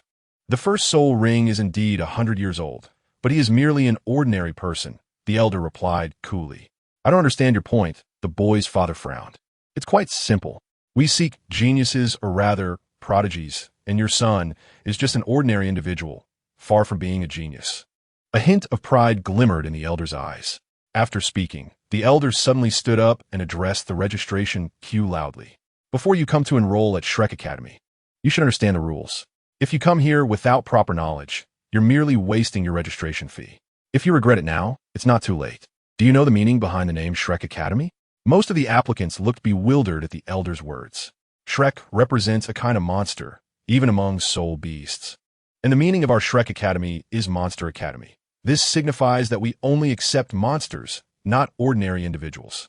Anyone over the age of 13 or whose soul power does not exceed level 21 need not waste their time here. The elder sneered coldly. Upon hearing the elder's words, the entire registration queue erupted in a flurry of discussions. However, seeming somewhat irritated, the elder furrowed his brow, and an overwhelmingly powerful aura suddenly erupted from his body. Even Bai Ge felt his body tense up in response to the surge. As a deep crimson light burst forth from the elder, a long staff adorned with intricate patterns appeared in his right hand. More terrifyingly, as the long staff's martial soul emerged, 6 soul rings rose from beneath the elder's feet. Shocking everyone present, this elder was indeed a soul emperor. Witnessing the elder's status as a soul emperor and recalling his previous statements, the remaining 5 or 6 dozen individuals in the queue quickly scattered, leaving only a handful behind. Shrek, the Monster Academy? Sounds intriguing. In the crowd, Xiao Wu, who had initially felt disappointed in Shrek Academy, suddenly became interested when she learned that it was indeed the Monster Academy, and that the seemingly ordinary elder was a soul emperor. Bai Ge, as the elder showcased his soul emperor strength, the once sizable group of 50 or 60 quickly dispersed, leaving only a mere dozen behind. Amidst the exodus of applicants, a voice filled with surprise suddenly called out from behind. Chapter 66. Farewell, Ning Rongrong. The shock of the Soul Emperor upon hearing someone call his name from behind. Bai Ge turned around and was astonished to see that it was Ning Rongrong, whom he had encountered the previous day. Rongrong, it has been a while. Bai Ge greeted her with a smile. What do you mean? It has been a while. We only met yesterday, Ning Rongrong replied, somewhat exasperated. Tang San, you all go ahead and register. I want to chat with the friends I made yesterday. With Ning Rongrong's arrival, Bai Ge patted Tang San's shoulder and stepped out of the line, placing himself at the back, right behind Ning Rongrong. Bai Ge, what brings you here? Did you come specifically to find me? Ning Rongrong, unfazed by Bai Ge's presence behind her, was instead surprised by his reason for attending Shrek Academy. Why wouldn't I come? Bai Ge shrugged. countering Ning Rongrong's curiosity. Shrek Academy is a renowned monster academy. Although they accept very few students each year, those they do admit are exceptionally talented and quite esteemed among various powers in our Douluo continent. The Academy's fame stems not only from its educational quality, but also from its stringent requirements for students. Shrek Academy is not registered with the Spirit Hall as a Soul Master Academy. It is neither a Junior Soul Master Academy nor a Middle or Advanced Soul Master Academy. However, the Shrek Academy has age requirements for its students that align with those of the Intermediate Soul Master Academy. While the graduation criteria necessitate surpassing the 30-level threshold of the Advanced Soul Master Academy, it is precisely due to these stringent enrollment and graduation standards that Shrek Academy is able to cultivate such exceptional students. In contrast, the Intermediate Soul Master Academy stipulates that applicants must not exceed the age of 13, indicating that you do not meet the criteria and can be directly eliminated without even undergoing testing. Observing Bai Ge, Ning Rongrong regarded him with a peculiar expression. Rongrong, how old do you think I am today? Bai Ge asked, chuckling at Ning Rongrong's odd gaze. Your age is at least 14, and at most 16, she replied. After a careful assessment of Bai Ge's physique. Wrong. I just turned 12 this year. Bai Ge remarked with a squint as he looked at Ning Rongrong. 12? Impossible. Ning Rongrong exclaimed in disbelief, her sparkling eyes betraying her skepticism, as if to say, you must be teasing me. Why would I deceive you? Bai Ge shook his head in exasperation at Ning Rongrong's doubts. If you don't believe me, you'll find out when I register shortly. I'm not lying. My stature may lead to some misconceptions, but once that Soul Emperor examines my bones, the truth will be revealed. The body and face may deceive, but the skeletal structure cannot. Well, it's not that I don't believe you, it's just that you seem so tall, looking nothing like a 12-year-old. Ning Rongrong quickly clarified, seeing Bai Ge's assumption of her disbelief. What do you think a 12-year-old should look like? Bai Ge inquired. Like that. Ning Rongrong pointed to Tang San, who was currently registering. All right, Tang San's stature does indeed represent the most standard 12-year-old physique, Bai Ge acknowledged with a nod. Tang San. Do you know him? Ning Rongrong asked curiously upon hearing Bai Ge. Yes, we hail from the same Soul Master Academy, and we were both taught by the same master. Bai Ge replied. While Bai Ge conversed with Rongrong, Tang San had already begun his registration. Extend your hand. The elderly Soul Emperor instructed after Tang San reluctantly paid the fee. Complying, Tang San extended his right hand, which the Soul Emperor grasped firmly. Upon examining Tang San's hand, the elderly Soul Emperor suddenly opened his eyes wide in surprise. Have you practiced any soul combat techniques? He inquired, puzzled. The term soul combat technique had not appeared in the Douluo continent novels, yet it existed in reality, albeit only among a select few high-ranking soul masters. It also bore a more relatable name, self-created soul techniques. Unlike soul ring techniques, which derive from soul rings and come with cool-down periods akin to game skills. Soul combat techniques are developed by soul masters through their own exploration of soul power. Similar to the Haotian Sect's chaotic cloak hammer method and the Seven Treasure Glazed Tile School's distraction control, both of which qualify as soul combat techniques. In the Douluo continent, prominent families and sects often possess their own unique soul combat techniques, which are typically passed down only within the family, making them exceedingly rare. Most ordinary soul masters are unaware of their existence and merely refer to soul ring techniques as soul techniques, oblivious to the fact that there are two distinct types.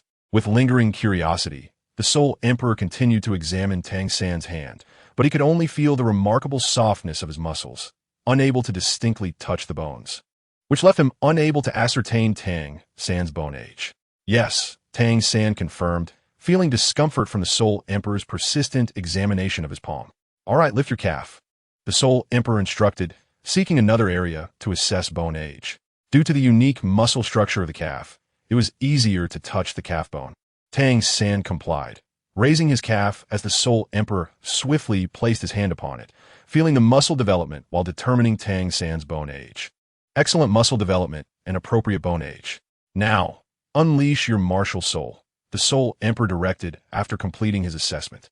Upon hearing the Soul Emperor's command, Tang San summoned his martial soul, the blue silver grass. As the vine-like blue silver grass emerged, 3 radiant soul rings, 2 yellow and 1 purple, rose from beneath his feet. 3-ring soul master, The Soul Emperor gasped, astonished at the sight of the 3 soul rings ascending from Tang San's feet. The other youths and maidens in line for registration also gasped in shock. This child is only 12 years old. How could he possibly have reached the 30-level Soul Master realm? The Soul Emperor was taken aback, realizing a 12-year-old Soul Master had never been seen in the history of Shrek Academy. Young man, what is your martial soul? After a moment, the Soul Emperor shifted his gaze from the soul rings to the blue-silver grass in Tang San's hand. My martial soul is blue-silver grass, Tang San replied. Blue-silver grass? How can it manifest like this, and how can it cultivate so rapidly? The Soul Emperor frowned, perplexed. My blue-silver grass is transformed due to some rather unique soul rings, Tang San explained, concealing the soul rings as he spoke. As they vanished, the blue-silver grass in his hand reverted to a common form. Teacher, may I join Shrek Academy? Tang San inquired, looking at the Soul Emperor. A 12-year-old at 30-level Soul Master status. Even with a martial soul of blue-silver grass, you qualify as a prodigy. Shrek Academy is precisely the institution that welcomes exceptional talents like you. The Soul Emperor responded with a profound gaze. Author's note, as a novice, I won't elaborate much. Tomorrow I will release 20 chapters upon launch. Your support would be greatly appreciated, and subscriptions will allow for quicker updates. Otherwise, I may have to slow down and prepare for a new book. Nonetheless, I assure you this story will not be abandoned lightly. I won't make promises I can't keep, as I value my integrity. I hope for your continued support. Chapter 67, Dai Mu Bai. You're only 12? Young lady, it's your turn. After Tang San, it was Xiao Wu's turn. However, with Tang San's remarkable performance preceding her, Xiao Wu garnered little attention, merely succeeding in her registration. Following Xiao Wu and Tang San, several other youths were unable to register.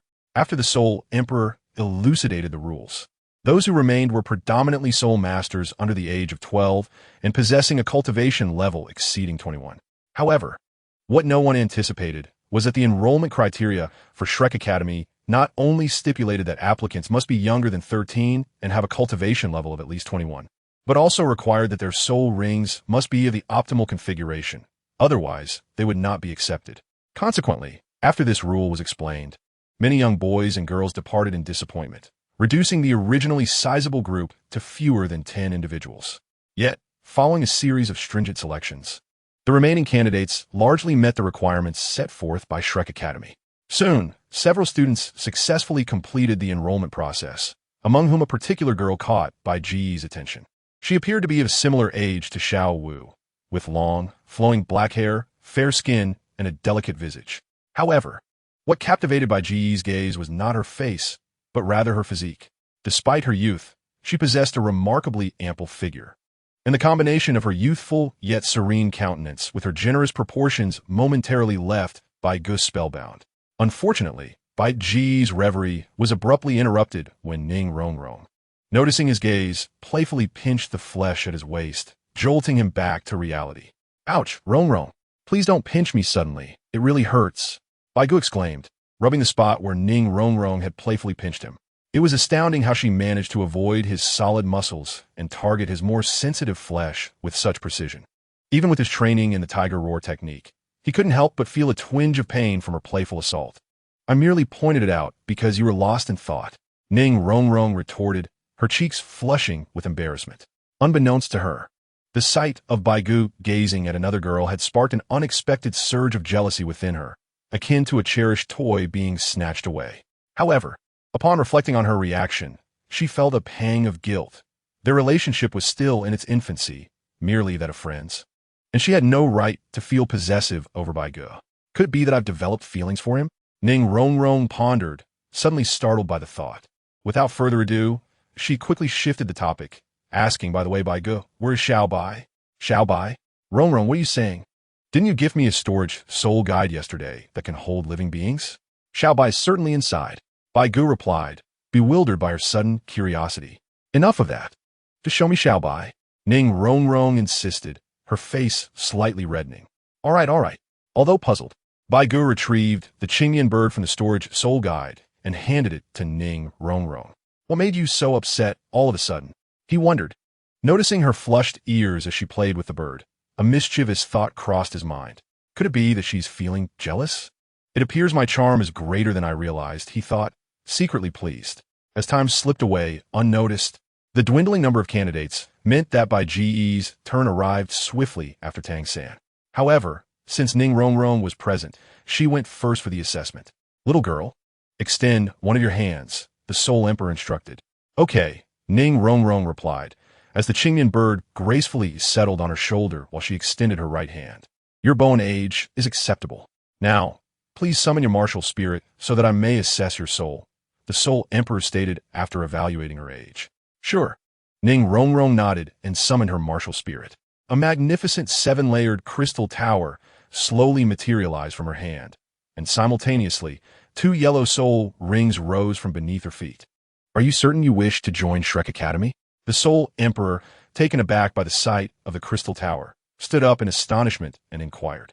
ISNT, it said that Shrek Academy welcomes all, as long as I meet the requirements. You have no reason to deny my admission. Ning Rongrong responded with a calm smile, as if she had anticipated his question. Theoretically, yes. Very well. The Soul Emperor hesitated momentarily before nodding his agreement. Come, Mubai. Lead them inside. He glanced at Bai Ge and then directed his attention to Dai Mubai, who stood a short distance away. Hey, teacher. But I haven't been tested yet. Bai Ge interjected urgently, noticing the Soul Emperor's intent to depart. You? Did I not mention that we do not accept applicants over the age of 13? The Soul Emperor frowned in response to Bai Ge's protest. Bai Ge, it is the rule of Shrek Academy. Had you arrived a few years earlier, you would certainly have been accepted, but now. Dai Mubai approached to explain. Mubai, do you know him? The Soul Emperor expressed surprise upon hearing Dai Mubai's words. I faced him in battle yesterday.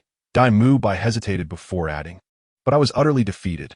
To have bested Mubai, it seems your strength is commendable. However, rules are rules, and your age exceeds the limit. We cannot accept anyone over the age of 13, the Soul Emperor lamented, though he felt some regret. Suddenly, Xiao Wu, unable to contain her laughter at the misunderstanding about Bai Ge's age, burst into giggles. What is so amusing? The Soul Emperor turned to her, his expression darkening. Teacher, I understand your policy regarding the age limit, but I'm only 12. Bai Ge clarified, feeling a bit embarrassed as he rubbed his nose. You're 12 this year. Both the Soul Emperor and Dai Mubai turned to Bai Ge, disbelief evident on their faces. I truly am only 12. If you don't believe me, ask Tang San.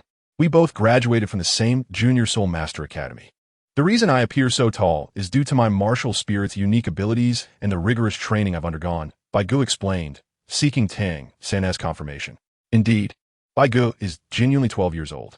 If you require proof, teacher, you may check his bone age. Tang San chimed in to support Bai Ge's claim. Very well, let me verify. The Soul Emperor deliberated for a moment before nodding.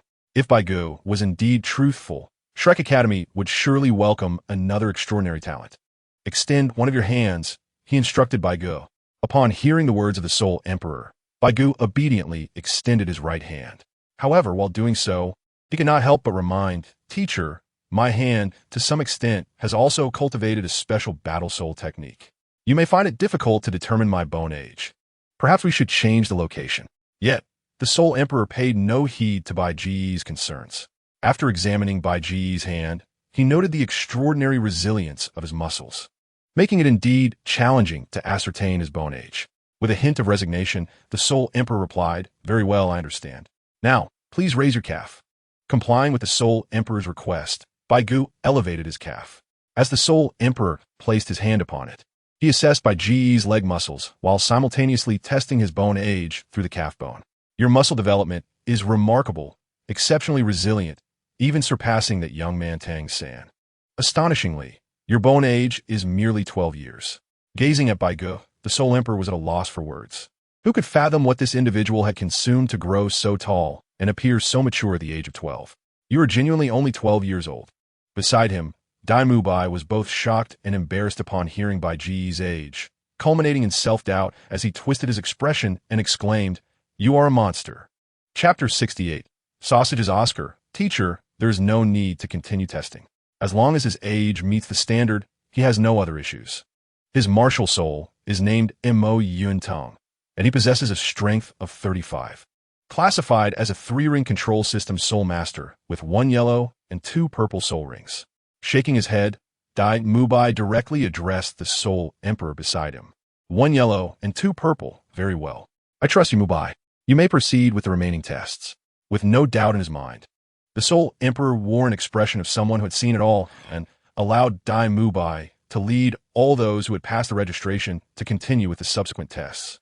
The fact that Bai Ge, with such a towering physique, was only 12 years old still left the Soul Emperor in disbelief. All right, everyone, please follow me inside. I will guide you to the second examination. Entrusting the next matters to Dai Mubai, the latter promptly addressed all those who had passed the registration test. Is there another examination? Upon hearing Dai Mubai's words, some of the registered youths inquired. Not only is there another examination, but there is also a subsequent one. Moreover, the upcoming test will be increasingly challenging. If you lack confidence, you may leave. Dai Mubai did not provide a definitive answer to the youth's questions, but stated this instead. However, having already paid a hefty fee of 20 gold soul coins for registration, none were willing to abandon their efforts, knowing that even if they withdrew, the registration fee would not be refunded. It was better to take a chance. Following Dai Mubai, all the registered boys and girls entered the inner sanctum of the Shrek Academy. After passing several wooden structures, they eventually halted in front of a wooden cabin. Surrounding this cabin were numerous other wooden buildings, and in the open space among them, many youths, likely those who had passed the registration tests earlier, were lined up, seemingly awaiting entry into the cabin for the second examination. Here, you will undergo the second examination. The first examination assessed your soul power and soul rings, while the second will evaluate your martial souls. Possessing formidable soul power alone does not guarantee future potential. This examination primarily tests your martial souls. Only those whose martial souls exhibit ample developmental potential and have pursued the correct cultivation direction will advance to the third stage. As he gazed at the wooden cabin, Dai Mubai elucidated the details of the second examination. Afterward, as if recalling something, he added, by the way, if your martial souls are exceedingly unique or peculiar, you may still qualify. There have been instances of such cases. If your soul power reaches 25, you will be exempt from the second and third examinations and proceed directly to the final test of the fourth stage. Thus, Bai Ge and Tang Sen need not participate in the second examination, as both possessed soul power exceeding 30, allowing them to advance to the fourth stage. Upon hearing Dai Mubai's words, the other registered youths began to murmur amongst themselves, for they were merely ordinary soul masters, largely oblivious to matters of martial soul development.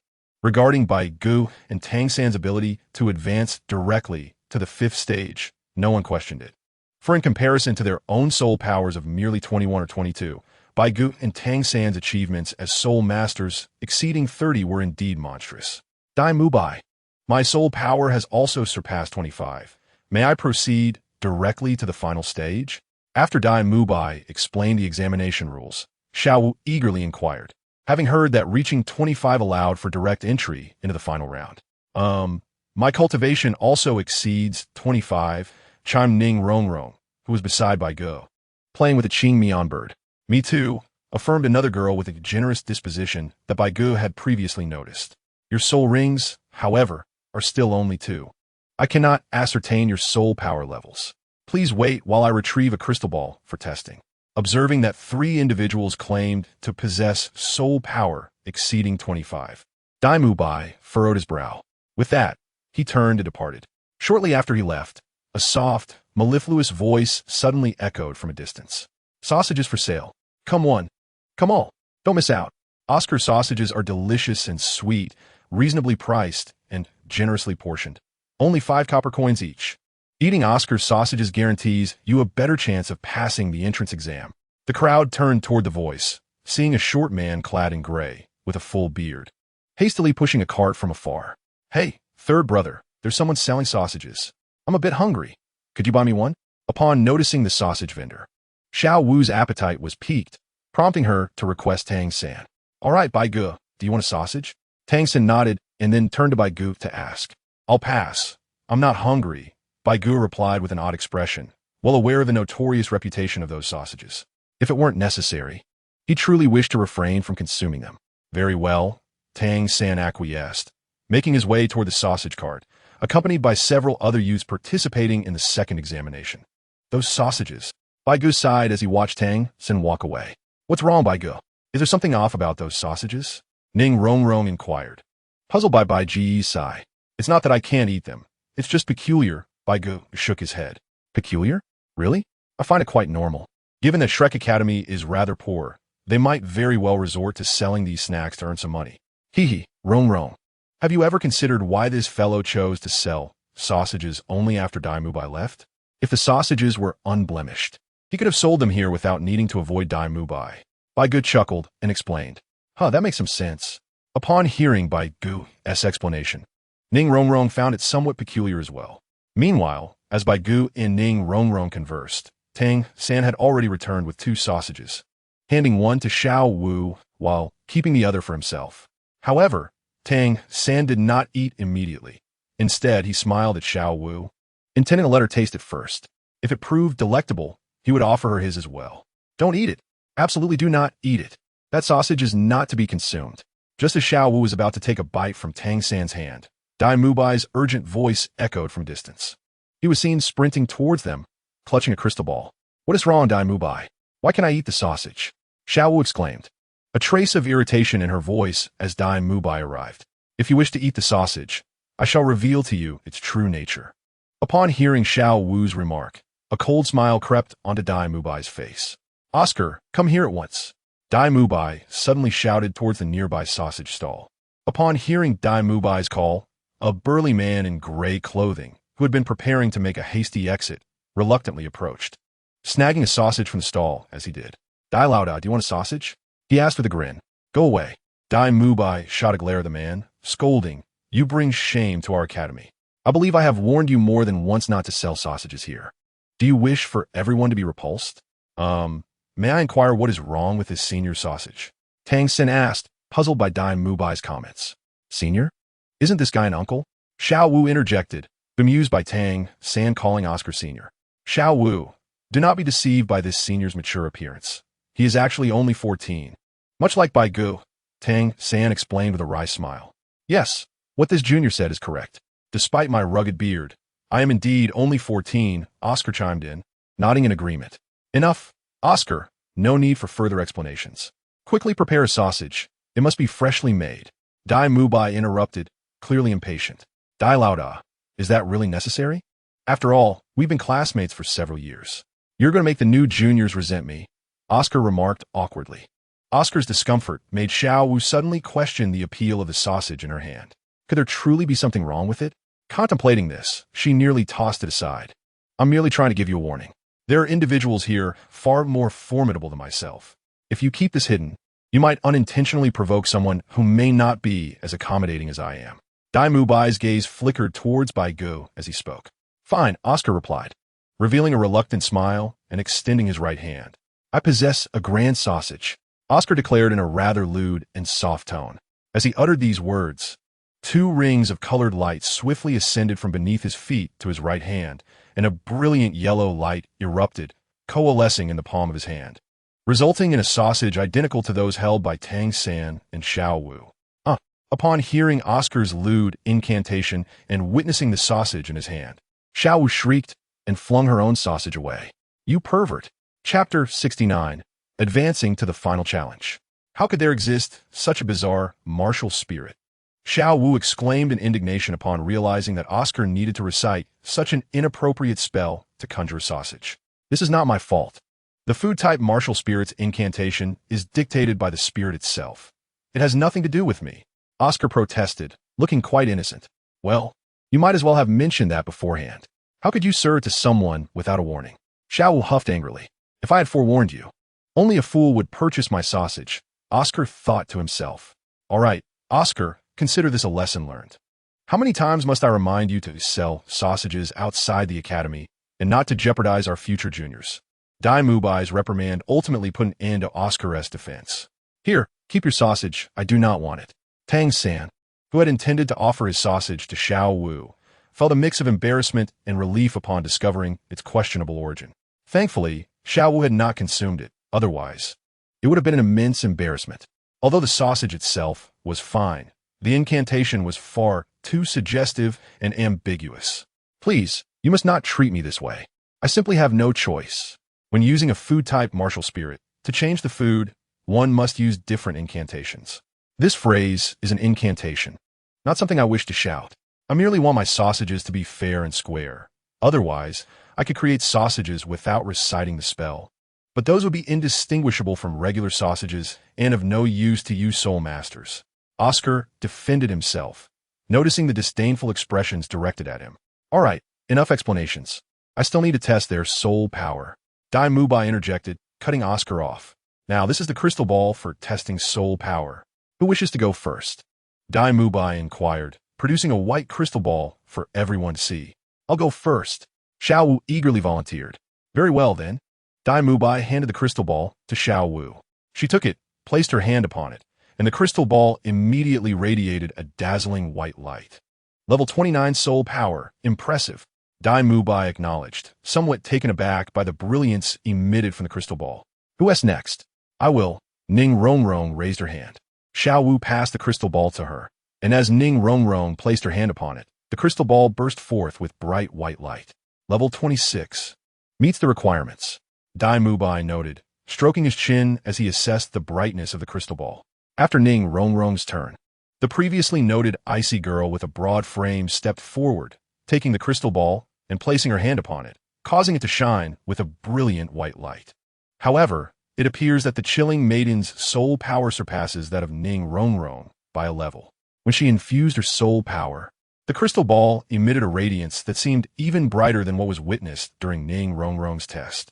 Well, you all have passed, Wubai remarked, his gaze lingering on the chilling maiden for a considerable moment. Where shall we head next? Tang San inquired, noticing that everyone had completed their tests. You all wait here for a moment.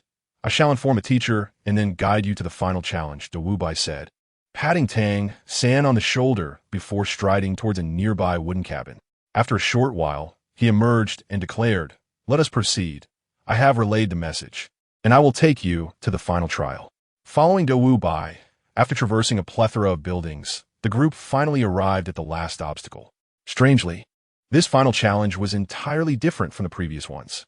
While the earlier stages had cues and teachers overseeing the tests, this last phase featured only a small playground and a robust middle-aged man, seemingly in his 50s, dozing in a chair. Teacher Zhao, wake up. I have brought candidates for testing, Wubai called out, noticing the slumbering figure. Wubai, you've brought people? Teacher Zhao murmured, slowly opening his eyes. Appearing groggy. Oh, are there so many candidates for the 4th challenge this year? And 5 of them? Moreover, this lad can join Shrek Academy? Shaking his head in disbelief. Teacher Zhao regained his composure, albeit astonished to see Wubai had brought 5 individuals. However, what truly astonished him was Bai Ge. Upon observing Bai Ge's stature, he couldn't help but express incredulity. Bai Ge, you're only 12 years old. Yes, he is just tall for his age and appears rather mature. However, after examining his bone structure, he is indeed 12, without a doubt, Wubai clarified. All right then, considering the equally exceptional Oscar, Teacher Zhao nodded, but suddenly, he felt a sense of familiarity with the name Bai Ge, as though he had heard it somewhere before. That lad named Bai Ge, have you met Flender? Teacher Zhao abruptly asked Bai Ge, are you referring to Dean Flender? Indeed, we have met, Bai Ge replied with a slight smile. So it is true, you are the Bai Ge Flender spoke of. Teacher Zhao exclaimed, slapping his hand. Teacher Zhao, do you know Bai Ge? Wubai asked, intrigued.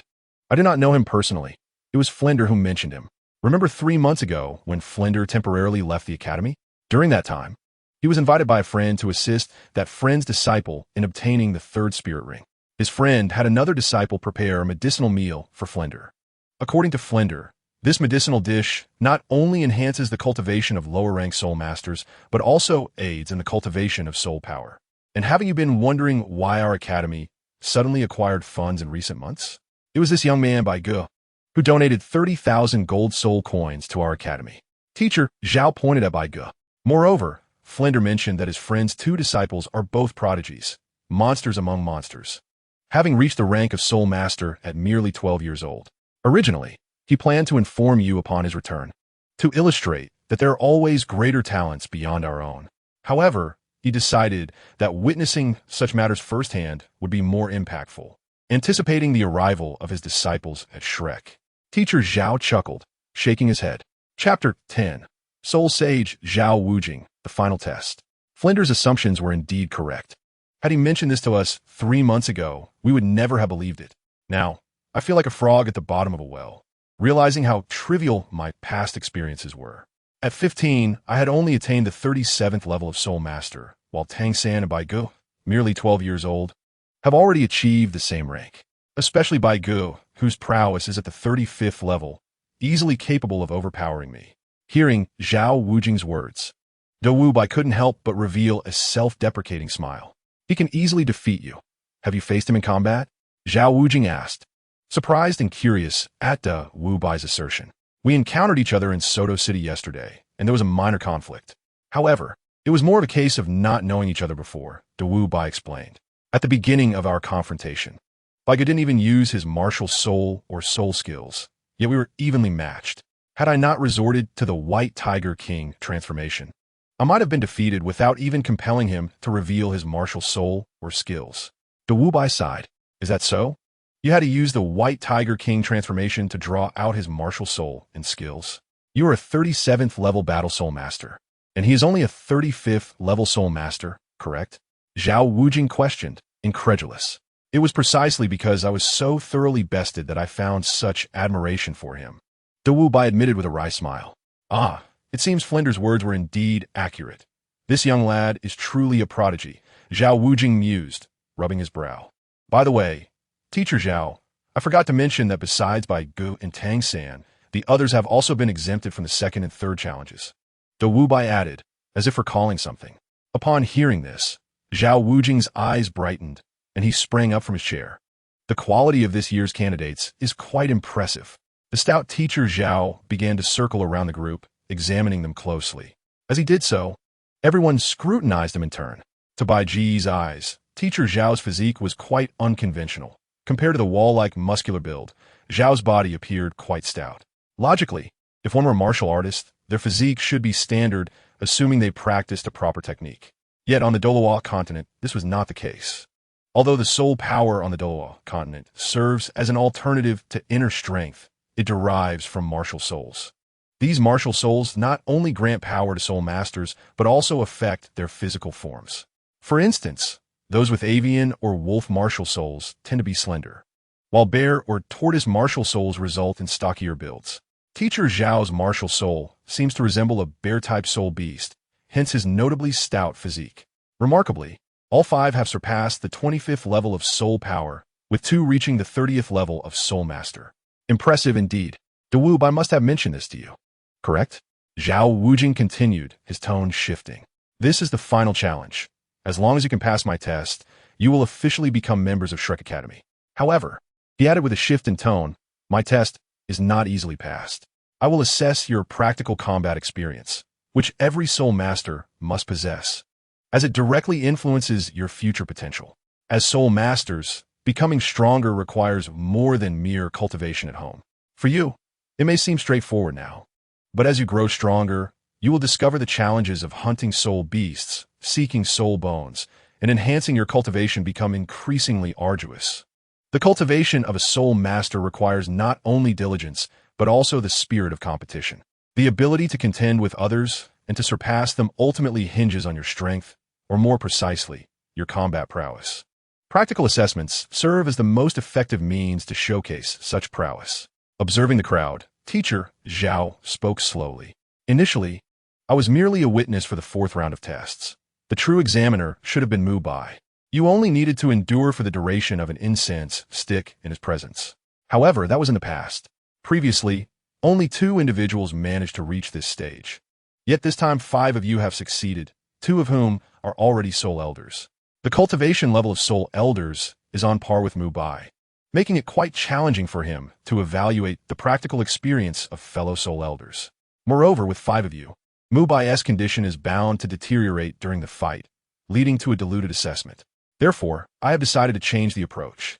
A triumphant smile emerged at the corners of Zhao's lips. Your opponent will now be me. Allow me to introduce myself. I am Zhao Wujia. With the martial soul of the mighty golden bear at rank 76, a 7-ring soul sage, and I shall be your adversary for this practical assessment. Do not worry. You will not face me one-on-one, but rather as a group. If you can withstand my attacks for the duration of an incense stick, you will pass the 4th round. Teacher Zhao, this might not align with the rules, right? Upon hearing Zhao Wujie's intention to alter the rules, Dai Bai hesitated. What rules? Flander has left. And until his return, I am the rule. Zhao Wujie shot a glare at Dai Bai, but soon calmed his tone. Rest assured, I will not engage you with my full strength. I will fight at the soul elder level. Among you, there are 2 soul elders and 3 others with soul power exceeding level 25. If you cooperate well, holding out against me for the duration of an incense stick should be feasible. Zhao Wujie appeared very confident. Maintaining my power at the soul elder level, your bodies, refined through 7 soul rings, coupled with the mighty golden bear martial soul, equate to a body strength of over 50 levels of Soul King. Upon hearing this, Dai Bai felt somewhat speechless. Now, you may have many questions and perhaps feel anxious, which is entirely normal. After all, you, with your limited strength as soul elders, are about to face a formidable soul sage, and it is understandable to feel fear. But worry not. I, Zhao Wujie, will not deliberately make things difficult for you. In the forthcoming battle, I will only utilize the power of the soul elder realm and employ only the first 3 soul skills from my soul rings. If you can compel me to use the skills from the latter rings, then you will have passed the test. Zhao Wujie laughed heartily. However, I must warn you, if you recklessly rush at me, enduring an incense stick's duration will be impossible. You must learn to cooperate. Only by working together can you withstand my attacks for an incense stick's time. After that, as long as one of you can persist until the end, you will be deemed successful. Now, I will grant you the duration of an incense stick to familiarize yourselves and strategize. After this period, the test will commence. During this time, you may discuss tactics and strategies or inquire about my strengths and any information I may have about me. With that, Zhao Wujie plopped back down into his chair, seemingly ready to nap. Then, as if recalling something, he added, "Oh, and during the battle, you are not allowed to escape this arena. While I can limit your speed, it can still be troublesome." With that, Zhao Wujie retrieved an incense stick from beneath the table, ignited it with a pinch, and placed it into the ground beside him, then slowly closed his eyes, beginning to rest. As Zhao Wujie resumed his slumber, the onlookers exchanged glances, realizing that facing a soul sage demanded careful planning and strategy. However, before any such planning could commence, they needed to first understand their opponent. As the saying goes, know thyself and know thy enemy, and you will never be defeated. We should first consult Bai for information regarding teacher Zhao, Bai Ge suggested, turning his gaze towards Dai Bai beside him. Chapter 71. The Unmoving King Zhao Wujie and Bai Ge's Strategy. 520 Ding. The system has detected that the host is about to challenge the Soul Sage, the Unmoving King Zhao Wujie, and has issued the task. Make your mark. Although the host has garnered some impression in Zhao Wujie's mind due to Flander, it seems Zhao Wujie does not fully trust it. The host must defeat Zhao Wujie to achieve victory in this contest. Reward: 1 golden level lottery opportunity.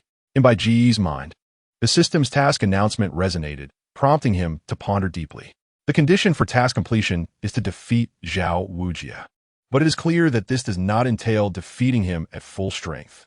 Rather, it refers to defeating him as he stands in this contest. Currently, the condition for passing this contest is to withstand Zhao Wujie for the duration of an incense stick, but simply enduring does not equate to defeating him. How then can one claim victory? To bring Zhao Wujie down? Bai Ge felt this was implausible. After all, Zhao Wujie is a soul sage, and with the mighty golden bear martial soul, his strength and defense are among the very best. Although Zhao Wujie guarantees he will only use soul elder level power, his combat experience and defensive capabilities remain at the soul sage level, making it seemingly impossible to overpower him. Thus, the only way to defeat Zhao Wujie is to compel him to admit defeat. Having found the right train of thought, Bai Ge carefully contemplated and quickly devised a method to complete the task. This involves launching an attack that Zhao Wujie cannot defend against at the soul elder level, prompting him to unleash power exceeding that level, thereby leading him to concede. To generate such an attack surpassing the soul elder level, Bai Ge could, at the cost of depleting all his soul power, expand the Mo Yun Vine to its utmost, undoubtedly capable of delivering such a strike. However, The challenge lies in the fact that Zhao Wujie is not foolish and will not stand still for an attack. Thus, Bai Ge's assault may not necessarily succeed. If it fails, although Bai Ge still has the reserve of soul power stored in the tear of the goddess, Zhao Wujie will be prepared, making it impossible to replicate the same attack again. Hence, the opportunity for Bai Ge is singular. With only one precious chance, Bai Ge must devise a comprehensive plan, ensuring that no detail goes awry. Only in this manner does Bai Ge have the possibility of defeating Zhao Wujie. As the adage states, know thyself and know thy enemy, and you will be invincible. Yet, as it stands, Bai Ge and his companions possess no knowledge about Zhao Wujie. Therefore, Bai Ge immediately focused his attention on Daimou Bai. If he could extract sufficient information about Zhao Wujie from Daimou Bai, such as understanding his martial soul characteristics and the abilities of his first 3 soul rings, the likelihood of success would undoubtedly increase. Seeing that Bai Ge and the others were looking at him, Daimou Bai had no intention of concealing anything. He quickly approached the group and shared all the information he knew regarding Zhao Wujie. Daimou Bai's knowledge of Zhao Wujie's information is rather limited. However, he has gleaned certain characteristics of Zhao Wujie's martial soul from other teachers. Zhao Wujie's martial soul is known as the Mighty Golden Bear, a formidable soul beast that, while not at the pinnacle of the soul beast food chain, is certainly among the upper echelons. The Mighty Golden Bear, as its name suggests, possesses 2 primary attributes: immense strength and unyielding resilience. Strength is a common trait among bear-type soul beasts, yet they often suffer from a significant drawback: slow mobility. In contrast, the Mighty Golden Bear boasts not only great strength, but also exceptional defensive capabilities. While its defense may not surpass that of tortoise-type soul beasts or other unique creatures like the diamond mammoth, it remains among the elite within its class, earning the title of a bastion among soul beasts. Consequently, Zhao Wujie's martial soul inherits these characteristics, exhibiting formidable defense and ferocious power. Given that this is a competition, it is evident that Zhao Wujie will not unleash his full strength. Nevertheless, even without exerting his utmost, his passive defenses remain intact, making it nearly impossible for them to approach him with the intent of victory. Zhao Wujie's defensive prowess ranks among the best within his level, a fact that Daimou Bai impresses upon his companions. Regarding Zhao Wujie's soul skills, Daimou Bai is not particularly well informed, as he has seldom witnessed Zhao Wujie utilize them. However, he is aware that Zhao Wujie's abilities predominantly revolve around strength and defense, earning him the moniker of the Unmoving King within the Soul Master community. Upon hearing this title from Daimou Bai, Ning Rongrong gasps in surprise, as she has heard tales of the Unmoving King Zhao Wujie and initially thought it was merely a coincidence of names, now realizing the truth behind it. Nonetheless, these accounts serve only as a reference and provide limited assistance to the group. After acquiring some information about Zhao Wujie from Daimou Bai, the group begins to introduce themselves, primarily sharing their names, martial souls, and combat characteristics. The first to introduce himself is Bai Ge. Greetings, everyone. I'm Bai Ge, and my martial soul is the plant-type weapon martial soul, the Cloud Binding Vine. Its defining trait is its remarkable resilience, which is difficult to quantify. However, at my current strength, the summoned Cloud Binding Vine is capable of binding a typical Soul King, rendering them unable to escape. Additionally, my martial soul possesses potent toxicity, and my physical attributes are exceptional, rivaling those of powerful beast martial soul masters of the same rank in both strength and defense. Although I possess a plant-type martial soul, my combat style leans toward aggressive engagement, and you may regard me as a specialized control-type soul master. Bai Ge continues his introduction, saying, "Hello everyone, I am Tang San, and my martial soul is the weapon-type blue silvergrass, characterized by resilience and toxicity, albeit weaker than Bai Ge's. My combat style focuses on rear control and excelling in teamwork with Bai Ge." After Bai Ge's introduction, Tang San realizes he has little else to add, so he concludes by emphasizing his role in rear control to differentiate himself from Bai Ge. Next to introduce themselves are Xiao Wu, Ning Rongrong, and a strikingly beautiful girl known as Zhu Zhuqing. During her introduction, Ning Rongrong reveals that her martial soul is the 7-treasure glazed tower, prompting astonishment among the group.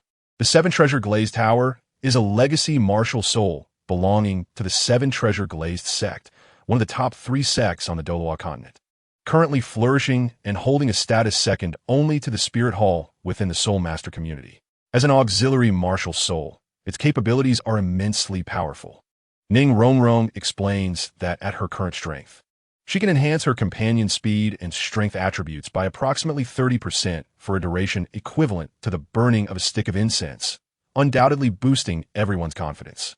Zhu Zhuqing, the beautiful girl, introduces herself as possessing the beast martial soul, the Nether Cat, with a focus on agility and offensive prowess. After all introductions are completed, Bai Ge initiates a discussion on tactics and strategies for enduring against Zhao Wujie for the duration of Stick of Incense. With everyone aware of each other's strengths and characteristics, it becomes clear that merely enduring against Zhao Wujie is a straightforward task. Bai Ge proposes that he take on the role of a shield, while Xiao Wu and Zhu Zhuqing assist in attacking to alleviate his burden. Bai Ge can also use the Cloud Binding Vine to lessen the pressure on Xiao Wu and Zhu Zhuqing, while Tang San controls the battlefield, ensuring that Zhao Wujie does not approach the rear, allowing Ning Rongrong to fully utilize the 7 treasure glazed tower support abilities, thus enabling the group to endure for the duration of the incense stick. However, the challenge lies not in merely enduring, but in defeating Zhao Wujie. Therefore, after outlining the basic strategy, Bai Ge realizes the need for further elaboration. After all, the tactics initially proposed only provide a possibility of withstanding Zhao Wujie, while overcoming him appears to be an insurmountable challenge. That concludes my first tactical strategy, Bai Ge states, observing the faces before him. The first tactical strategy? Do you have second? Ning Rongrong inquires, a hint of doubt in her voice. I find this strategy to be quite perfect, as it fully leverages each of our strengths. Bai Ge responds, no, you have misunderstood. While this strategy is indeed flawless from our perspective, it is not entirely so from Teacher Zhao's standpoint. If he so desires, he could easily defeat us. For instance, if he were to focus on eliminating you, Rongrong, there would be little we could do to prevent it, as our attacks cannot breach his defenses. Thus, we must adopt an offensive approach to buy time until the incense stick burns out, but as long as the competition persists, numerous variables remain at play. As Bai Ge observes the group, they contemplate his words, recognizing the truth therein. Although Zhao Wujie has stated that he will not utilize powers beyond the Soul Sovereign level, his physical defenses at the Soul Saint level are beyond what they, as Soul Sovereigns, can breach. Their strategy of offense replacing defense, while seemingly perfect, relies heavily on Zhao Wujie's cooperation. Should he choose to confront them head-on, their plan would become nearly futile. If only I could produce a top-tier hidden weapon from the Shintian treasure record, one of the 10 most lethal devices, then the people of this world would be unable to defend against it without utilizing unique soul skills. Tang San sighs inwardly at this thought. What should we do? Xiao Wu asks, her concern evident. Bai Ge, since you have a second method, please share it with us. Perhaps it could lead us to defeat that hulking bear. At Xiao Wu's urging, the others turn their attention to Bai Ge, realizing that he has hinted at a deeper strategy. And since he has explicitly stated that what he presented was merely the first tactical approach, it is clear that a second exists.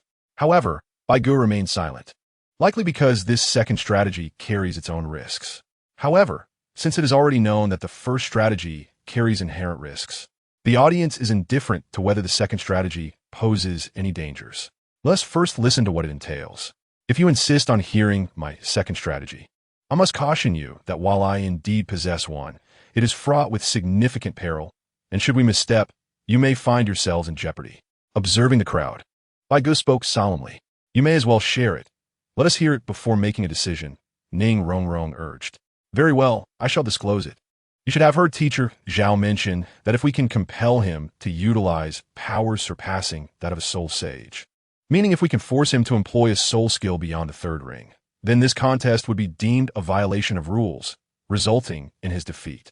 Thus, we would prevail in this trial, and this pivotal point is the essence of my second strategy, Bai Ge elaborated. But we lack the means to breach Teacher Zhao's defenses and inflict harm upon him. If we are unable to cause him any injury, how can we possibly compel him to unleash powers beyond those of a soul sage? Ning Rongrong queried, perplexed by Bai Ge's assertions. What Rongrong has stated is indeed the dilemma I am contemplating. To force Teacher Zhao to exert powers above the Soul Sage level. We must first be capable of inflicting damage upon him. However, Teacher Zhao's prowess is that of a Soul Saint, particularly defensive in nature. Even if he were to rely solely on 3 soul rings, his Soul Saint status would grant him a defensive capability equivalent to that of a fully empowered Soul King. Presently, we stand no chance of harming him. Tang San sighed in resignation. No, it is you who cannot harm Teacher Zhao. I can. Upon hearing Tang San's words, Bai Ge shook his head. My Moya Vine possesses a unique ability.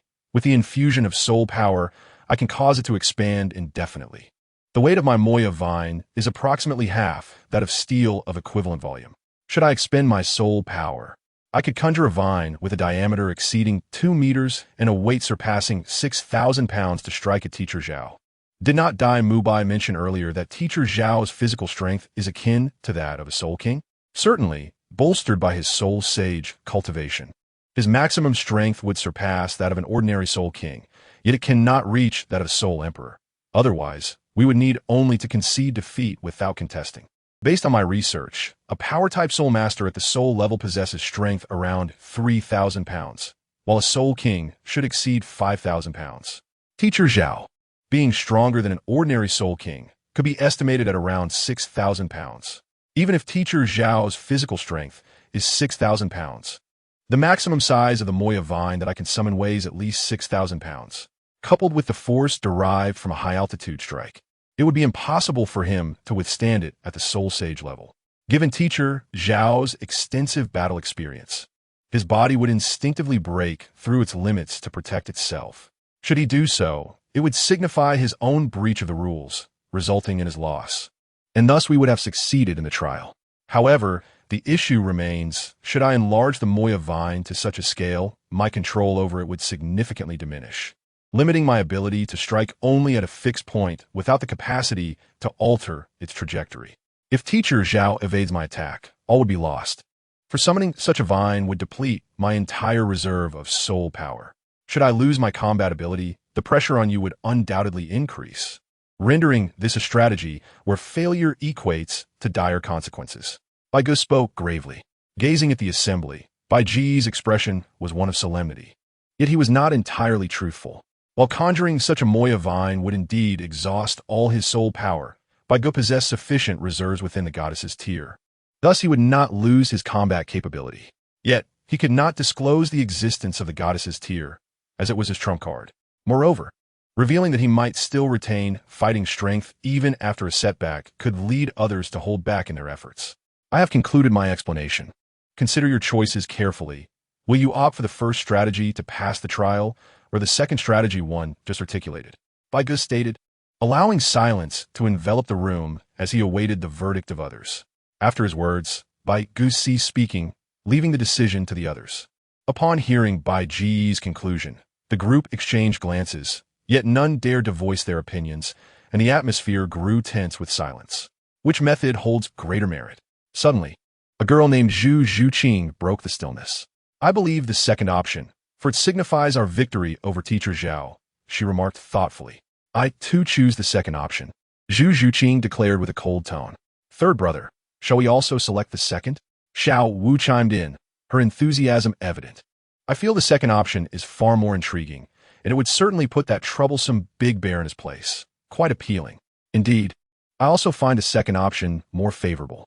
While the first method is devoid of uncertainty, Teacher Zhao himself is the greatest variable. The second method, despite its risks, seems manageable if we coordinate our efforts. I prefer to rely on our collective abilities rather than depending on others, Tang San agreed. Rong, have you made your decision? Noticing that 4 out of the 5 had already consented, Bai Ge still chose to inquire once more of Ning Rong. I am merely a support-type soul master standing in the rear, cheering you on. Your task is to protect me while I enhance your abilities. How you navigate the trial is for you, the combatants, to determine, Ning Rong replied softly. After speaking, Ning Rong cast a wistful glance at Bai Ge, silent yet conveying a message. Are we not friends, and yet you doubt me? Ahem, since everyone has agreed to the second method, let us deliberate on how to execute it properly, Bai Ge stated, lightly clearing his throat. Time slipped away, and in the blink of an eye, the incense was nearing its end. Hey, little ones, have you reached a consensus? The incense is about to extinguish. Zhao Wujing, appearing as though in slumber, stirred at the sense waning, prompting Bai Ge and the others. We'll be ready shortly, Bai Ge assured. Now, everyone, do you remember what we are supposed to do? He glanced around at the group once more. Yes, they nodded in unison. Very well, let us prepare to commence. With all prepared, Bai Ge turned to Zhao Wujing. Teacher Zhao, we are ready. You may begin. At last. I had nearly turned to stone sitting here, Zhao Wujing exclaimed, rising from his seat and stretching vigorously. As Zhao Wujing began to move his body, a series of explosive sounds erupted from within him, akin to firecrackers. Are you ready, little ones? Zhao Wujing grinned widely at Bai Ge and the others before him. All right. Glancing back, he saw Ning Rongrong and Tang Sen already positioned, while Xiao Wu and Zhu Zhuqing stood ready at his side. Bai Ge nodded in acknowledgement. Meanwhile, Dai Mubai hastily found a spot beside the playground, preparing to observe the forthcoming battle. As a strong assault-type soul master, despite not being a power type, this encounter with Zhao Wujing would undoubtedly serve as an excellent opportunity for observation and learning. Now, I shall prepare to commence, Zhao Wujing announced with a broad smile. Retrieving an incense stick from an unknown source, he lit it and cast it onto the earth beyond the playground. The 7 treasures turn out to be exquisite. The first is strength, and the second is speed. At the moment Zhao Wujing ignited the incense, Ning Rongrong was already ready behind him. With a graceful pirouette, she summoned a crystal tower enveloped in a spectrum of colors from within her, as 2 soul rings beneath her feet radiated light, casting an invisible amplification aura over the entire small playground. However, although Ning Rongrong's amplification aura was a regional skill, its targets aligned with her intent. Thus, even though Zhao Wujing stood within the aura, he could not benefit from the enhancement provided by the 7 treasures glazed tower. Goodness, I hadn't anticipated that among this year's candidates, there would be one from the 7 treasures glazed family. This is certainly bound to excite Flander, Zhao Wujing exclaimed with enthusiasm upon seeing the crystal tower in Ning Rongrong's hands. On the Douluo continent, combat soul masters undoubtedly comprise the majority, followed by defense-type and control-type soul masters, with food and support types trailing last. A competent food and support soul master is indispensable for a complete soul master team. The former ensures the team's endurance, while the latter amplifies their strength, allowing the weak to triumph over the strong. Previously, the Shrek Academy had only combat-type soul masters, and although they later included Oscar, a food-type soul master, they still lacked a complete team. Now, with the emergence of another support-type soul master, particularly one as esteemed as the 7 treasures glazed tower soul master, their team was indeed nearing completion, invigorating Zhao Wujing. Everyone, prepare to begin. As Zhao Wujing expressed his excitement, Bai Ge officially issued the command to commence action. With the order given, Bai Ge charged forward, simultaneously summoning his martial soul. The Moya vine. Numerous thick, spiky, black-purple vines erupted from the ground around him, twisting and writhing like serpents, obscuring Zhao Wujing's line of sight. Bai Ge's intent was unmistakable, to block Zhao Wujing's view and create opportunities for his teammates. Indeed, a control-type soul master has emerged. Observing the spiky, black-purple vines summoned by Bai Ge, Zhao Wujing felt a surge of satisfaction, recognizing that Shrek Academy's soul master team was finally taking shape. Xiao Wu Zhuqing. Noticing Zhao Wujing still standing still, Bai Ge commanded, and with a flick of his mind, he parted the walls of Moya vines. As the vines parted, 2 agile figures leaped forth, charging at Zhao Wujing. Kid, you've got some tricks. Zhao Wujing chuckled, his eyes twinkling with amusement. Initially, he intended to deal with the 7 treasures glazed tower soul master first, for it was a hard-learned lesson that one must eliminate the opponent's support-type soul master in combat. However, he hadn't anticipated Bai Ge's swift summoning of numerous vines to disrupt the battlefield, causing him to lose sight of his target. Just as Zhao Wujing prepared to refocus, the opposing team had already surged forward, ready to bind him. Despite this tactical arrangement, Zhao Wujing found himself quite pleased. But kid, do you underestimate me too much? My title is the Immutable King. As the 2 figures charged towards him, Zhao Wujing did not evade.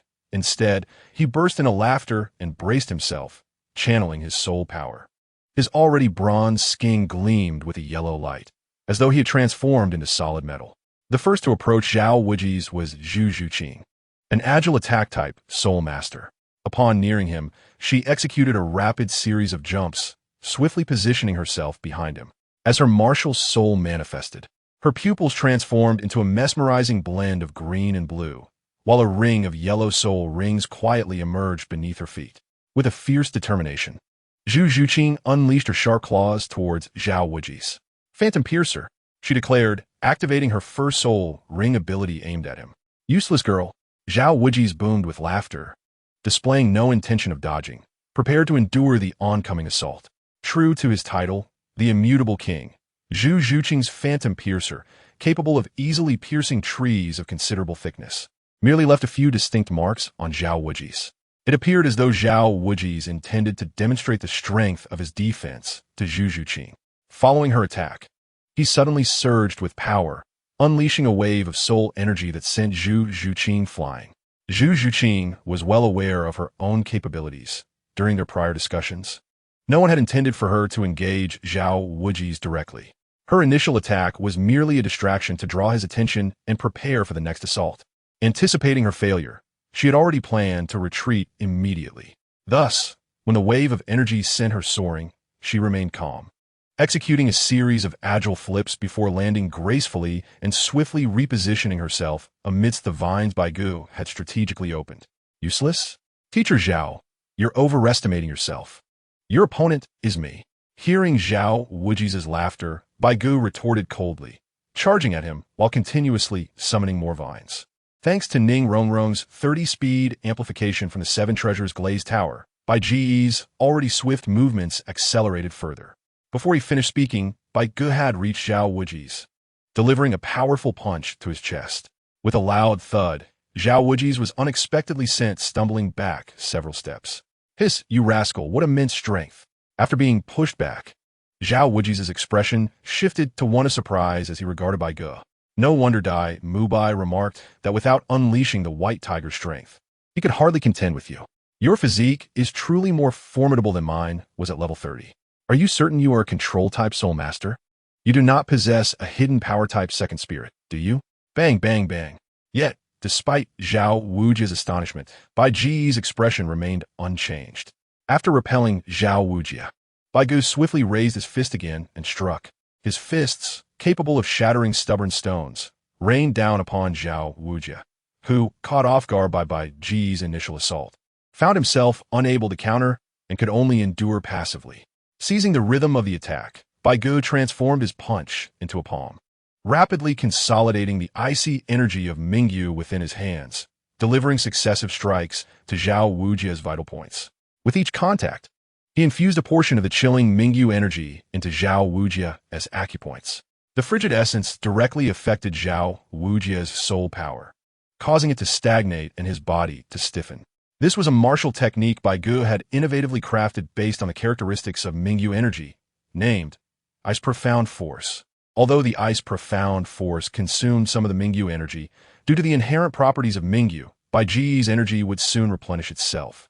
However, the Ice Profound Force was merely a manifestation of Bai Ge's application of Mingyu energy, and its effectiveness was truly realized only in the heat of battle.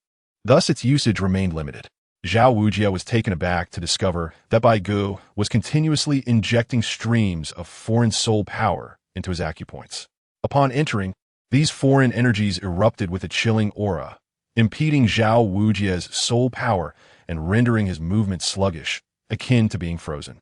Kid, you have actually developed your own soul skill? Despite Zhao Wuji's query, Bai Ge had no intention of responding. Instead, he quickened his actions, relentlessly pouring more Mingyu energy into Zhao Wuji's vital points. Big dumb bear, what are you talking about? While Bai Ge and Zhao Wuji battled, Xiao Wu had stealthily approached Zhao Wuji from behind. Seizing the moment as Zhao Wuji spoke, she leapt onto his back, with her hands tightly gripping Zhao Wuji's stout neck. She summoned her first soul skill, Waist Bow, as a yellow soul ring ascended beneath her feet. With a joyful shout, she unleashed the skill. As the soul ring's light burst forth, Xiao Wu used her grip on Zhao Wuji's arms as leverage, suddenly arching her body backward, akin to a taut bowstring. And her legs slammed against Zhao Wuji's waist like a warhammer. Given Zhao Wujia's formidable defense, even a weak strike to his waist would not typically cause significant harm. However, he was currently engaged in combat with Bai Ge. Although Bai Ge's strength did not match Zhao Wujia's, he had gained the upper hand in the initial assault. And Zhao Wujia, constrained to using soul master-level prowess, could not decisively overpower Bai Ge. Thus, he was forced to retreat repeatedly, and now, suddenly struck from behind, he lost his balance, nearly toppling forward. Adhering to the golden principle of striking when the opponent is vulnerable, Zhu Zhuqing, who had been waiting for an opportunity, seized the moment to attack Zhao Wujia, her sharp claws aimed at his most vulnerable facial area. As the chilling glint approached, Zhao Wujia felt a surge of alarm. "Girl, do you wish to mar my appearance?" He nearly erupted in expletives. Although he was not conventionally handsome, he was still a normal person. However, should Zhu Zhuqing land a vicious blow to his face, while his defense might prevent disfigurement, the consequences of an attack to his eyes or nose could be far graver, potentially leading to lasting injury. Thus, as Zhu Zhuqing's claws surged toward him, Zhao Wujia abandoned his pretense and summoned the spirit of the mighty King Kong bear. A faint roar of a bear echoed, and a massive golden-haired bear materialized from within Zhao Wujia, swiftly merging with him. With the spirit's embodiment, Zhao Wujia's soul power surged, and his dense golden-brown fur erupted as his muscles expanded. Standing at a mere 1.50 meters, he now towered over 2 meters, his body enveloped by 7 dimly glowing soul rings that danced around him, though they remained dormant. With the mighty King Kong bear's spirit now manifest, Zhao Wujia stabilized his precarious stance, akin to a tree deeply rooted. He then let out a thunderous roar, unleashing a torrent of soul power that not only dispelled Bai Ge's Mingyu energy within him, but also sent forth a powerful wave that thrust Bai Ge and his companions aside. "Do you little rascals wish to take down your teacher Zhao?" Entering the spirit embodiment state, Zhao Wujia resembled a humanoid golden bear, his massive paws resting on his hips as he glared at Bai Ge and the others. "However, your strength is indeed commendable. It seems I must play with you for a while." As they observed Zhao Wujia's transformation, Bai Ge, Zhu Zhuqing, and Xiao Wu exchanged glances and nodded slightly, charging once more towards him. "Not bad. You understand to attack in place of defense, granting that little girl from the 7-treasure glazed tile school the safety to assist. But do you truly believe your attacks can affect me?" Zhao Wujia, now fully embodying the spirit, appeared as a muscular golden bear, his dense fur serving as impenetrable armor. He faced their assault with a hearty laugh. "Kid, I see you possess some strength. Let us compare our might." As Bai Ge advanced, Zhao Wujia grinned widely, inhaled deeply, and as his chest swelled, the first 3 of his 7 dim soul rings began to glow faintly, indicating he was tapping into his 30-level soul power. With the activation of his soul power, his already formidable muscles swelled, and his towering form grew even larger. "I will engage you with merely my 30-level soul power to determine whose strength reigns supreme." As he spoke, Zhao Wujia raised his enormous bear paw, swinging it decisively towards Bai Ge. Danger! Sensing the massive paw hurtling towards him, Bai Ge was startled, hastily crossing his fists in front of his chest to block the impending strike. However, the overwhelming force emanating from Zhao Wujia's paw was still insurmountable. Despite his feet being deeply embedded into the ground, Bai Ge found himself propelled backward nearly 2 meters before he could finally halt his uncontrollable retreat. Upon lowering his slightly numb arms, 2 deep trenches, each about 2 meters long, appeared before him. This strike must have exerted at least 7,000 pounds of force. As he released his tingling arms, Bai Ge channeled his internal energy to alleviate the strain on his muscles while wielding the Mo Yun vines to launch an assault on Zhao Wuji, thereby alleviating the pressure on Zhu Zhuqing and Xiao Wu, who were already engaged in combat with him. According to Bai Ge's prior calculations, Zhao Wuji's total physical strength should have been over 5,000 pounds, approaching 6,000. However, when Bai Ge first attacked Zhao Wuji, he sensed a diminished force, approximately 3,000 pounds. This likely indicated Zhao Wuji's adherence to his earlier promise of only utilizing his physical strength as a soul master. Yet, since defensive capabilities are inherently passive, Zhao Wuji's defense remained below that of a soul sage in the spirit avatar state, allowing Bai Ge and his companions to penetrate it. Now, Having entered the spirit avatar state and empowered by the might of the Great Bear Spirit, Zhao Wuji's strength surged to over 7,000 pounds, nearly doubling. In contrast, Bai Ge could muster only close to 5,000 pounds of force, and even with the enhancement from Ning Rongrong's 7-treasure glaze tile, he barely exceeded 6,000 pounds, rendering him no match for Zhao Wuji. However, Bai Ge's strategy was never to confront Zhao Wuji in a head-on clash. While deftly manipulating several Mo-Yun vines like whips to strike Zhao Wuji relentlessly, Bai Ge glanced toward the battlefield behind him, now overrun with vines. Not far behind, Tang San was on his hands, seemingly engaged in some task. Upon noticing Bai Ge's gaze, Tang San nodded in affirmation. I am ready, though there were no words exchanged. Their 6 years of companionship had fostered a deep understanding, allowing Bai Ge to discern Tang San's intent through mere eye contact. He was prepared, and the plan could proceed. With the plan nearly ready, Bai Ge flexed his arms, feeling the numbness dissipate thanks to the nurturing flow of his internal energy. Clenching his fist, he propelled himself off the ground with his right foot, launching forward toward Zhao Wuji like an arrow released from its bow. Clang, clang, clang. Feudal girl. Meanwhile, Zhu Zhuqing and Xiao Wu continued their assault, leveraging their agility and speed to attack Zhao Wuji under the cover of the Mo-Yun vines. However, in his spirit avatar state, Zhao Wuji had become an impregnable fortress. Zhu Zhuqing's second spirit skill, Ghostly Claw, which could leave marks on steel, failed to leave even a trace on Zhao Wuji, instead producing a cacophony of clashing metal. As Zhu Zhuqing launched her attack, Xiao Wu swiftly maneuvered around Zhao Wuji, her powerful legs striking at his legs and back like a relentless tempest. Yet Zhao Wuji merely laughed boisterously, showing no signs of discomfort, instead appearing to relish the supposed massage from Zhu Zhuqing and Xiao Wu. Huh? You again, kid? Zhao Wuji, who had been enjoying the massage, grew serious upon seeing Bai Ge charging toward him once more. Bai Ge's strength, bolstered by Ning Rongrong's enhancement, had surpassed 1,000 pounds. While still inferior to Zhao Wuji, it now posed a legitimate threat. If Bai Ge struck vulnerable areas of Zhao Wuji's body, such as the eyes or groin, even he would be adversely affected. Recalling Zhu Zhuqing's previous assault, Zhao Wuji no longer trusted the integrity of these youths. With Bai Ge hurtling toward him like a released arrow, he bellowed, I'm done playing with you little ones. Brace yourselves for the unmoving king body.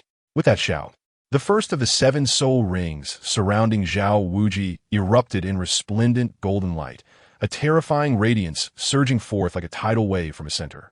Although Xiao Wu and Zhu Zhuqing, closest to him, had moved away due to Bai Ge's approach, Zhao Wuji's attack was a wide-ranging one, extending far beyond their distance. Even at 4 to 5 meters away, they were swept up by the golden light, resembling small boats capsized by a mighty wave. Though hurled by the golden impact, both managed to instinctively harness their soul power, using it to navigate through the air before landing safely. However, the force of Zhao Wuji's golden light had left them severely injured, their faces pale and devoid of combat capability. Even Xiao Wu and Zhu Zhuqing, who had maintained some distance, were affected, so Bai Ge, nearer to Zhao Wuji, felt the brunt of the force even more. Fortunately, Bai Ge had honed the 10 dragons and 10 elephants Prajna method and the tiger's roar dragons chant golden bell shield, fortifying every inch of his body. Thus, despite the overwhelming force of Zhao Wuji's golden light, Bai Ge managed to withstand it. However, upon witnessing Zhao Wuji standing motionless after unleashing his first soul skill, coupled with the name of the skill, Unmoving King Body, Bai Ge deduced that the cost of employing this skill was immobility. In comparison to the defensive capabilities it afforded, this cost was negligible, presenting Bai Ge with the perfect opportunity for a counterattack. Utilizing the momentum from Zhao Wuji's golden light, Bai Ge activated his explosive instant step, swiftly distancing himself 5 to 6 meters from Zhao Wuji. Simultaneously, he unleashed his second soul skill, Celestial Net, along with his first soul skill, Thornbind. Countless Mo-Yun vines erupted from the ground nearby, ensnaring Zhao Wuji in a matter of moments, tightening around him and leaving marks on his body from the sharp thorns. Kid, you seize the moment well, but it's useless. You cannot harm me. Even ensnared tightly by the Mo-Yun vines, resembling a wrapped dumpling, Zhao Wuji remained confident, convinced that these young soul masters could not breach his defenses. Once the effects of his unmoving king body wore off, he believed he could easily break free from the entangling vines. I never intended to harm you. However, Bai Ge could not help but smirk at Zhao Wuji's words. Tang San, the earth net, closed the net. Suddenly turning to Tang San, Bai Ge commanded, "Earth net, rise." Upon hearing Bai Ge's call, Tang San immediately stood up and swung his right hand vigorously. Suddenly, with Tang San's movement, countless thick blue-silver grasses, reminiscent of intertwining vines, rapidly emerge around Zhao Wujin, forming an almost impenetrable mass surrounding all objects in proximity, whether they were towering trees, wooden houses, or other grand structures. With a command from Tang San, the dense blue-silver grasses tightened instantly, ensnaring Zhao Wujin like a net, lifting him high into the air. Teacher Zhao, why not experience the sensation of being suspended?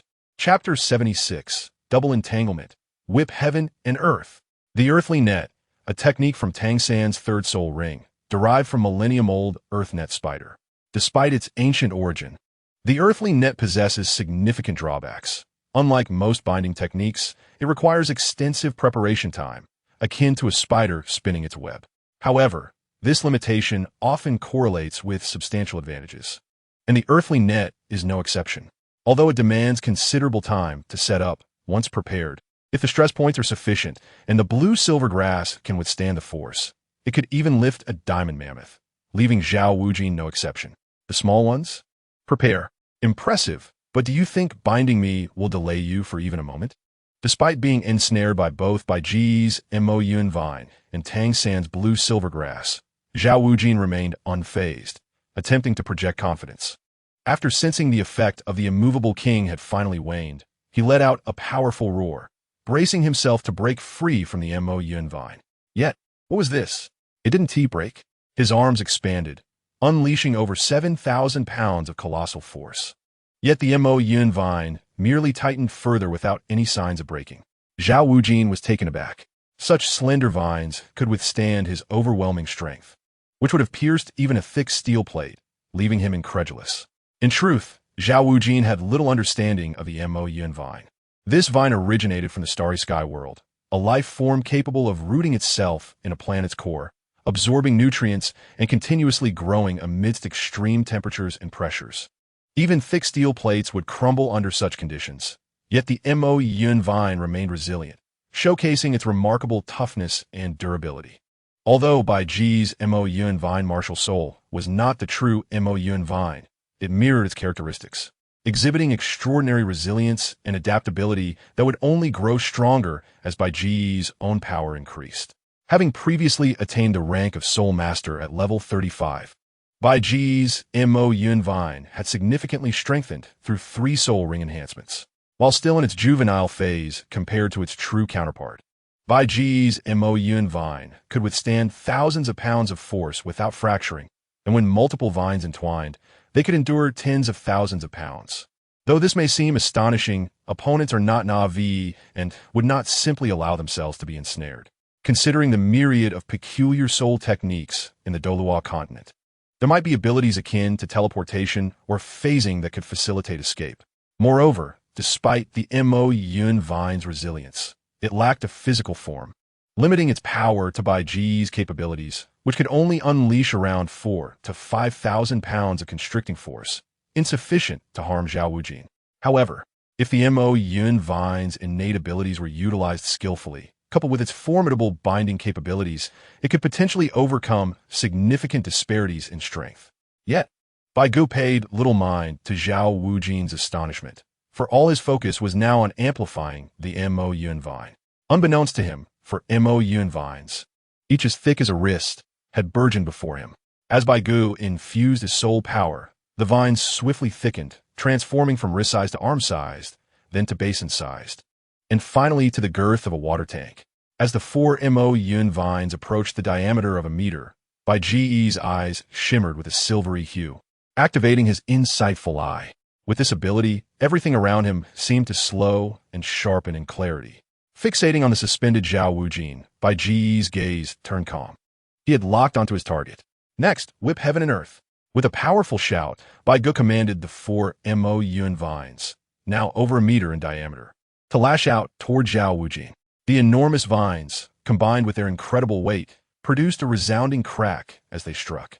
As they advanced, the four thick Mo Yun vines naturally entwined, transforming into a colossal vine exceeding 2 meters in diameter. This technique was none other than the pinnacle of the whip method, the whip heaven and earth, which Bai Ge had acquired 6 years prior. The first level of the poison dragon whip method, the sinuous serpent's 9 twists, focused on mastering the whip's manipulation, allowing it to bend freely. The second level, the poison dragon's fangs, emphasized concentrating power at a single point. The third level, twin dragons emerged from the sea, taught the harmonization of dual whips. The fourth level was the culmination of the previous 3, perfectly merging the power of dual whips into one, striking with the force of heaven and earth. Over the 6 years, Bai Ge had only mastered the second level of the poison dragon whip method, as fully mastering a weapon could take decades or a lifetime. Bai Ge himself preferred sword techniques, so achieving the second level was a testament to his dedication. However, despite only reaching the second level, Bai Ge wielded the Mo Yun Vine Martial Soul, granting him unparalleled control. Thus, even at this level, he could unleash the ultimate technique of the Poison Dragon Whip method, whip heaven and earth. Moreover, due to the Mo Yun Vine's uniqueness and strength, Bai Ge's execution of whip heaven and earth far surpassed the original technique's capabilities. The nearly 2-meter-wide colossal vine obscured Zhao Wujing's view, striking down upon him with a force comparable to several tons of speeding trucks, capable of obliterating even a 3-story building, let alone Zhao Wujing. "You wretched brats, do you seek my life?" As the terrifying, rending sound of the black-purple giant vine approached, growing ever closer, Zhao Wujing's face darkened to a near-charcoal hue. While cursing vehemently, he cast aside his previous promises and instantaneously unleashed all the soul power within him. If he did not resist with all his might, a strike from this vine could leave him bedridden for months, and he would certainly gain infamy for it. With his martial spirit manifesting, he invoked gravity enhancement, gravity compression, and the great strength diamond palm. The 7th, 6th, 5th, and 2nd soul rings surrounding Zhao Wujing erupted in dazzling golden light, transforming him into a radiant figure akin to a colossal golden bulb. "Stop right there," he bellowed, facing the incoming black-purple vine that carried with it a terrifying gale and the sound of tearing. In an instant, he entered the state of his martial spirit, employing all his soul power to cast gravity enhancement and gravity compression, aiming to slow the vine's assault and mitigate the damage.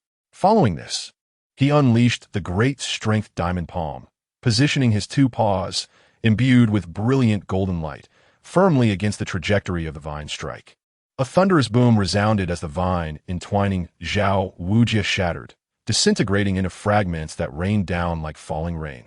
However, Zhao Wujing was instantly swept away by the vine's force and violently slammed into the ground. In that moment, a tempest arose, with a terrifying shockwave carrying debris and dust surging outward, obscuring the entire battlefield. All onlookers anxiously awaited the outcome amidst the swirling dust. Chapter 77. Astonishment from passing the test. At the cost of nearly exhausting all his soul power, Zhao Wujing had created 4 giant vines, each exceeding a meter in diameter.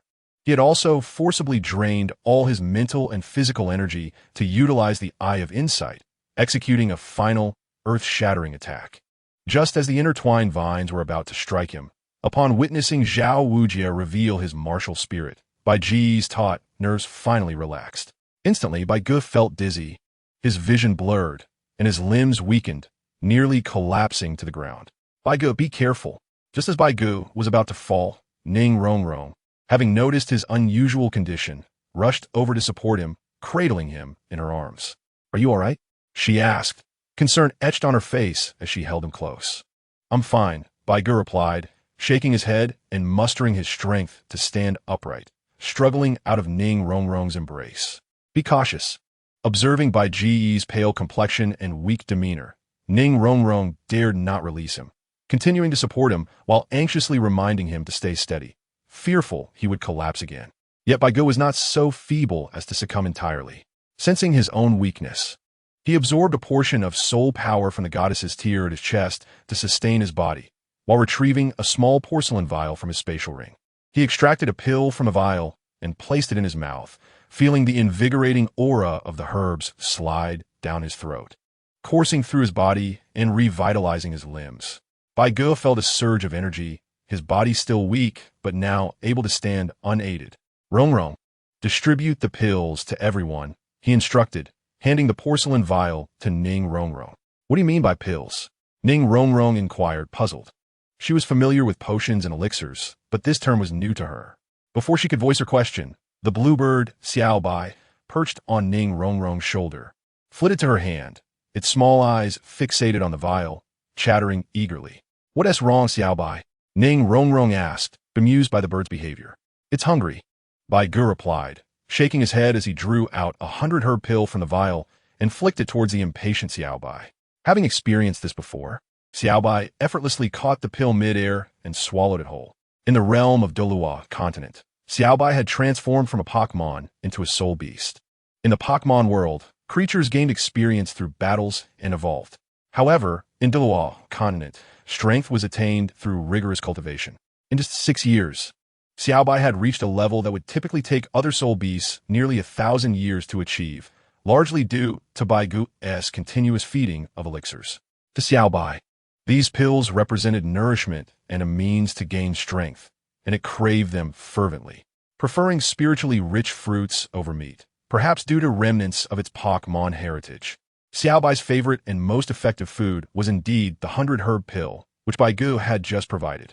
Can this pill replenish our depleted soul power? Ning Rong asked, astonished at the noticeable recovery in Bai Ge after consuming the pill. Yes, the pill is an advanced version of a potion, though more challenging to concoct. Currently, I am the only one in the entire Douluo continent who possesses this knowledge, Bai Ge explained. All right, you've provided us with significant boosts for quite some time, and your soul power must have diminished greatly. You should take one for yourself first before distributing to Tang San and the others. I need to recover my soul power, Bai Ge asserted, drawing another 100-herb pill from the vial and placing it directly into Ning Rong's mouth. Ignoring her stunned expression, he sat cross-legged on the ground and began to meditate. Bai Ge, Ning Rong started to protest, but upon tasting the rich herbal essence that erupted in her mouth, she hurriedly focused on circulating her soul power to absorb the pill's effects. Feeling her soul power and physical stamina rapidly rejuvenating, Ning Rong was taken aback. This pill is remarkable. It can restore both soul power and stamina simultaneously. However, her surprise was fleeting. Observing Tang San supporting Xiao Wu and Dai Mubai aiding Zhu Qing, who was struggling to break free, Ning Rong hastily approached them, handing out 2 pills to Tang San and Xiao Wu while gently pushing Dai Mubai aside to assist Zhu Qing. She then retrieved another pill from the vial and fed it to Zhu Qing. Ugh, you lot are truly merciless. After their brief respite, Zhao Wujia, who had been struck into the ground by Bai Ge's earth-shattering attack, finally managed to extricate himself from the soil, climbing out of the 3 to 4 meter deep pit he had created. Hearing Zhao Wujia's exclamation, the others, who were recuperating, looked up to see the dust settling around the pit, revealing a stout figure cursing as he emerged from the depths. However, when the crowd truly beheld Zhao Wujia's current appearance, they could not help but stifle their laughter. After being struck by the Mo Yun vine and pulled into the ground, Zhao Wujia had managed to extricate himself, resembling a root vegetable being uprooted. Yet, he remained covered in dust and dirt, perhaps due to the sharp thorns of the vine. Zhao Wujia's once neatly arranged attire was now riddled with holes and scratches, coupled with his hair, which had become a disheveled mess from being tossed about by the fierce winds and subsequently dragged into the earth. One unfamiliar with him might have mistaken Zhao Wujia for a beggar emerging from a pit. Teacher Zhao, how did you end up like this? Observing Zhao Wujia, Bai Ge and Tang San maintained their composure, while several girls stifled their giggles. Dai Mubai, however, was bolder and openly teased Zhao Wujia. You little rascal, mocking me? Next time, I shall train with you properly. Upon hearing Dai Mubai's words, Zhao Wujia shot him a fierce glare. After brushing off some clumps of dirt from his head, he approached Bai Ge and the others. Though you were a bit ruthless, I must admit, I am quite pleased with your performance. As per our previous agreement, I concede. You have successfully passed this test. Zhao Wujia's gaze swept over Bai Ge and the others, and he spoke with a hint of nostalgia. Especially you, young man. You were quite cunning, revealing your true prowess only at the end. The earlier attacks must have been a ruse to confuse me, designed to allow that boy named Tang San to prepare his soul skills, while you, the devious little creature, launched the final assault. Zhao Wujie glared at Bai Ge. I initially thought you would aim to outlast me for the duration of an incense stick, but it appears you sought to compel me to reveal strength surpassing that of a soul master, thereby forcing my surrender. You performed admirably. Zhao Wujie praised them. Looking at the group, I hereby announce that you have all successfully passed the examination. You are now members of Shrek Academy, Zhao Wujie proclaimed. As his words echoed, the girls erupted into excited embraces, while a smile crept onto Bai Ge's lips, for he had completed his golden level task, which promised a reward he eagerly anticipated. You, Bai Ge, possess not only the formidable control abilities of Control-type Soul Master, but also strength rivaling that of the top-tier Power-type Soul Masters of the same rank, alongside slightly inferior defensive capabilities and endurance. Moreover, you wield a trump card that poses a threat to Soul Masters several realms above your own, although it has significant limitations. Its might is not to be underestimated, akin to a premier martial soul fusion technique. You are indeed a true monster, and I hope you will bring genuine glory to Shrek Academy on the continent. Zhao Wujie remarked with a solemn expression as he regarded Bai Ge.